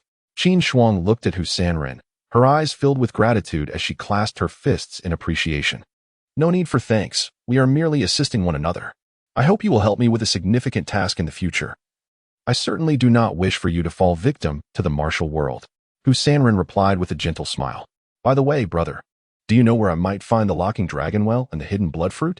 Qin Shuang inquired with a smile, suddenly recalling the ascension requirements of the blood-locking technique. The Tiger Sage, possessing extensive experience and profound knowledge, should be well acquainted with both the hidden blood fruit and the locked dragon well. The locked dragon well? The Tiger Sage's expression turned contemplative as he spoke. This is something found throughout the 16 prefectures of Tianshu, serving as a form of water management akin to a ritual. I recall there being a locked dragon well in the city of Jinyong, which has existed for many years. As for the hidden blood fruit, I have not heard of it. Perhaps you could inquire at the local apothecaries. Though the tiger sage found it peculiar why Qin Shuang sought these items, he refrained from probing further. He believed that once Qin Shuang's strength was enhanced a bit more, his own deficiencies would be remedied. Young brother, the Holy Land is summoning the masters from various sects in the martial world to enter the mountains. You must depart swiftly. Allow me to hold them off for you. The tiger sage remarked with a slight smile directed at Qin Shuang. He then proceeded to explain how to seal the acupoints of Sikong Jiayue. Thank you, elder brother. When the time comes, I shall certainly repay you. Qin Shuang replied with a fist salute, mentioning Sikong Jiayue before hastily departing, with golden bones all over. I never expected to encounter such a remarkably gifted individual. In due time, the tiger sage observed Qin Shuang's retreating figure, stroking his beard with an air of anticipation. Having carried Sikong Jiayue for a full 50 miles, Qin Shuang halted by a mountain gorge, casting the unconscious Sikong Jiayue to the ground. With a swift motion, he struck the back of his neck, causing Sikong Jiayue to slowly regain consciousness. As a master thief, what treasures have you amassed? Speak, and I shall grant you a swift end, Qin Shuang declared, his gaze imbued with lethal intent. Upon learning of the elder's thieving prowess, Qin Shuang had formulated a plan. The divine seeds must be obtained. He must not allow the treasures amassed over the years to go to waste. Chapter 54. The Divine Seed and the Power of the Life and Death Seal. Stop dreaming. Take action, demon. With these words, Sikong Jiayue closed his eyes. Qin Shuang observed Sikong Jiayue, her brows furrowing deeply. This individual had come on the orders of Xiao Jiolong to track her down. Had it not been for the intervention of Tiger Sanren, she would have surely faced a harrowing demise at the hands of countless martial artists. Contemplating this, Qin Shuang's gaze turned icy, laced with murderous intent. Since you deem me a demon, then I shall embrace that role. I am eager to see how long you can endure under the life and death seal. You. Upon hearing Qin Shuang's words, Sikong Jiayue's eyes sprang open, revealing a flicker of terror, his voice trembling.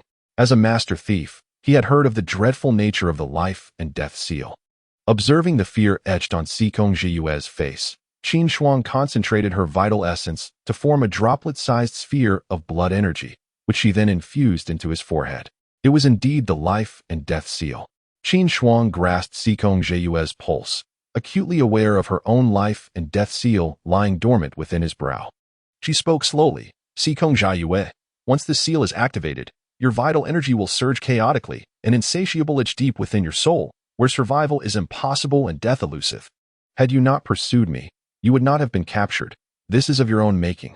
With that, Qin Shuang struck Sikong Jiayue's arm, activating the life and death seal, while simultaneously tearing a piece of his robe to gag him. Muffled sounds escaped Sikong Jiayue, his eyes wide with fear, his body contorting in agony, trembling and convulsing. Beads of sweat, akin to small yellow beans, trickled down his forehead. 5 minutes later, Qin Shuang placed a hand on Sikong Jiayue, allowing him to regain his composure. He looked at her, terror evident in his eyes, and stammered, All the treasures I've collected over the years are in Yinzhou, at the Zijou Villa. You may retrieve them. I only ask for a swift end. At that moment, Sikong Jiayue yearned for a quick death. The life and death seal, notorious in the martial world as a forbidden technique, inflicted an itch that penetrated the soul and a pain that pierced the heart. Yet he felt utterly powerless, unable even to take his own life. The experience was truly one of being unable to live or die, if given the choice. He would never wish to endure it again. Under the torment of the life and death seal, all treasures, beloved family, mentors, and lovers faded into insignificance. Oh, Qin Shuang regarded Sikong Jiayue with a measured tone. You speak of Yinzhou's Zijou Villa. Is this truth? And no, I would not dare to deceive. Sikong Jiayue was drenched in sweat, his eyes reflecting sheer terror. Where did you acquire your DG Qihai divine intent skill? Qin Shuang inquired further, her gaze fixed upon him. It was by chance that I acquired a divine seed. After refining it, I ascended to the divine wheel realm and mastered this technique. Sikong Jiayue, like a bamboo tube spilling beans, revealed all his clandestine acquisitions over the years.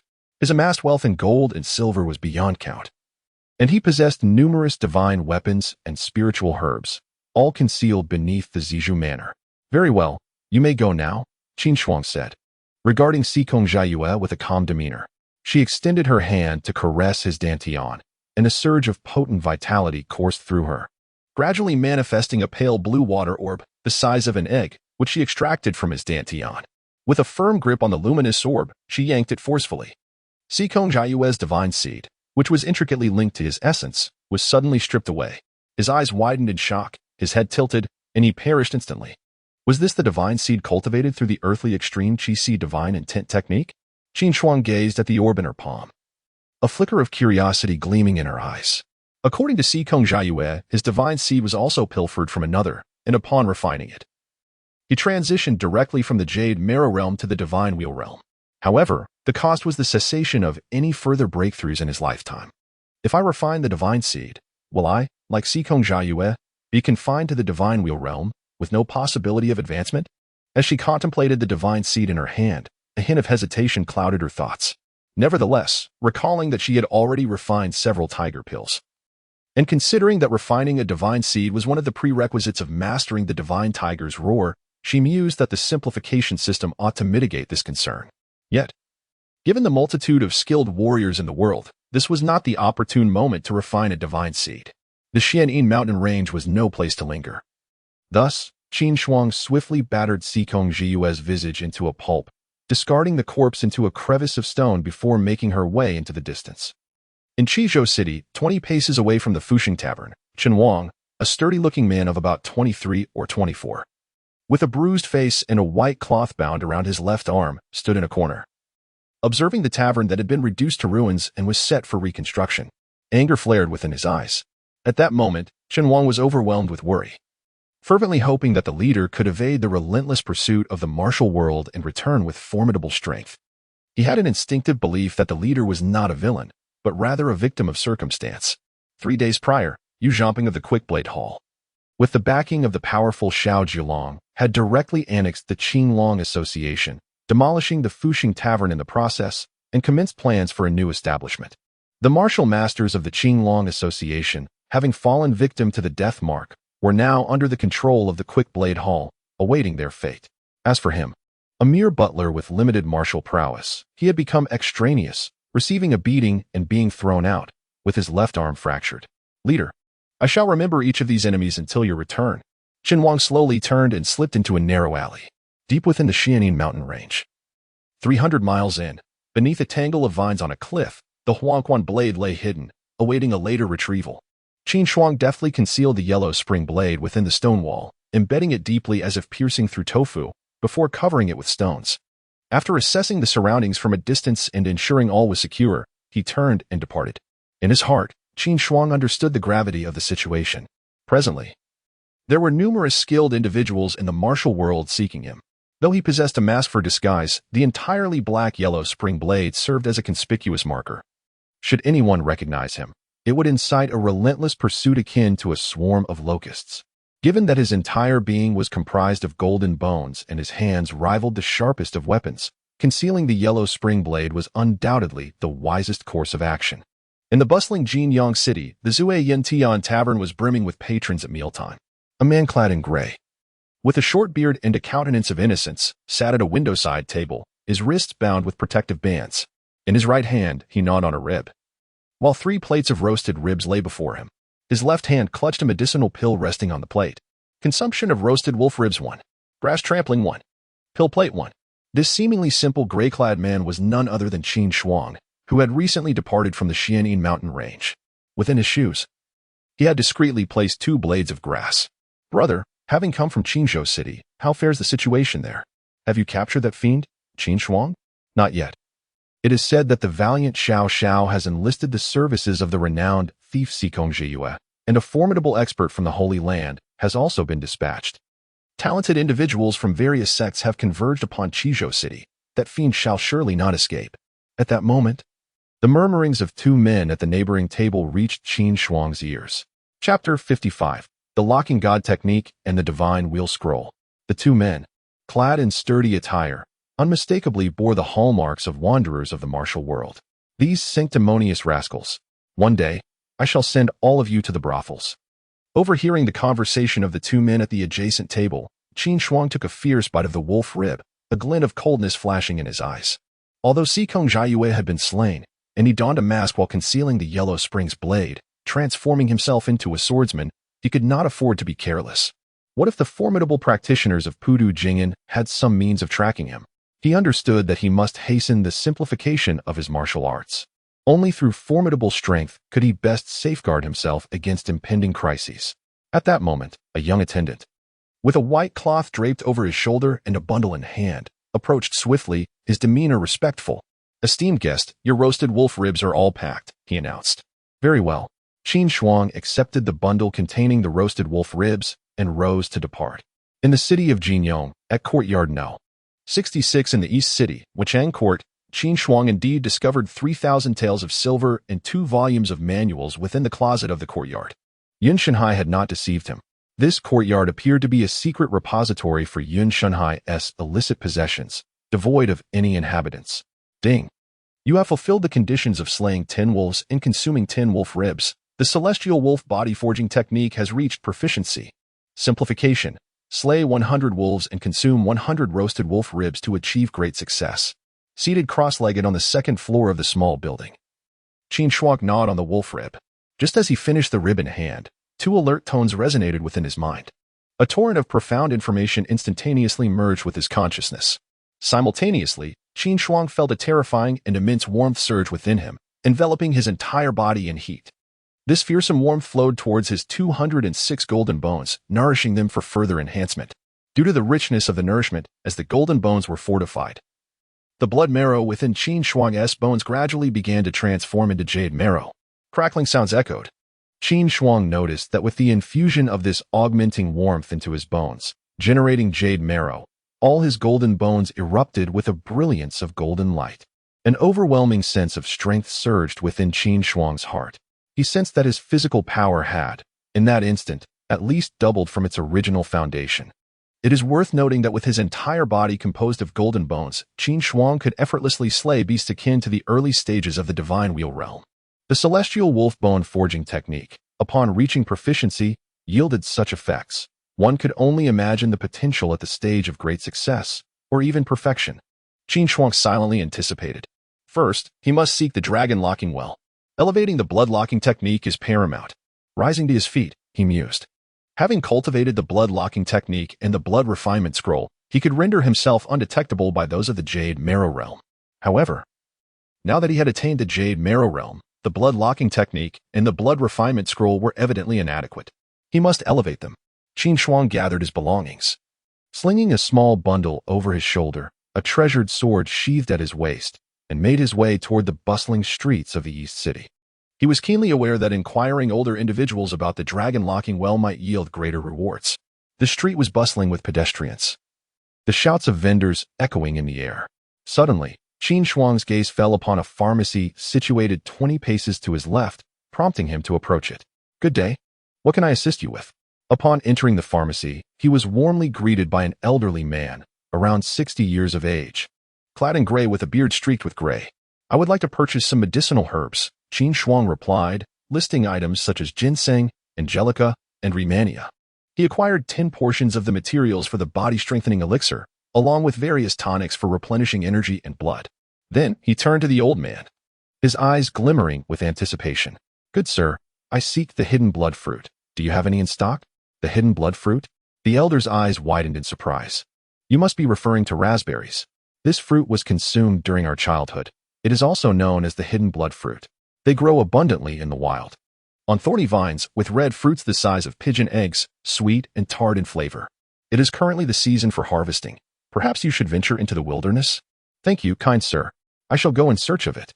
Qin Shuang clasped his hands in gratitude to the pharmacist, gathered his medicinal materials, and stepped out of the pharmacy.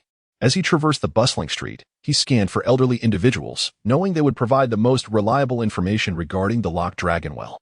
After a brief span of more than 10 minutes, he exited a tailor's shop, having learned from the old tailor that indeed there was a locked dragon well beside the Grand Canal of Jinyong City, albeit in a state of disrepair and overgrown with weeds. Leaving the main street, Qin Shuang entered a narrow alley. Half an hour later, he stood before the remnants of what was once the locked dragon well, astonished by the sight. He had envisioned a well, yet what lay before him was a chaotic mound, overrun with weeds and vines. some adorned with thorns and bearing small red fruits akin to broad beans. Approaching closer, he noticed a toppled stone pillar, faintly imprinted with the character for well. Nearby, he discerned the outline of an actual well, though it had been filled in with stones. Observation of locked dragon well one time. At that moment, a notification echoed in his mind. Success. The satisfaction within him swelled upon receiving the message. Suddenly, his eyes brightened as he spotted the thorny vines, which bore more than a dozen red fruits resembling strawberries, some larger than pigeon eggs, with insects perched upon them. Oh, could this be the hidden blood fruit the old pharmacist spoke of? Qin Shuang approached, plucking a fruit from the thorny vine, gently squeezing it. Red juice flowed over his fingers, precisely as described by the elderly man. He gathered a handful and settled on the ground beside the locked dragon well. Popping one into his mouth, a delightful burst of sweet and sour flavors enveloped his palate. Consumed one hidden blood fruit. Ding. Upon achieving the observation of the locking dragon well once and consuming a hidden blood fruit, the requirements for the blood locking technique were met. The blood refinement scroll successfully ascended to become the god locking technique, specifically the divine will scroll. To simplify, by holding one's breath 100 times and binding a wheel with iron chains 10 times, one could attain proficiency. At the very moment Qin Shuang swallowed the fruit, two notifications appeared in his mind. Simultaneously, a torrent of profound information surged into his consciousness, revealing the cultivation method of the god-locking technique, divine will scroll. As the name suggests, the god-locking technique is designed to seal the essence of the divine seed, preventing any leakage. As long as one refrains from making a move, outsiders cannot discern the true extent of one's power. From the cultivation method of this technique, Qin Shuang learned that by practicing the god-locking technique, those at the divine wheel realm would be unable to perceive his true cultivation level. Indeed, with the god-locking technique, matters have become significantly more convenient. Qin Shuang felt the essence of the god-locking technique, divine will scroll, in his mind and silently practiced it, feeling quite satisfied. As far as he knew, renowned figures such as the Overlord Blade Xiao Jiulong from the Divine Blade sect, the Rain Master's concubine from the Holy Land, Tang Jie from the Tang clan, and the Thunder Saint Yuan from the Thunder Hall were all at the Divine Wheel realm. Although those beyond the Divine Will could discern one's true strength, the highest realm among those pursuing him was merely the Divine Wheel realm. After all, encountering a formidable opponent above the Divine Wheel was no simple feat at that moment. A voice suddenly resonated in Qin Shuang's mind. 1 minute of consciousness observation in the Qi Si. Hearing this prompt, Qin Shuang's eyes sparkled. After accessing the panel for the Extreme Earth Qi Si Divine Intent Technique, he had swiftly departed from the Xianyin mountain range, arriving in the Golden Yong City without even having the chance to initiate his training. Little did he expect that by simply sitting down to consume the hidden blood fruit and operating the introductory god-locking technique while observing his dantian, he inadvertently fulfilled the conditions.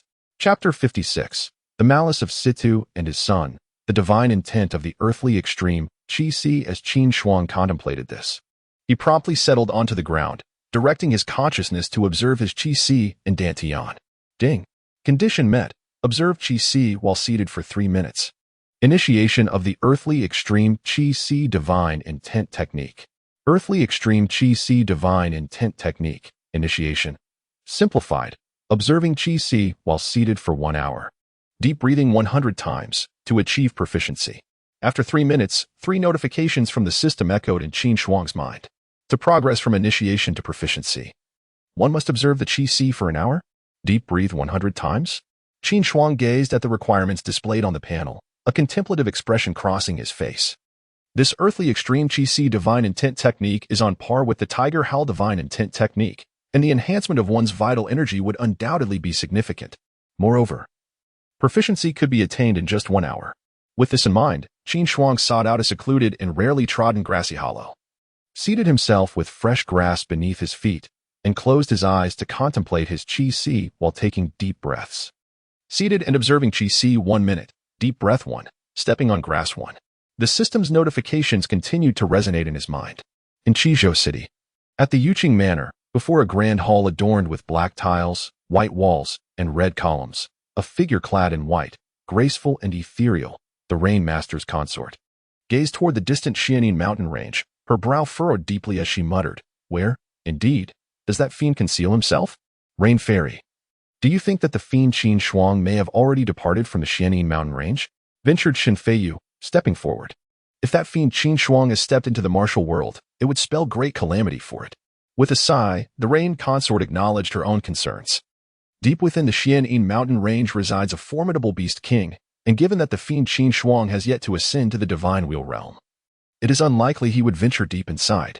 Despite the presence of 6,000 to 7,000 elite members from various sects searching for Qin Shuang in the Xian'an mountain range, their efforts have yielded no results, indicating that Qin Shuang has likely already departed. Fairy, we must capture that fiend post-haste, lest we face endless repercussions. I am willing to accompany you back into the martial world to eliminate this menace, for the sake of all, Shenfeiyu declared resolutely, clasping his fist in respect to the Rain Consort. On behalf of my fellow practitioners in the martial world, I extend my gratitude to young Master Shen. If only there were more individuals like you, with a sense of justice, the fiend would find no refuge. The Rain Consort nodded in appreciation at Shenfeiyu's words. Rain Fairy, you flatter me. It is my duty to contribute to the martial world in any way I can. Shenfeiyu's heart soared with joy at the praise from the admired fairy. At the headquarters of the Azure Dragon Society, a young man clad in black sat upon a grand tiger-skin chair, an imposing longsword resting beside him. He regarded Yu Zhamping, his brow knitted in concern. Master Yu, have there been any updates regarding Sikong Jiayue? Reporting to you, young master, there has been none. Yu Zhamping wore an expression of guilt, a glint of contemplation in his eyes as he spoke. My lord, do you think Sikong Jiayue might have tracked down the demon only to be slain by it instead?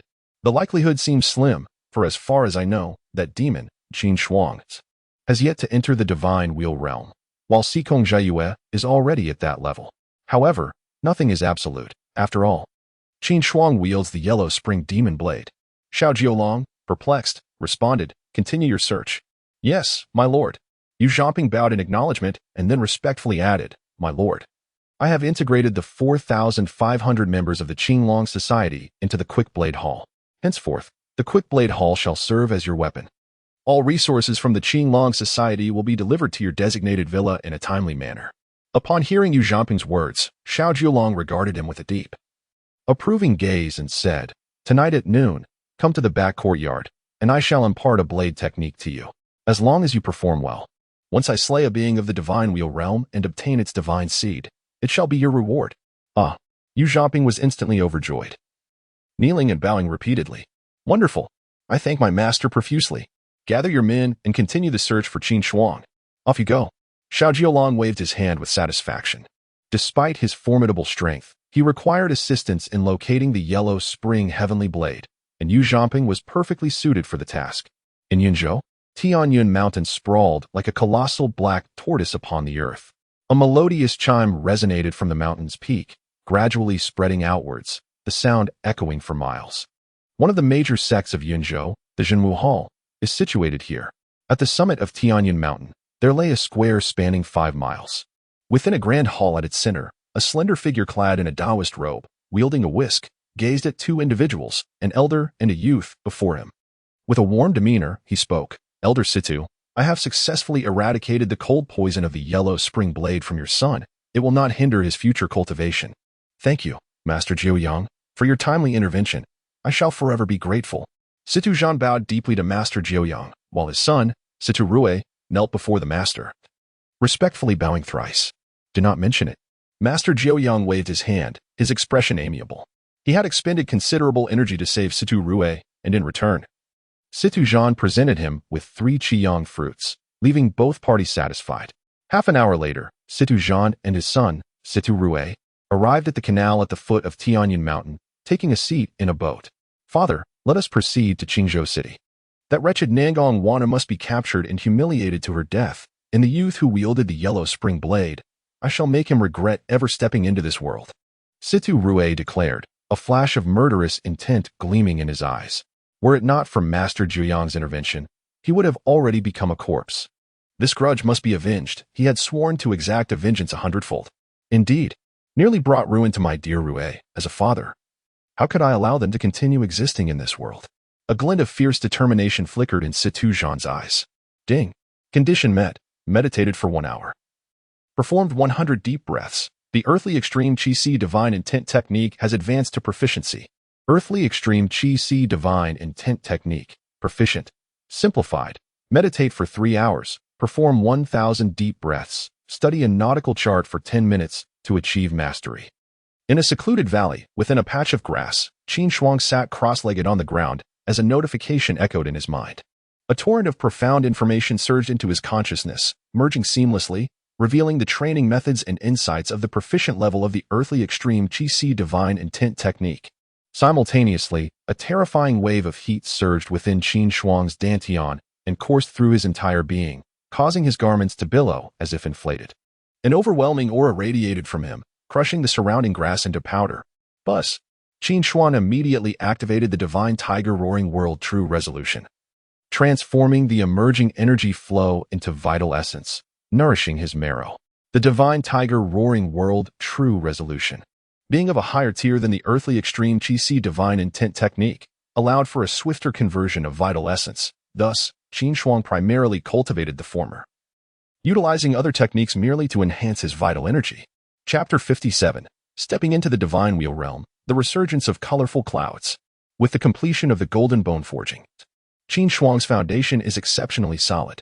The air currents, amplified by the earth extreme Qi divine intent technique, are transformed directly into nutrients that nourish the jade marrow. The speed at which his bone marrow is produced is remarkable. In no time, all the blood marrow within his spine, limbs, sternum, and a significant portion of his skull has been transformed into jade marrow. Within the golden bones, the jade marrow flows, exuding a tremendous essence and vitality. As time flows, dawn breaks on the second day. The sun rises, and Qin Shuang sits cross-legged amidst the grass in the valley. He senses that his spine, limbs, sternum, and most of his skull have produced jade marrow. This jade marrow radiates an awe-inspiring life essence. The Earth Extreme Qi divine intent technique truly lives up to its reputation as a divine-level technique. The amplified vitality is indeed formidable. Feeling the surge of power within him, Qin Shuang is inspired. He retrieves a palm-sized vial from his bag, containing the divine seed obtained from Sikong Jeyue. Upon uncorking the vial, a rich life essence emanates forth. He resolves to refine this divine seed's essence to replenish the jade marrow in his skull. Determined, he recalls his simplified system, realizing that his task is to continuously simplify his martial arts. As long as he simplifies enough techniques, he can gain ample vitality and grow stronger. Moreover, the advanced simplification requirement of the divine tiger roar technique is to refine a divine seed. If not now, when? With this thought, Qin Shuang immediately places his palms together, cradling the divine seed in his hands, and activates the highest level divine tiger roar technique to begin absorbing the immense life essence of the divine seed. Boom! The divine tiger roar technique, a superior evolution of the tiger howl divine intent technique, manifests a three-zhang tall divine prison tiger that voraciously devours the life essence within the divine seed, rapidly converting it into jade marrow.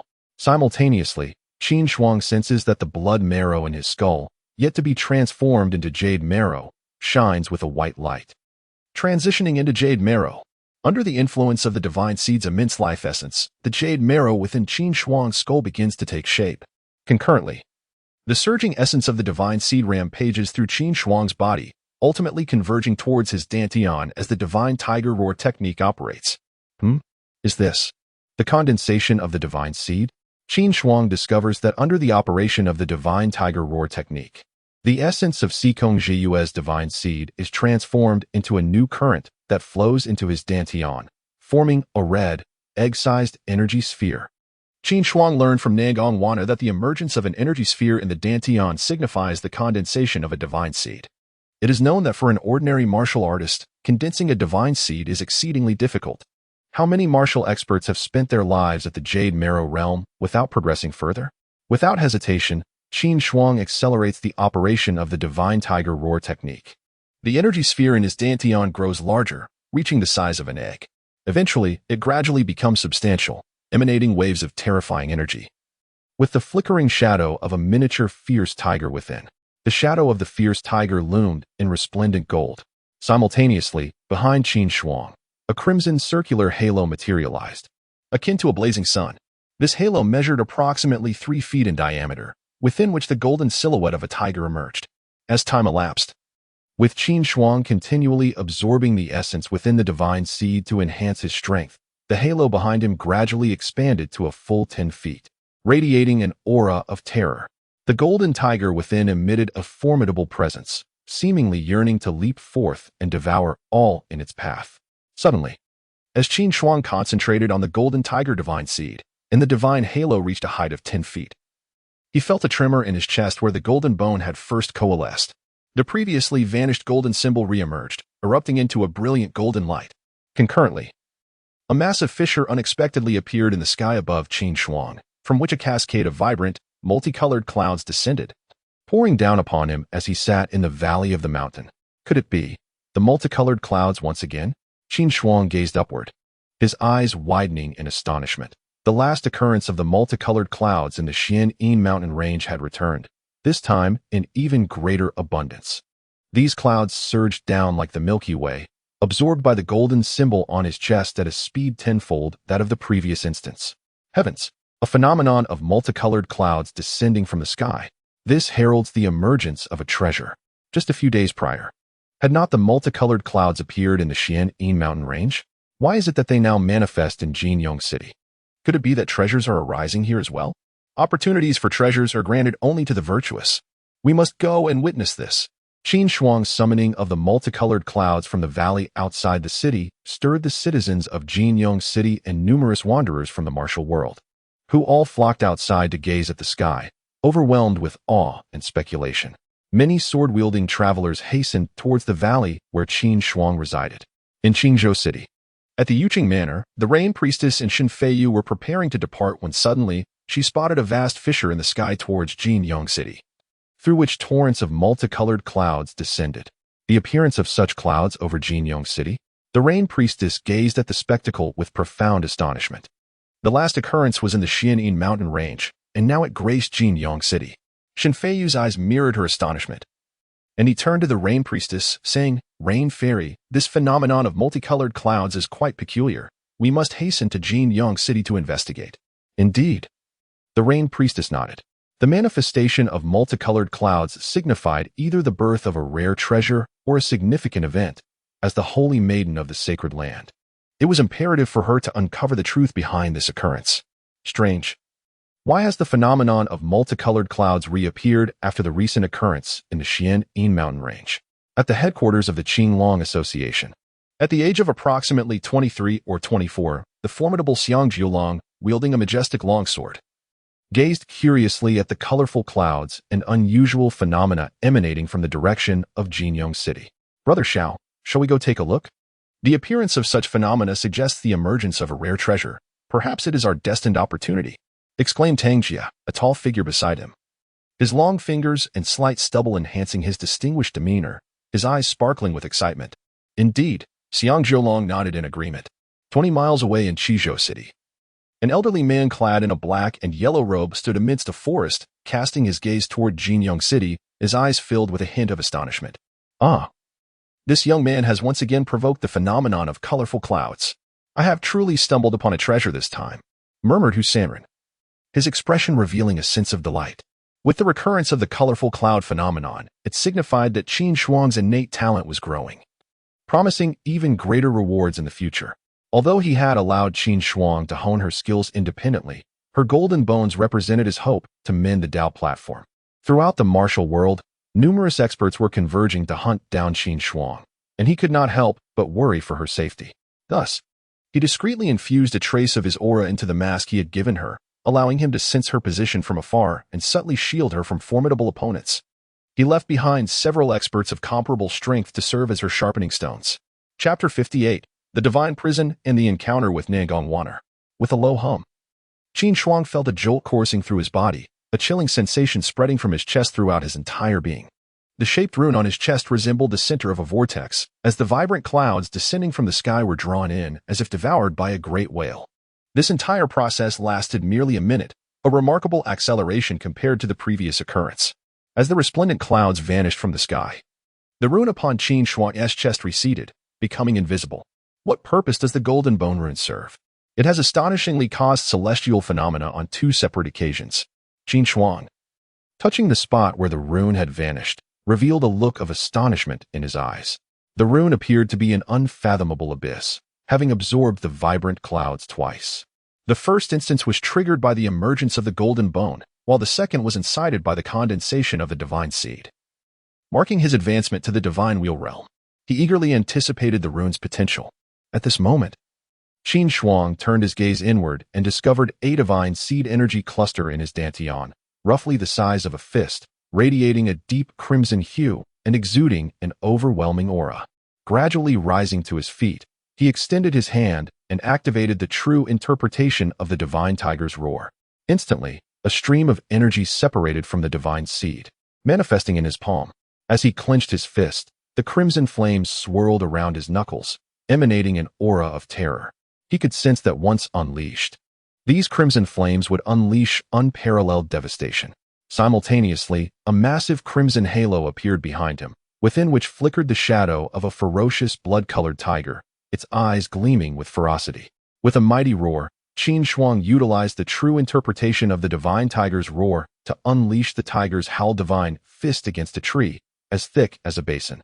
Standing 4 zhang away, a crimson fist shadow surged forth, propelled by the turbulent energy within the divine seed, akin to a tiger's roar. With a resounding crash, splinters of wood flew, and earth was sent flying in all directions. The tree was obliterated into powder, leaving behind a crater 3 zhang in diameter and a deep 1 zhang deep. Is this the power of the divine wheel realm spatial fist technique? Truly remarkable. Qin Shuang observed the destruction wrought by a spatial fist technique, satisfaction gleaming in his eyes. Previously, in Qizhou City, he had witnessed Nangong Waner and Situ Rue in combat, where Situ Rue's blade sliced through the air with a 3 zhang long arc, reminiscent of a startled swan, leaving Qin Shuang envious. He never anticipated that so little time would pass before he too wielded such formidable power, and it seemed that his spatial fist technique surpassed Situ Rue's in strength. Discretion is the better part of valor. Understanding the might of his tiger's howl divine fist, Qin Shuang executed the perfected grass flying technique, weaving through the trees of the forest and retreating into the distance. Just as he exited the hollow of the mountain where he had undergone his breakthrough, he spotted figures in the distance, skilled warriors bearing swords and blades, racing towards the site of the vibrant clouds. Taking refuge behind a large tree, Qin Shuang activated the god-locking technique. Instantly, the aura of the divine wheel realm concealed itself, leaving him with the semblance of merely a tempered bone realm practitioner, his blood and energy surging like smoke. With the acquisition of the locking god technique and the divine will scroll, it was imperative to conceal his cultivation. He planned to stop by the Red Maple City to procure a ghostly currency stamp and iron chains, and perhaps a cartwheel, on his way to the Purple Bamboo Manor. Qin Shuang contemplated this as he activated his grass-above flying technique, hastening towards Red Maple City. Though it would have been more convenient to make these purchases in Jinyong City, he had just recently broken through to the divine wheel realm, causing a celestial phenomenon of colorful clouds that would undoubtedly attract the attention of martial experts from Jinyong City and its neighboring regions. Thus, a visit to Jinyong City was out of the question. Red Maple City, situated 100 miles from Jinyong City, is surrounded by mountains and derives its name from the abundance of red maple trees. Qin Shuang raced forward, and after more than an hour, he had just passed through a grove of red maples, their trunks as thick as sea bowls. Suddenly, a cacophony of clashing weapons and resounding energy booms echoed ahead. Are there martial experts engaged in combat up ahead? Qin Shuang narrowed his eyes and swiftly concealed himself behind a red maple tree. Judging by the intensity of the clash, both combatants appeared to be at the divine wheel realm. To his astonishment, the two fighters were advancing towards his hidden location while continuing their duel. Nangong Waner. Moments later, the two combatants approached within 10 or so yards of Qin Shuang. He gazed at one of the graceful figures, his eyes widening in disbelief. He had not expected to encounter Nangong Waner here. He recalled that she had been pursued by the Divine Knife sect and should have long since fled. How could she still be present? Qin Shuang observed that Nangong Waner's opponent was a lean man in his 40s, adorned in a brocade robe, with a short beard and wielding a slender, narrow-bladed knife. Behind him loomed a greenish halo of about a foot in diameter, accompanied by two luminous auras. Nangong Waner bore a similar pair of auras behind her. The two were evenly matched, but it seemed Nangong Waner was reluctant to prolong the fight and wished to retreat. Yet the robed man ensnared her. Qin Shuang had concealed his cultivation to the bone refinement realm, rendering the two combatants oblivious to his presence. Su Changjin, you possess the capability to contend with me. Nangong Waner's beautiful eyes glinted with determination as her long knife sliced through the air, unleashing waves of blade light with considerable expenditure of energy. The robed man, Su Changjin, displayed remarkable speed and agility each time she attempted to escape. He countered with explosive velocity to thwart her. Huh, traitor, I have already sent word to my comrades in Qingzhou City. Upon receiving the message, they will come swiftly. And this time, you shall surely perish.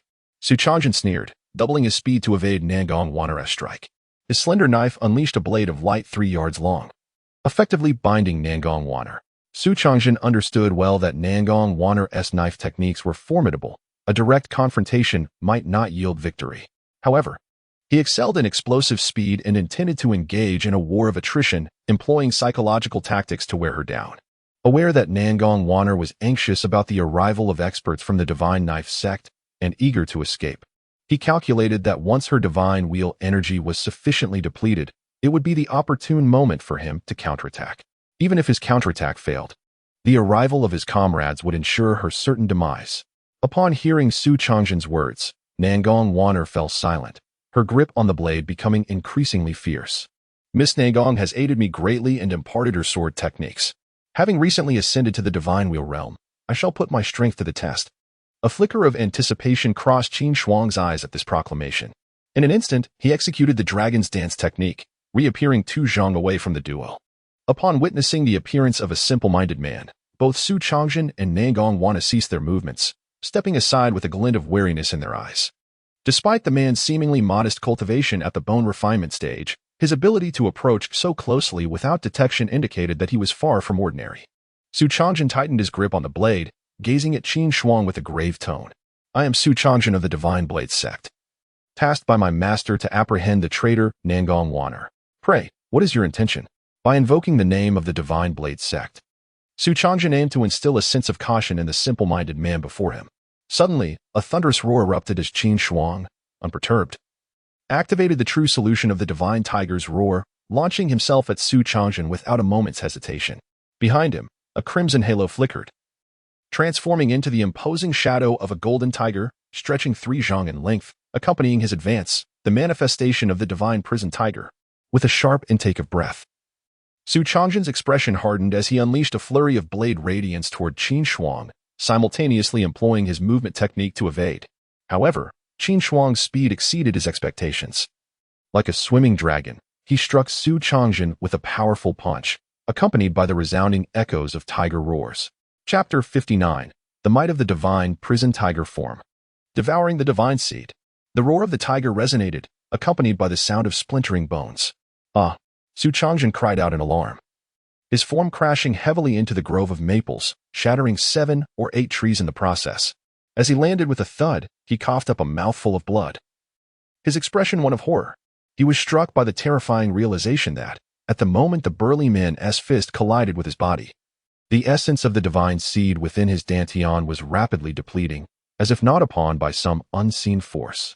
The burly man's punch seemed to possess a devouring power. Su Changzhen also noted that his chest was caved in, his bones shattered. Had it not been for the dark iron armor he wore, that blow would surely have pierced his chest. Who are you? I bear you no grudge, Su Changzhen stammered, gazing at the approaching burly man, blood continuing to spill from his mouth, his eyes betraying his terror. He desperately activated his celestial blade divine intent to mend his injuries. Qin Shuang approached silently, invoking the divine prison tiger form, and grasped Su Changzhen. Instantly, fear filled Su Changzhen's eyes as he struggled violently. No. He realized that at the moment the tiger's shadow manifested upon the burly man, the essence of his divine seed was once again draining away at an alarming rate. Is this the true power of the divine prison tiger form? Qin Shuang, holding Su Changzhen, felt deeply as the divine seed essence was absorbed, nourishing and augmenting his own internal divine seed, causing it to swell rapidly. Su Changzhen looked at Qin Shuang, his gaze filled with terror and despair, struggling futilely as he felt the vast essence contained within his divine seed surging uncontrollably towards the burly man before him. He sensed himself growing increasingly feeble. Who is this person? What martial art is this?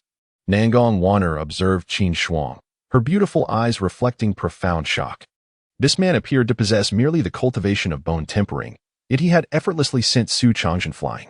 Furthermore, the golden tiger shadow that emerged around him seemed to be devouring Su Changzhen's divine seed essence. Qin Shuang reached out and struck Su Changzhen's dantian, causing a cerulean divine seed to gradually materialize. This divine seed contained an immense essence, almost palpable, representing the culmination of Su Changzhen's lifelong cultivation within the divine wheel realm. You, the divine blade, the blade sect will not let this go. As Su Changzhen's divine seed was extracted, he slumped like a wilted vegetable, devoid of vitality. He looked at Qin Shuang with eyes full of resentment. Then with a final push, he breathed his last. Qin Shuang produced a palm-sized white porcelain vial, placing Su Changzhen's divine seed within it.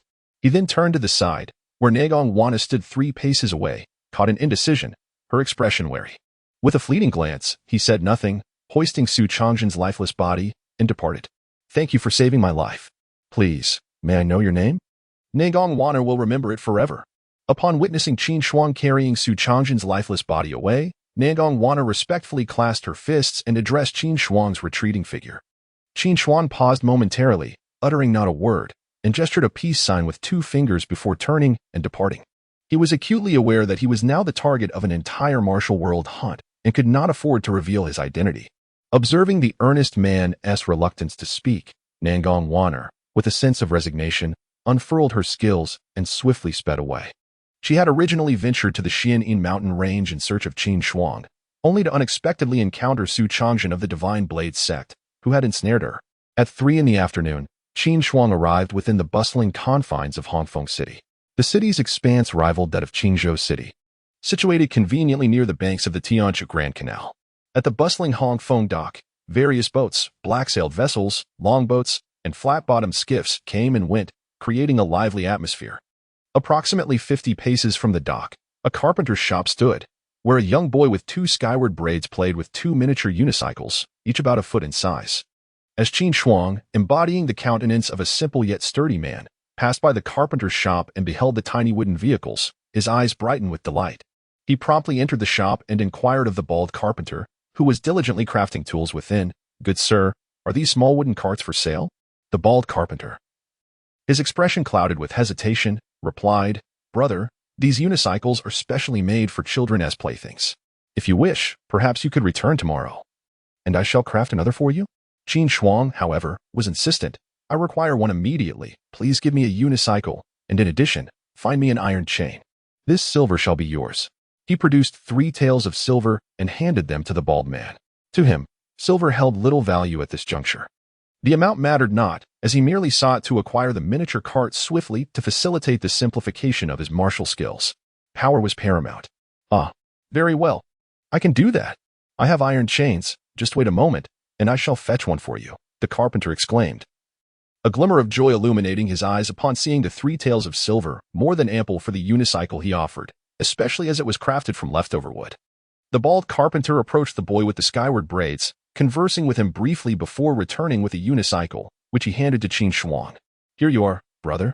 "Thank you." Qin Shuang accepted the unicycle and affixed the iron chain to its wheel. At that very moment, a notification chimed in his mind, signaling the system's alert. Meanwhile, the boy, now deprived of one of his toys, plopped down and began kicking his feet while wailing loudly. "Do not cry, my dear. Father will give you money to buy candied hawthorn. I shall make you another one shortly, all right?" The bald carpenter produced a few copper coins to pacify his child. "Good job," Qin Shuang thought, satisfied as he exited the carpenter's shop, at the same time holding his breath. With one hand grasping a small wooden cart and the other entwining an iron chain upon it, he contemplated the next step, to procure a spirit money printing plate, a nautical chart, and a canister of earthworms. The whereabouts of such a nautical chart remained a mystery. Could I perhaps draw one myself? A sudden inspiration struck Qin Shuang. Drawing a tiger was intricate, yet could he not manage a nautical chart? He envisioned sketching a grand ship, accompanied by undulating waves and arrows. This should suffice. Ding. Locking divine technique. Divine wheel scroll. Conditions met. Held breath 100 times. Entwined iron chain on wheel 10 times. Advancement to proficiency achieved. Locking divine technique. Divine wheel scroll. Proficient. Simplified. Hold breath 500 times. Entwine iron chain on wheel 100 times. Roll wheel 10 times to attain mastery. At that moment, 3 chimes resonated in Qin Shuang's mind. I only need to roll the wheel 10 times? That is not overly challenging. Upon hearing the notifications echoing in his mind, Qin Shuang's eyes sparkled with excitement. At 5 o'clock in the afternoon, in the Maple Leaf Inn, on the 3rd floor, Qin Shuang was in room number 3 when suddenly, a voice from outside called out, "Esteemed guest, All the items you requested have been procured. Chapter 60. The Divine Intent of the Heavenly Blade. Upon hearing the words, Qin Shuang slowly opened his eyes and stepped out of his room. Outside stood a young attendant clad in blue, carrying 2 large packages and a small cage. Please bring them in, Qin Shuang instructed the attendant. The young man complied, setting the items on the table and respectfully introducing them. Esteemed guest, here is the spirit money printing block, yellow paper, ink, brush, and inkstone, along with the earthworms and 10 dragonflies you requested. At this moment, the attendant, Kai Kuan, was quite curious. This guest seemed to possess an abundance of wealth, frivolously purchasing such assorted items. Nevertheless, he understood that customers who spent money were always welcome. You've done well, young man. I am quite pleased, Qin Shuang remarked, a look of satisfaction gracing his features as he patted the attendant's shoulder. Do you know which tavern serves the best braised eagle and roasted wolf ribs? I wish to have them. Fetch them for me, and you shall be generously rewarded.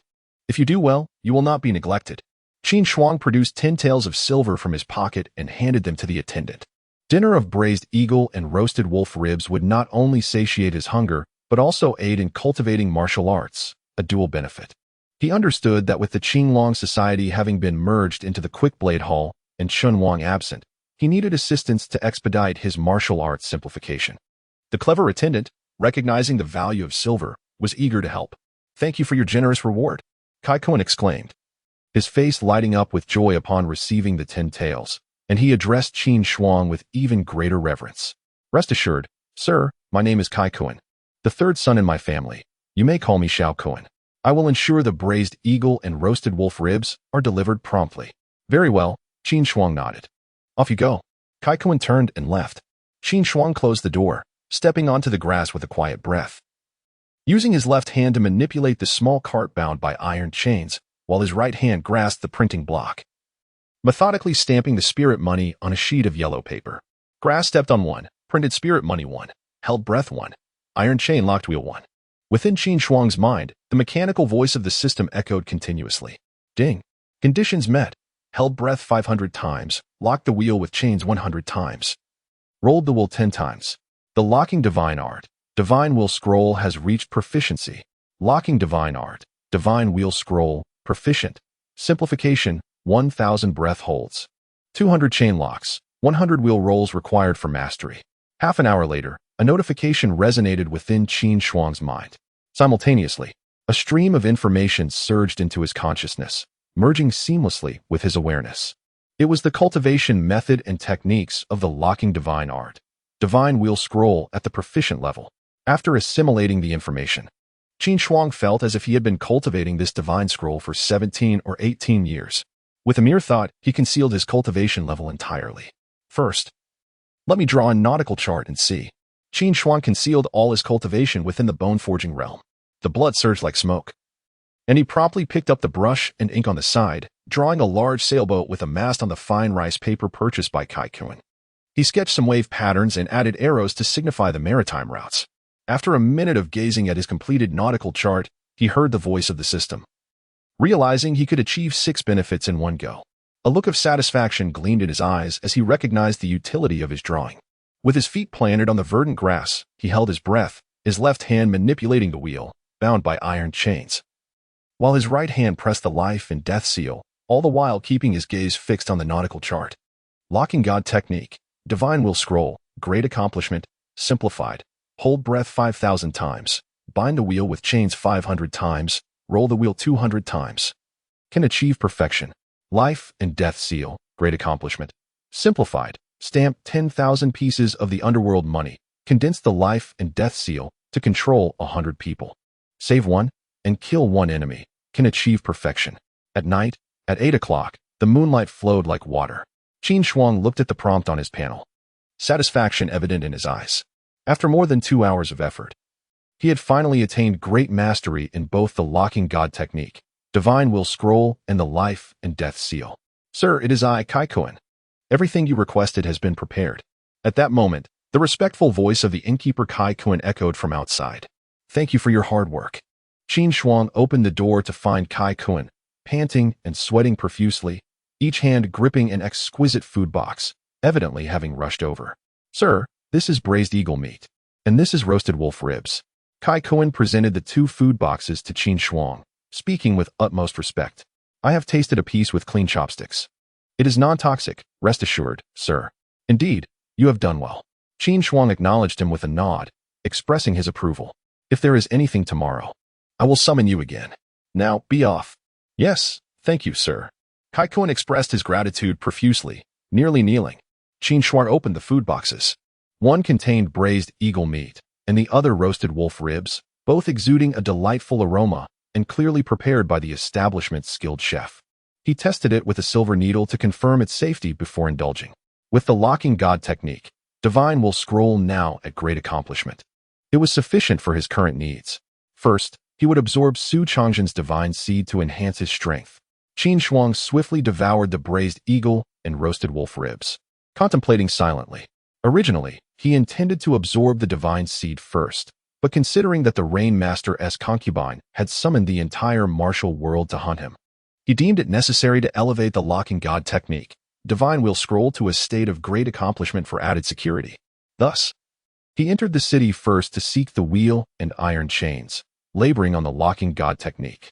With the locking god technique, Divine Will Scroll at great accomplishment, experts in the divine wheel realm would be utterly oblivious to his true prowess.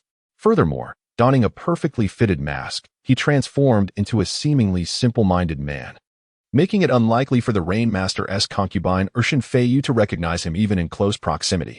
Qin Shuang closed the door, secured the bolt, and sat cross-legged on the bed, retrieving the white porcelain bottle containing the divine seed, uncorking it with intent.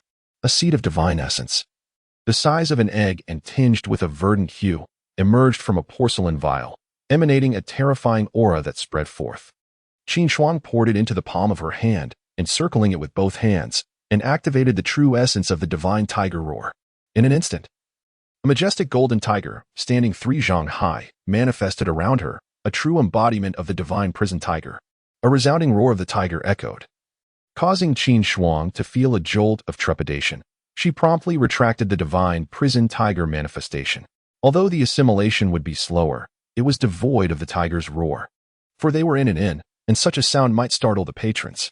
As Qin Shuang gradually refined the divine seed, she absorbed the immense vital energy within, fortifying her own tiger roar divine seed. Suddenly, she sensed the presence of a new technique, Heavenly Blade Divine Intent. As she refined Su Changzhen's divine seed, she was delighted to discover that a new martial art had appeared in her mind, the very foundational technique of the Divine Blade sect, the Heavenly Blade Divine Intent. Su Changzhen, being a disciple of the Divine Blade sect, had imbued his divine seed with the cultivation method of the Heavenly Blade Divine Intent. Thus, by refining his divine seed, Qin Shuang naturally acquired this formidable technique. Chapter 61. The Divine Intent of the Heavenly Blade. Wielding the blade towards the sky, spring upon the stone. The moonlight was resplendent. Outside the city of Jinyong, in a hollow once ignited by the radiant hues of 7 colors due to Qin Shuang's presence, hundreds of martial experts had gathered. Even at 8 o'clock in the evening, the assembly buzzed with discussion. Xiao Jiolong, bearing a formidable longsword upon his back, stood with his arms crossed, gazing at the small hillock, his brow furrowed in deep contemplation. Brother Xiao, could it not be the emergence of a treasure, but rather the manifestation of an exceptionally gifted individual forging golden bones, thereby producing this phenomenon of colorful clouds? Pondered Lei Xingyuan, adorned with numerous leather pouches, his expression one of thoughtful consideration. As a genius of the Thunderstorm Hall, a powerful faction in the martial world, Lei Xingyuan had once ignited a purple light into the heavens when he forged his own golden bones, establishing himself as the strongest disciple of the younger generation. It seems rather unlikely, Xiao Jiolong replied, shaking his head. As the foremost disciple of the Divine Blade sect and one of the top 10 prodigies among the youth, I have only managed to forge 138 pieces of golden bone, which resulted in the purple chi rising from the east phenomenon, causing quite a stir in the martial community. The might of this 7-colored phenomenon far exceeds that of my own by 20 to 30 times. If it were indeed a case of someone forging golden bones, that person must have surpassed at least 190 pieces. The 7-colored clouds here bear an uncanny resemblance to those witnessed in the Xian-Yin mountain range not long ago.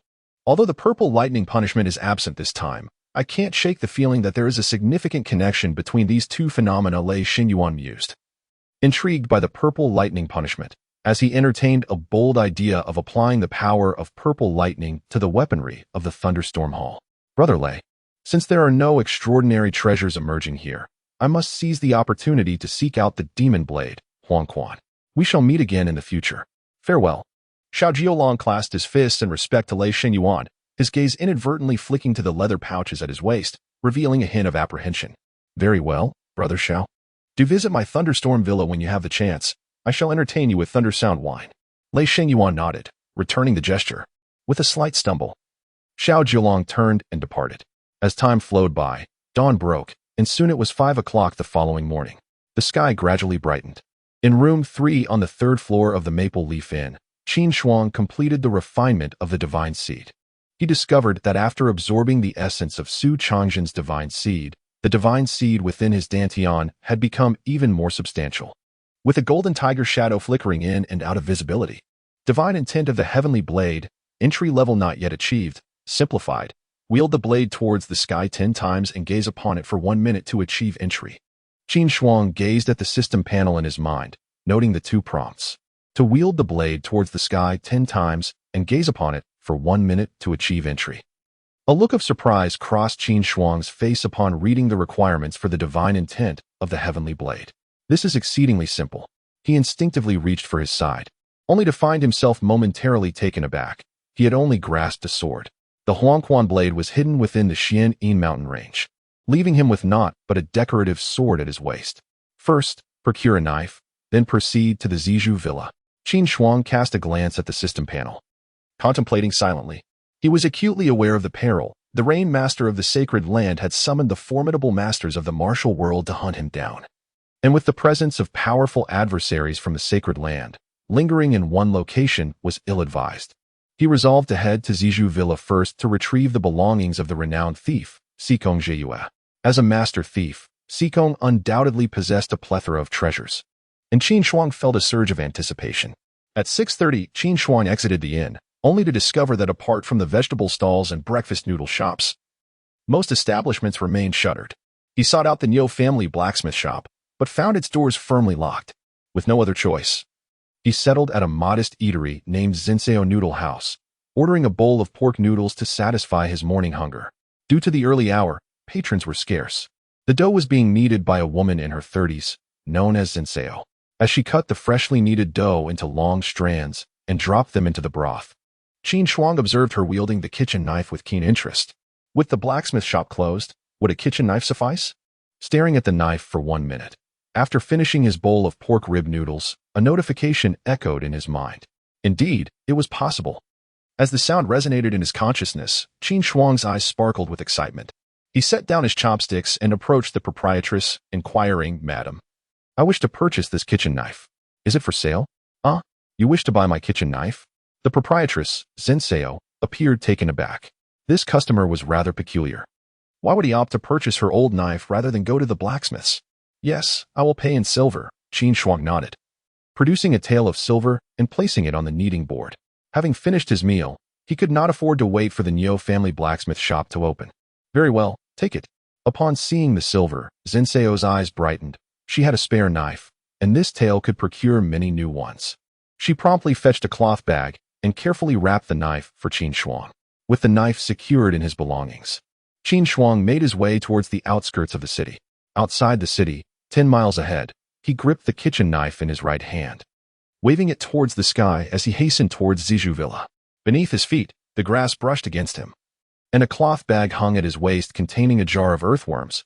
As he inhaled deeply, channeling various martial arts techniques simultaneously, waving the knife at the sky 1 time, walking with earthworms 1 minute, stepping on grass 1 time, deep breath 1 time.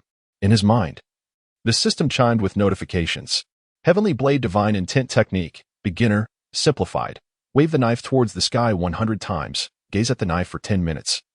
Sharpen the knife 3 times to attain proficiency.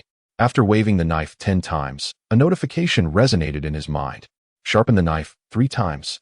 Qin Shuang's gaze revealed a glimmer of expectation as he contemplated the prerequisites for progressing in the Heavenly Blade Divine Intent Technique. He pressed on, diligently searching until, by the riverbank outside a small town, he discovered several smooth stone slabs used by women for washing clothes. Qin Shuang set the package aside and took out a kitchen knife, sharpening it on the smooth stone slab. Sharpening knife 1 time. After a minute of honing the blade, the sound of the system echoed in his mind. Sharpening knife 1 time. Sharpening knife 1 time.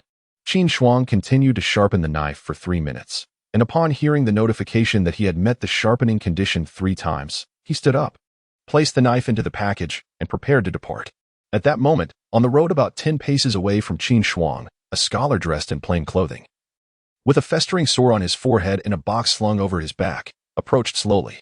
He held a mirror shaped like a bagua in his hand, and upon noticing Qin Shuang by the riverbank, his body trembled slightly, revealing a look of astonishment in his eyes as he murmured, "Such a person possesses an exceptional fate, yet faces so many tribulations?"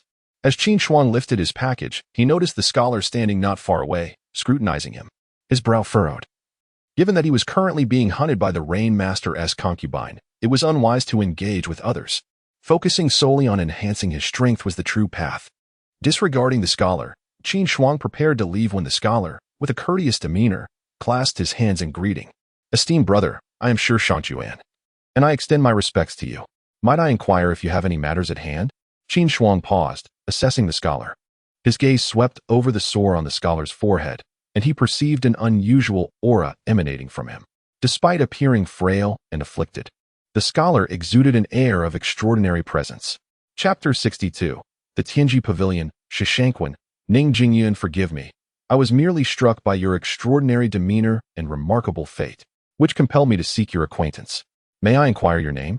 Shishangquan spoke courteously, clasping his fists in greeting. I am Ning Jingyuan. Qin Shuang replied after a brief contemplation. He refrained from disclosing his true name, opting instead for a fictitious one, a prudent choice for navigating the world of Jianghu.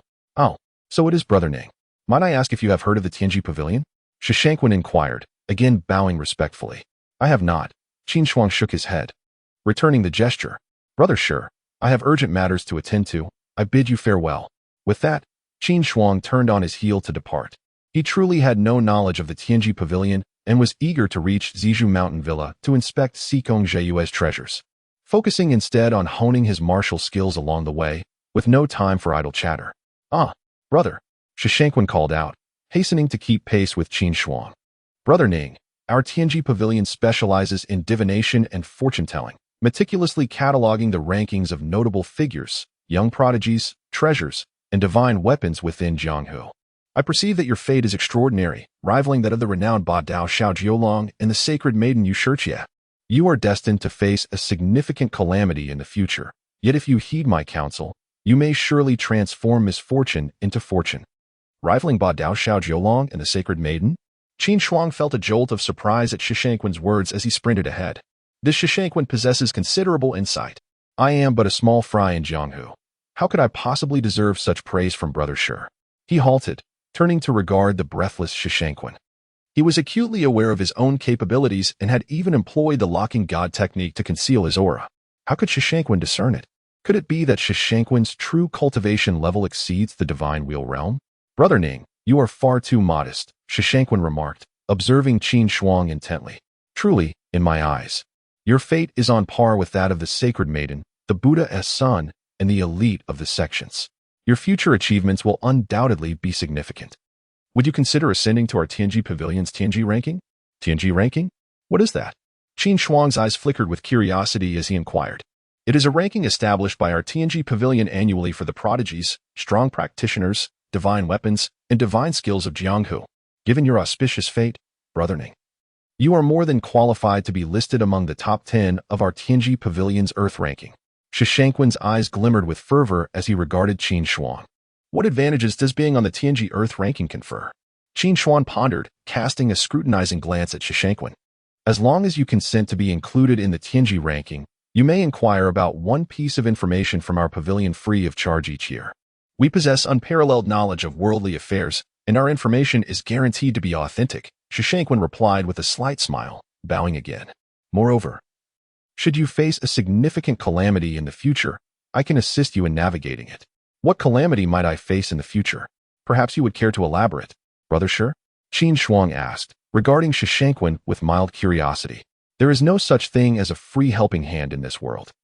Quan retrieved a bagua mirror from his bosom, fiddled with it, and, casting a serious glance at Qin Shuang, stated, "As long as Brother Ning remembers this phrase, perhaps he can avert calamity.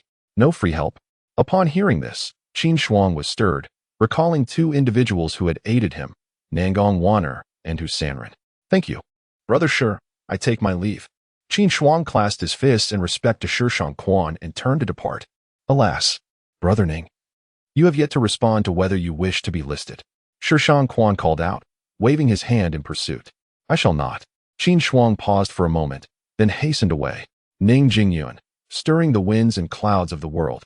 This name, even in its alias, carries such gravitas, yet is ensnared in a vortex of bloodshed. Could it be? Shi Quan gazed at Qin Shuang's retreating figure, his eyes glimmering with anticipation. As the most outstanding disciple of the Tiangong Pavilion, he could deduce that Ning Jingyun was but an alias, and discerned the numerous tribulations surrounding him, the gravest being the acceptance of another's assistance. In his view, this Brother Ning's innate talent, fortune, and destiny rivaled, if not surpassed, those of the Holy Maiden and the Buddha's son. 100 miles away, by a stream sharpening its blade, in a pine forest, the Tiangong Pavilion. Can he foresee my great tribulation?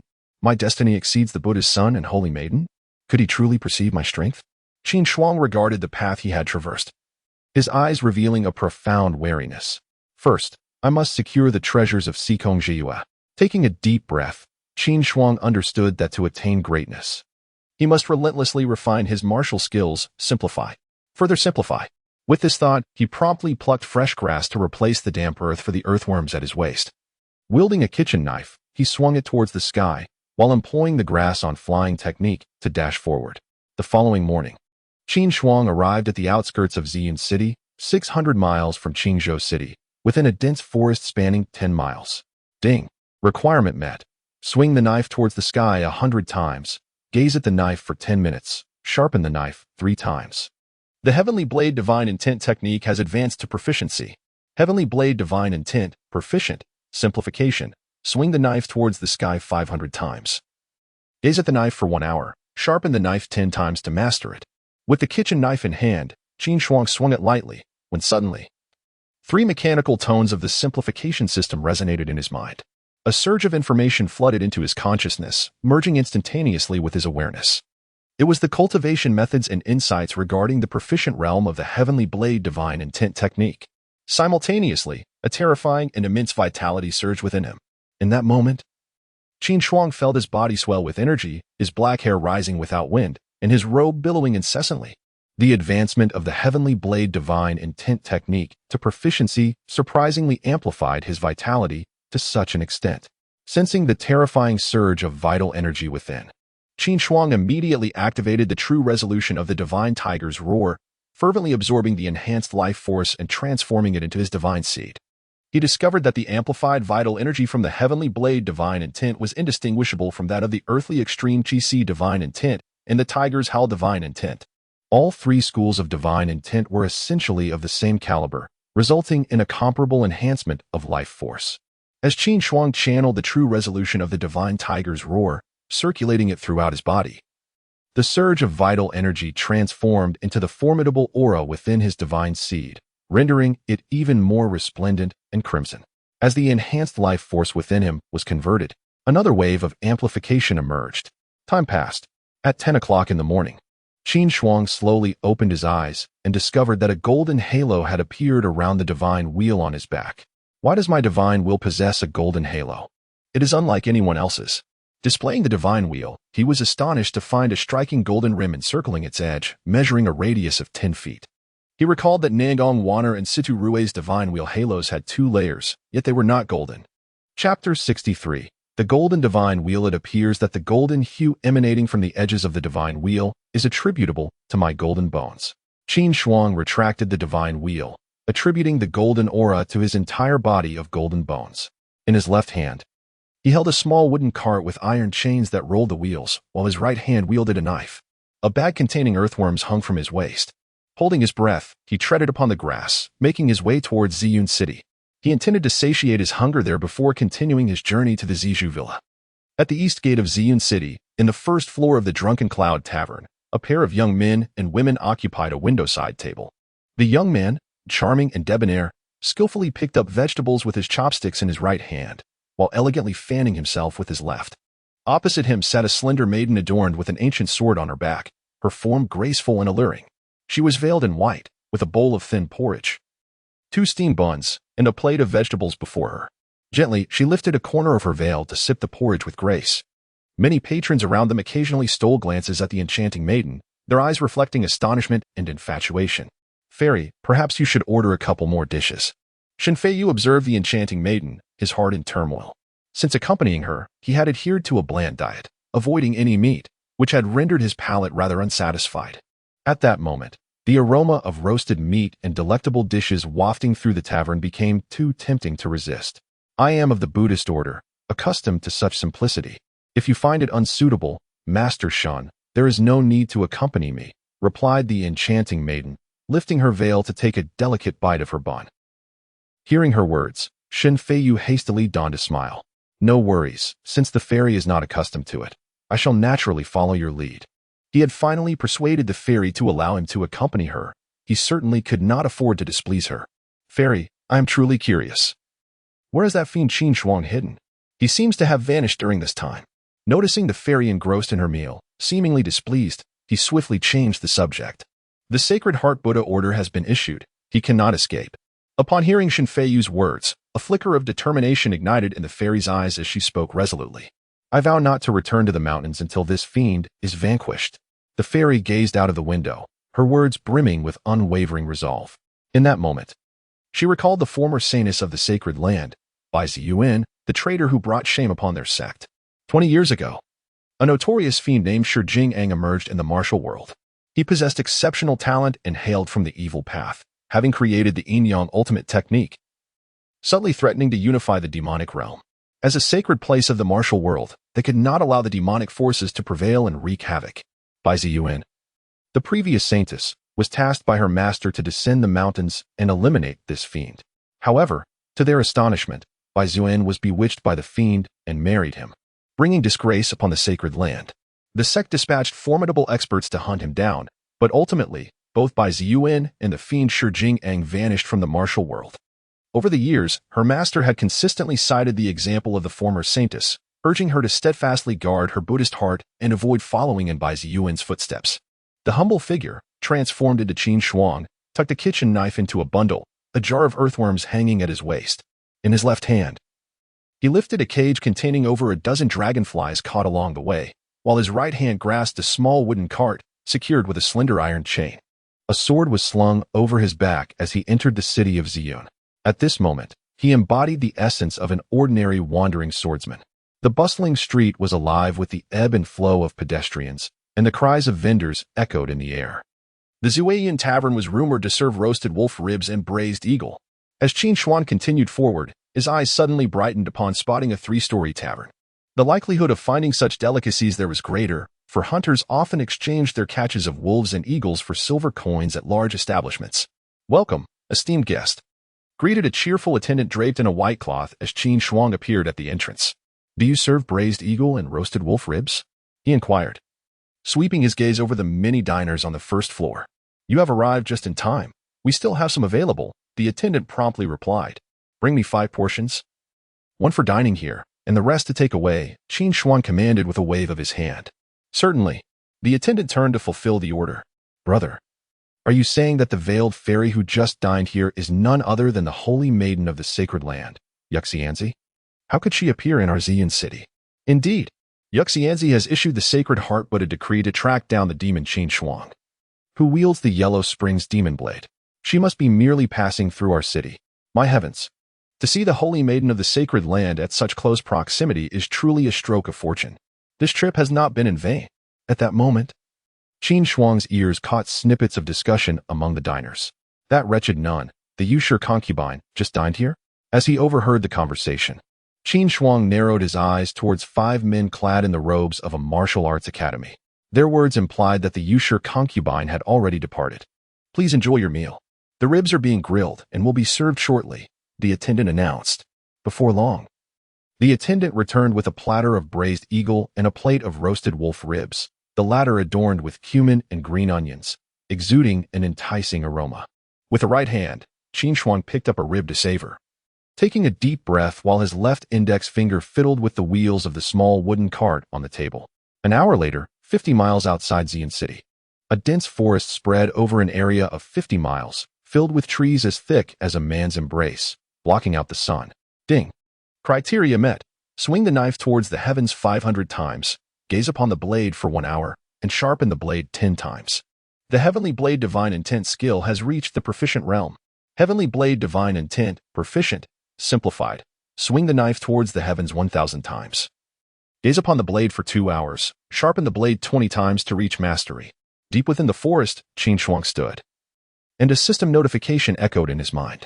Simultaneously, a torrent of profound information surged into his consciousness, seamlessly merging with his understanding. This knowledge encompassed the advanced cultivation methods of the Heavenly Blade Divine Intent, along with techniques and the essence of the blade. Qin Shuang discovered a vivid vision in his mind, portraying a young man adeptly wielding a sword. The young man's features remained obscured, yet his swordplay was fluid and harmonious, radiating a dazzling brilliance that was both awe-inspiring and formidable. In that moment, Qin Shuang felt as if he had been practicing the divine sword technique for 17 or 18 years. Suddenly, an overwhelming surge of vitality erupted within him, far surpassing any sensation he had previously experienced. At that moment, Qin Shuang seemed to transform into a blade itself, exuding an intense aura of swordsmanship. His garments billowed, his dark hair danced in the wind, and a powerful presence caused the surrounding flora to sway wildly. The amplification of his vitality at the proficient level was considerably more potent than at the skilled level. With a gleam of anticipation in his eyes, Qin Shuang settled cross-legged beneath a towering tree in the woods, channeling the true resolution of the divine tiger's roar to convert and enhance his vital energy. A crimson halo, measuring roughly 10 feet in diameter, materialized behind him. The edges shimmered with gold, resembling a gilded rim, exuding an otherworldly aura. At this moment, Qin Shuang's vitality surged dramatically, as the abundant essence flowed towards his dantian, guided by the workings of the divine tiger's roar. As time passed and the moon hung low in the sky, it was already past 3 in the morning. Qin Shuang remained seated in the dense forest, the golden-edged halo behind him radiating an ominous energy. Were there an observer present, they would surely notice a fist-sized golden orb forming at the center of the halo, pulsating with resplendent golden light, gradually expanding as he absorbed and amplified his vitality. The core of the divine halo was also revealing a golden hue. If I could transform my entire divine halo into gold, to what extraordinary heights would I ascend? Half an hour later, as Qin Shuang completed the absorption of his enhanced vitality, a look of eager anticipation filled his eyes as he contemplated his divine halo. He understood well that a golden divine halo would undoubtedly surpass all others in strength. By simplifying his martial arts techniques, the resulting amplifications would continually fortify his divine halo, ultimately ensuring that it would become entirely golden.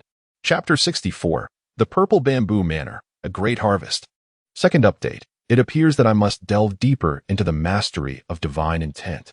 Qin Shuang's eyes glimmered with contemplation as he mused. This was due to the fact that the 3 techniques, Tiger's Roar Divine Intent, Earthly Qi Si Divine Intent, and Heavenly Blade Divine Intent, all significantly enhanced the essence of vitality during their advancement. With the simplification system at hand, there was no doubt that it would prove beneficial.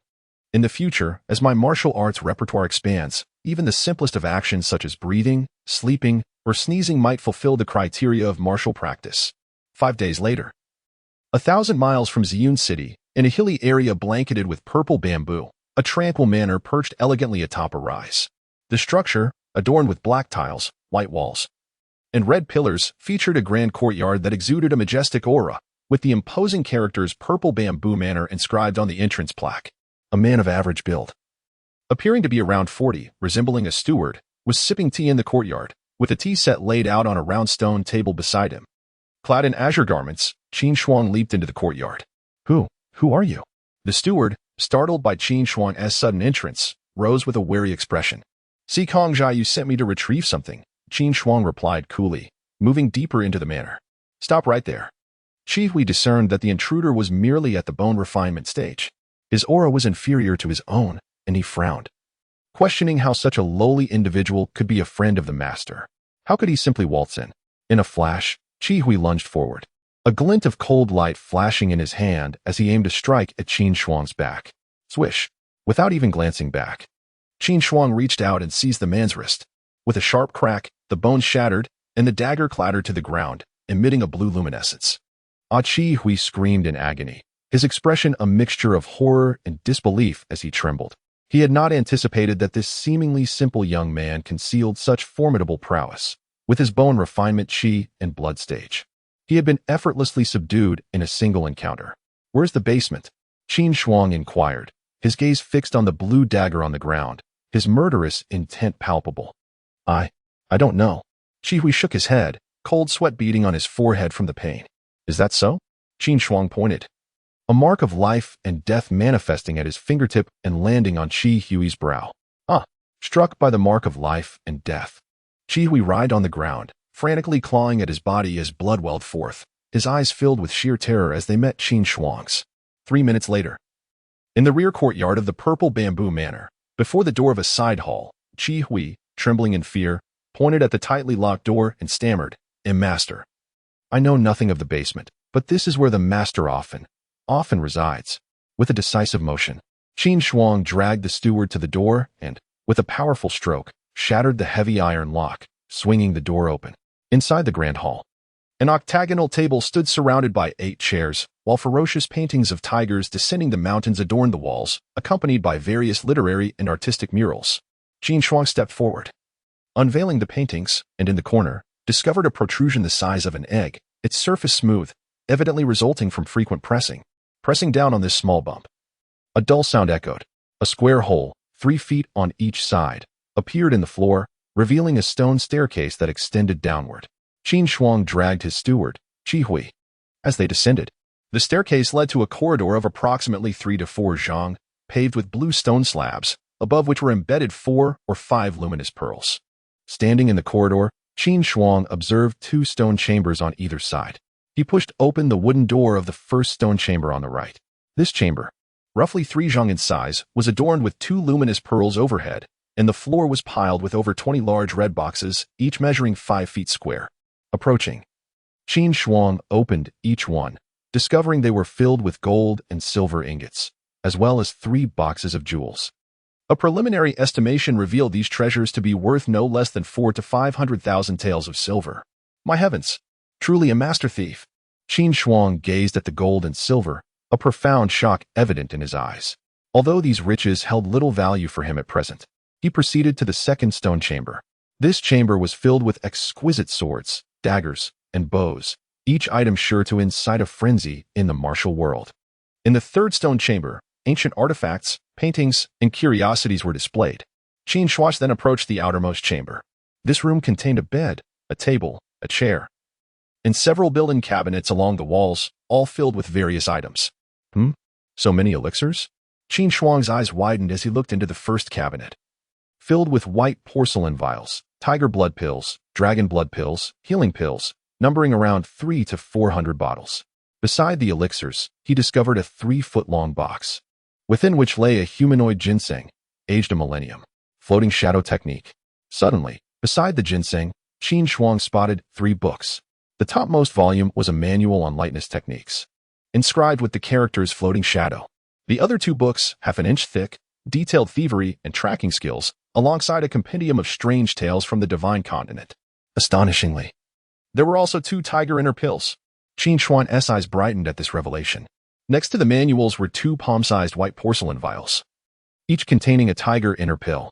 It should be noted that his true understanding of the divine tiger roar was currently at the entry-level stage. And to advance to the proficient stage, the simplified requirement was to mimic the Tiger King's roar 100 times and refine 1 tiger inner pill, as well as 1 divine seed. Having met the other 2 conditions, he only needed to refine 1 tiger pill. Within this stone chamber, Qin Shuang also found a silver shuttle, about the thickness of an arm, roughly 2 feet long, pointed at both ends, and quite heavy, weighing around 20 pounds, marked with a crescent symbol in the middle. First, he would refine the tiger pill, advancing the true understanding of the divine tiger roar to the proficient stage. The enhanced vitality would undoubtedly elevate his strength further. After surveying all the chambers, Qin Shuang contemplated briefly before silently deciding. This location was exceptionally concealed, making it the perfect place to refine the tiger pill. With this thought in mind, He immediately sealed Qi Hui with the seal of life and death, causing him to faint instantly. Qin Shuang sat cross-legged, his palms cradling the essence, with the tiger Dan positioned at the center of his hands. He commenced the operation of the divine tiger's roar true technique, beginning to absorb and refine the tiger Dan. Simultaneously, in Qizhou City, at the headquarters of the Qin Long Society, now referred to as the Kuai-Dao Hall, Yu Zhamping, clad in a brocade robe, stood with his hands clasped behind him at the entrance of the assembly hall, gazing into the distance, filled with a sense of accomplishment. Following the annexation of the Qin Long Society, his followers had swelled to over 8,000, bolstered by the guidance of young Master Xiao, leading to significant advancements in his martial prowess. His influence and strength had greatly increased. He had exchanged his azure attire for a brocade robe adorned with a golden dagger motif, and no longer bore his weapon himself, as the splitting sky blade was now held aloft by 4 blade attendants. Hall Master, there has been no word from that fiend, Qin Shuang. What if he returns? It could spell trouble. At that moment, a slender scholar with a penetrating gaze approached Yu Zhamping, clasping his fists in respect. Perhaps you should consider traveling to Jinyong City? It would be just as effective to have your subordinates monitor Qizhou City. Absolutely not. That demon is like a stray dog, hunted relentlessly by the entire martial world. Surely he wouldn't dare show his face in Qizhou City again. Yu Zhamping waved his hand dismissively. Moreover, young Master Xiao has left Mr. Dao in charge of Qizhou City. Should that fiend dare to return, I doubt he would manage to escape. Chapter 65. The 3 Realms of the Divine Wheel, Floating Shadows, and the Mirror. The following day, in the early morning at the Purple Bamboo Mountain Manor, within the underground chamber, a resounding roar echoed. Qin Shuang sat cross-legged on the bed. Behind him, a divine wheel of considerable size manifested, resonating with the deep growl of a tiger. The edges of the divine wheel glimmered with a brilliant golden aura, while at its center, a golden disc the size of a large basin emerged, exuding an overwhelming aura of terror. The entire chamber was bathed in a crimson hue. The Tiger Roar True Technique, having ascended to a proficient realm, amplified the essence of blood and qi, allowing the center of my divine wheel to condense into a golden mass resembling a basin. Should I reach the stage of great success or perfection, my divine wheel would undoubtedly transform into a golden wheel. Qin Shuang slowly opened his eyes, contemplating within. After a night of absorption and transformation, the essence of blood and qi amplified by the Tiger Roar True Technique had completed its conversion. Tiger Roar True Technique, proficient, simplified. Imitate the roar of the Tiger King 1,000 times, refine 1 tiger inner pill, possess 1 divine seed, and spend 2 hours with a tiger to master it. Another requirement regarding the tiger? Qin Shuang glanced at the system panel in his mind, his eyes revealing surprise. Does this mean I need to venture into the mountains? Where would I find a tiger out here? As for the divine seed, it would necessitate the defeat of a master in the divine wheel realm. Considering that the center of his divine wheel now bore a golden mass the size of a basin, Qin Shuang felt confident in his ability to defeat someone like Sikong Jiayue, a figure of the divine wheel realm. However, with a bounty on his head throughout the martial world, he felt uneasy wherever he went. Perhaps it would be wise to assume a false identity and return to Qizhou City? Qin Shuang's eyes reflected his contemplation. He understood that the most perilous places often turned out to be the safest. While everyone subconsciously believed he had fled Qizhou City and entered the martial world, they would be unaware that he had returned under a different guise. With this thought, Qin Shuang began to gather his belongings. Treasures like gold and jewels could not be taken, but he could carry the tiger blood pill, dragon blood pill, 3 manuals, a millennial ginseng, a tiger inner pill, a silver shuttle, the techniques of stealth and tracking, the compendium of divine lands, and the manual for floating shadows. First, he would focus on the floating shadows manual. Qin Shuang packed everything into a bundle, reflecting on the manuals in his hands. If martial arts were integrated into the system, they could be simplified as well. After all, enhancing his martial skills would also bolster his blood and qi, thereby strengthening his divine wheel. What could be more advantageous? He opened the Floating Shadows manual, which contained humanoid diagrams, incantations, and various annotations. Floating Shadows, not yet initiated, simplified. Gaze into a mirror 10 times to initiate.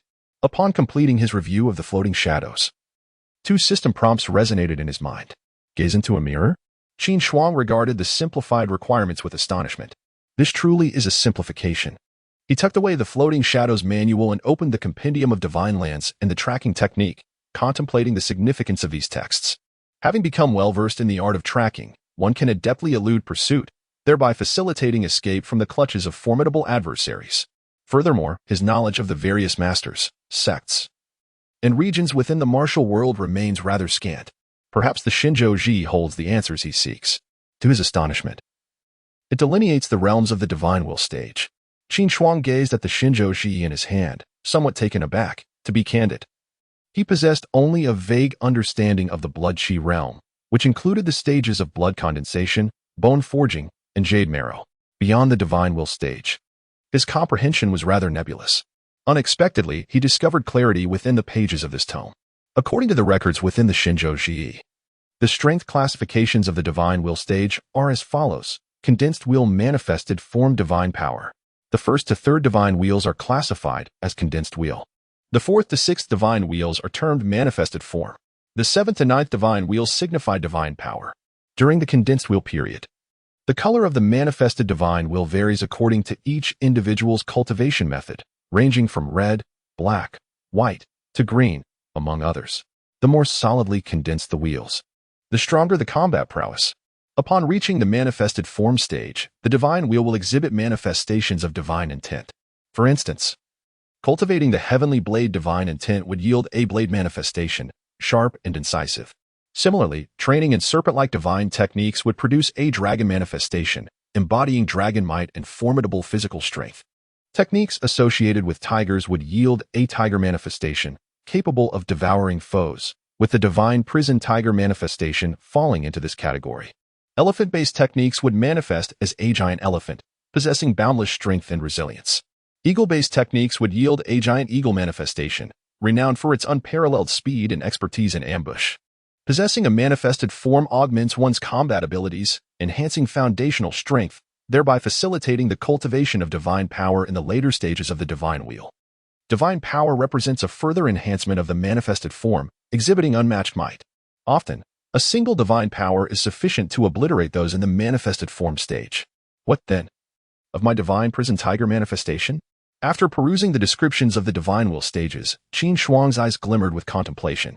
Remarkably, he had yet to condense a divine wheel. Yet he had already manifested the divine prison tiger. It is well known that such a manifestation only arises after condensing 4 divine wheels.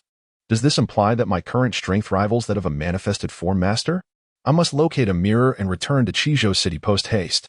Qin Shuang recalled the treasures he had buried beneath the jujube tree in the courtyard of the Fuxing Tavern, including a scroll obtained from Qiyun Peak, a crimson token. The Tiger Hell Divine Intent Diagram, remnants of the earthly Qi Divine Intent Technique, fragments of the Heavenly Wolf Bone Forging Method, as well as some golden leaves and several hundred taels of silver. Having dispatched the steward Qi Hui, Qin Shuang set off after locating a copper mirror in the Zizhu Villa. Mirror glance one time. Mirror glance one time.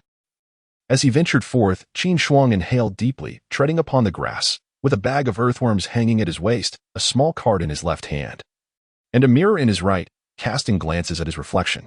A bundle slung across his shoulder completed his peculiar ensemble. At that moment, had there been any onlookers, they would have undoubtedly perceived a rather peculiar figure, a man of approximately 30, with an endearing countenance, obsessively admiring himself in the mirror as he ambled along. Ding. Requirement for 10 mirror glances achieved. Entry into floating shadow proficiency unlocked. In the realm of the ethereal shadows, Qin Shuang gazed into the mirror for a brief moment when the sound of the simplification system echoed in his mind. Shall I run while observing my reflection? A look of surprise crossed his face as he contemplated the advanced requirements of the ethereal shadows. Glancing around and seeing no one in proximity, he seized the opportunity to run while mirroring himself, lest anyone witness him and draw incorrect conclusions. Running while observing my reflection, one time. Running while observing my reflection, one time. Ding. The Divine Locking Technique. The Wheel of Divine Circulation has achieved the requirements of holding breath 5,000 times, chaining the wheel 500 times, and rolling the wheel 200 times, successfully completed. The Divine Locking Technique. The Wheel of Divine Circulation, perfected, simplified, holding breath 10,000 times, chaining the wheel 1,000 times, rolling the wheel 500 times, for ascension. The system's notifications continued to resonate within Qin Shuang's mind. Simultaneously, a vast expanse of information unfolded within his consciousness, the profound insights and techniques of the perfected divine locking technique, the wheel of divine circulation. In that moment, Qin Shuang felt as though he had been cultivating this technique for over 30 years. He promptly began to operate the divine locking technique, the wheel of divine circulation, discovering that the concealment of his vital energy and cultivation progressed with greater speed, flowing seamlessly and without a trace of his aura. Chapter 66. Return to Qizhou City. Lost and Found, Mr. Dao, first update. At this moment, I am channeling the locking spirit technique. The divine wheel has reached a state of perfection, rendering the masters of the divine wheel realm incapable of discerning my true essence. Qin Shuang, sensing the concealed energy and blood within, hides the divine wheel deep within the sea of qi, a satisfied expression illuminating his eyes. With this, traversing the martial world becomes exceedingly convenient. 10 days later, in Qingyong City, at the Fortune Wine House, during the midday meal, the establishment is bustling with patrons, nearly at full capacity. On the first floor, by the window, a man with a simple demeanor leans against a sword at his table. A cloth pouch hangs from his waist, and before him lie a plate of ribs and a plate of braised eagle meat. His feet lightly tap the ground as he gnaws on the ribs with his right hand, while his left hand idly fiddles with a small wooden cart. This man is none other than Qin Shuang, en route to Qingzhou City. Brother Zhang, I've heard that the demon Qin Shuang has appeared in Yunzhou, using the sinister life and death seal to control the Water Dragon Gang and the Tianhe Gang. Is this true? It is indeed said that dark sorcery has surfaced in Yunzhou. Whether it truly is that demon Qin Shuang is uncertain, but he is the only one in the martial world capable of the life and death seal. The Holy Land's Rain Fairy, the Buddhist disciple Huijin, the sword-mad and Jian Bite, and the god-blade Xiao Jiulong, among other martial experts, have all rushed there. It's a relief he has gone to Yunzhou. It leaves us in Yunzhou a bit more at ease. Indeed, it is said that once affected by it, one loses all autonomy, living a fate worse than death. His departure to Yunzhou is indeed fortuitous. At that moment, a table nearby bursts into discussion. Two diners adorned with copper nail wrist guards, their long knives resting beside them, both exuding an aura of bloodshed. A person capable of the life and death seal has emerged in Yunzhou. Is there truly another who can wield such power? Upon hearing their conversation, Qin Shuang's gaze flickers. If this draws the martial experts intent on hunting him to Yunzhou, it could be considered a stroke of good fortune. Just then, a young waiter draped in a white cloth approaches, carrying 2 food boxes. Sir, your ribs are ready. Qin Shuang produces a silver ingot, hands it to the waiter, takes the food boxes, and strides out of the wine house, making his way towards Qingzhou City. At 4 in the afternoon, in Qingzhou City, just across from the Fortune Prosperity Wine House, 30 paces away, those wretched beings dared to seize my Azure Dragon Society and even leveled my wine house. I shall not rest until rivers run red with blood. Standing at the mouth of an alley, Qin Shuang gazes at the wine house, now beginning its reconstruction, a glint of cold light flashing in his eyes. He notices that the entire structure has been excavated down to a 5-foot foundation. The jujube tree has vanished, leaving behind a deep pit where 7 or 8 workers are laying bricks. The scrolls he buried, the crimson token, the tiger roaring divine intent diagram, the remnants of the earthly extreme Qi-Si divine intent skill, fragments of the heavenly wolf bone forging technique, along with some gold leaves and hundreds of taels of silver, have all mysteriously disappeared. An hour earlier, upon entering Qingzhou City, Qin Shuang observed that the 4 city gates were swarming with disciples of the Quick Blade Hall, each adorned with a long knife emblem on their chests. He arrived at the Yueka restaurant to gather intelligence. Ever since he ventured into the mountains, the ruthless Xiao Jiulong of the Shindao sect had taken control of Qizhou City, orchestrating the takeover of the Qinglong Association through his ally, the formidable Yu Zhantian, the leader of the Fast Blade Hall. Now, the Fast Blade Hall boasted an impressive membership of over 8,000. The assets of the Qinglong Association had been entirely seized by the Fast Blade Hall, leaving no trace of Lu Hao, Jin Yang, Jin Shisan, Su Shire, Jiang Shi, Chen Wang, or Chen Qingling. Moreover, his family-owned Fuxing restaurant had been razed to the ground and rebuilt. It was utterly infuriating. At that moment, a fierce desire for vengeance surged within Qin Shuang. As night fell at 6 o'clock, darkness enveloped the surroundings. The former headquarters of the Qinglong Association had now become the stronghold of the Fast Blade Hall. In the grand hall of the rear chamber, Yu Zhantian, a robust man in his 40s clad in a brocade robe, sat in a grand chair, reviewing the accounts before him. He looked up at his advisor, a slender man dressed in scholarly attire, whose eyes sparkled with wisdom, and said with a satisfied expression, Changfeng, you have done well. Prepare everything for transport to the estate designated by young Master Xiao. Yes, Hall Master, replied Ji Changfeng respectfully, cupping his fist in acknowledgement. He turned to leave but suddenly paused, his heart racing as he spotted a masked figure at the entrance of the hall, taking 3 steps back in alarm. "Who are you?" Yu Zhantian, noticing the intruder, furrowed his brows in concern and rose slowly, his internal energy surging. He had stationed 12 guards in the hall, all skilled in the art of blood and energy, and their failure to thwart this individual indicated that he was no ordinary adversary. At that moment, a crimson light flickered within the hall. Both Ji Feng and Yu Zhantian felt a jolt in their chests, a chill sweeping across their foreheads. They opened their mouths to scream, but no sound emerged, as if they had plunged into an icy abyss, terror flashing in their eyes. Qin Shuang waved his hand to close the hall's door and turned to face Yu Zhantian, pointing at him as he asked in a low voice, "Yu Zhantian, were you the one who ordered the destruction of my Fuxing restaurant?" "Fuxing restaurant? You are." Upon hearing Qin Shuang's words, Yu Zhantian's eyes widened in shock, his body trembling involuntarily. In that instant, he realized that the masked figure before him was none other than the notorious Qin Shuang, the scourge of the martial world. For Fuxing restaurant was indeed the property of the infamous Qin Shuang. Now, having reduced it to rubble, did he still hope to survive? Wasn't it said that the demon Qin Shuang had gone to Yuzhou? What have you unearthed beneath the Fuxing restaurant? Reveal it, or I shall annihilate your entire clan. Qin Shuang's grip tightened around Yu Zhantian's collar, his murderous intent unmistakable. The things beneath the restaurant? Are they the scroll, the token, and the silver fragments? Yu Zhantian stammered in response. Because Fuxing restaurant belonged to Qin Shuang, it had been relentlessly targeted and destroyed by various martial experts, leading to its complete downfall. Having seized control of Qingzhou City, Yu Zhantian would not let such a lucrative establishment go to waste, thus ordering its reconstruction.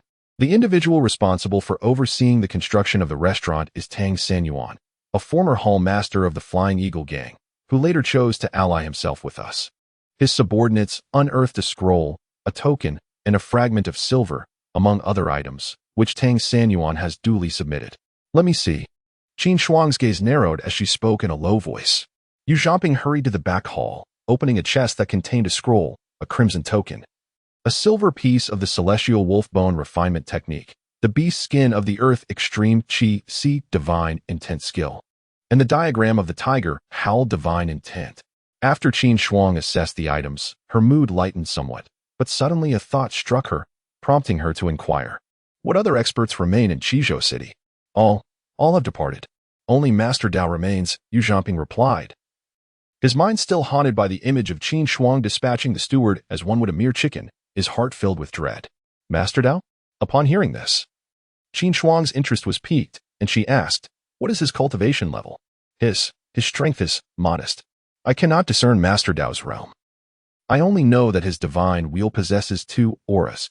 Yu Zhanping trembled, seemingly overwhelmed by fear of Qin Shuang. The condensation wheel. 2 auras, the divine seeds required for the advancement of the divine tiger roar true resolution. I see. A glimmer of brilliance flashed in Qin Shuang's eyes upon hearing this. Chapter 67. The gesture of the flower, the divine seed in hand. Second update, lead the way. Qin Shuang commanded solemnly, gazing at Yu Zhanting. Yes. Yu Zhanting responded with a bow, guiding the way. The residence of Mr. Dao was situated 5 miles from the headquarters of the Quickblade Hall, in the elegant Yulin Villa. From Yu Zhanting, Qin Shuang learned that the man was approximately 60 years old, tall in stature, and possessed an insatiable lust. His weapon of choice was a ghastly large knife. Yulin Villa was exquisite, featuring 3 courtyards, adorned with lotus ponds, artificial hills, pavilions, and bamboo groves. Within an inner room, the flickering lights revealed an imposing elder with graying hair, seated on a bed, a pitch-black ghostly knife propped against the headboard. In his embrace was a flamboyantly dressed woman, her voice dripping with sweetness. Master Dao, with your prowess, even that cursed demon would only serve to sharpen your blade. Allow me to help you relax. Miss Jinxiao, your words are like honey. Just give my shoulders a gentle massage. That wretched demon, Qin Shuang, has truly exhausted me. Mr. Dao, whose true name was Zhang Yun, was a notorious bandit from Kunzhou. 5 years prior, he faced defeat against the formidable Xiao Jiulong, choosing to submit rather than face death, thus earning the title of Mr. Dao. Since aligning himself with Xiao Jiulong, his life had become quite comfortable. Recently, however, he had been tasked by Xiao Jiulong to oversee the pursuit of the demon Qin Shuang in Qingzhou City, which had left him on edge. It was indeed time for a respite. Suddenly, Mr. Dao's gaze snapped toward the window, his eyes alight with intensity. Bang! The wooden door of the room burst open, and a figure crashed through, hurtling into the room. Swish! Mr. Dao seized the ghostly knife by the bedside and unleashed a blade of light. Thud! Ah! The intruder barely had time to scream before being cleaved in two. The room was split asunder by the blade's brilliance, dust billowing in the air. Mr. Dao observed a figure clad in black standing 2 zhang away, hands clasped behind their back, with a body lying supine at their feet. Who are you? Mr. Dao inquired, wariness creeping into his eyes. He noted that the masked figure possessed only the strength of a bone refinement realm. Yet the individual at their feet was none other than Yu Zhanting, the leader of the Quick Blade Hall. Mr. Dao understood all too well that while Yu Zhanting had not yet coalesced a divine wheel, his vitality had reached the pinnacle of the Jade Marrow realm. Who could capture him alive below the divine wheel realm? The masked figure's ability to subdue Yu Zhanting indicated their cultivation was undoubtedly at the divine wheel realm. Show your hand. Let me witness your strength. Qin Shuang stepped forward, lunging with ferocity, a formidable aura of vitality emanating from him. As a divine wheel of considerable size materialized behind him, this divine wheel featured 2 golden halos, with a golden disc the size of a large bowl at its center. Wow, what? A golden divine wheel? Upon witnessing the emergence of a golden fragment the size of a bowl at the center of Qin Shuang's divine wheel, Mr. Knife's eyes revealed a profound trepidation. As a notorious bandit of Kunzu, Zhang Yun was no stranger to the world. He had heard that any manifestation of golden hues within the divine wheel, no matter how minuscule, signified an extraordinary combat prowess that eclipsed others of the same tier. The fiend Qin Shuang had evidently ascended to the realm of the divine wheel, and the fact that it had coalesced into gold was alarming. No wonder there had been no word from Sikong Jiayue. It seemed he had fallen to Qin Shuang's hand. Yu Zhanting lay on the ground, astonishment etched across his visage. Though his vital energies were sealed, he could still perceive the divine wheel behind Qin Shuang with utmost clarity. Spotting the cloaked figure, he wasted no time in launching an attack. Mr. Knife, Zhang Yun, wielded his ghostly blade, unleashing a 3 zhang long arc of blade light aimed directly at Qin Shuang, instantly locking him in its momentum. The blade's might? Upon sensing Mr. Knife's formidable intent, Qin Shuang's gaze flickered, and with a sidestep to the left, he deftly evaded the binding force of the blade. In that fleeting moment, he executed the dragon's dance, appearing at an uncanny angle to Mr. Knife's left, and launched a powerful punch. A ferocious roar resonated like that of a mighty tiger, as the spectral image of the divine prison tiger surged forth with his blow. This was dire. Mr. Knife was taken aback. He had not anticipated that this cloaked figure could slip from his grasp. It was crucial to note that this blade intent, imparted to him by his master, Xiao Jiolong, was derived from the heavenly blade god's will, and he had previously vanquished 2 newly initiated divine wheel warriors with it. Boom. Mr. Knife could not evade in time. He was struck hard beneath the ribs, the sound of cracking bones reverberating through the air. His body was propelled to the right, his feet leaving the ground, crashing heavily 5 zhang away, blood continuously spilling from his mouth. The ghostly blade fell 5 zhang distant, devouring my divine seed. Who exactly are you? We hold no grievances nor enmities. Zhang Yun gazed at the advancing cloaked figure, coughing blood relentlessly. Struggling to rise, fear flickered in his eyes.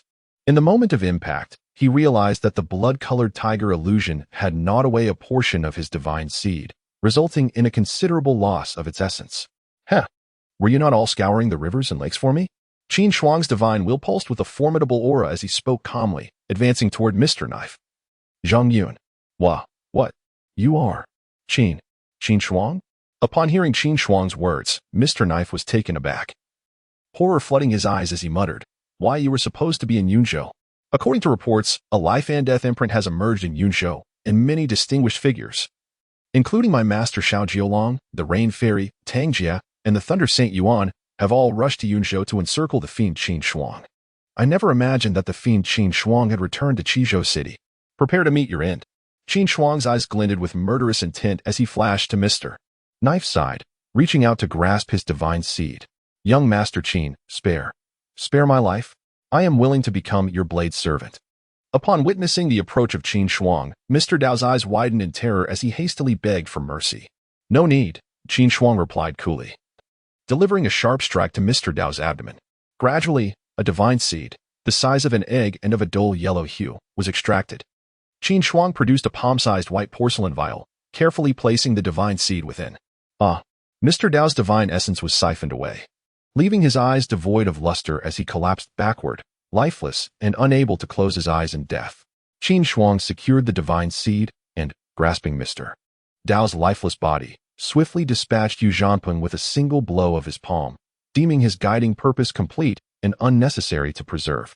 Rummaging through the belongings of Yu Zhanpeng and Mr. Dao, Qin Shuang discovered only a modest sum of silver, finding no martial arts manuals.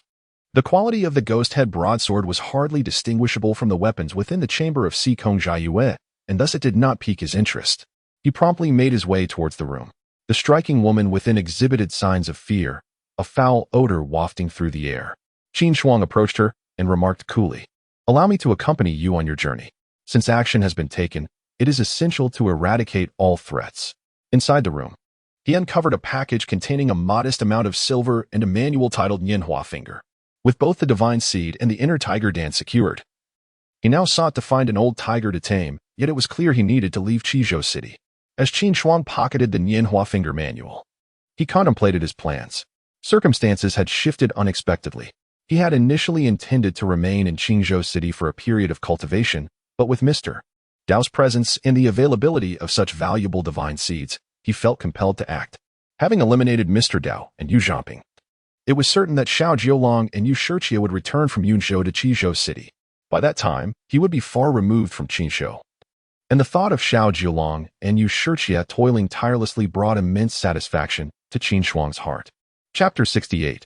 Qin Wang's plea. A great fire illuminated the night sky over Yulin Villa. Qin Shuang stood in the shadows, observing the high-ranking members of the Quick Knife Hall who had been roused by the commotion. He searched the crowd and found Lu Hao, Jin Yang, and Chun Qinglang among them.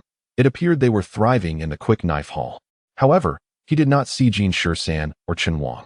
Deciding against revealing himself, he turned and departed.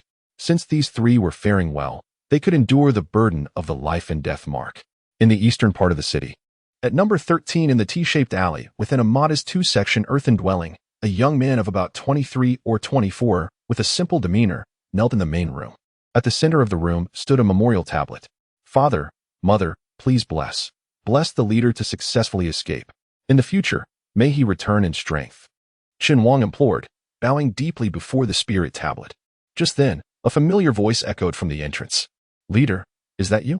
Upon hearing that well-known voice, Qin Wang turned in surprise, only to suddenly remember something. "Leader, you must leave quickly."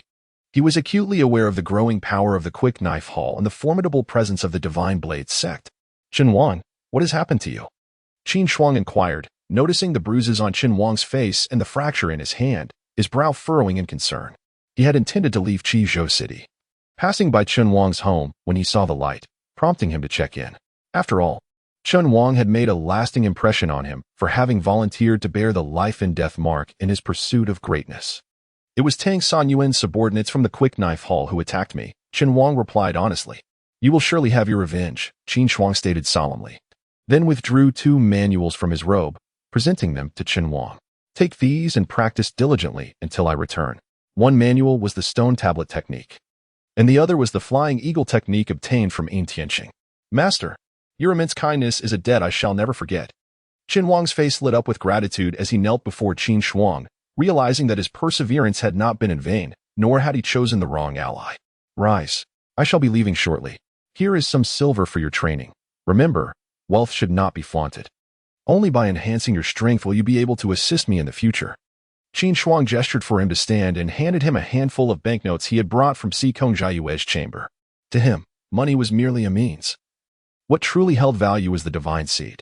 In light of the sacred decree issued by the Holy Land, calling for the pursuit of all in the martial world, Qin Shuang resolved that his next step would be to hunt those in the divine wheel realm and seize their divine seeds. It was time to retaliate. "Master, this cannot be. You need the silver more while you are outside." Qin Wang, upon seeing the numerous silver notes presented by Qin Shuang, repeatedly declined the offer. Qin Shuang placed the notes on a nearby table, patted Qin Wang's shoulder, and remarked, "Silver holds little value for me now. You take it. I must be on my way." Just then, a cat's meow resonated through the room.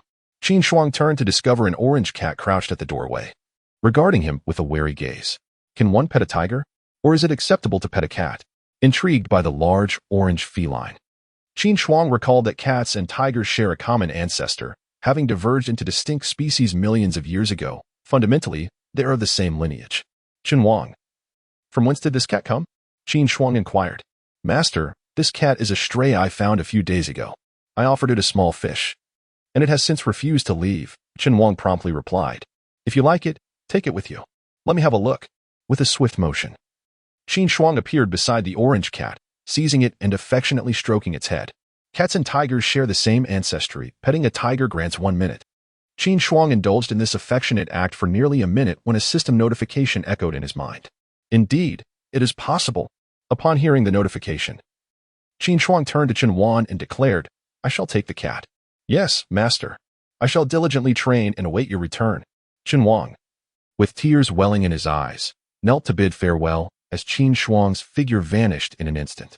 In the main hall, Qin Wang clutched the martial arts manual and silver notes, gazing resolutely in the direction of Qin Shuang's departure, murmuring, Master, I shall train earnestly and strive to assist you in the future. In Jiling City, situated at the junction of Yunzhou and Yinzhou, lies one of the 50 prominent cities of Tianshu. The Grand Tianshu Canal flows through the city, thriving with maritime commerce. A young man, wielding a formidable long knife, stood on the deck, accompanied by a tall youth with long fingers and a slight beard. Suddenly, a young man approached swiftly from the cabin, respectfully presenting a wax scroll. Xiao Shixiang, news from Qingzhou City. Oh, Xiao Zhilong accepted the scroll, crushing it to unfurl. As he perused its contents, his expression suddenly shifted to one of disbelief, muttering, This? What transpired, Brother Xiao? Tang Jia, observing his reaction, inquired with curiosity. We have just received word from the Vice Hall Master that demon, Qin Shuang, has returned to Qizhou City and has slain Zhang Yun and Yu Zhamping. We have been deceived. Xiao Zhilong's countenance darkened. His objective had been to acquire the Huangquan Heavenly Blade, yet it had now moved to the border of Yinzhou and Yunzhou. By the time they returned to Qingzhou City, that demon Qin Shuang would likely have departed. Furthermore, that demon had killed his blade servant Zhang Yun and his subordinate Yu Zhamping, utterly disregarding the formidable Xiao Zhilong. What a cunning demon, Tang Jia remarked, his eyes widening in astonishment, before his gaze flickered with determination. Brother Xiao, what are your plans? Immediately return to Qingzhou City. Xiao Zhilong's eyes glinted with a cold light as he spoke solemnly. The Huangquan Heavenly Blade was something he must possess.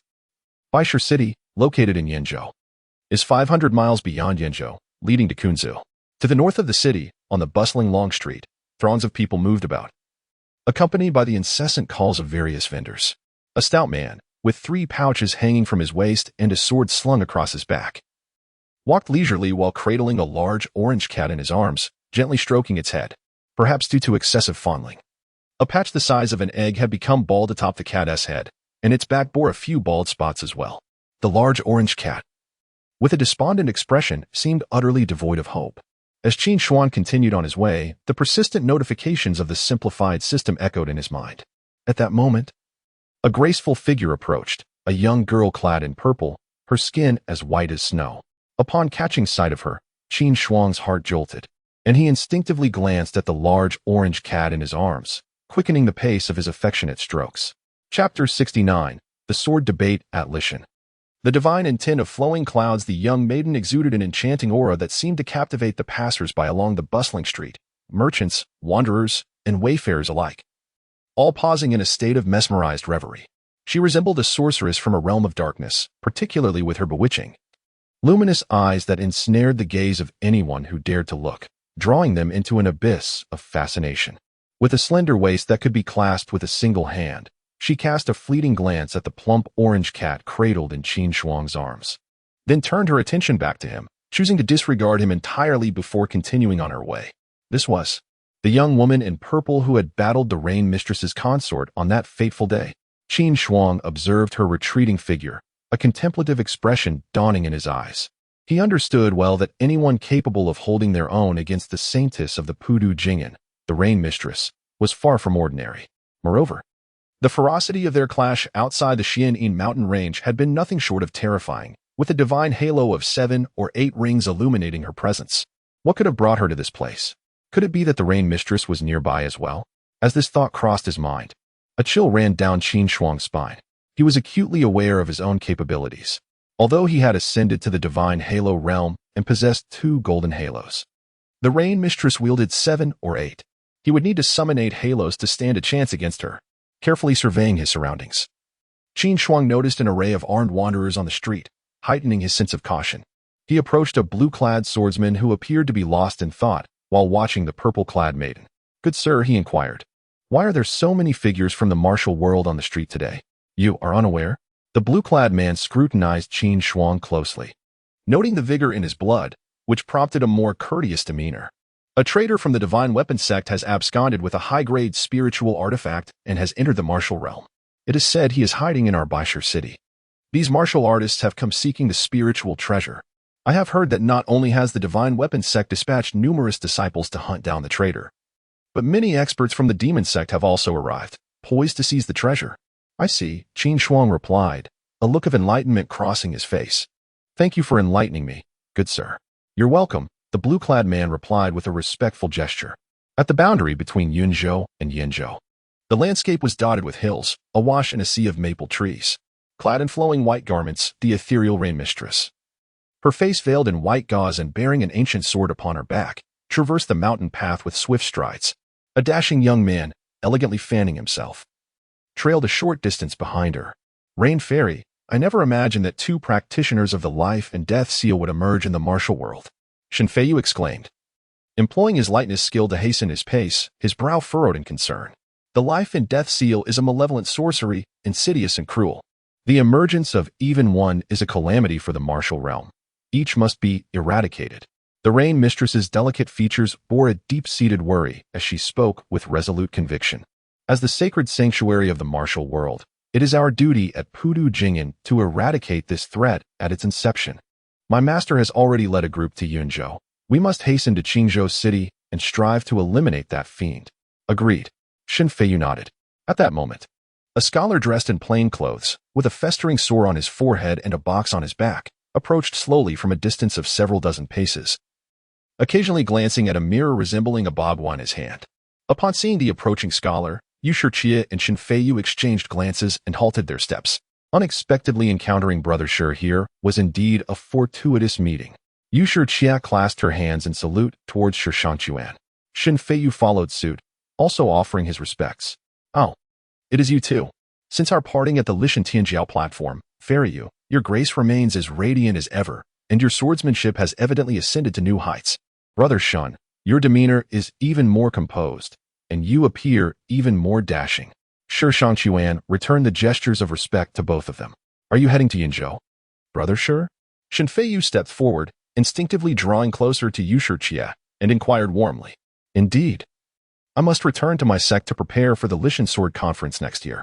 At that time, a new ranking for the Tianji list will be released."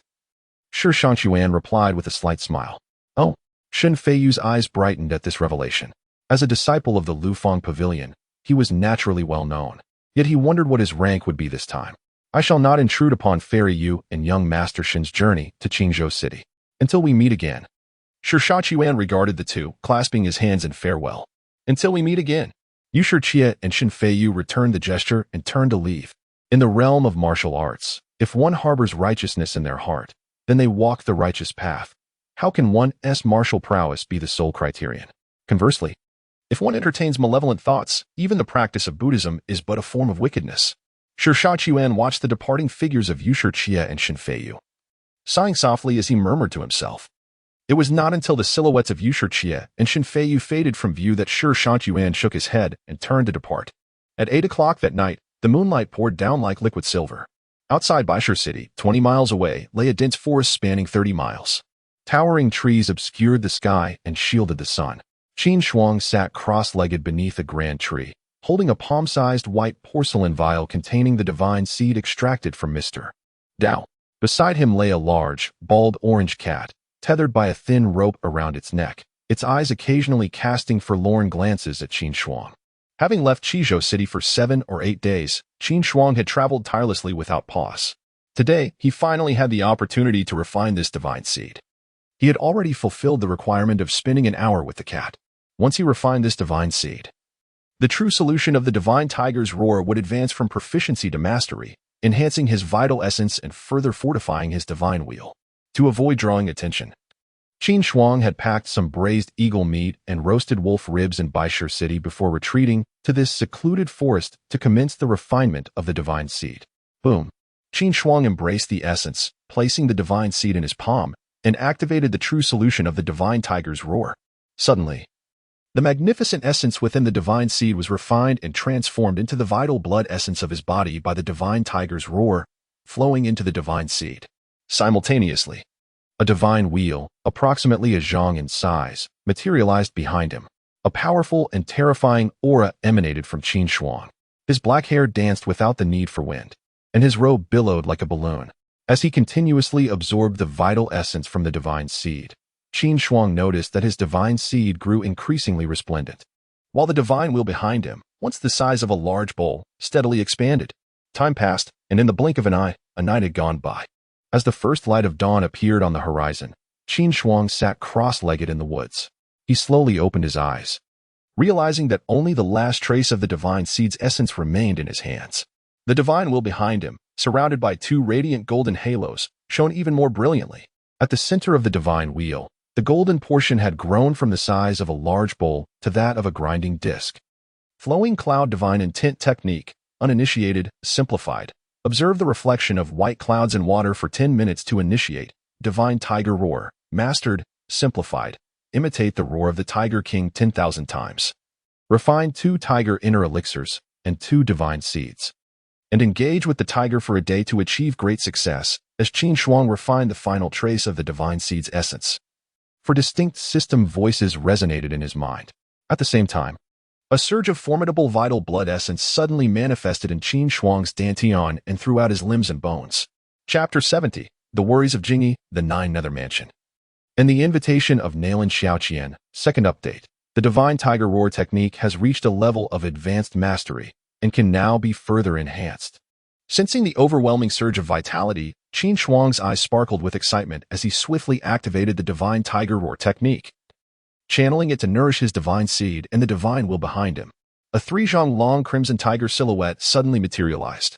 It was none other than the divine prison tiger aspect. Within the piercing gaze of this tiger aspect, golden rays of light emanated forth. In Kunzu, at the Pudu Jing insect's location, in the heart of the white jade stone plaza, stood a towering statue of a nun, 3 zhang high, bearing an ancient sword, radiating an aura of tranquility. Inside the main hall, a nun named Jingyi, adorned with a Buddhist crown and appearing to be in her 40s, gazed at the frail figure of an old monk clad in gray robes before her, and inquired, "Zhenru Elder, have you seen any signs of the tiger-faced man?" The old monk in gray shook his head, palms pressed together in reverence, and proclaimed the Buddha's name. Amenba, well said, well said.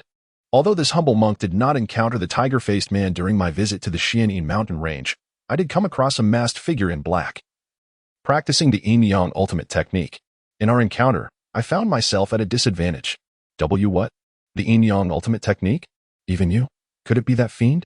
Upon hearing Elder Zhenru's words, a look of horror and rage flickered in Jingyi's eyes. She was acutely aware of Elder Zhenru's formidable skills, having mastered the great Prajna divine will of Buddhism, renowned for its unmatched strength. The fact that he was not a match for the black-clad figure indicated just how terrifying the latter's prowess truly was, especially given their practice of the yin-yang ultimate technique. So it appears he is still alive? That fiend has lurked in the shadows for 20 years and now resurfaces. What are his intentions? Where did he abduct the previous holy maiden? At this moment, the mere thought of that malevolent being ignited an unquenchable fury within Jingyi. Unlike that fiend, this individual bore no murderous intent towards me. Otherwise, I would have surely. Elder Zhenru sighed deeply, reflecting on the earlier confrontation that left him profoundly shaken. It is worth noting that he is one of the 4 esteemed monks of the Pure Land Zen Institute. Such is the strength of the black-clad figure. Is it not so? After a prolonged silence, Jingyi exhaled a deep sigh, her voice laced with concern. The fiend Qin Shuang, with the Huangquan demon blade resurfacing, and the Death Seal's ashes rekindled, alongside the potential return of the previous fiend. The once tranquil world of martial arts is on the brink of turmoil once more. The Zen master has issued a decree. The 4 of us shall venture into the martial realm to seek out those who practice the yin-yang ultimate technique, as well as to trace the tiger-faced man. As for the fiend Qin Shuang, with the holy maiden leading the martial community, we shall surely eradicate this scourge. Upon concluding his words, Elder Zhenru joined his hands in prayer, proclaiming the Buddha's name. Amitabha. Indeed, may we swiftly eradicate this source of calamity and restore peace to the martial world. Jingyi nodded in agreement. As dusk gradually enveloped the sky, Qin Shuang sat cross-legged in the dense forest, 20 miles from Baishur city. Behind him, within the divine wheel measuring a foot in diameter, a golden circle had emerged, surrounded by a golden halo that appeared almost tangible, radiantly splendid. The divine tiger's roar resonated as he progressed in his cultivation, the golden aura within his divine wheel expanding to 3 feet, should he reach perfection. The entire wheel would undoubtedly transform into gold. At that moment, his strength would surpass that of his peers. Qin Shuang sensed the formidable vitality coursing through his veins and the golden divine wheel behind him, an expression of anticipation glimmering in his eyes. To his knowledge, the Rain Master's incarnation, being a saintess, did not possess a golden divine wheel. Unbeknownst to Qin Shuang, 5 miles away, a stunning maiden clad in purple stood atop the treetops, her figure seemingly weightless, swaying gently with the branches. This young woman had actually manifested a golden halo within her divine wheel. Such exceptional talent, could she be a core disciple of some prestigious sect? Nalan Xiaoqian observed the fleeting glimmers of gold in the distant forest, her beautiful eyes widening in astonishment, only to furrow her brows in contemplation. No. If she were a genuine disciple of a great sect, why would she be hidden away in this forest for cultivation? It was evident that he was not a sect disciple. If he lacked a sect, perhaps I could introduce him to the Jiuyo house. Nalan Xiaoqian's bright eyes sparkled with intrigue. She understood that the only reason someone would cultivate in such a secluded area was if they had no sect affiliation. Without a sect, such a prodigy could be a tremendous asset to the sect in the future. At that moment, Nalan Xiaoqian noticed a figure emerging from the golden light in the woods, leaping onto the treetops and heading towards Baishur city. She swiftly employed her lightness skill to pursue the figure. As Qin Shuang cradled his plump orange cat and approached Baishur city, 10 miles away, he suddenly furrowed his brow and halted, glancing back to see a figure in purple, her garments fluttering as she rushed towards him. Is it her? The sight of the purple-clad figure sent a chill down Qin Shuang's spine. He had not anticipated that the one pursuing him would be the same purple-clad maiden who had battled with the Rain Master, whom he had encountered the day before in Baishur city. Miss Nalan Xiaoqian, I have seen you before. The purple-clad maiden, Nalan Xiaoqian, stopped a few paces from Qin Shuang, clasped her fists in greeting, and said with a charming demeanor, I happened to pass by and unexpectedly witnessed your cultivation scene. I hope you can forgive my intrusion. It is of no consequence. Qin Shuang waved his hand and replied, You have pursued me. May I inquire what you seek? Nalan Xiaoqian's beautiful eyes shimmered as she responded, You flatter me, sir. How could I dare to seek your teachings? I merely wish to acknowledge your remarkable talent and introduce myself. May I ask how you are addressed? Ning Jingzun, Qin Shuang replied with a calm demeanor. Ning Jingyun, a splendid name. So impressive.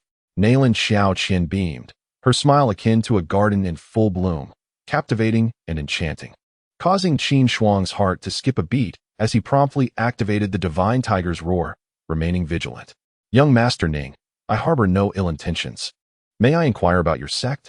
Noticing Qin Shuang's concealed wariness, Nalan Xiaoqian took a few steps back, smiling charmingly. My dear lady, I have matters to attend to, so I must take my leave. Until we meet again. As Qin Shuang gazed at Nalan Xiaoqian, he sensed her inquiries were somewhat excessive. Thus, he gradually retreated before turning swiftly towards Baishur city. Aware of her impertinence, Nalan Xiaoqian called out from behind, I hail from the Nine Nether Mansion. Young Master Ning, with your extraordinary talent, should you join us at the Nine Nether Mansion, you would have access to ample cultivation resources. And your future achievements would undoubtedly be limitless and unimpeded path awaits. Nine Nether Mansion? A demonic sect? Upon hearing this, Qin Shuang did not falter in his stride. Yet his heart was filled with astonishment. He had read in Shenzhou Ji that the Nine Nether Mansion was the foremost among the 2 factions of the demonic sect, renowned for its formidable strength, with countless powerful figures within its ranks, standing in opposition to the righteous sects such as the Pudu Jing'an. The realization that Nalan Xiaoqian could rival the holy maiden Yushur of Pudu Jing'an revealed her extraordinary identity, a saintess of the demonic sect. He never anticipated that while practicing in seclusion outside the city, he would encounter Nalan Xiaoqian, who would extend an invitation to join the demonic sect. For others, Nalan Xiaoqian's proposition would be enticing. However, Qin Shuang was different. He possessed a simplification system that allowed him to continuously enhance his vitality through unceasing simplification, rendering him unconstrained by external resources. Moreover, he was inherently free-spirited, disliking any form of restraint. Even if he were to establish a force, it would be as the foremost leader. Chapter 71. The Twin Evildoers of Yin Nan, He Yiming. The Sword of Destiny. Third update. Qin Shuang concealed his strength within the realm of Jade Mellow, his vitality surging like a dragon. As he gracefully entered the city through the eastern gate, he observed that during the night in Baisher City, the number of martial artists within had notably increased. Nalan Xiaochuan's invitation to join the demonic sect would certainly not be easily dismissed. It was prudent to leave at once. Standing amidst the bustling streets, Qin Shuang noted the throngs of martial guests, armed and vigilant, entering and exiting the taverns and inns. A frown creased his brow. He recalled the various simplified martial tools he had left at Lingyun Inn, including a kitchen knife, a reincarnation money printing plate, yellow paper, a worm jar, a copper mirror, and a small wooden cart with iron chains. He needed to retrieve them post-haste and then make his escape under the cover of night. Losing such items would be a pity, and recovering them would consume valuable time. How splendid it would be to possess a space for storage. He pondered the simplified martial tools he had, reflecting inwardly. The divine tiger roaring world true solution had reached the realm of mastery. To advance to the pinnacle, he required 2 tiger pills and 2 divine seeds. Qin Shuang hastened his pace towards Lingyun Inn, mentally cataloging the simplified tools he would require. He understood that to significantly enhance his vitality and fortify his divine wheel and divine seeds, he must simplify his divine intent technique. The higher the level of the divine intent technique, the more formidable the augmentation of his vitality. The divine tiger roaring world surpassed the divine intent technique in level, offering an even more terrifying enhancement of vitality. A gentle moonlight bathed Qin Shuang as he approached the intersection of Liuhe Long Street. Suddenly, a mere dozen paces ahead, 2 middle-aged men clad in brocade robes, their brows thick and lips full, exuded an extraordinary presence as they strode forward, flanked by 12 formidable black-clad figures. As they passed, the martial guests and pedestrians alike hastily evaded, their submission palpable. In a sudden turn of events, a robust man wearing copper-studded arm guards was caught off guard and sent flying by a black-clad individual whose vitality surged like a dragon, letting out a piercing cry as he hurtled towards Qin Shuang. Reacting swiftly, Qin Shuang executed the dragon's glide technique, catching the shadow mid-flight and, with a deft twist, dissipated the force, gently setting the man down. The black-clad warrior, incensed by Qin Shuang's intervention, shot him a glare, poised to voice his displeasure. When the leader of the brocade-clad men spoke in a deep tone, "Zhao Heng, it is imperative to capture the traitor. Let us proceed." "Understood, leader," the black-clad warrior replied, hastily turning to follow. Qin Shuang observed their trajectory, realizing they were headed directly towards Lingyun Inn. As he watched the retreating figures, his gaze narrowed, and at that moment, the robust man he had saved approached, his demeanor respectful as he clasped his fists in gratitude. "Thank you, benefactor, for your timely rescue. I am deeply grateful." "No need for such formality. It was but a trifling effort," Qin Shuang replied, waving his hand dismissively. "The Zhang brothers of the twin evildoers of Yin Nan are exceedingly arrogant, rampaging without restraint. It is said they were once notorious bandits from the Tianwu dynasty, who fled to Tianchu and have since dominated the Yin Nan region, paying tribute to the divine weapons sect. Moreover, both Zhang Haochen and Zhang Haoren are at the divine wheel realm. They possess ample confidence. The divine weapons sect remains indifferent. What can be done? It is uncertain whether this is tacitly permitted by the divine weapons sect. The territory of Yinnan lies between the divine weapons sect, the Thunder Hall, and the Misty Rain Tower, a no-man's land that all 3 factions desire to control. Consider this carefully. After that group departed, the surrounding martial artists began to murmur among themselves. The Yin and Twin Evildoers? The Divine Wheel Realm? Hearing the discussions around her, Qin Shuang's eyes sparkled as she cradled her Mediterranean orange cat and hurried towards the Lingyun Inn. The Lingyun Inn is situated just over 100 zhang from where Qin Shuang had recently rescued someone. Her room is on the 3rd floor, room 3. Inside, everything remained unchanged. 3 minutes later, Qin Shuang had packed away the soul money printing plate, a kitchen knife, yellow paper, a bronze mirror, an earthworm jar, and a small wooden cart with iron chains, ready to head out. Suddenly, hurried footsteps echoed in the corridor. Following that, sounds of banging and fierce energy strikes erupted from the adjacent guest room. Swoosh! A sharp sound of something slicing through the air rang out. Qin Shuang grabbed her package and pressed against the wall, only to see a streak of sword light cleave through from the neighboring room, splitting her own room in 2. Under the violent sword energy, The second and third floors of the inn collapsed entirely. Cries of shock and agony filled the air. Who dares? Qin Shuang, furious, clutched her package and, like a bolt of lightning, leaped from the ruins, landing on the remaining eaves of the inn. She scanned her surroundings and spotted two figures in embroidered robes standing atop the roof of a nearby tavern. Indeed, it was the yin and twin evildoers, who had just rampaged through the streets. Behind the twin evildoers stood over 10 men in black, including one who had glared at her earlier. At that moment, these individuals had surrounded a young man, approximately 27 or 28 years old. He was tall with bronzed skin, donned in a red cloak, his slightly curled hair framing a face as cold as ancient ice, wielding a formidable sword that boasted a circular guard and a notably broad blade.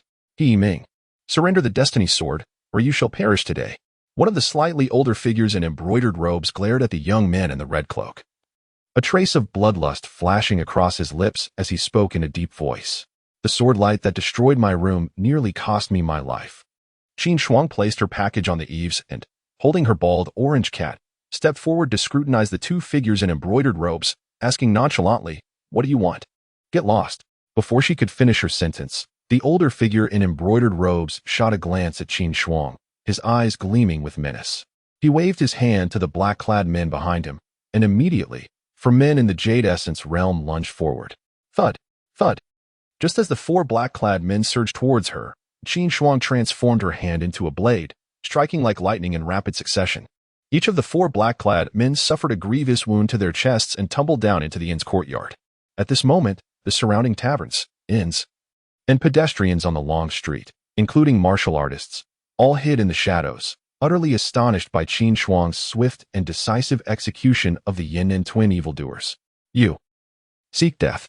Zhang Haochen beheld a stout man cradling a bald-headed ginger cat, who, in an instant, dispatched his 4 subordinates of the Jade Essence realm. A surge of murderous intent ignited within him, and he unleashed a 3-zhang-long sword beam, aiming to cleave Qin Shuang in twain. Simultaneously, Zhang Haoren gestured to his underlings, charging at the youth adorned in a crimson cloak. With a resounding crash, a figure clad in brocade garments hurtled from the upper echelons of the tavern, crashing heavily onto the cobblestone street and dislodging a large expanse of stones. Qin Shuang landed deftly on the thoroughfare, invoking the divine intent of the heavenly blade, shaping his hand into a blade, and unleashing a crimson palm-shaped sword energy toward the unsuspecting Zhang Haochen. "Ha!" Zhang Haochen bellowed, his back illuminated by a flickering red aura as he summoned 3 arcs of sword light to counter Qin Shuang's strike. However, as he executed his 3 sword beams, an excruciating pain pierced his side. Slowly turning to inspect the source, he found the stout man with the bald ginger cat standing beside him, his hand having plunged through Zhang Haochen's ribs. "You!" Zhang Haochen gasped, feeling his vital energy drain. Blood mist erupting from his mouth as his consciousness began to fade, collapsing onto the cobblestone street. Chapter 72, The Divine Seed in Hand. Will the cultivation of the earthly extreme Qi divine intent technique disappear? The technique being cultivated is actually the earthly extreme Qi divine intent technique. Qin Shuang sensed a familiar aura emanating from Zhang Haochen, realizing in surprise that he was indeed practicing the earthly extreme Qi divine intent technique. Without hesitation, she reached out and struck his abdomen, instantly revealing a divine seed the size of an egg, radiating a terrifying essence, appearing in her palm. Qin Shuang set down the orange cat and retrieved a palm-sized white porcelain bottle from her pack, carefully placing the divine seed within. She then secured the porcelain bottle and turned her gaze toward Zhang Haoren, who was confronting He Yiming atop the tavern. "What? With a single strike, he has slain the leader of the Yin-Nan twin demons? How could this person be so formidable?" Holding the orange cat, with one hand wielding the killing godwheel realm, he is incredibly powerful. Could he possibly be a true disciple of a grand sect? Witnessing Qin Shuang effortlessly dispatch the notorious bully Zhang Haochen, who had been terrorizing the Yin-Nan region, the townsfolk were left in utter shock, engaging in fervent discussions. "What?" On the rooftop of the tavern, Zhang Haoren, who was locked in confrontation with He Yiming, saw his elder brother fall to the man holding the large orange cat with a single blow, and a look of horror filled his eyes as his fighting spirit dissipated. He swiftly repelled He Yiming with a sword strike and gestured for his subordinates to flee. At this moment, Zhang Haoren was acutely aware that if his elder brother, who was slightly stronger than he, could be defeated by this orange cat man in one move, then rushing in would be tantamount to seeking death. Fleeing for his life was the only option. As for revenge, it could wait until he possessed the strength to do so. After all, He and his brother were merely aliases, not true siblings. The Heavenly Blade Divine Intent Technique? Wasn't it said that there was no sect involved? 30 yards from the collapsed inn, atop a pavilion, a stunning figure clad in purple, Nailan Xiaoqian, witnessed Qin Shuang unleash her palm blade radiance. Her eyes widening in astonishment. As a true disciple of the Nine Nether Mansion, a demonic sect, how could she not recognize the manifestation of the Heavenly Blade Divine Intent Technique? You shall not escape. Qin Shuang, having secured the divine seed, executed her lightness skill, her form darting across the rooftops like a bullet, pursuing Zhang Haoran. He Yiming, after a moment of contemplation, drew his destiny sword and picked up the package that Qin Shuang had left on the tavern roof, following her while dispatching the black-clad assailants along the way. Qin Shuang had perfected her grasshopper leap technique, enhanced by the flying eagle method. With each leap, she moved with the swiftness of lightning. In approximately half a quarter of an hour, she performed a somersault, landing directly opposite Zhang Haoran, cradling the bald-headed orange cat in her left arm. Observing him with an air of calm confidence, radiating an overwhelming aura. In that moment, Zhang Haoran felt as though the orange cat man before him was an insurmountable mountain. He dashed to the left, but Qin Shuang's figure flickered, and she delivered a swift kick to his back. Thud! Zhang Haoran was struck with tremendous force. His body propelled forward, blood spraying from his mouth as he crashed heavily onto the long street. Gazing at Qin Shuang, despair and unwillingness flickered in his eyes. You brought this upon yourselves. Qin Shuang approached Zhang Haoran's side, reaching for his dantian. Boy, if you refine our divine seed, you will inevitably meet your end. Under the moonlight, Zhang Haoran bared his bloodied teeth, his gaze towards Qin Shuang glinting with madness, resentment, and a touch of indignation. Meet my end? Noticing the underlying meaning in Zhang Haoran's words, Qin Shuang paused his hand, speaking in a low voice, clarify your words, and I shall grant you a swift death. Humph. It matters not to inform you. Zhang Haoran sneered, a glimmer of despair in his eyes as he responded gravely. Do you think we fled from the Tianwu dynasty for no reason? It was because we cultivated the Earth Extreme Qi Divine Intent Technique. At that moment, Zhang Haoran understood that the man before him sought to extract his divine seed. If he could convince him that refining his own divine seed was perilous, perhaps he could secure a sliver of survival. Earth Extreme Qi Divine Intent Technique? What of it? Upon hearing Zhang Haoran's words, Qin Shuang furrowed his brow. For he too had trained in the Earth Extreme Qi Divine Intent Technique. Hiki. The Earth Extreme Qi Divine Intent Technique we practiced was revealed during the Universal Martial Arts Conference organized by the long-guarding mountain villa of the Dayu dynasty 30 years ago. However, 5 years ago, anyone who broke through to the Divine Wheel realm while practicing this technique simply vanished without a trace. In order to survive, we fled to Tianchu. There are no free lunches in this world, Zhang Haoran remarked sarcastically. Vanished upon breaking through to the Divine Wheel? Qin Shuang felt a chill run through him. Realizing that he too practiced the Earth Extreme Qi Divine Intent Technique and was currently in the Divine Wheel realm. Very well, you may depart now. Qin Shuang looked at Zhang Haoran, lying on the ground, and with a swift motion, struck his abdomen. Instantly, a divine seed the size of a chicken egg materialized and began to rise into Qin Shuang's grasp. I will wait for you below. As Zhang Haoran's divine seed was extracted, his eyes widened in shock, his body stiffening as he breathed his last.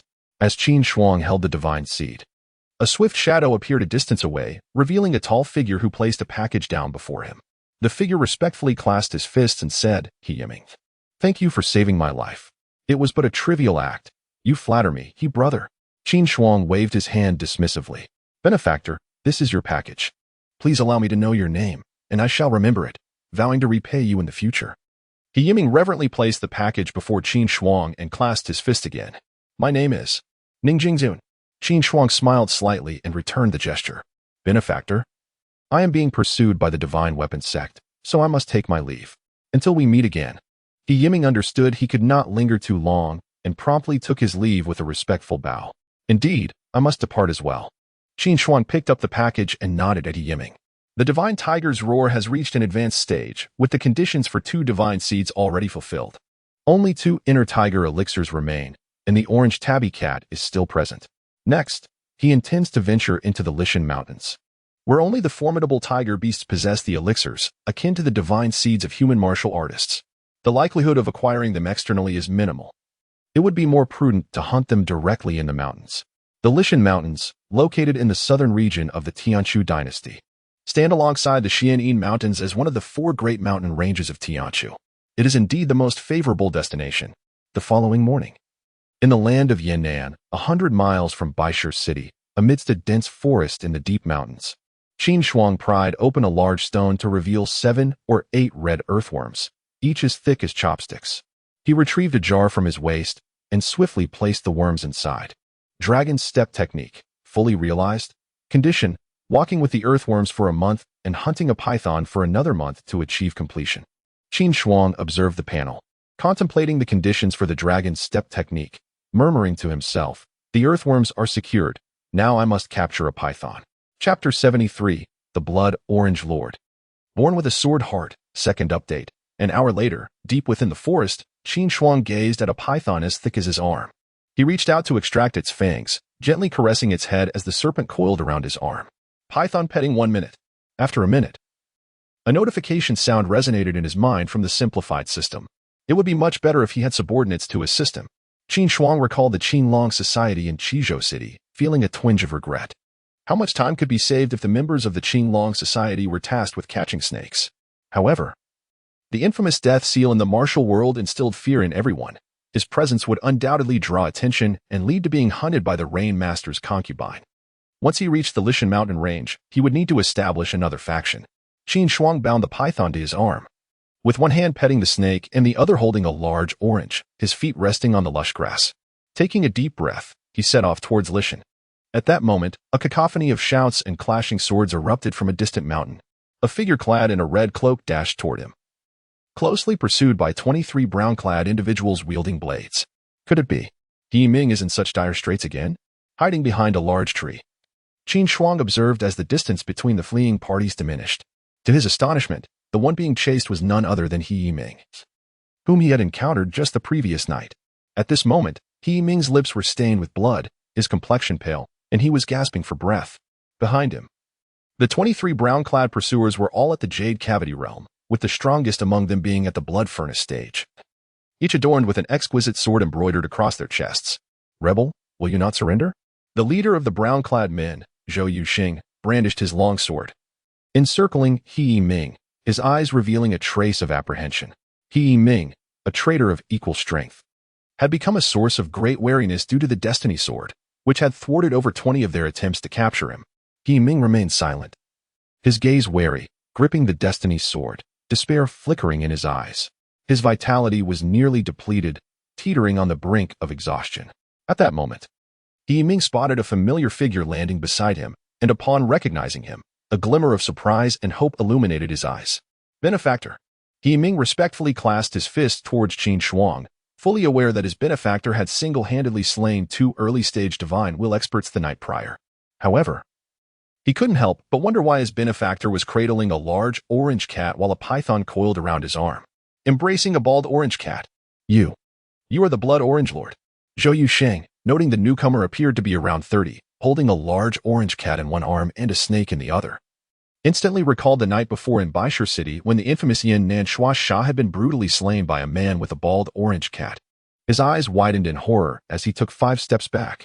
Not only Zhou Yunsheng, but the disciples of the Divine Sword sect behind him also displayed shock, retreating in unison. Last night, a man embracing a large orange cat vanquished the notorious Yin Nan Shua Sha, thereby ridding the land of Yin Nan of a significant menace. The news spread like wildfire, reaching every corner, and the wanderers of the martial world bestowed upon him the moniker Blood Orange Yama. It can be said that today, the entirety of Baishur City and the surrounding towns were abuzz with discussions about this Blood Orange Yama. They never anticipated that in pursuit of the traitor He Yiming, they would encounter such misfortune, crossing paths with the Blood Orange Yama. Blood Orange Yama? Qin Shuang was momentarily taken aback, a contemplative expression gracing his features. Seizing this opportunity, Zhou Yunxing unfurled his form, fleeing with more than 20 subordinates into the distance. "Where do you think you're going?" Qin Shuang understood that having already slain Yin Nanshuang Sha and incurred the wrath of the Divine Sword sect, he could not allow these individuals to escape. With this thought, he grasped the large orange cat in his left hand and the Qinghua python in his right, unleashing his agile dragon dance technique.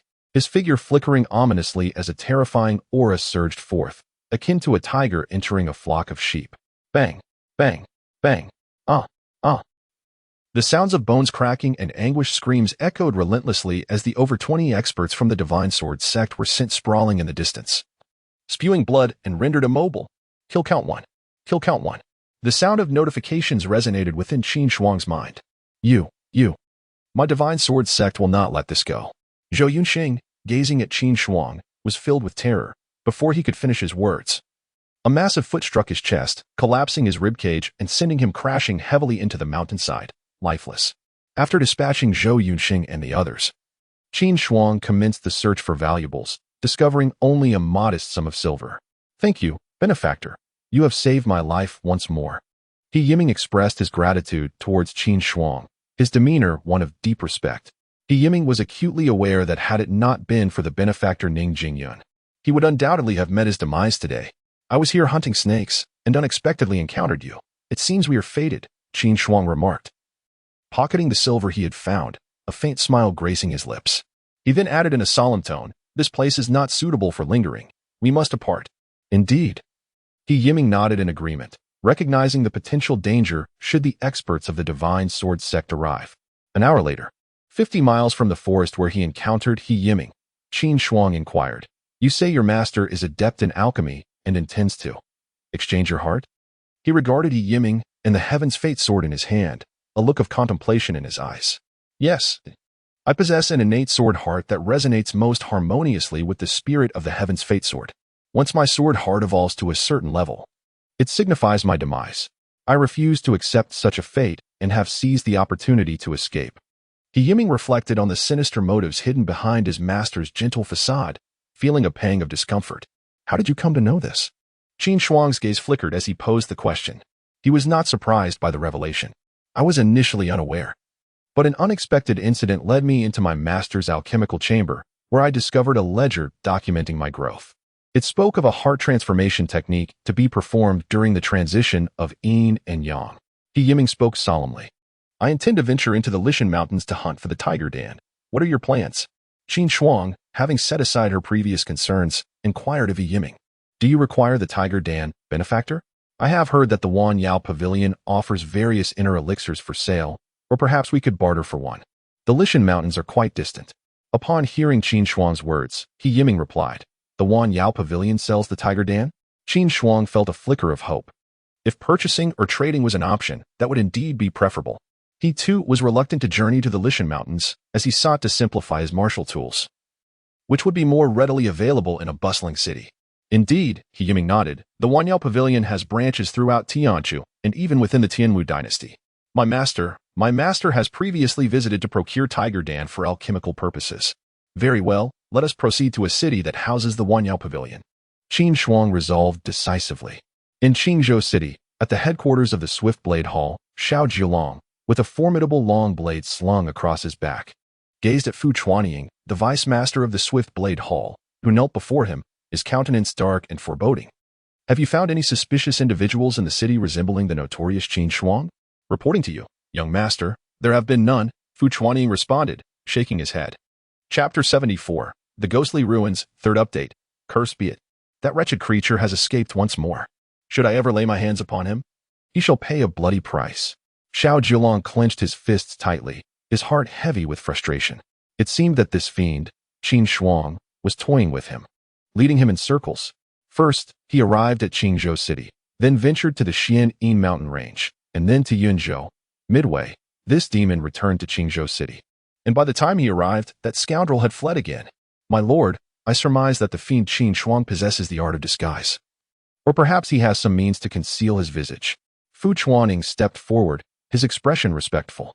Your conjecture holds merit. Xiao Jiulong nodded in agreement. Continue the investigation. If there are any developments, relay them to me immediately. Yes. Fu Chuanying bowed in acknowledgement. In the southern part of Qizhou City, within a certain villa, a figure clad in white, as ethereal as an immortal, stood in the courtyard gazing at Shen Feiyu. Did young Master Xiao arrive in Qizhou City yesterday morning? Indeed, Fairy, Shen Feiyu replied with a nod. It seems that the wretch has dashed about in Qingzhou City before fleeing again. Upon hearing this, the Rain Fairy's beautiful eyes revealed a profound frustration as she murmured, if only I had shown no mercy and dispatched him then, how much better it would have been. She had darted back and forth, yet encountered the demon Qin Shuang not a single time. As she journeyed, she could not help but inwardly lament why she had not taken decisive action in the Xianing mountain range. Even if it meant committing a sin and enduring years of penance upon returning to the sect, it would have been worth it. Now, all she had left was regret. Relying solely on the Sacred Heart Buddha ordered to summon all the martial experts of the realm in search of the demon Qin Shuang. Fear not, fairy. I shall accompany you until the end. We shall not part until the demon is vanquished. Shen Feiyu consoled her from the side. The Rain Fairy nodded in response. In Xinkang City, the largest city on the outskirts of Yunnan, near the main channel of the Tianshu Grand Canal, where water transport flourished, Qin Shuang and He Yiming had taken up residence in a blue brick house in Shizizhen, 20 miles outside Xinkang City. He Yiming practiced swordplay to refine his vitality, while Qin Shuang added fresh grass to his shoes, hung a jar of earthworms at his waist, cradled an orange cat, and carried a sword and a dagger on his back, while in his right hand, he grasped a large snake head wrapped in cloth. Due to the unwieldy size of the snake's body, Qin Shuang had a sudden inspiration to procure a small piece of snake skin or perhaps the tail. But to no avail. Ultimately, he resorted to severing the snake's head to examine it, and to his surprise, the system interface indicated that he had successfully engaged with the python. With renewed purpose, Qin Shuang set forth towards Xinkang City. He found a new and adjacent to the Wanao Pavilion on East City Street, deposited his simplified tools and the orange cat, and made his way towards the Wanao Pavilion. The Wanao Pavilion boasted 3 expansive floors, with walls lined with shelves displaying exquisitely packaged high-grade medicinal herbs such as ginseng, huangjing, and Isho Wu. There were also numerous elixirs, including qi and blood pills, tiger blood pills, and dragon blood pills. Qin Shuang displayed his formidable prowess at the Divine Wheel realm as he arrived at the entrance of the Wanao Pavilion. A respectful and enthusiastic young attendant approached him, inquiring, "Elder, what may I assist you with?" "I seek a tiger inner Dan," Qin Shuang replied in a deep voice. "Certainly, Elder. The tiger den is located on the 2nd floor. Please allow me to escort you there." Upon hearing Qin Shuang's request, the attendant guided him up the wooden staircase to the 2nd level. The layout of the 2nd floor bore a striking resemblance to that of the 1st, albeit with far fewer cabinets. Under the attendant's introduction, a graceful woman clad in red, exuding a mature charm and appearing to be in her mid-30s, approached Qin Shuang with a respectful demeanor. "I am Lining, honored to meet you, Elder. What a coincidence that you have come. We happen to have 2 tiger inner dawn remaining in our pavilion. Would you like to acquire them both?" "Indeed, I shall take them all," Qin Shuang nodded, settling the payment with silver notes. After receiving the tiger dawn, he contemplated that in order to further his advancement of the divine tiger's roaring world technique, he would undoubtedly require additional tiger dawn as well as divine seeds. Thus, he inquired, "By the way, do you have any divine seeds for sale?" "Alas, we do not. Such items are rare and priceless. Their appearance invariably incites a frenzied competition," Lining explained, shaking her head. "If you wish to acquire a divine seed, I would recommend attending the auction at Tianbao Pavilion or exploring the ghost market." Lining understood well that while Tiger Dawn were formidable inner elixirs comparable to those possessed by Divine Wheel realm experts, they served merely as materials for alchemy. In contrast, if a divine seed were refined by a master in the Jade Marrow realm, it could facilitate an ascension to the Divine Wheel realm. Even if one were to remain at the initial stages of the Divine Wheel for life, they would still be considered a Divine Will expert. It is crucial to note that the emergence of a single divine seed signifies the fall of a Divine Wheel realm powerhouse. In the realm of martial arts, countless Jade Marrow realm experts toil their entire lives without ascending to the Divine Wheel realm. Thus, whenever a divine seed surfaces, it inevitably ignites fierce competition among Jade Marrow masters. However, such items may occasionally appear at auctions or within the ghost market. The ghost market? Is it akin to a black market? How does one gain entry, if you would be so kind to enlighten me? Qin Shuang inquired, intrigued. Indeed, it is similar to a black market, albeit of a more sophisticated nature. To enter the ghost market, one must possess at least the prowess of a blood refinement master. Given your strength, Elder, you naturally qualify for entry. However, a recommendation from a familiar is essential. Our pavilion master has a quota for referrals, but he is currently away, having been invited by an elder from the Divine Armament sect. If you would leave your contact details, I can inform you when he returns. Lining said with a charming smile. Chapter 75. Control of the Golden Snake. Gang, how about I return in a few days? Qin Shuang pondered briefly before speaking. The leader of the Wanyo Pavilion was on good terms with the elder of the Divine Weapons sect.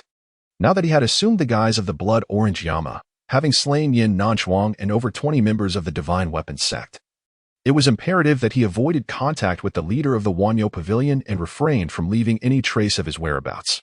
Fortunately, he had learned of the ghost ruins. He would devise another plan later, but for now, he needed to return and refine the Tiger Dan, elevating the Divine Tiger's roaring world true solution to perfection. Understood, Linning nodded in agreement. 20 miles outside New Kong City, at Liontown. Inside a tiled house, He Yiming gazed at Qin Shuang, a hint of concern flickering in his eyes. Benefactor, did you say the leader of the Wanyo Pavilion was invited by the elder of the Divine Weapons sect? That elder is likely my master. For your safety, you cannot linger here any longer, Qin Shuang replied solemnly, fully aware that it was best for He Yiming to leave promptly. Benefactor, you have saved me twice. This kindness surpasses the heavens. Should you ever require assistance in the future, just let me know, and He Yiming will certainly come without hesitation. He Yiming bowed respectfully to Qin Shuang. Take care on your journey. Qin Shuang nodded, and He Yiming returned the gesture, stepping back before turning to depart. With the refinement of two Tiger Dawn, my Divine Tiger's roaring world true solution will ascend to greatness.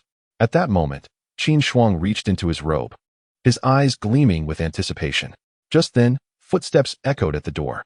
Two young men, exuding a hint of swagger, stood at the entrance, eyeing Qin Shuang. This house, is it your recent purchase? The two youths, clad in blue attire, one tall and the other short, had a small snake pattern embroidered on their collars. It is indeed mine, what of it? Qin Shuang frowned lightly, responding with indifference. Congratulations. You owe us, the Golden Snake Gang, a celebratory fee of 500 coins.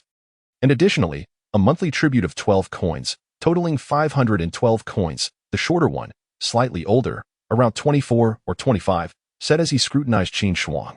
Celebratory fee? What does my purchasing a house have to do with your Golden Snake Gang? Did you contribute financially or physically? Qin Shuang narrowed his eyes, feeling disgusted by the Golden Snake Gang's extortionate tactics. Are you implying that you refuse to pay? The shorter man raised an eyebrow, his expression darkening as he stepped forward, rolling up his sleeves to reveal a dragon tattoo on his arm. The taller youth also advanced, glaring menacingly at Qin Shuang, clearly ready to resort to violence should he refuse. Why not turn the Golden Snake Gang into my hounds? Qin Shuang contemplated, suddenly inspired. Those who dug worms, caught dragonflies, or gathered snakes could surely be found. Damn it, are you looking for a fight? I ask you, will you pay or not? The short man, upon seeing Qin Shuang, remained silent for a moment before lunging forward to grasp at Qin Shuang's collar, hurling curses. With a swift motion, Qin Shuang raised his hand and delivered a powerful strike to the man's crown, sending his head crashing into his chest. A gasp escaped the lips of the tall man, whose expression shifted dramatically as he contemplated fleeing. Yet, Qin Shuang swiftly advanced, seizing his collar and dragging him into the room like a lifeless dog. What do you intend to do? The tall man trembled, his eyes wide with terror as he regarded Qin Shuang, unable to fathom that this seemingly simple fellow could be so fearsome and brutal. The earlier strike had fatally incapacitated his companion. Qin Shuang reached into his bosom, rubbed something between his fingers, and produced a brown vitality pill, thrusting it into the tall man's mouth as he spoke in a grave tone. This is the heart-devouring pill of the 100 worms. Behave like a good dog from now on, or I will ensure your existence becomes a torment beyond your imagination. In truth, Qin Shuang's manipulation infused the life and death seal into the vitality pill, which he named the heart-devouring pill of the 100 worms, with the intention of exerting control over the tall man. The young man, filled with dread, watched helplessly as the brown pill slid into his stomach. Moments later, he felt a surge of warmth rising from within. Now, let us discuss the situation regarding the Golden Snake Gang. Qin Shuang settled into a chair, crossing his legs, and observed the tall man quaking in fear. I will speak.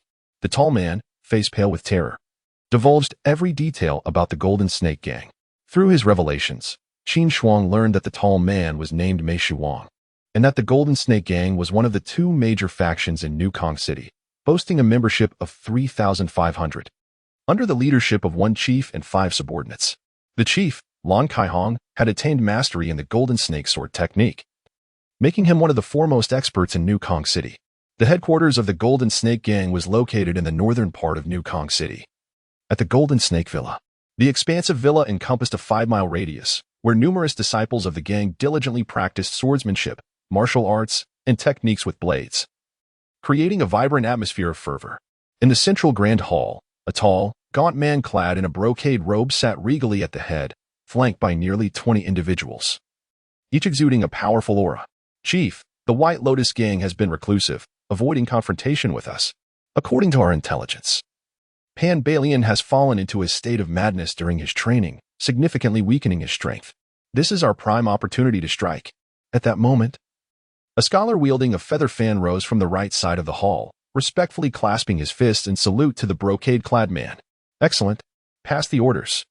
Tonight at midnight, we shall launch a surprise attack on the headquarters of the White Lotus gang." A gleam of sharp insight flickered in Lan Saihong's eyes as he spoke solemnly. He had convened the chief and vice chiefs to discuss this very matter.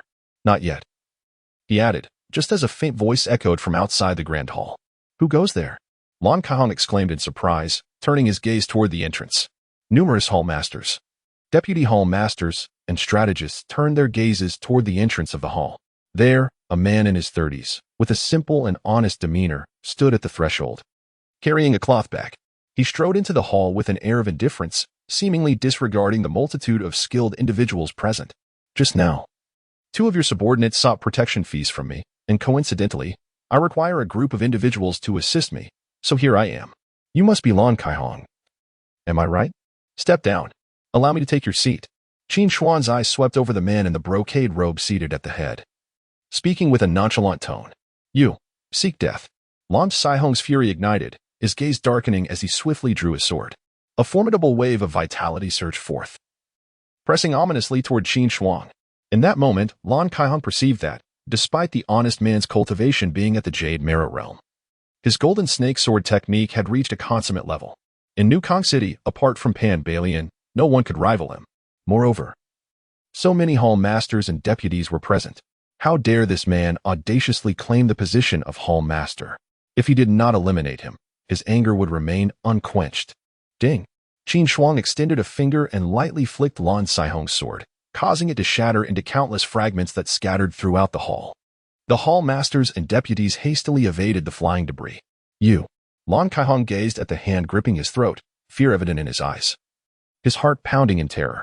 He never anticipated that with his Jade Marrow realm cultivation, he could be so easily subdued by this seemingly simple man.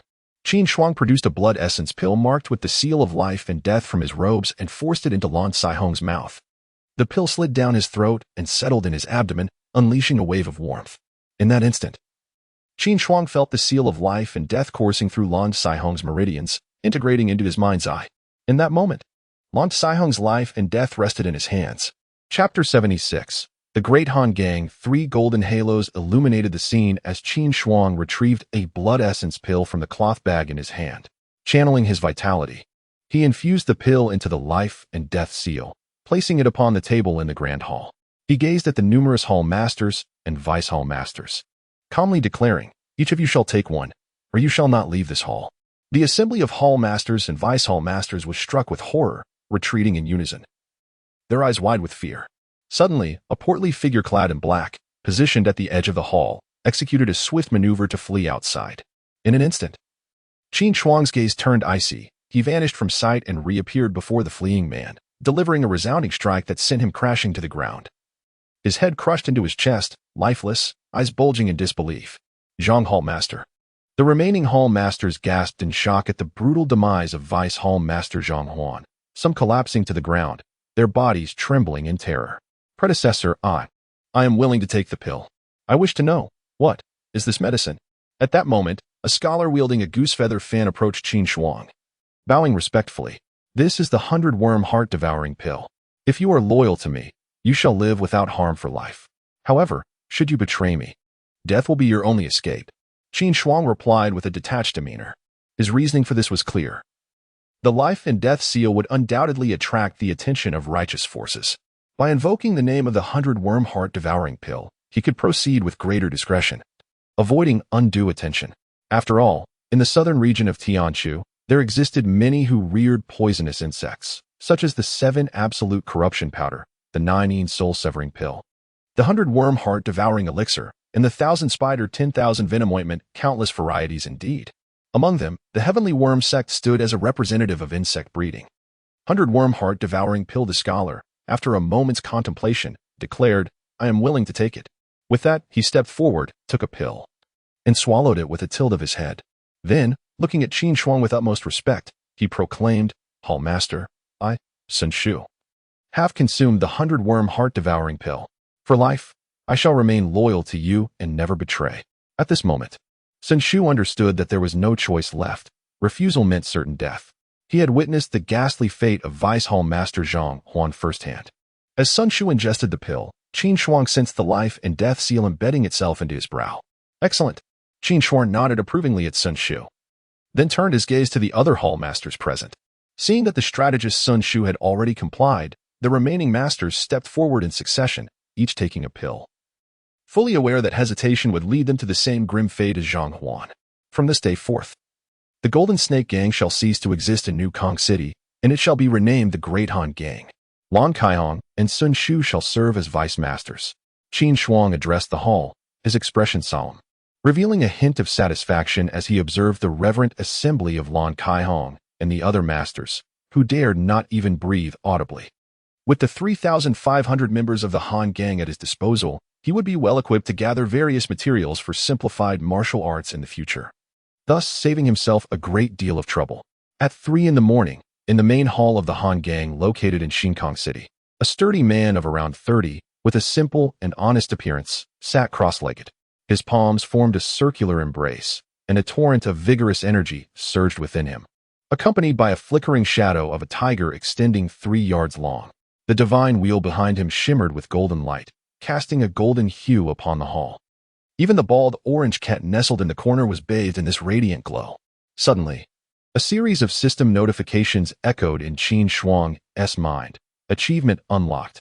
Imitated the roar of the Tiger King 10,000 times. Refined 2 Tiger Inner Elixirs. Acquired 2 Divine Seeds. Completed the 1-day Tiger Interaction requirement. And advanced the true understanding of the Divine Tiger Roar to great success. The true understanding of the Divine Tiger Roar, great success, simplified.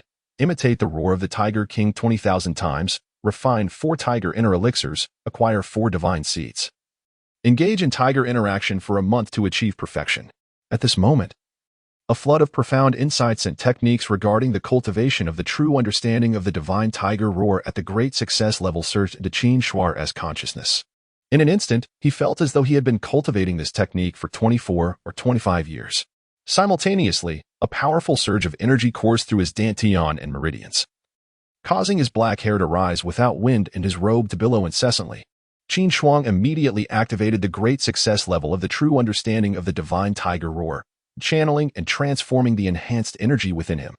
The speed of energy transfer after reaching the great success level was twice that of the proficient stage. Qin Shuang distinctly sensed that as the overwhelming energy enveloped him, his divine seed shone with golden brilliance, and the area of the divine will behind him gradually expanded. As time passed on the following night, the doors of the inner hall where Qin Shuang was in seclusion remained tightly shut. Lan Kaihong and Sun Shu stood vigil outside with respectful expressions, their eyes widening in shock as they glimpsed the blinding golden light seeping through the cracks of the door. However, they dared not utter a word. The memory of Zhang the Fatty's demise etched deeply in their minds. If the true understanding of the Divine Tiger Roar reaches complete perfection, my divine wheel will undoubtedly be entirely golden, and I might even manifest 4 or 5 halos of light. Inside the hall, Qin Shuang sensed that his divine wheel was nearly transformed into gold, adorned with 3 golden halos, a look of satisfaction gracing his features. It is crucial to note that 3 halos signify that one has reached the realm of the divine wheel, the pinnacle of wheel condensation, with the next step being the manifestation phase. However, Qin Shuang had already solidified the divine prison tiger form. He estimated that his true strength should be comparable to that of a formidable opponent with 4 to 5 halos of divine wheels. Achieving complete perfection in the true understanding of the Divine Tiger Roar requires 4 Tiger Elixirs and 4 Divine Seeds. It seems that a trip to the Ghost Domain is imperative. Gazing at the requirements displayed on his panel, Qin Shuang silently calculated. The Ghost Domain has Tiger Elixirs and Divine Seeds for sale. Oh, dear Orange Cat, it seems you must endure another month of service. As he contemplated the 1-month requirement of interacting with the tiger, his gaze shifted to the trembling bald orange cat in the corner of the hall. Meow. The large orange cat, Upon noticing Qin Shuang's gaze, let out a plaintive meow, its eyes reflecting a sense of grievance as it sprawled on the ground. At that moment, the cat felt quite wronged. The human before it was rather peculiar, incessantly stroking its head, leaving it almost devoid of fur, yet showing no signs of relenting. It had attempted to flee, but alas, it could not match the speed of this human. Come here, be good. First, take a blood recovery pill to replenish your strength. Later, I shall have someone prepare a sumptuous fish feast for you as compensation. Qin Shuang approached, cradling the bald-headed orange cat in her arms, producing a blood recovery pill to place into its mouth, speaking softly. Leader Lan, Leader Sin, enter. Qin Shuang seated herself within the grand hall, placing the orange cat beside her, and addressed the outside with a solemn tone. Leader, your subordinate is here. I pay my respects to the leader. Sun Shu and Lan Kaihong entered, bowing respectfully towards Qin Shuang, clasping their fists. Have you heard of the ghost market? Qin Shuang inquired, her gaze fixed upon Lan Kaihong and Sun Shu, a spark of curiosity igniting within her. Since the sub-leader of the Wanao Pavilion in New Kong City is aware of the ghost market and possesses the qualifications for recommendation, does it not stand to reason that Lan Kaihong, as the leader of the Golden Serpent Gang in New Kong City, holds equal standing? Leader, I have indeed visited the ghost market before, Lan Kaihong replied promptly, bowing in acknowledgement. Chapter 77. Is the leader the Blood Orange Lord of Hell? The Rain Master's speculation. Oh. Upon hearing this, Qin Shuang's eyes sparkled with delight as she inquired, what sort of items can one procure within the ghost market? There exists a plethora of items, ranging from divine weapons, treasures, elixirs, beast companions, to secret manuals and divine arts. There are even divine seeds. Albeit their appearances are exceedingly rare. When they do manifest, they are swiftly snatched away. For the refinement of a divine seed can forge a being into the divine wheel realm. Blue Kaihong expressed, a glimmer of longing evident in his gaze.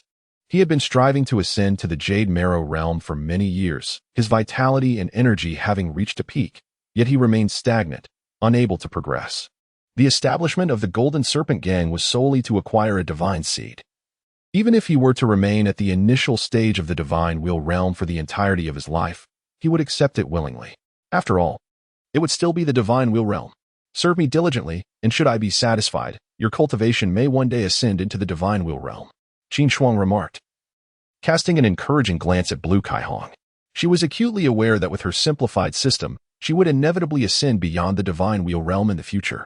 If Blue Kaihong proved himself loyal and devoted, assisting him in stepping into the divine wheel realm would merely be a trivial task. Thank you, my master. Upon hearing Qin Shuang's words, Blue Kaihong immediately knelt before her, expressing his gratitude with utmost reverence. Sun Shu hastily followed suit, kneeling beside Blue Kaihong. Entering requires certain qualifications, I presume? Qin Shuang's gaze flickered as she inquired. Indeed, my master. However, I can vouch for your entry. With a requisite amount of silver, one may gain access. The ghost market opens on the 1st and 15th of each month. Today is the 8th. We have 7 days to prepare for our journey. Blue Kaihong replied respectfully, clasping his fists. Excellent. Prepare what is necessary. We shall head to the ghost market in 7 days. Qin Shuang nodded in affirmation. Understood, my master. Blue Kaihong bowed in acquiescence. As Qin Shuang prepared to dismiss Blue Kaihong and Sun Shu, her gaze fell upon a bald-headed orange cat nearby, prompting her to command. You too, arrange for the preparation of braised fish, braised eagle, and roasted wolf ribs, 2 plates of each. Additionally, prepare 2 portions of the items listed here. With that, Qin Shuang produced a meticulously prepared list and handed it to Sun Shu. Your command is our duty, my master. Yes, my master. Both Sun Shu and Blue Kaihong responded with deep bows. Qin Shuang waved her hand, and the two stepped back 3 paces before turning to leave. Outside the grand hall, as Sun Shu and Blue Kaihong proceeded, they scrutinized the items on the list, their brows furrowing deeply. Earthworms, dragonflies, mirrors, wooden wheels, iron chains, stone tablets, whetstones, body refining potions. Yellow paper? Sun brother, do you think the leader requires these items for cultivation? Blue Kaihong expressed his curiosity. If the items were something like tiger blood pills or dragon blood pills, it would be more understandable. However, these items seemed irrelevant to cultivation. Blue brother, did you notice that bald-headed orange cat beside the leader in the grand hall just now? Sun Shu appeared not to have heard Lan Saihong's words and responded with a seemingly unrelated remark. The big orange cat? Orange. Upon hearing Sun Shu's words, Lan Kaihong seemed to recall something. her eyes widening in disbelief as she murmured, "Brother Sun, are you suggesting that the leader might very well be the blood-orange Yama who killed the twin fiends of Yin in our land?" "Indeed." Sun Shu nodded affirmatively. "Have you noticed that the orange cat has a bald head?" "According to the information I have received, the blood-orange Yama cradles a large bald orange cat and single-handedly vanquished the twin fiends of Yin. He extracted their divine essence. And I have just realized that the orange cat in the Great Hall is also hairless."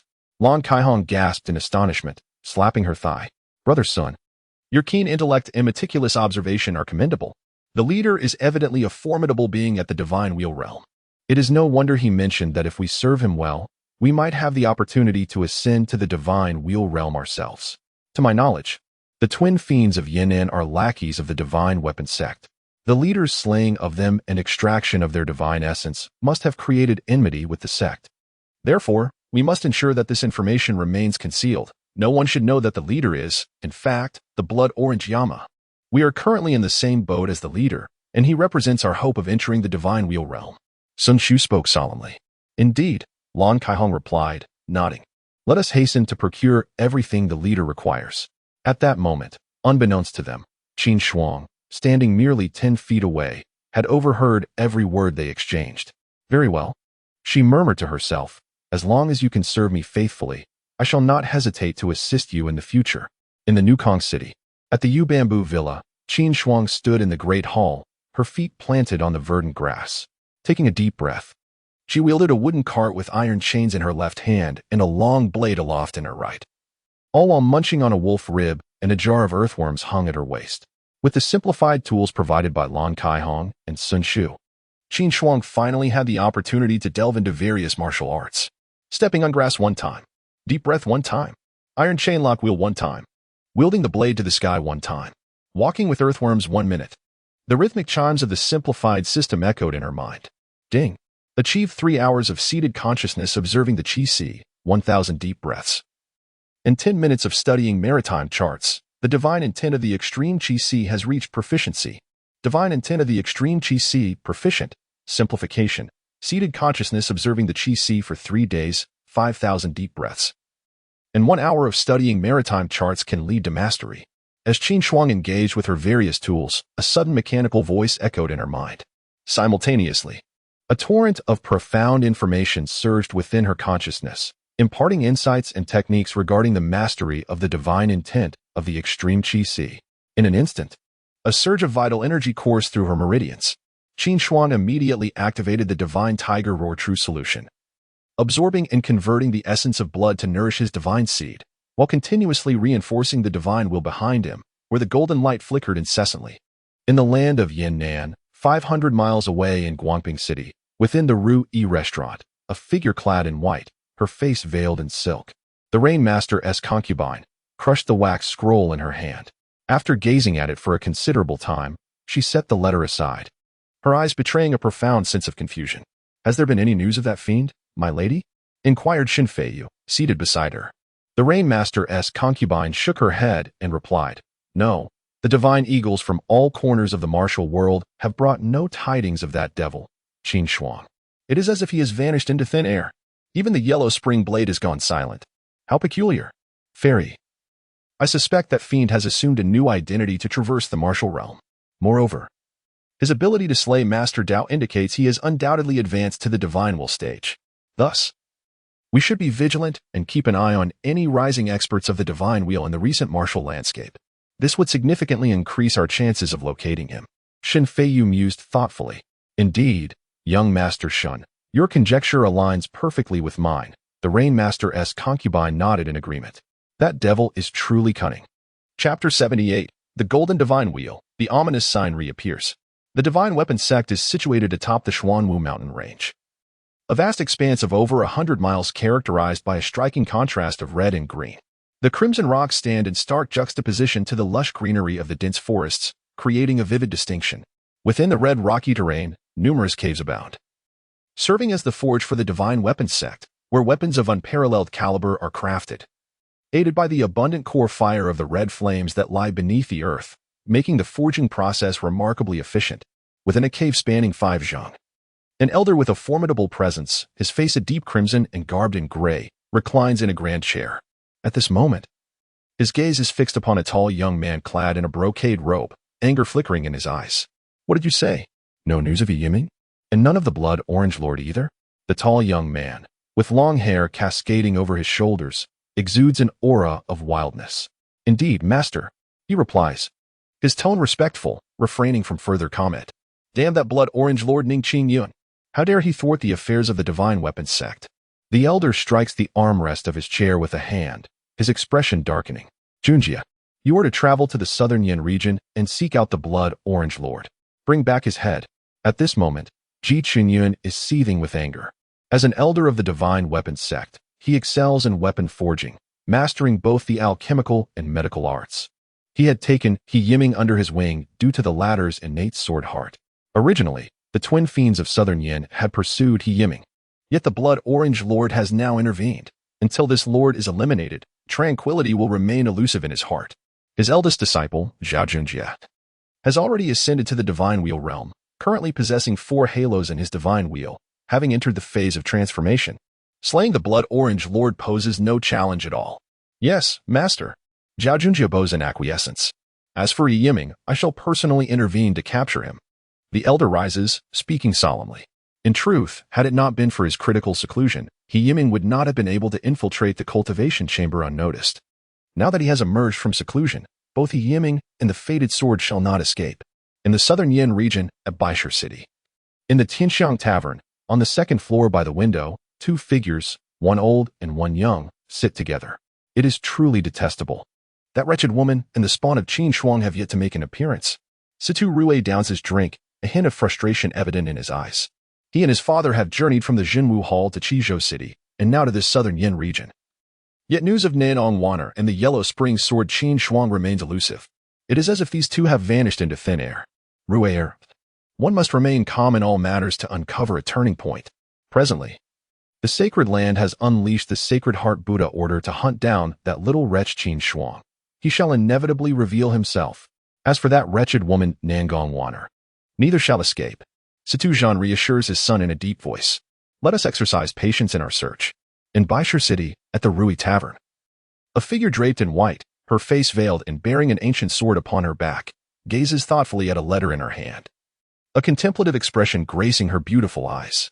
Based on the information relayed by her scouts, in the past year, several young masters have ascended to the realm of Divine Wheel, including the master of Misty Rain Tower, Xia Yuntian, the lightning blade of Jiangnan, Du Xiang, the second young master of Thunder Hall, Lei Qingyuan, the blood orange lord, Ning Jingyun, the leader of the Divine Eagle Gang, Shangwan Jinhong, and the Gu King of Miaojiang, Wu Chou.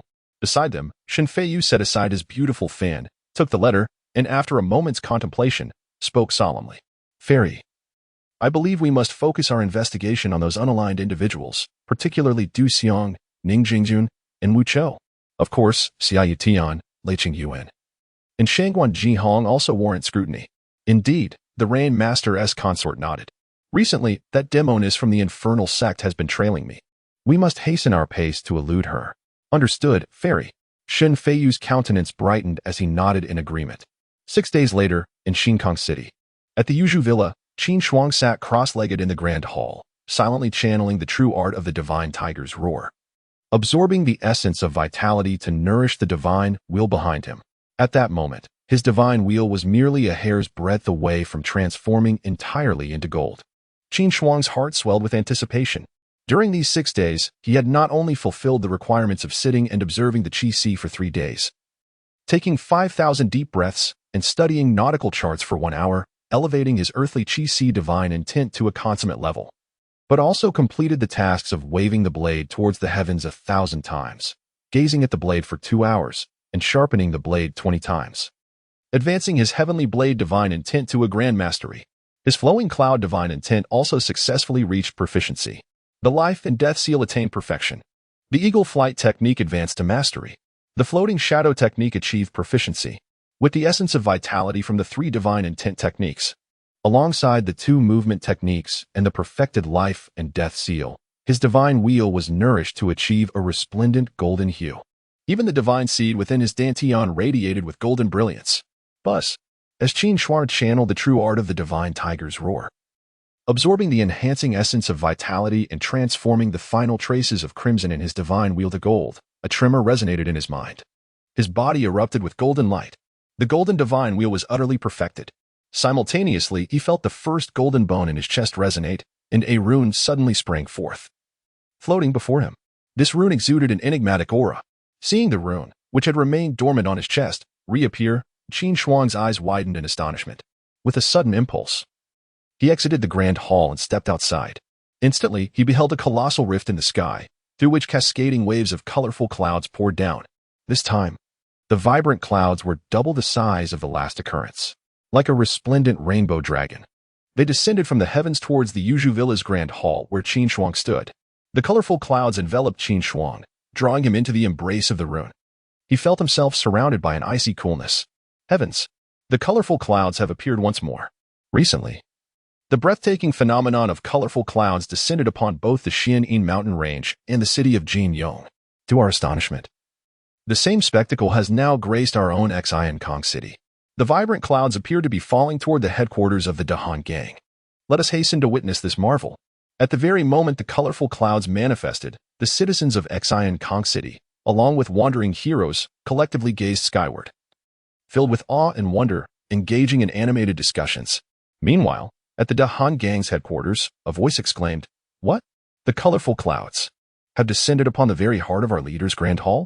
Could it be that our leader, standing at the entrance of the grand hall?" The two vice leaders, Lan Kaihong and Sun Shu, exchanged a glance filled with astonishment as they beheld the vibrant clouds cascading from above. At that instant, Sun Shu recalled the earlier occurrences of colorful clouds at the Xian'an mountain range and Jinyong city. Could it be that the previous phenomena were somehow linked to our leader? Chapter 79, The Shock of All Directions, Disguise Techniques. In the journey to the ghostly ruins in the heavens above, a colossal rift spanned the sky, and vibrant clouds cascaded down like a magnificent dragon of 7 colors. Once again, the 7-colored clouds manifested. At the canal dock of Baishur City, a figure clad in white, with a veil shrouding her face, the Rain Mistress, gazed in astonishment at the distant sky, her bright eyes wide with shock. Heavens! This marks the third appearance of the 7-colored clouds. Standing a short distance from the Rain Mistress, Shen Feiyu observed the celestial phenomenon with profound awe.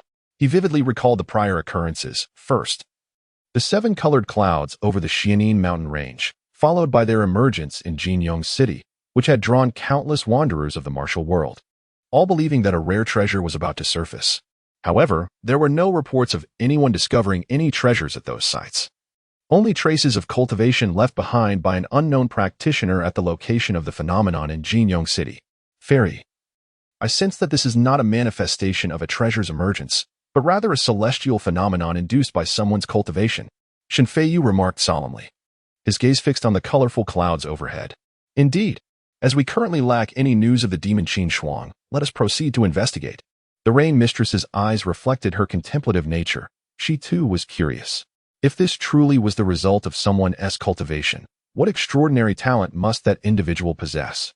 After all, as the holy maiden of the sacred land, the remarkable phenomenon she had caused when forging her golden bones paled in comparison to this descending spectacle of 7-colored clouds. At the city gates of Baishur City, a young man adorned in splendid garments exclaimed to an elderly figure beside him, "Father, look, over in Xinkong City, the 7-colored clouds have appeared once more. What is happening lately?" This is the third occurrence of such a phenomenon.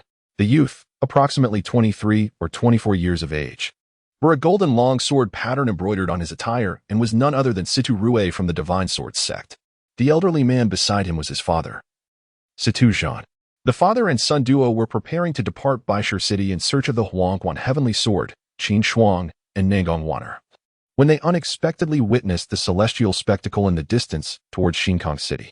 Previously, it was said that treasures were to be found, yet none were discovered. Let us investigate further. Situ Zhan's eyes sparkled with anticipation as he spoke earnestly. In the southern lands, Zhao Junjia, a tall figure clad in a brocade robe and bearing a treasured sword, stood 30 miles outside Baishur City on a hillside. He gazed at the vast rift in the distant sky, his eyes reflecting profound shock and curiosity as he murmured, "The 7-colored clouds have manifested once more." It is rumored that this phenomenon is not a sign of treasure, but rather a celestial event induced by human cultivation. If this is indeed the case, What astonishing martial talent must this individual possess? At this moment, Zhao Junjie felt a strong desire to witness the spectacle for himself. The seven-colored cloud phenomenon had previously occurred twice, once over the Xianin mountain range and again in Jinyong City. He too was eager to explore this marvel. However, he must now fulfill his master's command and journey to Baishur City to slay the Blood Orange Yama King. In the land of Yan'an, 100 miles from Baishur City lies Zhongshan City. A youth, approximately 23 or 24 years of age, emanating a formidable aura, carries an imposing long blade upon his back, radiating an irresistible dominance. This young man is none other than the foremost prodigy of the Shindao sect, the formidable blade, Xiao Jiolong. What? Another manifestation of colorful clouds has appeared? At this moment, Xiao Jiolong gazes at the distant sky, a profound shock reflected in his eyes as he murmurs, "I must first investigate." With this thought, he immediately sets forth, hastening towards the direction of the vibrant clouds. Meanwhile, 10 miles from Yuzhu Villa, atop a hillside, an elder clad in a black and yellow robe slowly materializes. He gazes at the skies above Shinkong City, his eyes revealing a mix of astonishment and anticipation as he murmurs, to witness the third occurrence of the colorful cloud phenomenon. Such talent, I must truly be fortunate. In Shinkong City, within Yuzhu Villa, Qin Shuang observes the first piece of golden bone embedded in her chest, its sigil glowing with promise. This sigil has summoned the colorful clouds thrice, absorbing their essence, yet its purpose remains a mystery to her. My lord, tomorrow marks the opening of the ghost ruins, and the silver has been prepared. At this moment, Lan Kaihong approaches respectfully, clasping her fists in salute. Beside her stands Sun Shu, donned in scholarly attire. Excellent. Let us depart at once. Qin Shuang nods, cradling the bald orange cap beside her. According to Lan Kaihong, she understands that the ghost ruins lie at the intersection of Tianshu and Tianwu, specifically Tianyao Mountain, a substantial distance of 400 to 500 miles from Shinkong City, necessitating prompt action. My lord, here is the disguise technique manual you requested. With great reverence, Lan Kaihong presents an aged tome, the words disguise technique prominently inscribed upon it. Ah, splendid. Qin Shuang runs her fingers over the cover of the manual, feeling a sense of satisfaction. She contemplates that, while currently donning the mask given by Hu Sanren to alter her identity, her options are quite limited. Mastering disguise techniques would afford her greater versatility, especially with her simplification system that enables her to quickly perfect the art of disguise. Learning the disguise technique will greatly facilitate her travels through the martial world. Cradling the now bald orange cat, Qin Shuang, accompanied by Lan Kaihong and Sun Shu, employs their skills to traverse the 20 miles to a forest outside Shinkong City. Subordinate pays respects to the leader. Subordinate pays respects to the leader. Suddenly, nearly 100 powerful men emerge from the forest, each wielding a long blade. And upon encountering Qin Shuang, they kneel in unison. Each of these formidable figures clutches a bundle at their side, presenting a striking display of unity. Very well, rise. Qin Shuang waved his hand at the 100 individuals, who promptly bowed and responded before hastening towards Tianyao Mountain. As he raced forward, Qin Shuang simultaneously accessed the simplified system. In his hands, he was busy. His left hand cradled a large orange cat while his right hand manipulated a medicinal pill. And his shoes were stuffed with 3 sprigs of fresh grass. Taking a deep breath, the prompts echoed in his mind. Divine Tiger Roar, true interpretation, great achievement, simplification, mimic the Tiger King's roar 20,000 times, refine 4 inner tiger pills, cultivate 4 divine seeds, and interact with the tiger for 1 month to achieve perfection. Earthly extreme Qi Si divine intense skill, great achievement. Simplification, meditate on the Qi Si for 10 days. Take 5,000 deep breaths, study a nautical chart for 1 day to achieve perfection. Heavenly blade divine intense skill, great achievement. Simplification, swing the blade towards the heavens 2,000 times, gaze at the blade for 2 days. Sharpen the blade 100 times to achieve perfection. Flowing cloud divine intense skill, proficient. Simplification, observe the reflection of white clouds on water for 1 hour to master it. To the ghost ruins. To procure tiger pills and cultivate divine seeds. Qin Shuang contemplated as he gazed at the interface. He understood that to amplify the essence of his vitality, he needed to simplify the divine intense skills extensively, with the Divine Tiger Roar true interpretation being the highest tier and offering the most substantial enhancement of vitality essence. Qin Shuang felt a surge of anticipation. If the Divine Tiger Roar true interpretation were to reach complete mastery, would his divine will not radiate an additional halo? Chapter 80. the fragments of the innate divine intent the following evening. Qin Shuang, Lan Kaihong, Sun Shu, and a total of 103 individuals finally arrived at Tianyao Mountain. Nestled at the confluence of Tianwu and Tianshu, Tianyao Mountain rises 500 zhangs, devoid of trees and entirely composed of white stone. At its summit lies a platform spanning 200 zhang, seemingly hewn flat by an unseen hand. At this moment, a stone pavilion perched halfway up the mountain housed a stout and a slender figure, both clad in black robes adorned with tiger-faced masks. Atop the peak, dozens of formidable figures, both male and female, had already gathered, exuding an aura of strength. Below, shadows occasionally flitted towards the stone platform of Tianyao Mountain. Concealing her cultivation at the pinnacle of the Yusui realm, Qin Shuang, accompanied by Lan Kaihong and Sun Shu, donned bull-headed masks and approached the stone pavilion. Upon their arrival, the stout figure in black stepped forward, his voice grave, inquiring, "Do you possess entry tokens?"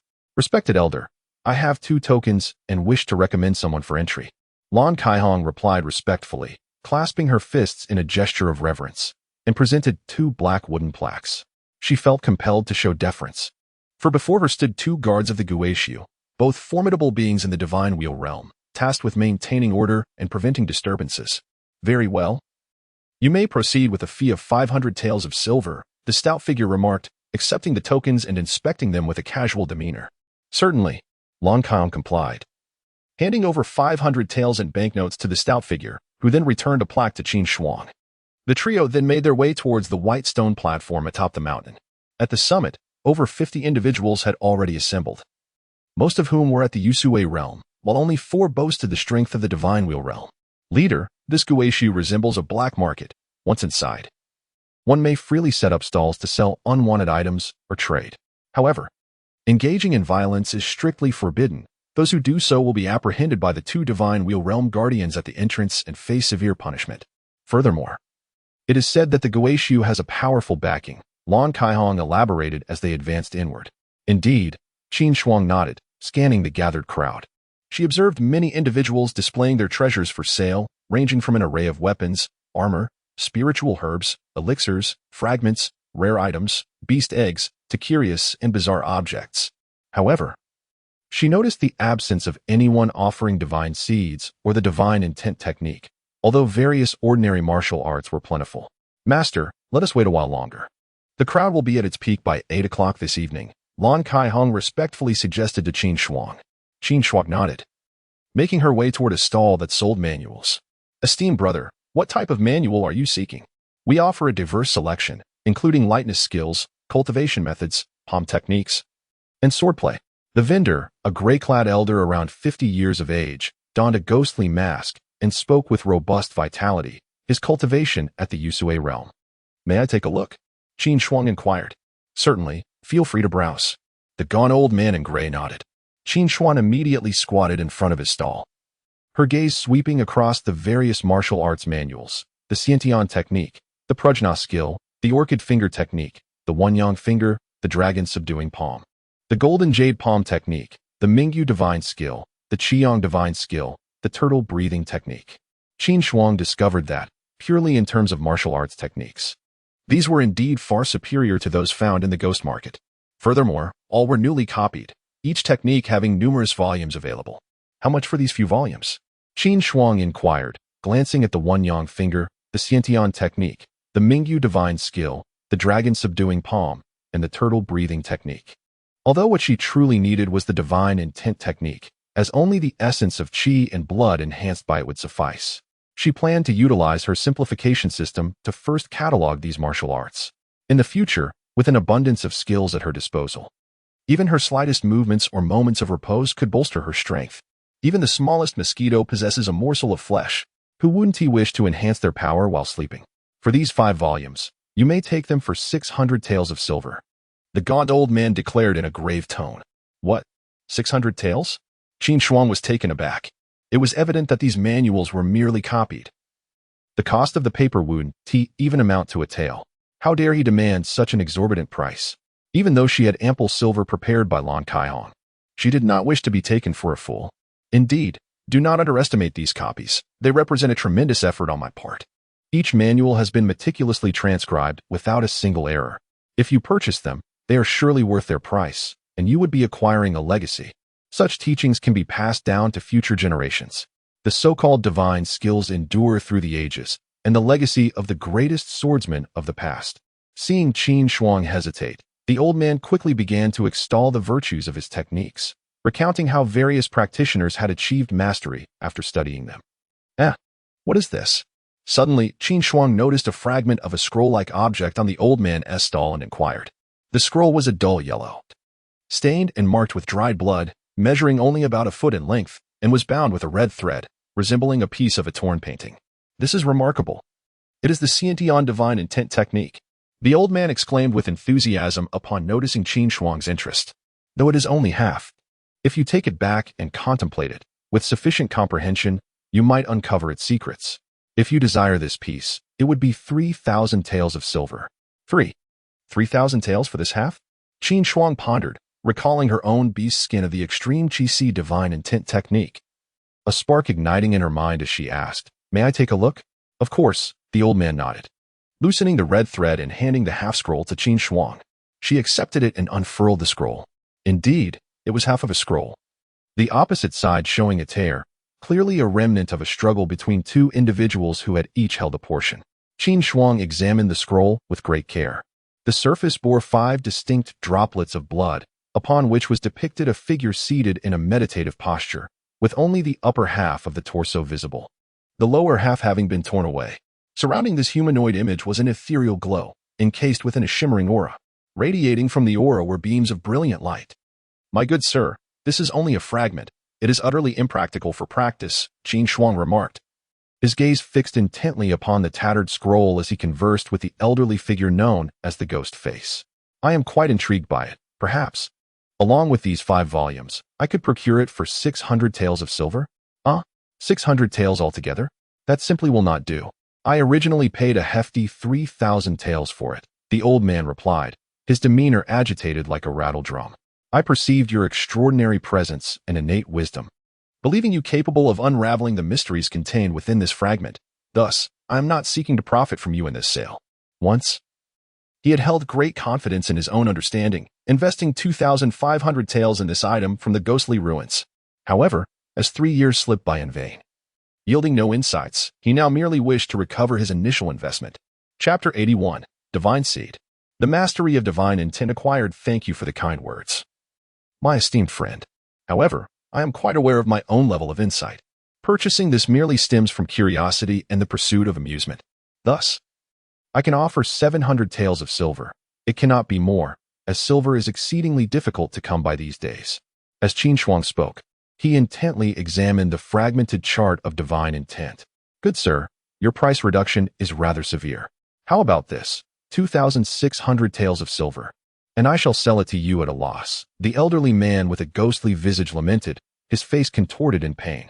This was the lowest price he could possibly accept, amounting to a complete loss. Innate vital energy shield divine intent. Fragment, to be completed. Simplified.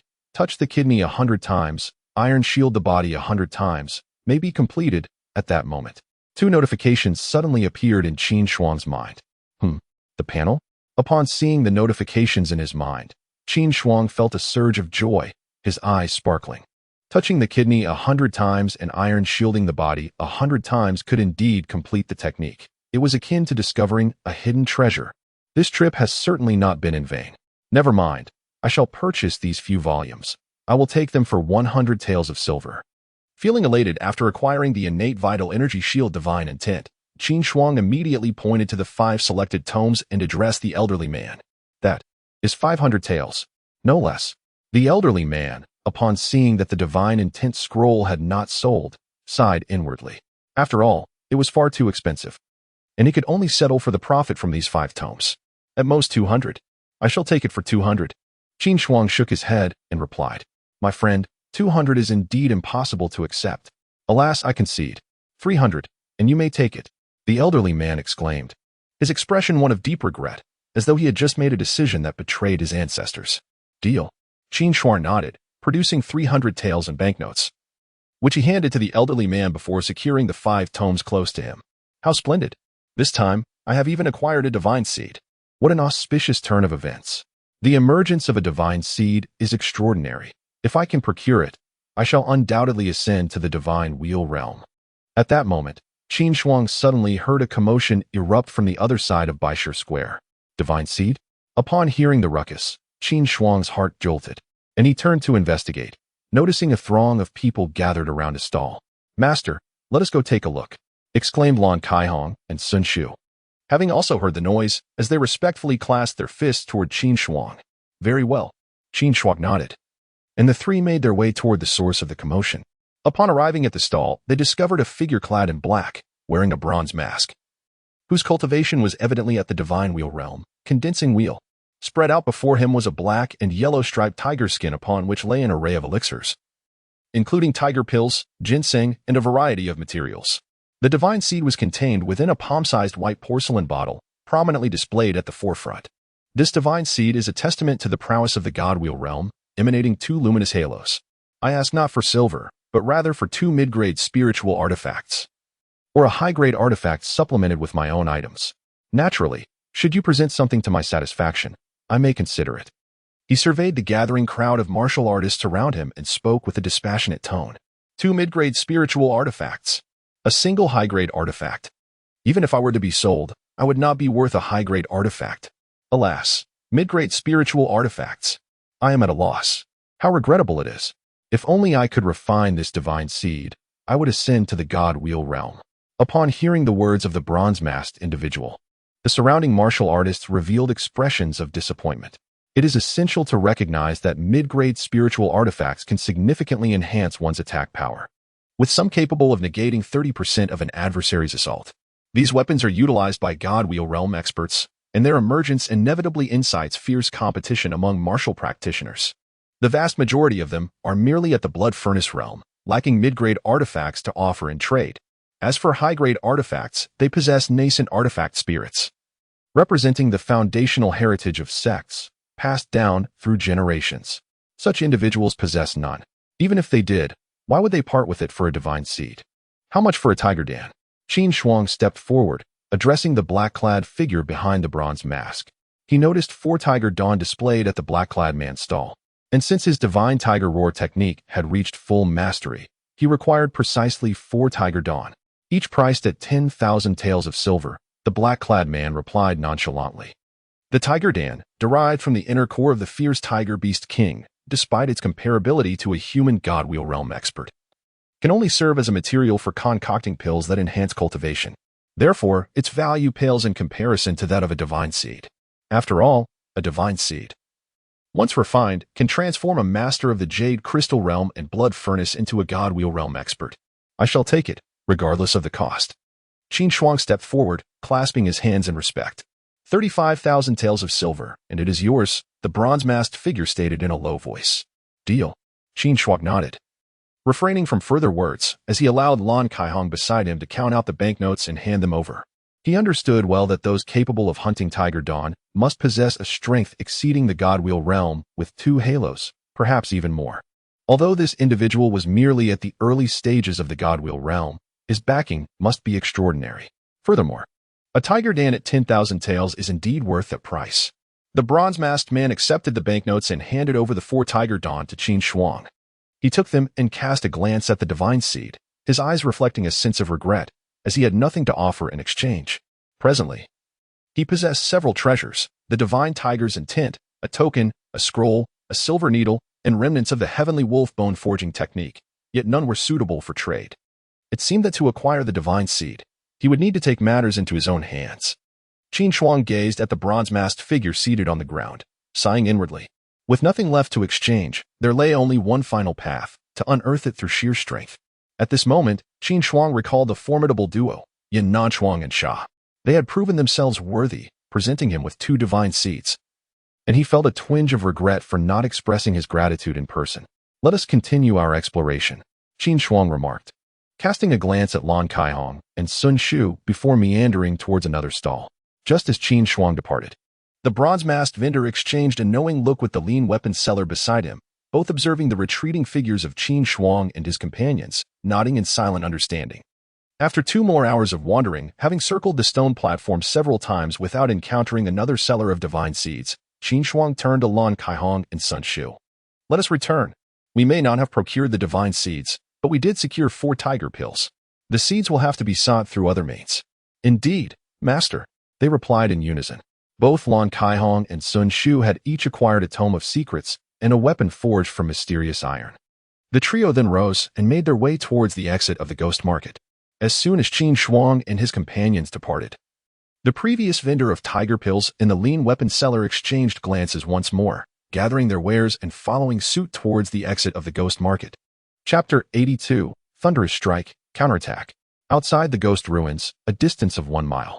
Second brother, it's unfortunate that this time we only caught a small fish, remarked the lean vendor of weapons, turning to express his dissatisfaction to the black-clad stall owner wearing a bronze mask. Third brother, in this business of ours, we cannot afford to disregard even the smallest profit. A mosquito, no matter how tiny, still constitutes a meal. After all, the larger prey is tougher to tackle and fraught with risk. Although we have not hooked any powerful foes today, we must not return empty-handed.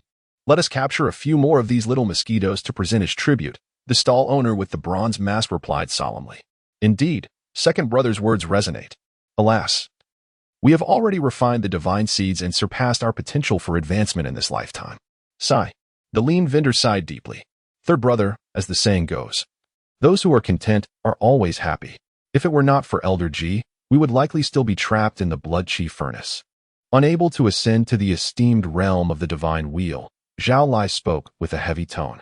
Initially, both he and his younger brother had been ensnared in the blood chi furnace of the Jade Essence realm. It was through his ability to flatter and his unwavering loyalty to Elder Ji that he received 2 divine seeds as a reward. From that moment, the 2 brothers became servants to Elder Ji, carrying out tasks that dwelled in the shadows. By chance, they encountered a gravely injured early-stage divine wheel practitioner. Through cunning and ambush, they managed to poison him and acquire another divine seed. They used the seed as bait to lure in more lucrative targets.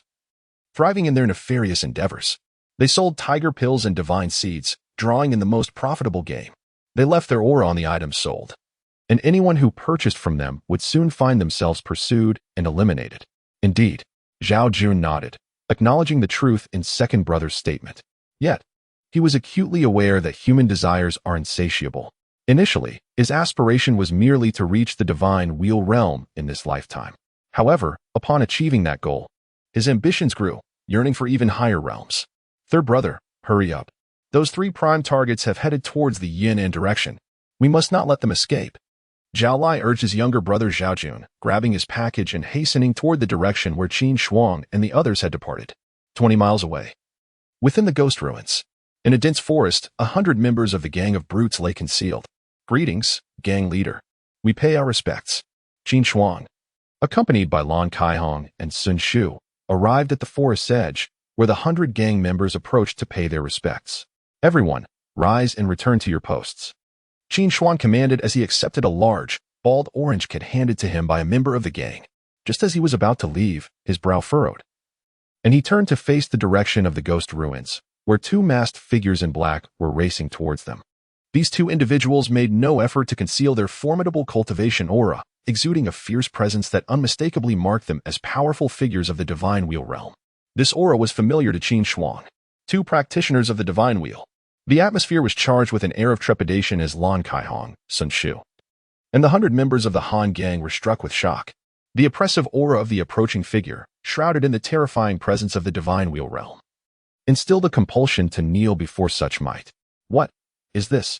Qin Shuang, cradling a bald orange cat, narrowed his gaze at the 2 masked figures standing 3 zhang away. Although their faces were obscured, the unmistakable aura of the divine wheel realm revealed their identities as the bronze-masked vendor who had recently sold Tiger Dan in the ghost market, along with the weapon seller by his side. Hand over your valuables, and I may spare your lives. Otherwise, death awaits. The slender, masked figure on the left sneered, his hands clasped behind him, exuding a formidable presence befitting the divine wheel realm. Boss. Sun Shu turned to Qin Shuang, concern flickering in his eyes. Although their leader was also of the divine wheel realm, strength in numbers was a reality that could not stand against such formidable foes. The 100 elite members were of no consequence in this battle. Lan Kaihong shared the same trepidation, her gaze fixed on Qin Shuang. Originally, my purpose in the ghost market was to seek the divine seeds, yet here I am, unexpectedly presented with two. Truly, fortune smiles upon me. With the bald orange cat nestled in his left arm, Qin Shuang stepped forward, standing resolutely before the two masked vendors, his demeanor calm and unperturbed, as if he held no regard for the divine wheel realm adversaries before him. Second brother, strike, with a sense of foreboding. The masked Zhao Lai felt something amiss about the seemingly simple man before him, a chill running down his spine. He barked an order, and his sword shot forth like lightning, unleashing a crimson blade of light that cleaved through the air with a thunderous explosion. He had observed keenly. This seemingly naive man was merely at the Jade Marrow realm. He and his brother were both in the early stages of the Divine Will realm. One must use all their strength to eliminate the threat before them. As Zhao Jun followed suit at the instant Zhao Lai attacked, a green blade of light erupted from his sword, slicing through the air. Yet, against the onslaught of the two black-clad figures, Qin Shuang stood unwavering as a mountain, his right palm striking out in succession. Two radiant golden palm prints, each extending about 3 feet, surged forth to collide with the sword strikes of the masked men. Simultaneously, a golden divine wheel flickered behind Qin Shuang, illuminating him like a golden Buddha. Boom, boom. The sound of two tremendous impacts reverberated through the air, sending shockwaves that propelled the two figures backward into the dense forest. Blood mist erupting as they crashed through countless trees. Coughing violently, Zhao Lai lay in a pit, blood spilling from his mouth as he gazed at the imposing figure of Qin Shuang before him, his astonishment utterly unmasked. You concealed your cultivation. Zhao Jun, lying a zhang away, found himself in no better condition than his elder brother. To harbor malice against the innocent is to invite ruin upon oneself. This is a fate you have crafted. Qin Shuang gently caressed the bald orange cat in his arms, preparing to extract the divine seeds. The bald orange cat? Zhao Lai gazed at the stout man before him, gently caressing the large orange cat cradled in his arms. A sudden realization struck him, and he exclaimed in astonishment, You are the blood orange Yama? Ning Jingyun? It was because Zhao Lai had heard whispers of a formidable figure emerging in the land of Yan'an, a master of the divine wheel realm, who, while holding a bald orange cat, had single-handedly vanquished the twin fiends of Yan'an and seized the divine seed. The very cat nestled in the young man's embrace was indeed devoid of fur atop its head. Who else could it be if not the blood orange Yama? To think my name has spread so far. Qin Shuang smiled upon hearing this, extending his hand to pat Zhao Lai's abdomen. Ning, Sir Ning, please, spare me. I can be of great use to you. I can be your faithful dog. I assure you of my loyalty. As Qin Shuang reached out, Zhao Lai felt an icy dread wash over him, and he hastily pleaded for his life. He understood that a good death was not preferable to a miserable existence. Once dead, he would possess nothing. At that moment, regret consumed him. Having sailed smoothly through life, he never anticipated encountering such an insurmountable obstacle. I'm afraid I only seek the divine seed, Qin Shuang replied indifferently, his hand pressing against Zhao Lai's abdomen. The true resolution of the divine tiger roared to life. For within Zhao Lai lay a divine seed. With the addition of the two before him, that would amount to 3 seeds in total. Please, we know where more divine seeds can be found. Zhao Lai felt the divine seed within his dantian teetering on the brink of separation, and he immediately raised his voice in desperation. Oh, where can these divine seeds be found? Qin Shuang's interest was piqued. He required 4 seeds, and slaying Zhao Lai and his companion would yield only 3, including the one they carried. It was prudent to first hear what they had to say. Chapter 83. If you deem me a demon, then I shall act as one at will. Ning, the valiant hero, learned that in the ghost ruins, we were not the only ones engaged in plundering. There existed another faction, known as the 4 Ghosts of the Southern Wilderness, rumored to be backed by a righteous sect. Though the specific sect remained unknown to us, our support came from Elder Jichin Yun of the Divine Weapons sect. Zhao Lai cast a wary glance at the large hand of Qin Shuang resting upon his abdomen, trembling with fear as he divulged all that he knew. Elder Jichin Yun of the Divine Weapons sect? Covertly manipulating practitioners of the demonic path for his own ends? Qin Shuang was taken aback. He had not anticipated that a dignified elder of a righteous sect would secretly orchestrate the assassination of martial artists in the ghost ruins. Truly, this was more devilish than the demons themselves. In that moment, a jolt surged through Qin Shuang, and a flash of insight illuminated his mind. He realized that, being besieged by the martial world, he was indeed at a disadvantage on his own. If he could control a multitude of divine wheel realm masters, or even the true disciples of various sects, through the life and death seal, then he could turn the tides of this martial world. With the perfected life and death seal, he possessed a potent tool for dominion over the realm. Why should he cower in fear? Mistress Yu, I was once virtuous, but since you perceive me, Qin Shuang, as a demon, I shall embrace that role. Qin Shuang murmured, a glint of murderous intent flickering in his eyes. Having contemplated this, he turned to the Zhao brothers, Zhao Lai and Zhao Jun, producing 2 brown pills from his robe. In a solemn tone, he proclaimed, I can spare your lives, but your loyalty must be tested. Serve me well, and you shall not be wronged. As he spoke, an overwhelming aura of menace enveloped the two. He was acutely aware that while he had gathered the Han gang, he lacked subordinates in the divine wheel realm. He needed to recruit more to seek out those masters capable of obliterating the seed of divinity swiftly. After all, the life and death seal had already reached a perfected stage. Controlling his followers would be effortless. Such a method of governance could not be squandered. Rest assured, Master. Zhao Lai shall remain steadfastly loyal. Until death, I vow. Zhao Jun declared his willingness to submit. The 2 brothers accepted the pills and swallowed them. As the pills dissolved within them, a wave of warmth surged forth, and Qin Shuang felt the life and death seal penetrate the brothers' foreheads, lying in wait. With but a thought, he could render their existence a living hell. This potion, known as the heart-eating pill, ensured unwavering loyalty and a life free from peril. Should any treachery arise, he would make them wish for death without respite. Qin Shuang gazed at the Zhao brothers, a flicker of deadly intent in his eyes, and spoke in a deep voice. I dare not. They stammered, their hearts quaking, immediately swearing their allegiance. What strength do the 4 ghosts of the southern wilderness possess? Qin Shuang inquired, eyeing the Zhao brothers.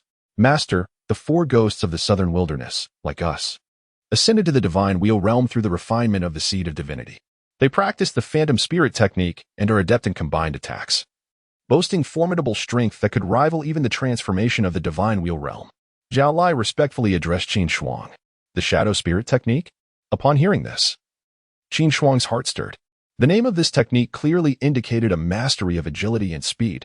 Acquiring it would be nothing short of splendid. Hand me that divine seed. Qin Shuang stated solemnly, fixing his gaze upon Zhao Lai. Yes, master. Zhao Lai, not daring to delay, promptly retrieved the divine seed from his satchel and presented it to Qin Shuang with both hands. Take me to find the 4 ghosts of the southern wilderness, and concurrently, transcribe the techniques you have cultivated for me. Qin Shuang spoke with gravity to Zhao Lai and his brother. Having subdued them, it was only natural to extract their knowledge of the divine techniques to maximize his own benefit. What he sought was the divine technique itself. Understood. Zhao Jun and Zhao Lai both bowed in acknowledgement. Lan Kaihong, Sun Shu, retain 20 of your men to accompany me. The remaining 80 shall return to Shinkong City to investigate the whereabouts of the God Wheel realm experts pursuing the Blood Orange King. Relay any news to me immediately. Qin Shuang declared with authority. He resolved to cease evasion and instead initiate a proactive strike. When the righteous sects, including Jing'an, learned that many masters of the martial world were under his control through the life and death seal, how astonished they would be. Yes, Chief. Lan Kaiong promptly turned to make arrangements. 500 miles from Tianyao Mountain, in a cave within the Funyo Mountains, Qin Shuang sat cross-legged, his palms cradling a divine seed, the very one he had acquired from Zhao Lai. He had already refined 4 tiger pills, and this divine seed was to be refined as well, as Qin Shuang operated the true solution of the divine tiger's roar. The essence energy within the divine seed transformed into vital blood, continuously nourishing the divine seed in his dantian and flowing towards the god will behind him, which shimmered with golden radiance. Brother Lan, our master, has actually cultivated a golden god wheel? Outside the cave, Zhao Lai gazed at Lan Kaihong, his eyes wide with astonishment. As a strong practitioner of the god wheel realm, he understood what the golden god wheel represented, even though it had been attained through the refinement of the divine seed. From what he knew, when a martial artist developed a strand of golden bone, it indicated exceptional talent. Reaching a certain level with golden bones could even invoke phenomena in the heavens and earth. The holy maidens, Buddhas, princes of Tianchu, the dominator of the divine blade sect, the sword enthusiast of the heavenly sword sect, and the demoness of the demon sect all possessed extraordinary gifts and had respectively caused varying degrees of celestial phenomena. However, he had never heard of them achieving a golden god wheel. Indeed, Lan Kaihong nodded, exchanging a glance with Sun Shu. There was one more point he had not voiced. Their master had cultivated to the point of invoking a miraculous rainbow in the sky. If Zhao Lai were to learn this, he could only imagine the extent of his shock. At this moment, Sun Shu was also engulfed in indescribable astonishment. He had not anticipated that their master could directly subjugate two formidable practitioners of the God Wheel realm as his servants with such ease. Dragon Elephant Diamond Divine Intent Skill, uninitiated, simplified, consume a python, train with an elephant for a day, and one may initiate in the depths of the cave. Under the operation of Qin Shuang's divine tiger roar, the essence of the divine seed in his hand was completely absorbed. Simultaneously, two system notifications emerged in his mind. Dragon Elephant Diamond Divine Intent Skill? Upon seeing the notification on the panel, Qin Shuang's eyes widened in astonishment. By refining this divine seed, he had unexpectedly acquired the Dragon Elephant Diamond Divine Intent Skill. This skill appeared to be a formidable practice. If I refine another divine seed, 5 halos should manifest on my divine wheel.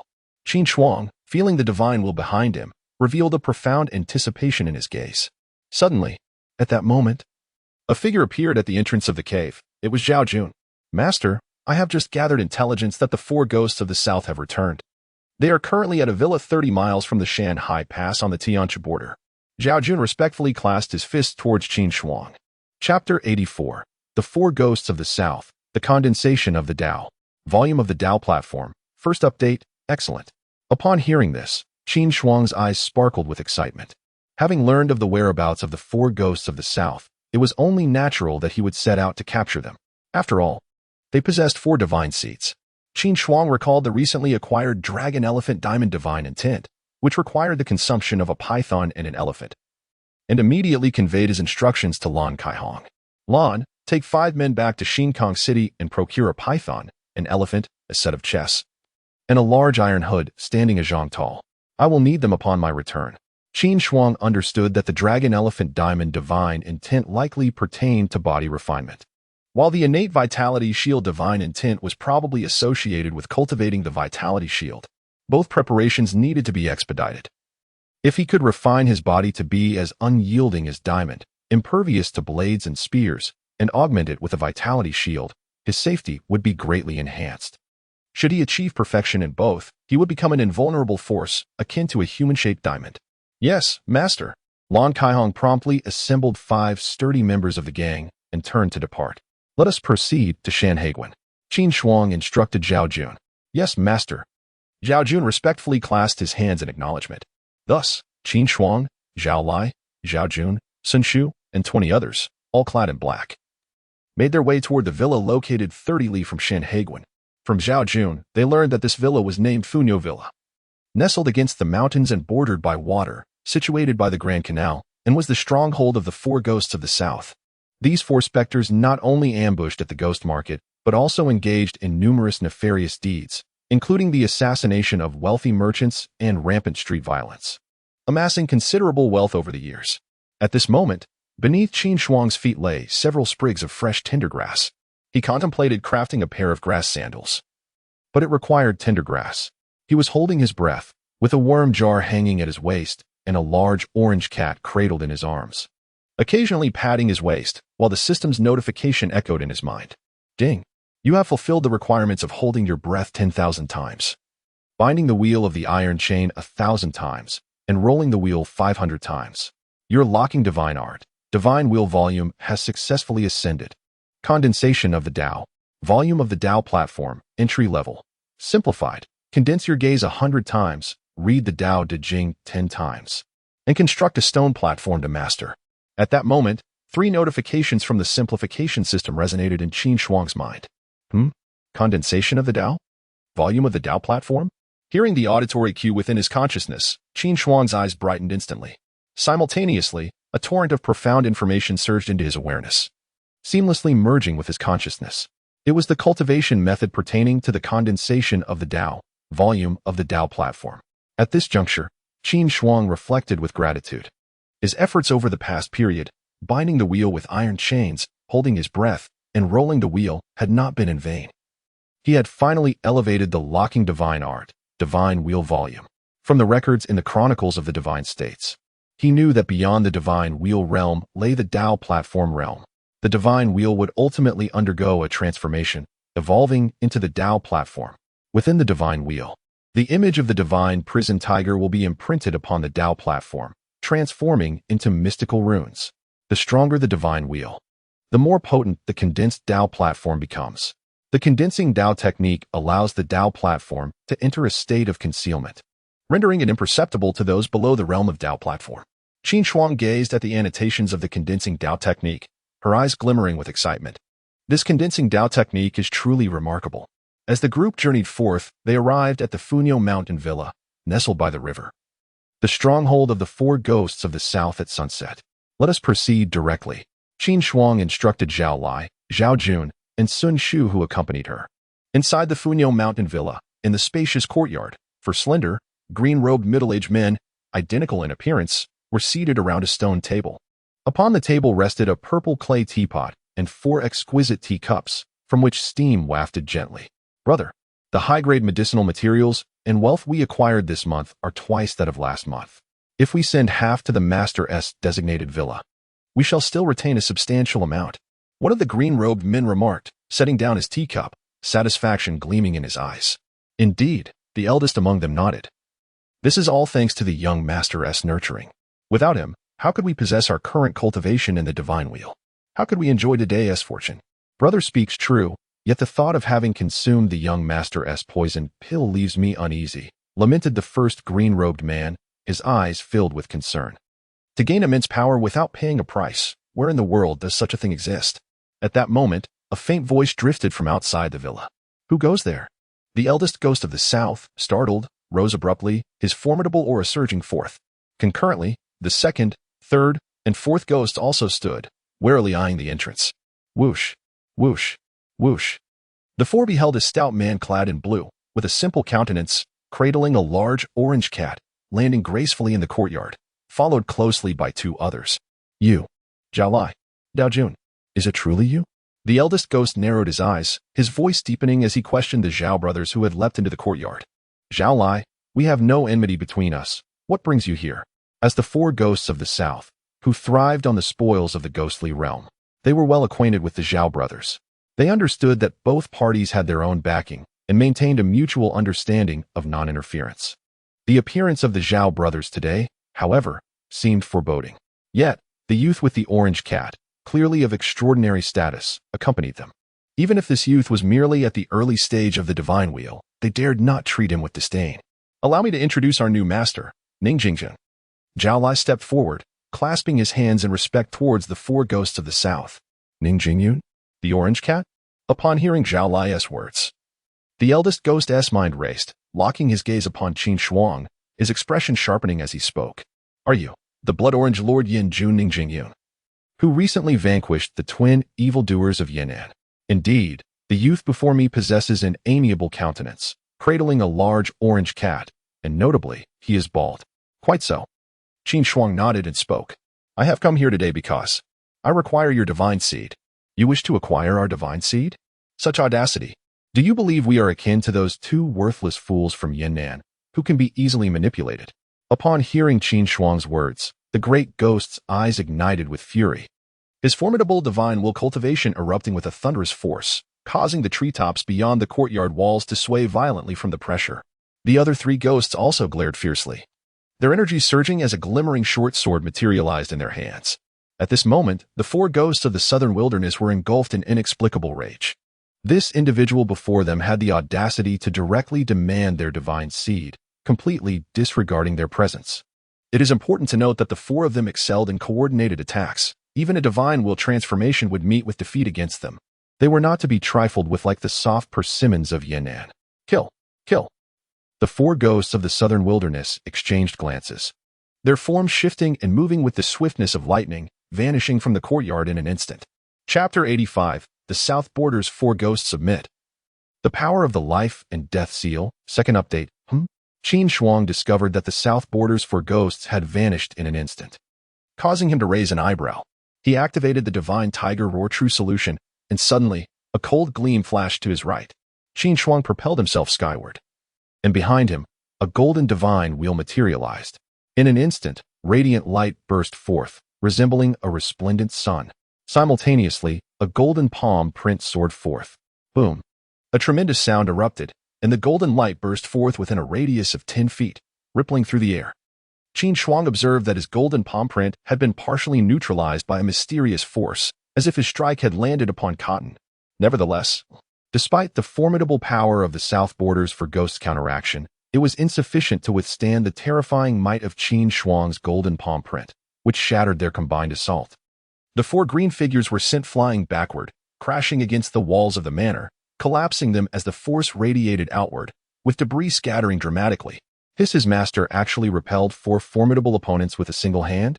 Zhao Lai stood in the courtyard, gazing at his master, Ning Jingyun, who was cradling a large orange cat, his eyes wide with astonishment. Beside him, Zhao Jun's eyes were also bulging, nearly incredulous. It was known that the South Border's four ghosts were all in the Divine Wheel realm, albeit at the initial stage, yet their combined technique was fearsome.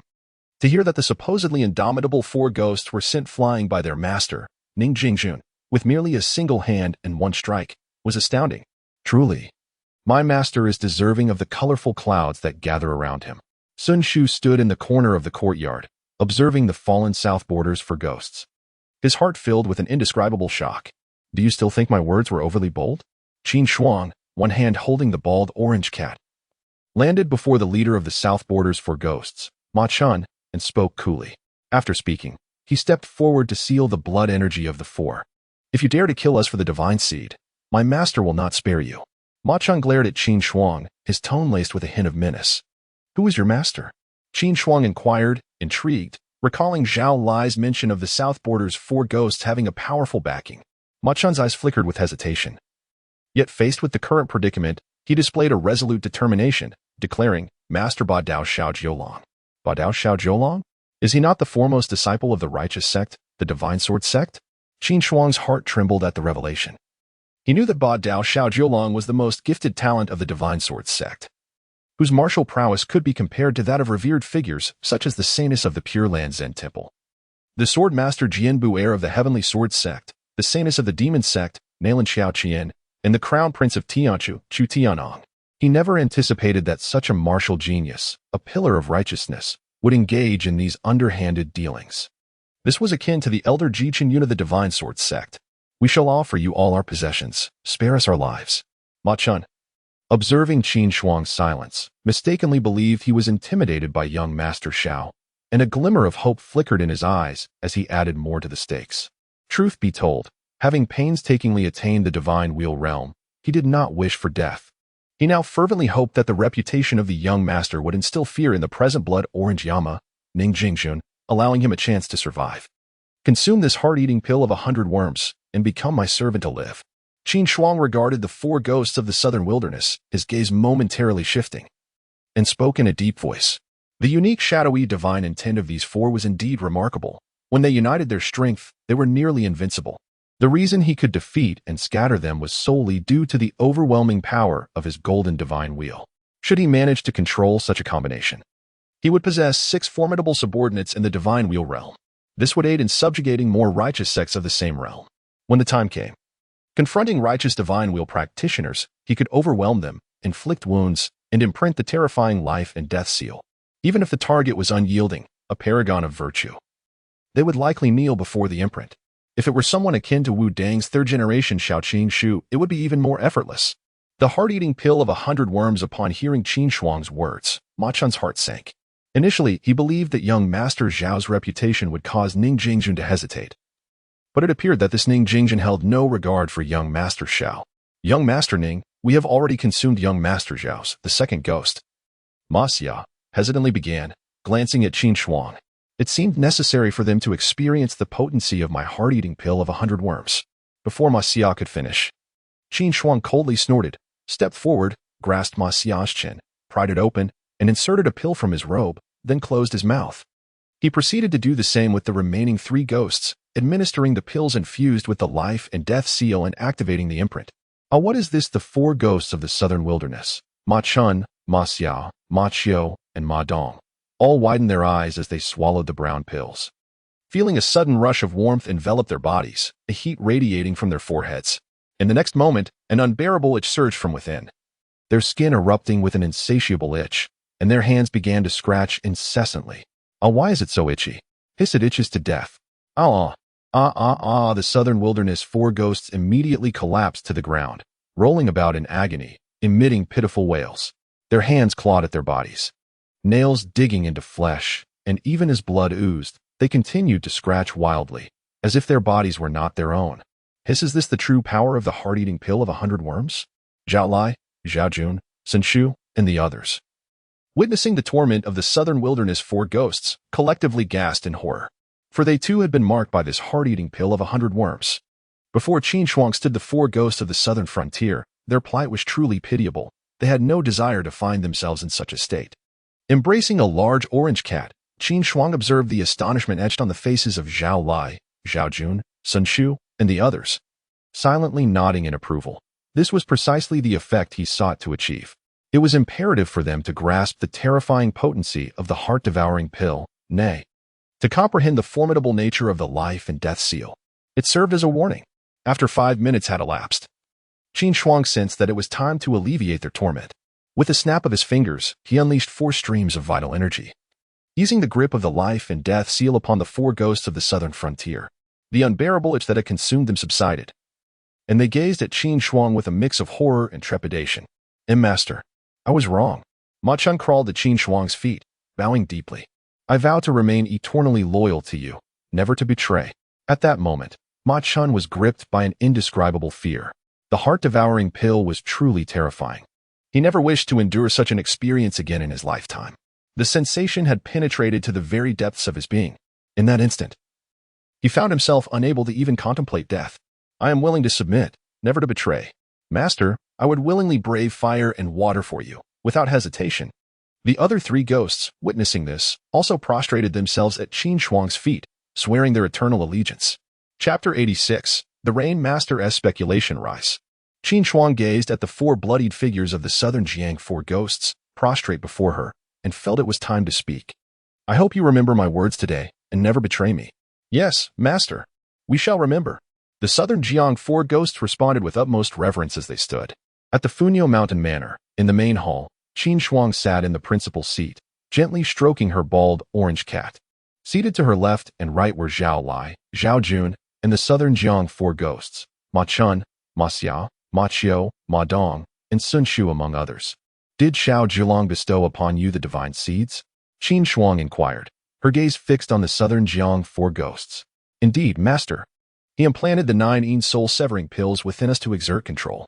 Each year, we must consume an antidote, or we shall surely perish. Ma Chun replied, his demeanor respectful. He understood that Xiao Zhilong's divine seeds were likely acquired through the demise of others. Copy the Phantom Divine Intent technique for me. Qin Shuang instructed after a moment's contemplation. Yes, Master. Ma Chun nodded in agreement. Meanwhile, at Yuzhu Manor in Xinkang City, the Rain Master, cloaked in white and veiled in silk, surveyed her surroundings with a look of perplexity gracing her beautiful eyes. Turning to a few nearby wanderers, she asked, are you certain that the colorful clouds are flowing into this manor? Indeed, Rain immortal. We witnessed it clearly. One man, clad in coarse clothing and bearing a long blade, replied with fervor, bowing slightly. He was quite nervous to be addressing a saintess for the first time, causing his words to falter. Yes, Rain immortal. The colorful clouds resembled a vibrant dragon as they surged into Yuzhu Manor. 2 other men added, confirming the sight. Yuzhu Manor serves as the headquarters of the Dahan gang, and many experts were turned away when they attempted to investigate afterward. I shall take a look. The Rain Master's eyes sparkled as she nodded to the wanderers and proceeded towards the grand hall at the edge of the square. Wait for me, immortal. Not far away, Shun Feiyu called out, trailing behind the Rain Master.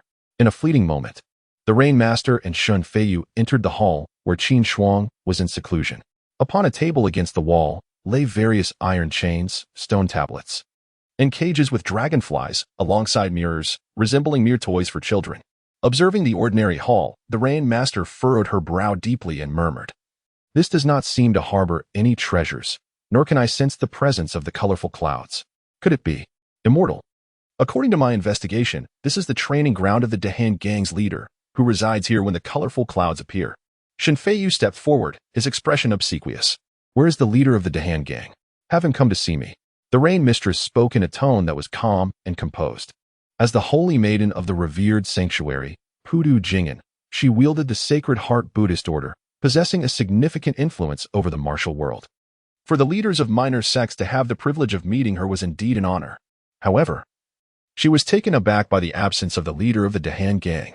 Fairy, The leader of the Dahan gang is currently not within the gang. His whereabouts remain unknown, replied Shen Feiyu with a respectful gesture. To my knowledge, the Dahan gang was formerly known as the Jinshi gang, which was later subdued by a mysterious figure who renamed it. Mysterious figure? The Rain Mistress furrowed her brow. Please investigate the origins of this enigmatic individual for me. It would be my utmost honor to serve the fairy, Shen Feiyu exclaimed, his delight evident. The fact that the fairy had entrusted him with a task signified that she regarded him as an ally, thus strengthening their bond. At that moment, the sound of fluttering robes announced the arrival of 3 young men at the entrance of the grand hall. One appeared to be in his early 20s, wielding a formidable longsword, exuding an aura of undeniable power. The other 2 had distinct characteristics. One was adorned with several leather pouches at his waist, while the other was tall and slender, with long fingers and a faint stubble. To encounter you 3 here is unexpected. Upon recognizing the newcomers, the Rain Mistress greeted them with a respectful bow. Greetings, Rain Fairy.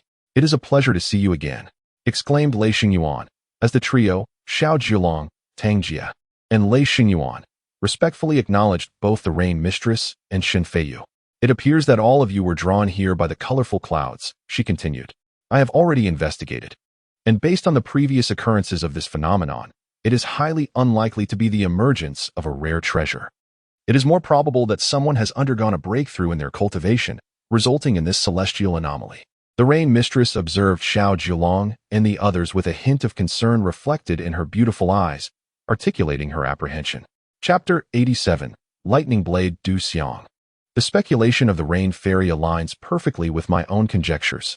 Upon hearing this, Xiao Zhilong nodded thoughtfully and remarked, I am indeed curious to uncover the nature of the martial arts talent that could provoke such a terrifying and awe-inspiring phenomenon in the heavens. Xiao Zhilong understood well that the individual responsible for such a vibrant display of colorful clouds possessed an extraordinary gift. These youths, each a paragon of the younger generation within the martial world, had each, to varying degrees, invoked celestial phenomena during their cultivation of golden bones. However, compared to this spectacle of radiant clouds, their achievements seemed trivial.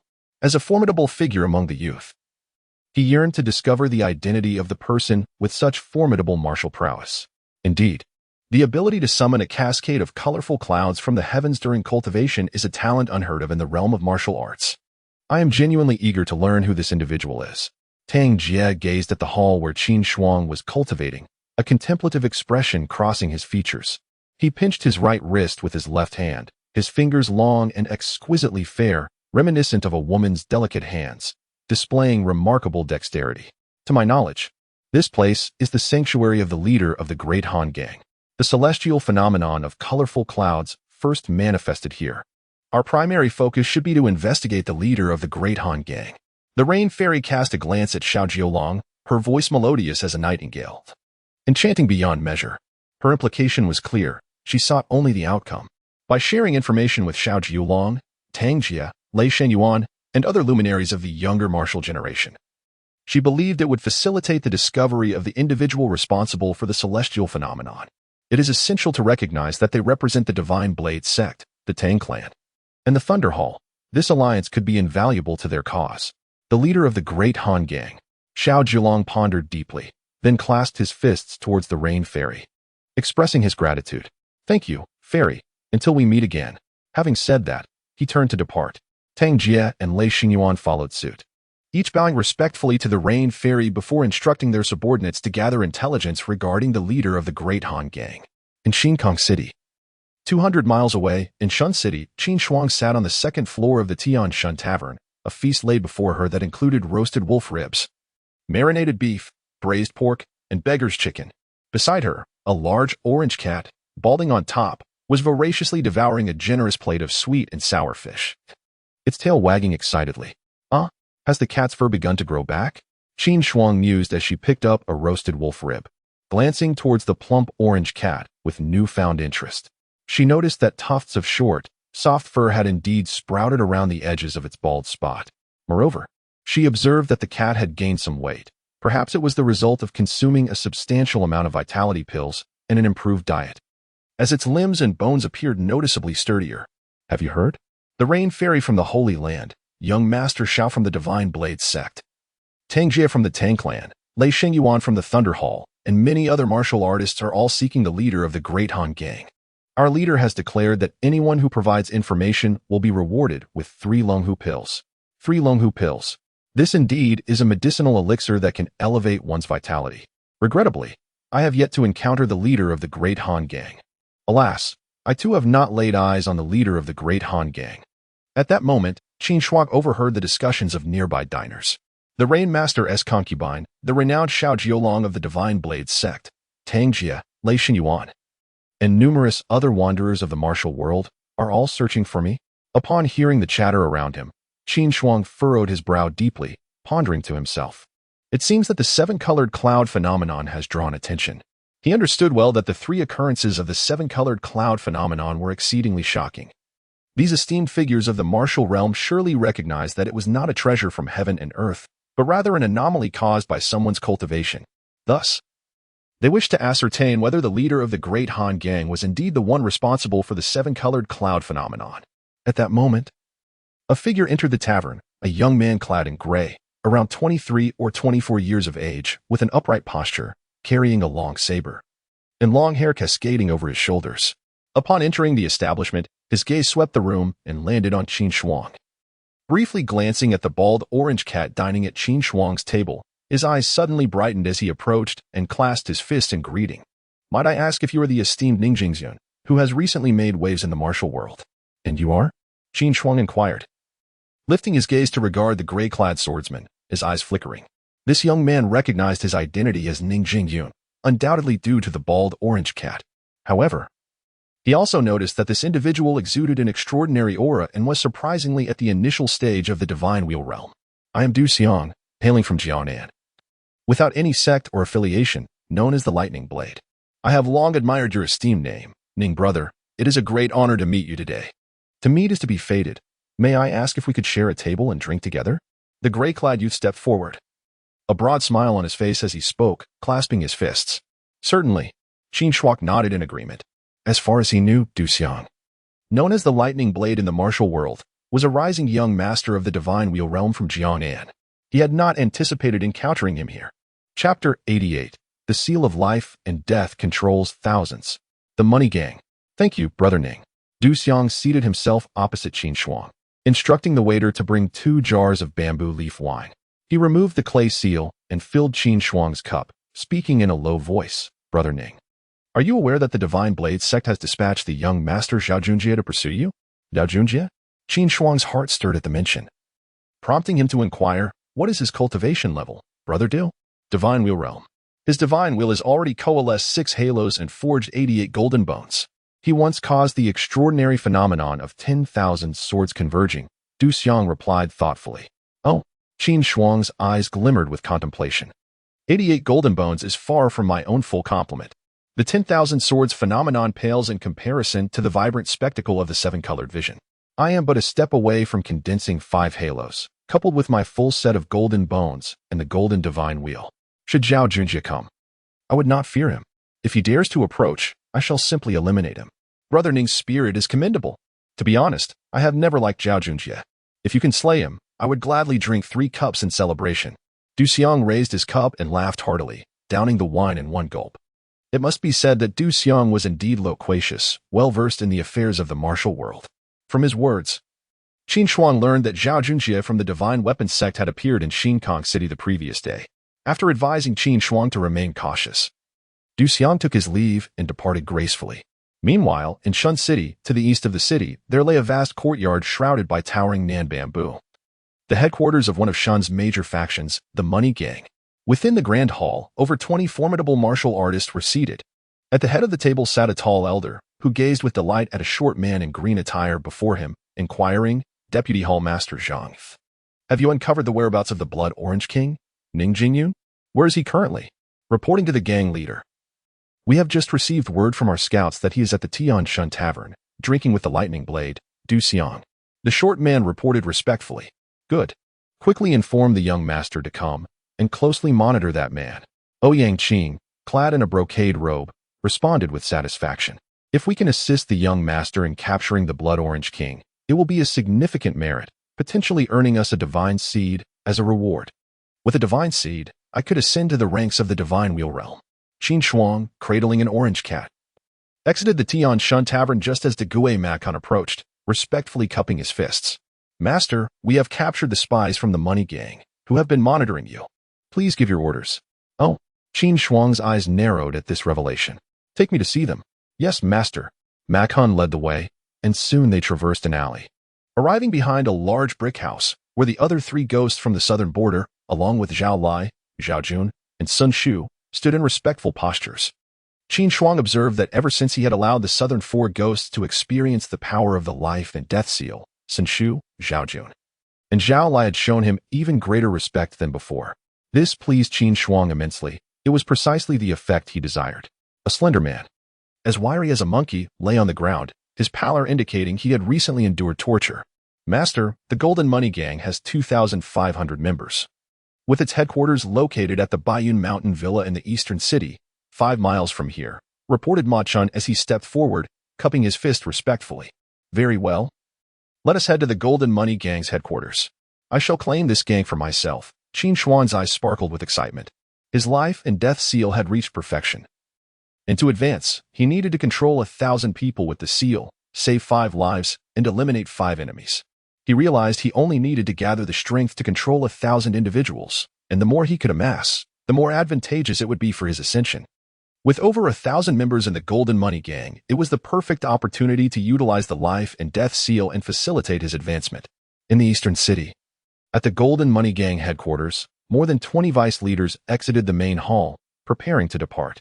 The gang leader, Ouyang Qing, stood at the entrance of the conference chamber with his hands clasped behind his back, an expression of anticipation in his eyes.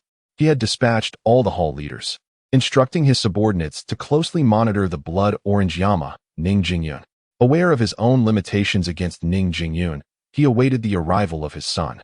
Suddenly, from the distant rooftop of the hall, 7 or 8 figures flickered into view, appearing before him in an instant. Ah, the big orange cat? Blood orange Yama? Ouyang Qing stared wide-eyed at the seemingly simple-minded man standing 3 paces away, retreating instinctively in shock. At that moment, he felt a chill run through his body. He had not anticipated that the blood orange Yama would come to the Golden Money Gang. Had his spies been discovered? You are Ouyang Qing, are you not? Qin Shuang gently stroked the bald head of the large orange cat in his arms, gazing at the elderly gentleman in brocade robes before him as he asked nonchalantly. Yes, I am indeed Ouyang Qing. I am unaware of what instructions you may have, young hero. Ouyang Qing understood that he was no match for the seemingly simple man before him. This was a figure capable of extracting the divine seeds of the Yin-Nan twin demons with a mere flick of his wrist. To preserve his life, he could only adopt a humble and respectful demeanor, complying with every command. Otherwise, he might find himself meeting his end without understanding how it had come to be. In half an hour, gather all your gang members here. Otherwise, you shall meet your ancestors.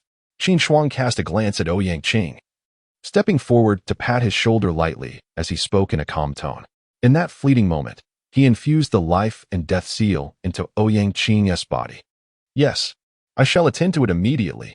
Ouyang Qing felt a jolt of apprehension and promptly instructed his steward to inform the recently departed vice leaders, dispatching urgent signals to summon all gang members back to the headquarters. Qin Shuang entered the grand hall of the Money Gang and took a seat upon the central tiger skin armchair. Without wasting a moment, he suppressed his breath, caressed the head of a large orange cat, contemplated the elixir, and paced about. Ouyang Qing stood to the side, head drooping and eyes wide with terror, scarcely daring to breathe. Flanking the hall were the 4 ghosts of the south, including Zhao Jun, Zhao Lai, and Sun Shu. Such an assembly of divine wheel realms, all under his command. This blood orange Yama is truly formidable. What is his true identity? At this moment, Ouyang Qing, trembling with fear, was struck with astonishment as he realized that the 7 individuals brought by the blood orange Yama were all at least as powerful as he was, each possessing the strength of a blood furnace. The remaining 6 were all at the divine wheel realm, which only intensified his dread. Under Ouyang Qing's orders, the primary and secondary hall masters, incense masters, and members of the Money Gang gradually arrived at the headquarters. Many gang members gathered in the square, murmuring among themselves, uncertain of what significant announcement the leader intended to make. Bring it forth. Qin Shuang's figure flickered as he appeared at the entrance of the grand hall, instructing Ma Chun beside him. Master, the pills have arrived. Ma Xia held a large wooden basin, resembling a grinding stone, filled with brown pills the size of a fingertip. Qin Shuang grasped a handful of pills and commanded, "Ouyang Qing, you along with the Hall Master and Incense Master, step forward." Chapter 89. The Mark of Eternal Servitude Indeed. Upon hearing these words, Ouyang Qing, not daring to delay, instructed the numerous Hall Masters, Vice Hall Masters, and Fragrance Masters standing not far away, "Come forth. May I ask, Leader, what is the purpose of this?" Hearing Ouyang Qing's words, the various Hall Masters and Vice Hall Masters of the Money Gang cast wary, astonished, perplexed, and fearful glances towards Qin Shuang. Clearly, they had discerned Qin Shuang's identity from the bald-headed orange cat in his arms, blood orange Yama. A single strike had annihilated the formidable duo known as the Yin-South Twin Killers. "Consume the heart-devouring 100-worm pill, and you shall serve me, or face death." Qin Shuang stepped forward, cradling the bald-headed orange cat, and spoke in a calm voice. His words resonated throughout the ears of the Hall Masters and Vice Hall Masters of the Money Gang. The heart-devouring 100-worm pill. At this proclamation, the expressions of all present drastically shifted, revealing their terror. Suddenly, a lean man, positioned at a distance from Qin Shuang, sprinted towards the square's exit. "Where do you think you're going?" With a flicker of his figure, Ma Dong deployed the Shadow Mirage technique. Appearing like a phantom as he swiftly caught up to the fleeing lean Vice Hall Master, lifting him as one would a chick and tossing him before Qin Shuang.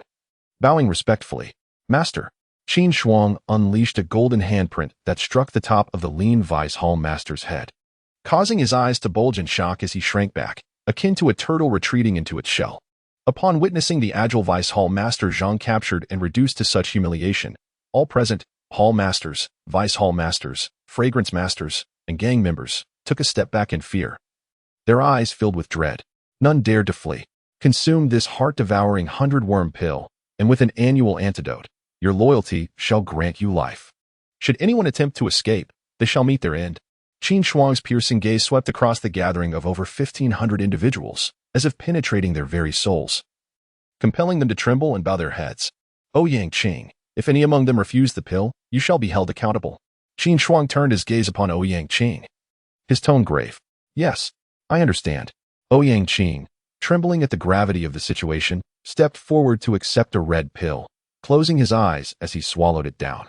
Qin Shuang had previously inscribed the life and death mark upon Ouyang Qing, so this time, he only required him to ingest an ordinary pill, without reinforcing the mark. "Brothers, I have consumed this pill. As long as we serve our master faithfully, we shall not perish. Those who refuse to take the pill will not leave this square today." Ouyang Qing declared to his subordinates, his voice resolute, "I am willing to take the pill. I am willing." As Ouyang Qing, the leader, consumed the heart-eating pill, the other Hall Masters, Deputy Hall Masters, and Incense Masters stepped forward to receive their pills as well. The system's notifications echoed continuously in Qin Shuang's mind. Time passed, and the pills were distributed one by one. Ding! The requirement of imprinting 10,000 death money, controlling 1,000 individuals with the life and death imprint, saving 5 lives, and eliminating 5 enemies has been successfully achieved. The life and death imprint has advanced to the 10,000 Calamity Slave Heart imprint. 10,000 Calamity Slave Heart imprint, entry level. Simplified, Fire Calamity, cross the fire basin 50 times, collect 10 servants, carve a seal, proficiency attainable. An hour later, nearly 1,000 members of the Golden Money Gang were under the influence of the life and death imprint, while simultaneously, the simplified system's notification resonated in Qin Shuang's consciousness. At that moment, a powerful stream of information surged into her mind, revealing the cultivation method of the 10,000 Calamity Slave Heart imprint. The 10,000 Calamity Slave Heart imprint? Upon hearing the notification, Qin Shuang's eyes sparkled with excitement. According to the annotations within the information stream, the 10,000 Calamity Slave Heart imprint possessed tenfold the power of the life and death imprint, instilling an effect that rendered individuals incapable of escaping life or death, while exhibiting an even higher degree of loyalty. Those marked by the 10,000 Calamity Slave Heart imprint would bear the slave mark deep within their hearts. Once the slave mark was implanted, they would be bound for life, unable to break free. Moreover, as time passed, they would develop a reliance on the one who wielded the 10,000 Calamity Slave Heart imprint. Should any rebellious thoughts arise, their hearts would endure unimaginable torment akin to experiencing numerous life and death tribulations. This effect is quite remarkable. After perusing the annotations of the 10,000 Calamity Slave Heart imprint, satisfaction gleamed in Qin Shuang's eyes. If she were to covertly control the disciples and elders of various righteous sects with this imprint, would she not hold dominion over the martial world? Indeed, one could even aspire to taste the supremacy of the martial realm, or perhaps even the exalted status of a sovereign. Chapter 90. The 5 Divine Wheel Auras. Completion of the Earthly Extreme Qi Divine Intention Technique. First update. After more than 10 minutes of distributing pills, all of the over 1,500 members of the Money Gang present had been marked with the life and death seal. Have you informed Zhao Junjie from the Divine Armament sect? Qin Shuang, seated in the center of the council hall, inquired calmly, her gaze fixed on Ouyang Qing within the chamber. Yes, Ouyang Qing, fearing that Ning Jingyun would bring up past grievances, immediately knelt down with a thud, his voice trembling as he spoke. Master, I was formerly in the service of the Divine Armament sect. Zhao Junjie ordered us to trace your whereabouts, and then to notify him. Now, I am utterly devoted to you. Speak, where is Zhao Junjie now? Qin Shuang asked, waving her hand as she regarded Ouyang Qing. Since Yang Junjie was pursuing her, it would be prudent to act first and eliminate him. She only knew from Du Xiang that Yang Junjie had appeared in Xingkong City yesterday, but his current location remained unknown. His whereabouts are uncertain, however. My subordinate has already sent him a message, and he will arrive shortly. Ouyang Qing replied respectfully. Very well. Qin Shuang's eyes gleamed with anticipation. She was curious to witness the true prowess of the Divine Armament sect's direct disciple, who had forged 88 golden bones. How did her own golden bones and golden divine will compare to those of the renowned maidens and true disciples of the martial world? What monumental life essence lay within Zhao Junjie's divine seed? Send someone to fetch me a brazier, a set of carving tools, and also bring 10 of our members. Qin Shuang commanded further. With the 10,000 Calamity Slave Heart Seal now at her disposal, it was time to expedite its mastery. Once upgraded, it would undoubtedly enhance her ability to control the masters of the martial world. Yes, master.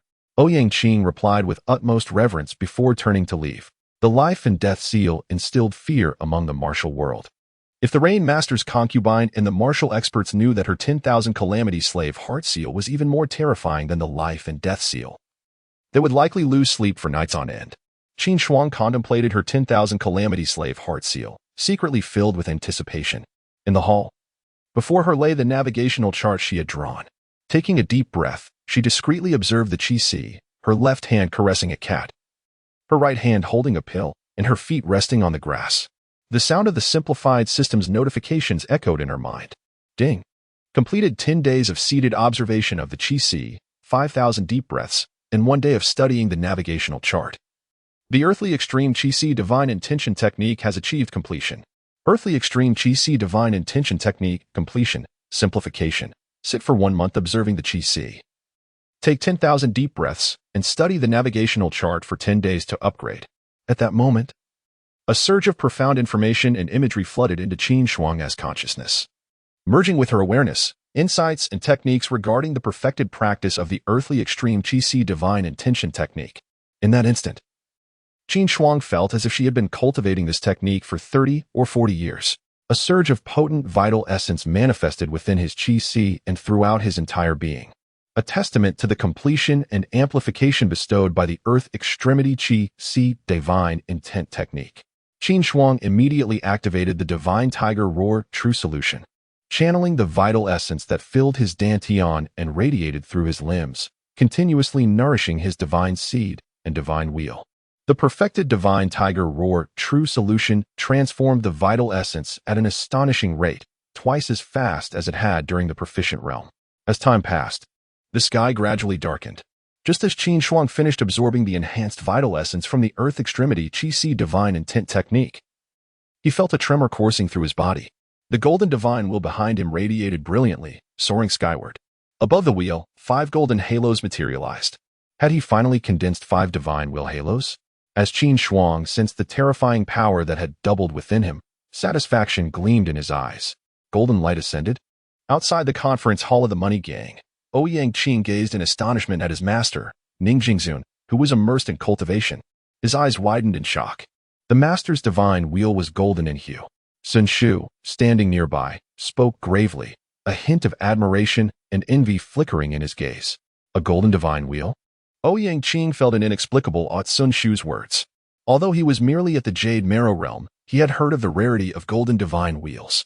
He recalled that his former master, Yang Junjie, a true disciple of the divine weapon sect, had forged 88 pieces of golden bone. Yet he had never achieved such a golden divine wheel.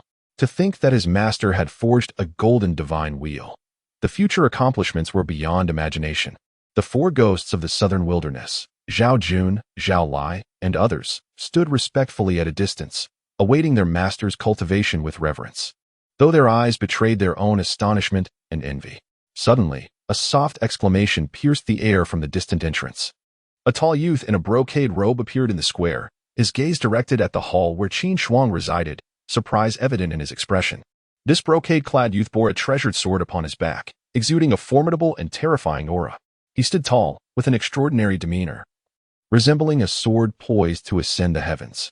His gaze fell upon Ouyang Qing, revealing his displeasure as he inquired in a deep voice, "Ouyang gang leader, what is happening?"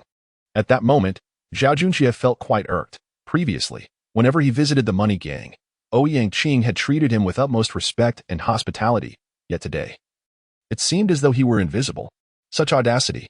Did he wish for his life to be forfeit? Furthermore, what was the source of the golden light emanating from that conference hall? Chapter 91. Overwhelming True Legacy of Zhao Junjie. Second update. Ouyang Qing stood there, paralyzed with fear, having now submitted to Ning Jingyun, his new master, thereby dismissing any allegiance to his former employer. However, the former employer Zhao Junjie was not someone to be trifled with. Should he choose to act against Ouyang Qing, it would spell certain doom for him. Zhao Junjie cast a glance at the 6 early-stage masters of the divine will standing in the square, then turned his attention to the silent Ouyang Qing, coldly stating, "If you remain silent, then prepare to meet your end." Upon hearing Zhao Junjie's words, Ouyang Qing trembled, terror evident in his eyes. Grasping the implication, there would be no antidote forthcoming. Just then, the hall doors creaked open, revealing a man clad in azure with a simple face. Cradling a large bald orange cat, he strode slowly out of the hall, his gaze sweeping towards Zhao Junjie. Instantly, Zhao Junjie felt as if this man's eyes were like lightning, piercing and sharp, narrowing his own gaze at the man holding the orange cat. An overwhelming battle intent flashing in his eyes. "Are you the blood orange Yama, Ning Jingyun?" Zhao Junjie intoned gravely. "Indeed. I have heard that you have come to hunt me down." Qin Shuang observed Zhao Junjie, responding coolly. "Humph." Zhao Junjie snorted dismissively. "Ning Jingyun, your arrogance on the territory of the divine weapon sect is intolerable. I have come today to capture you and teach you the price of such hubris."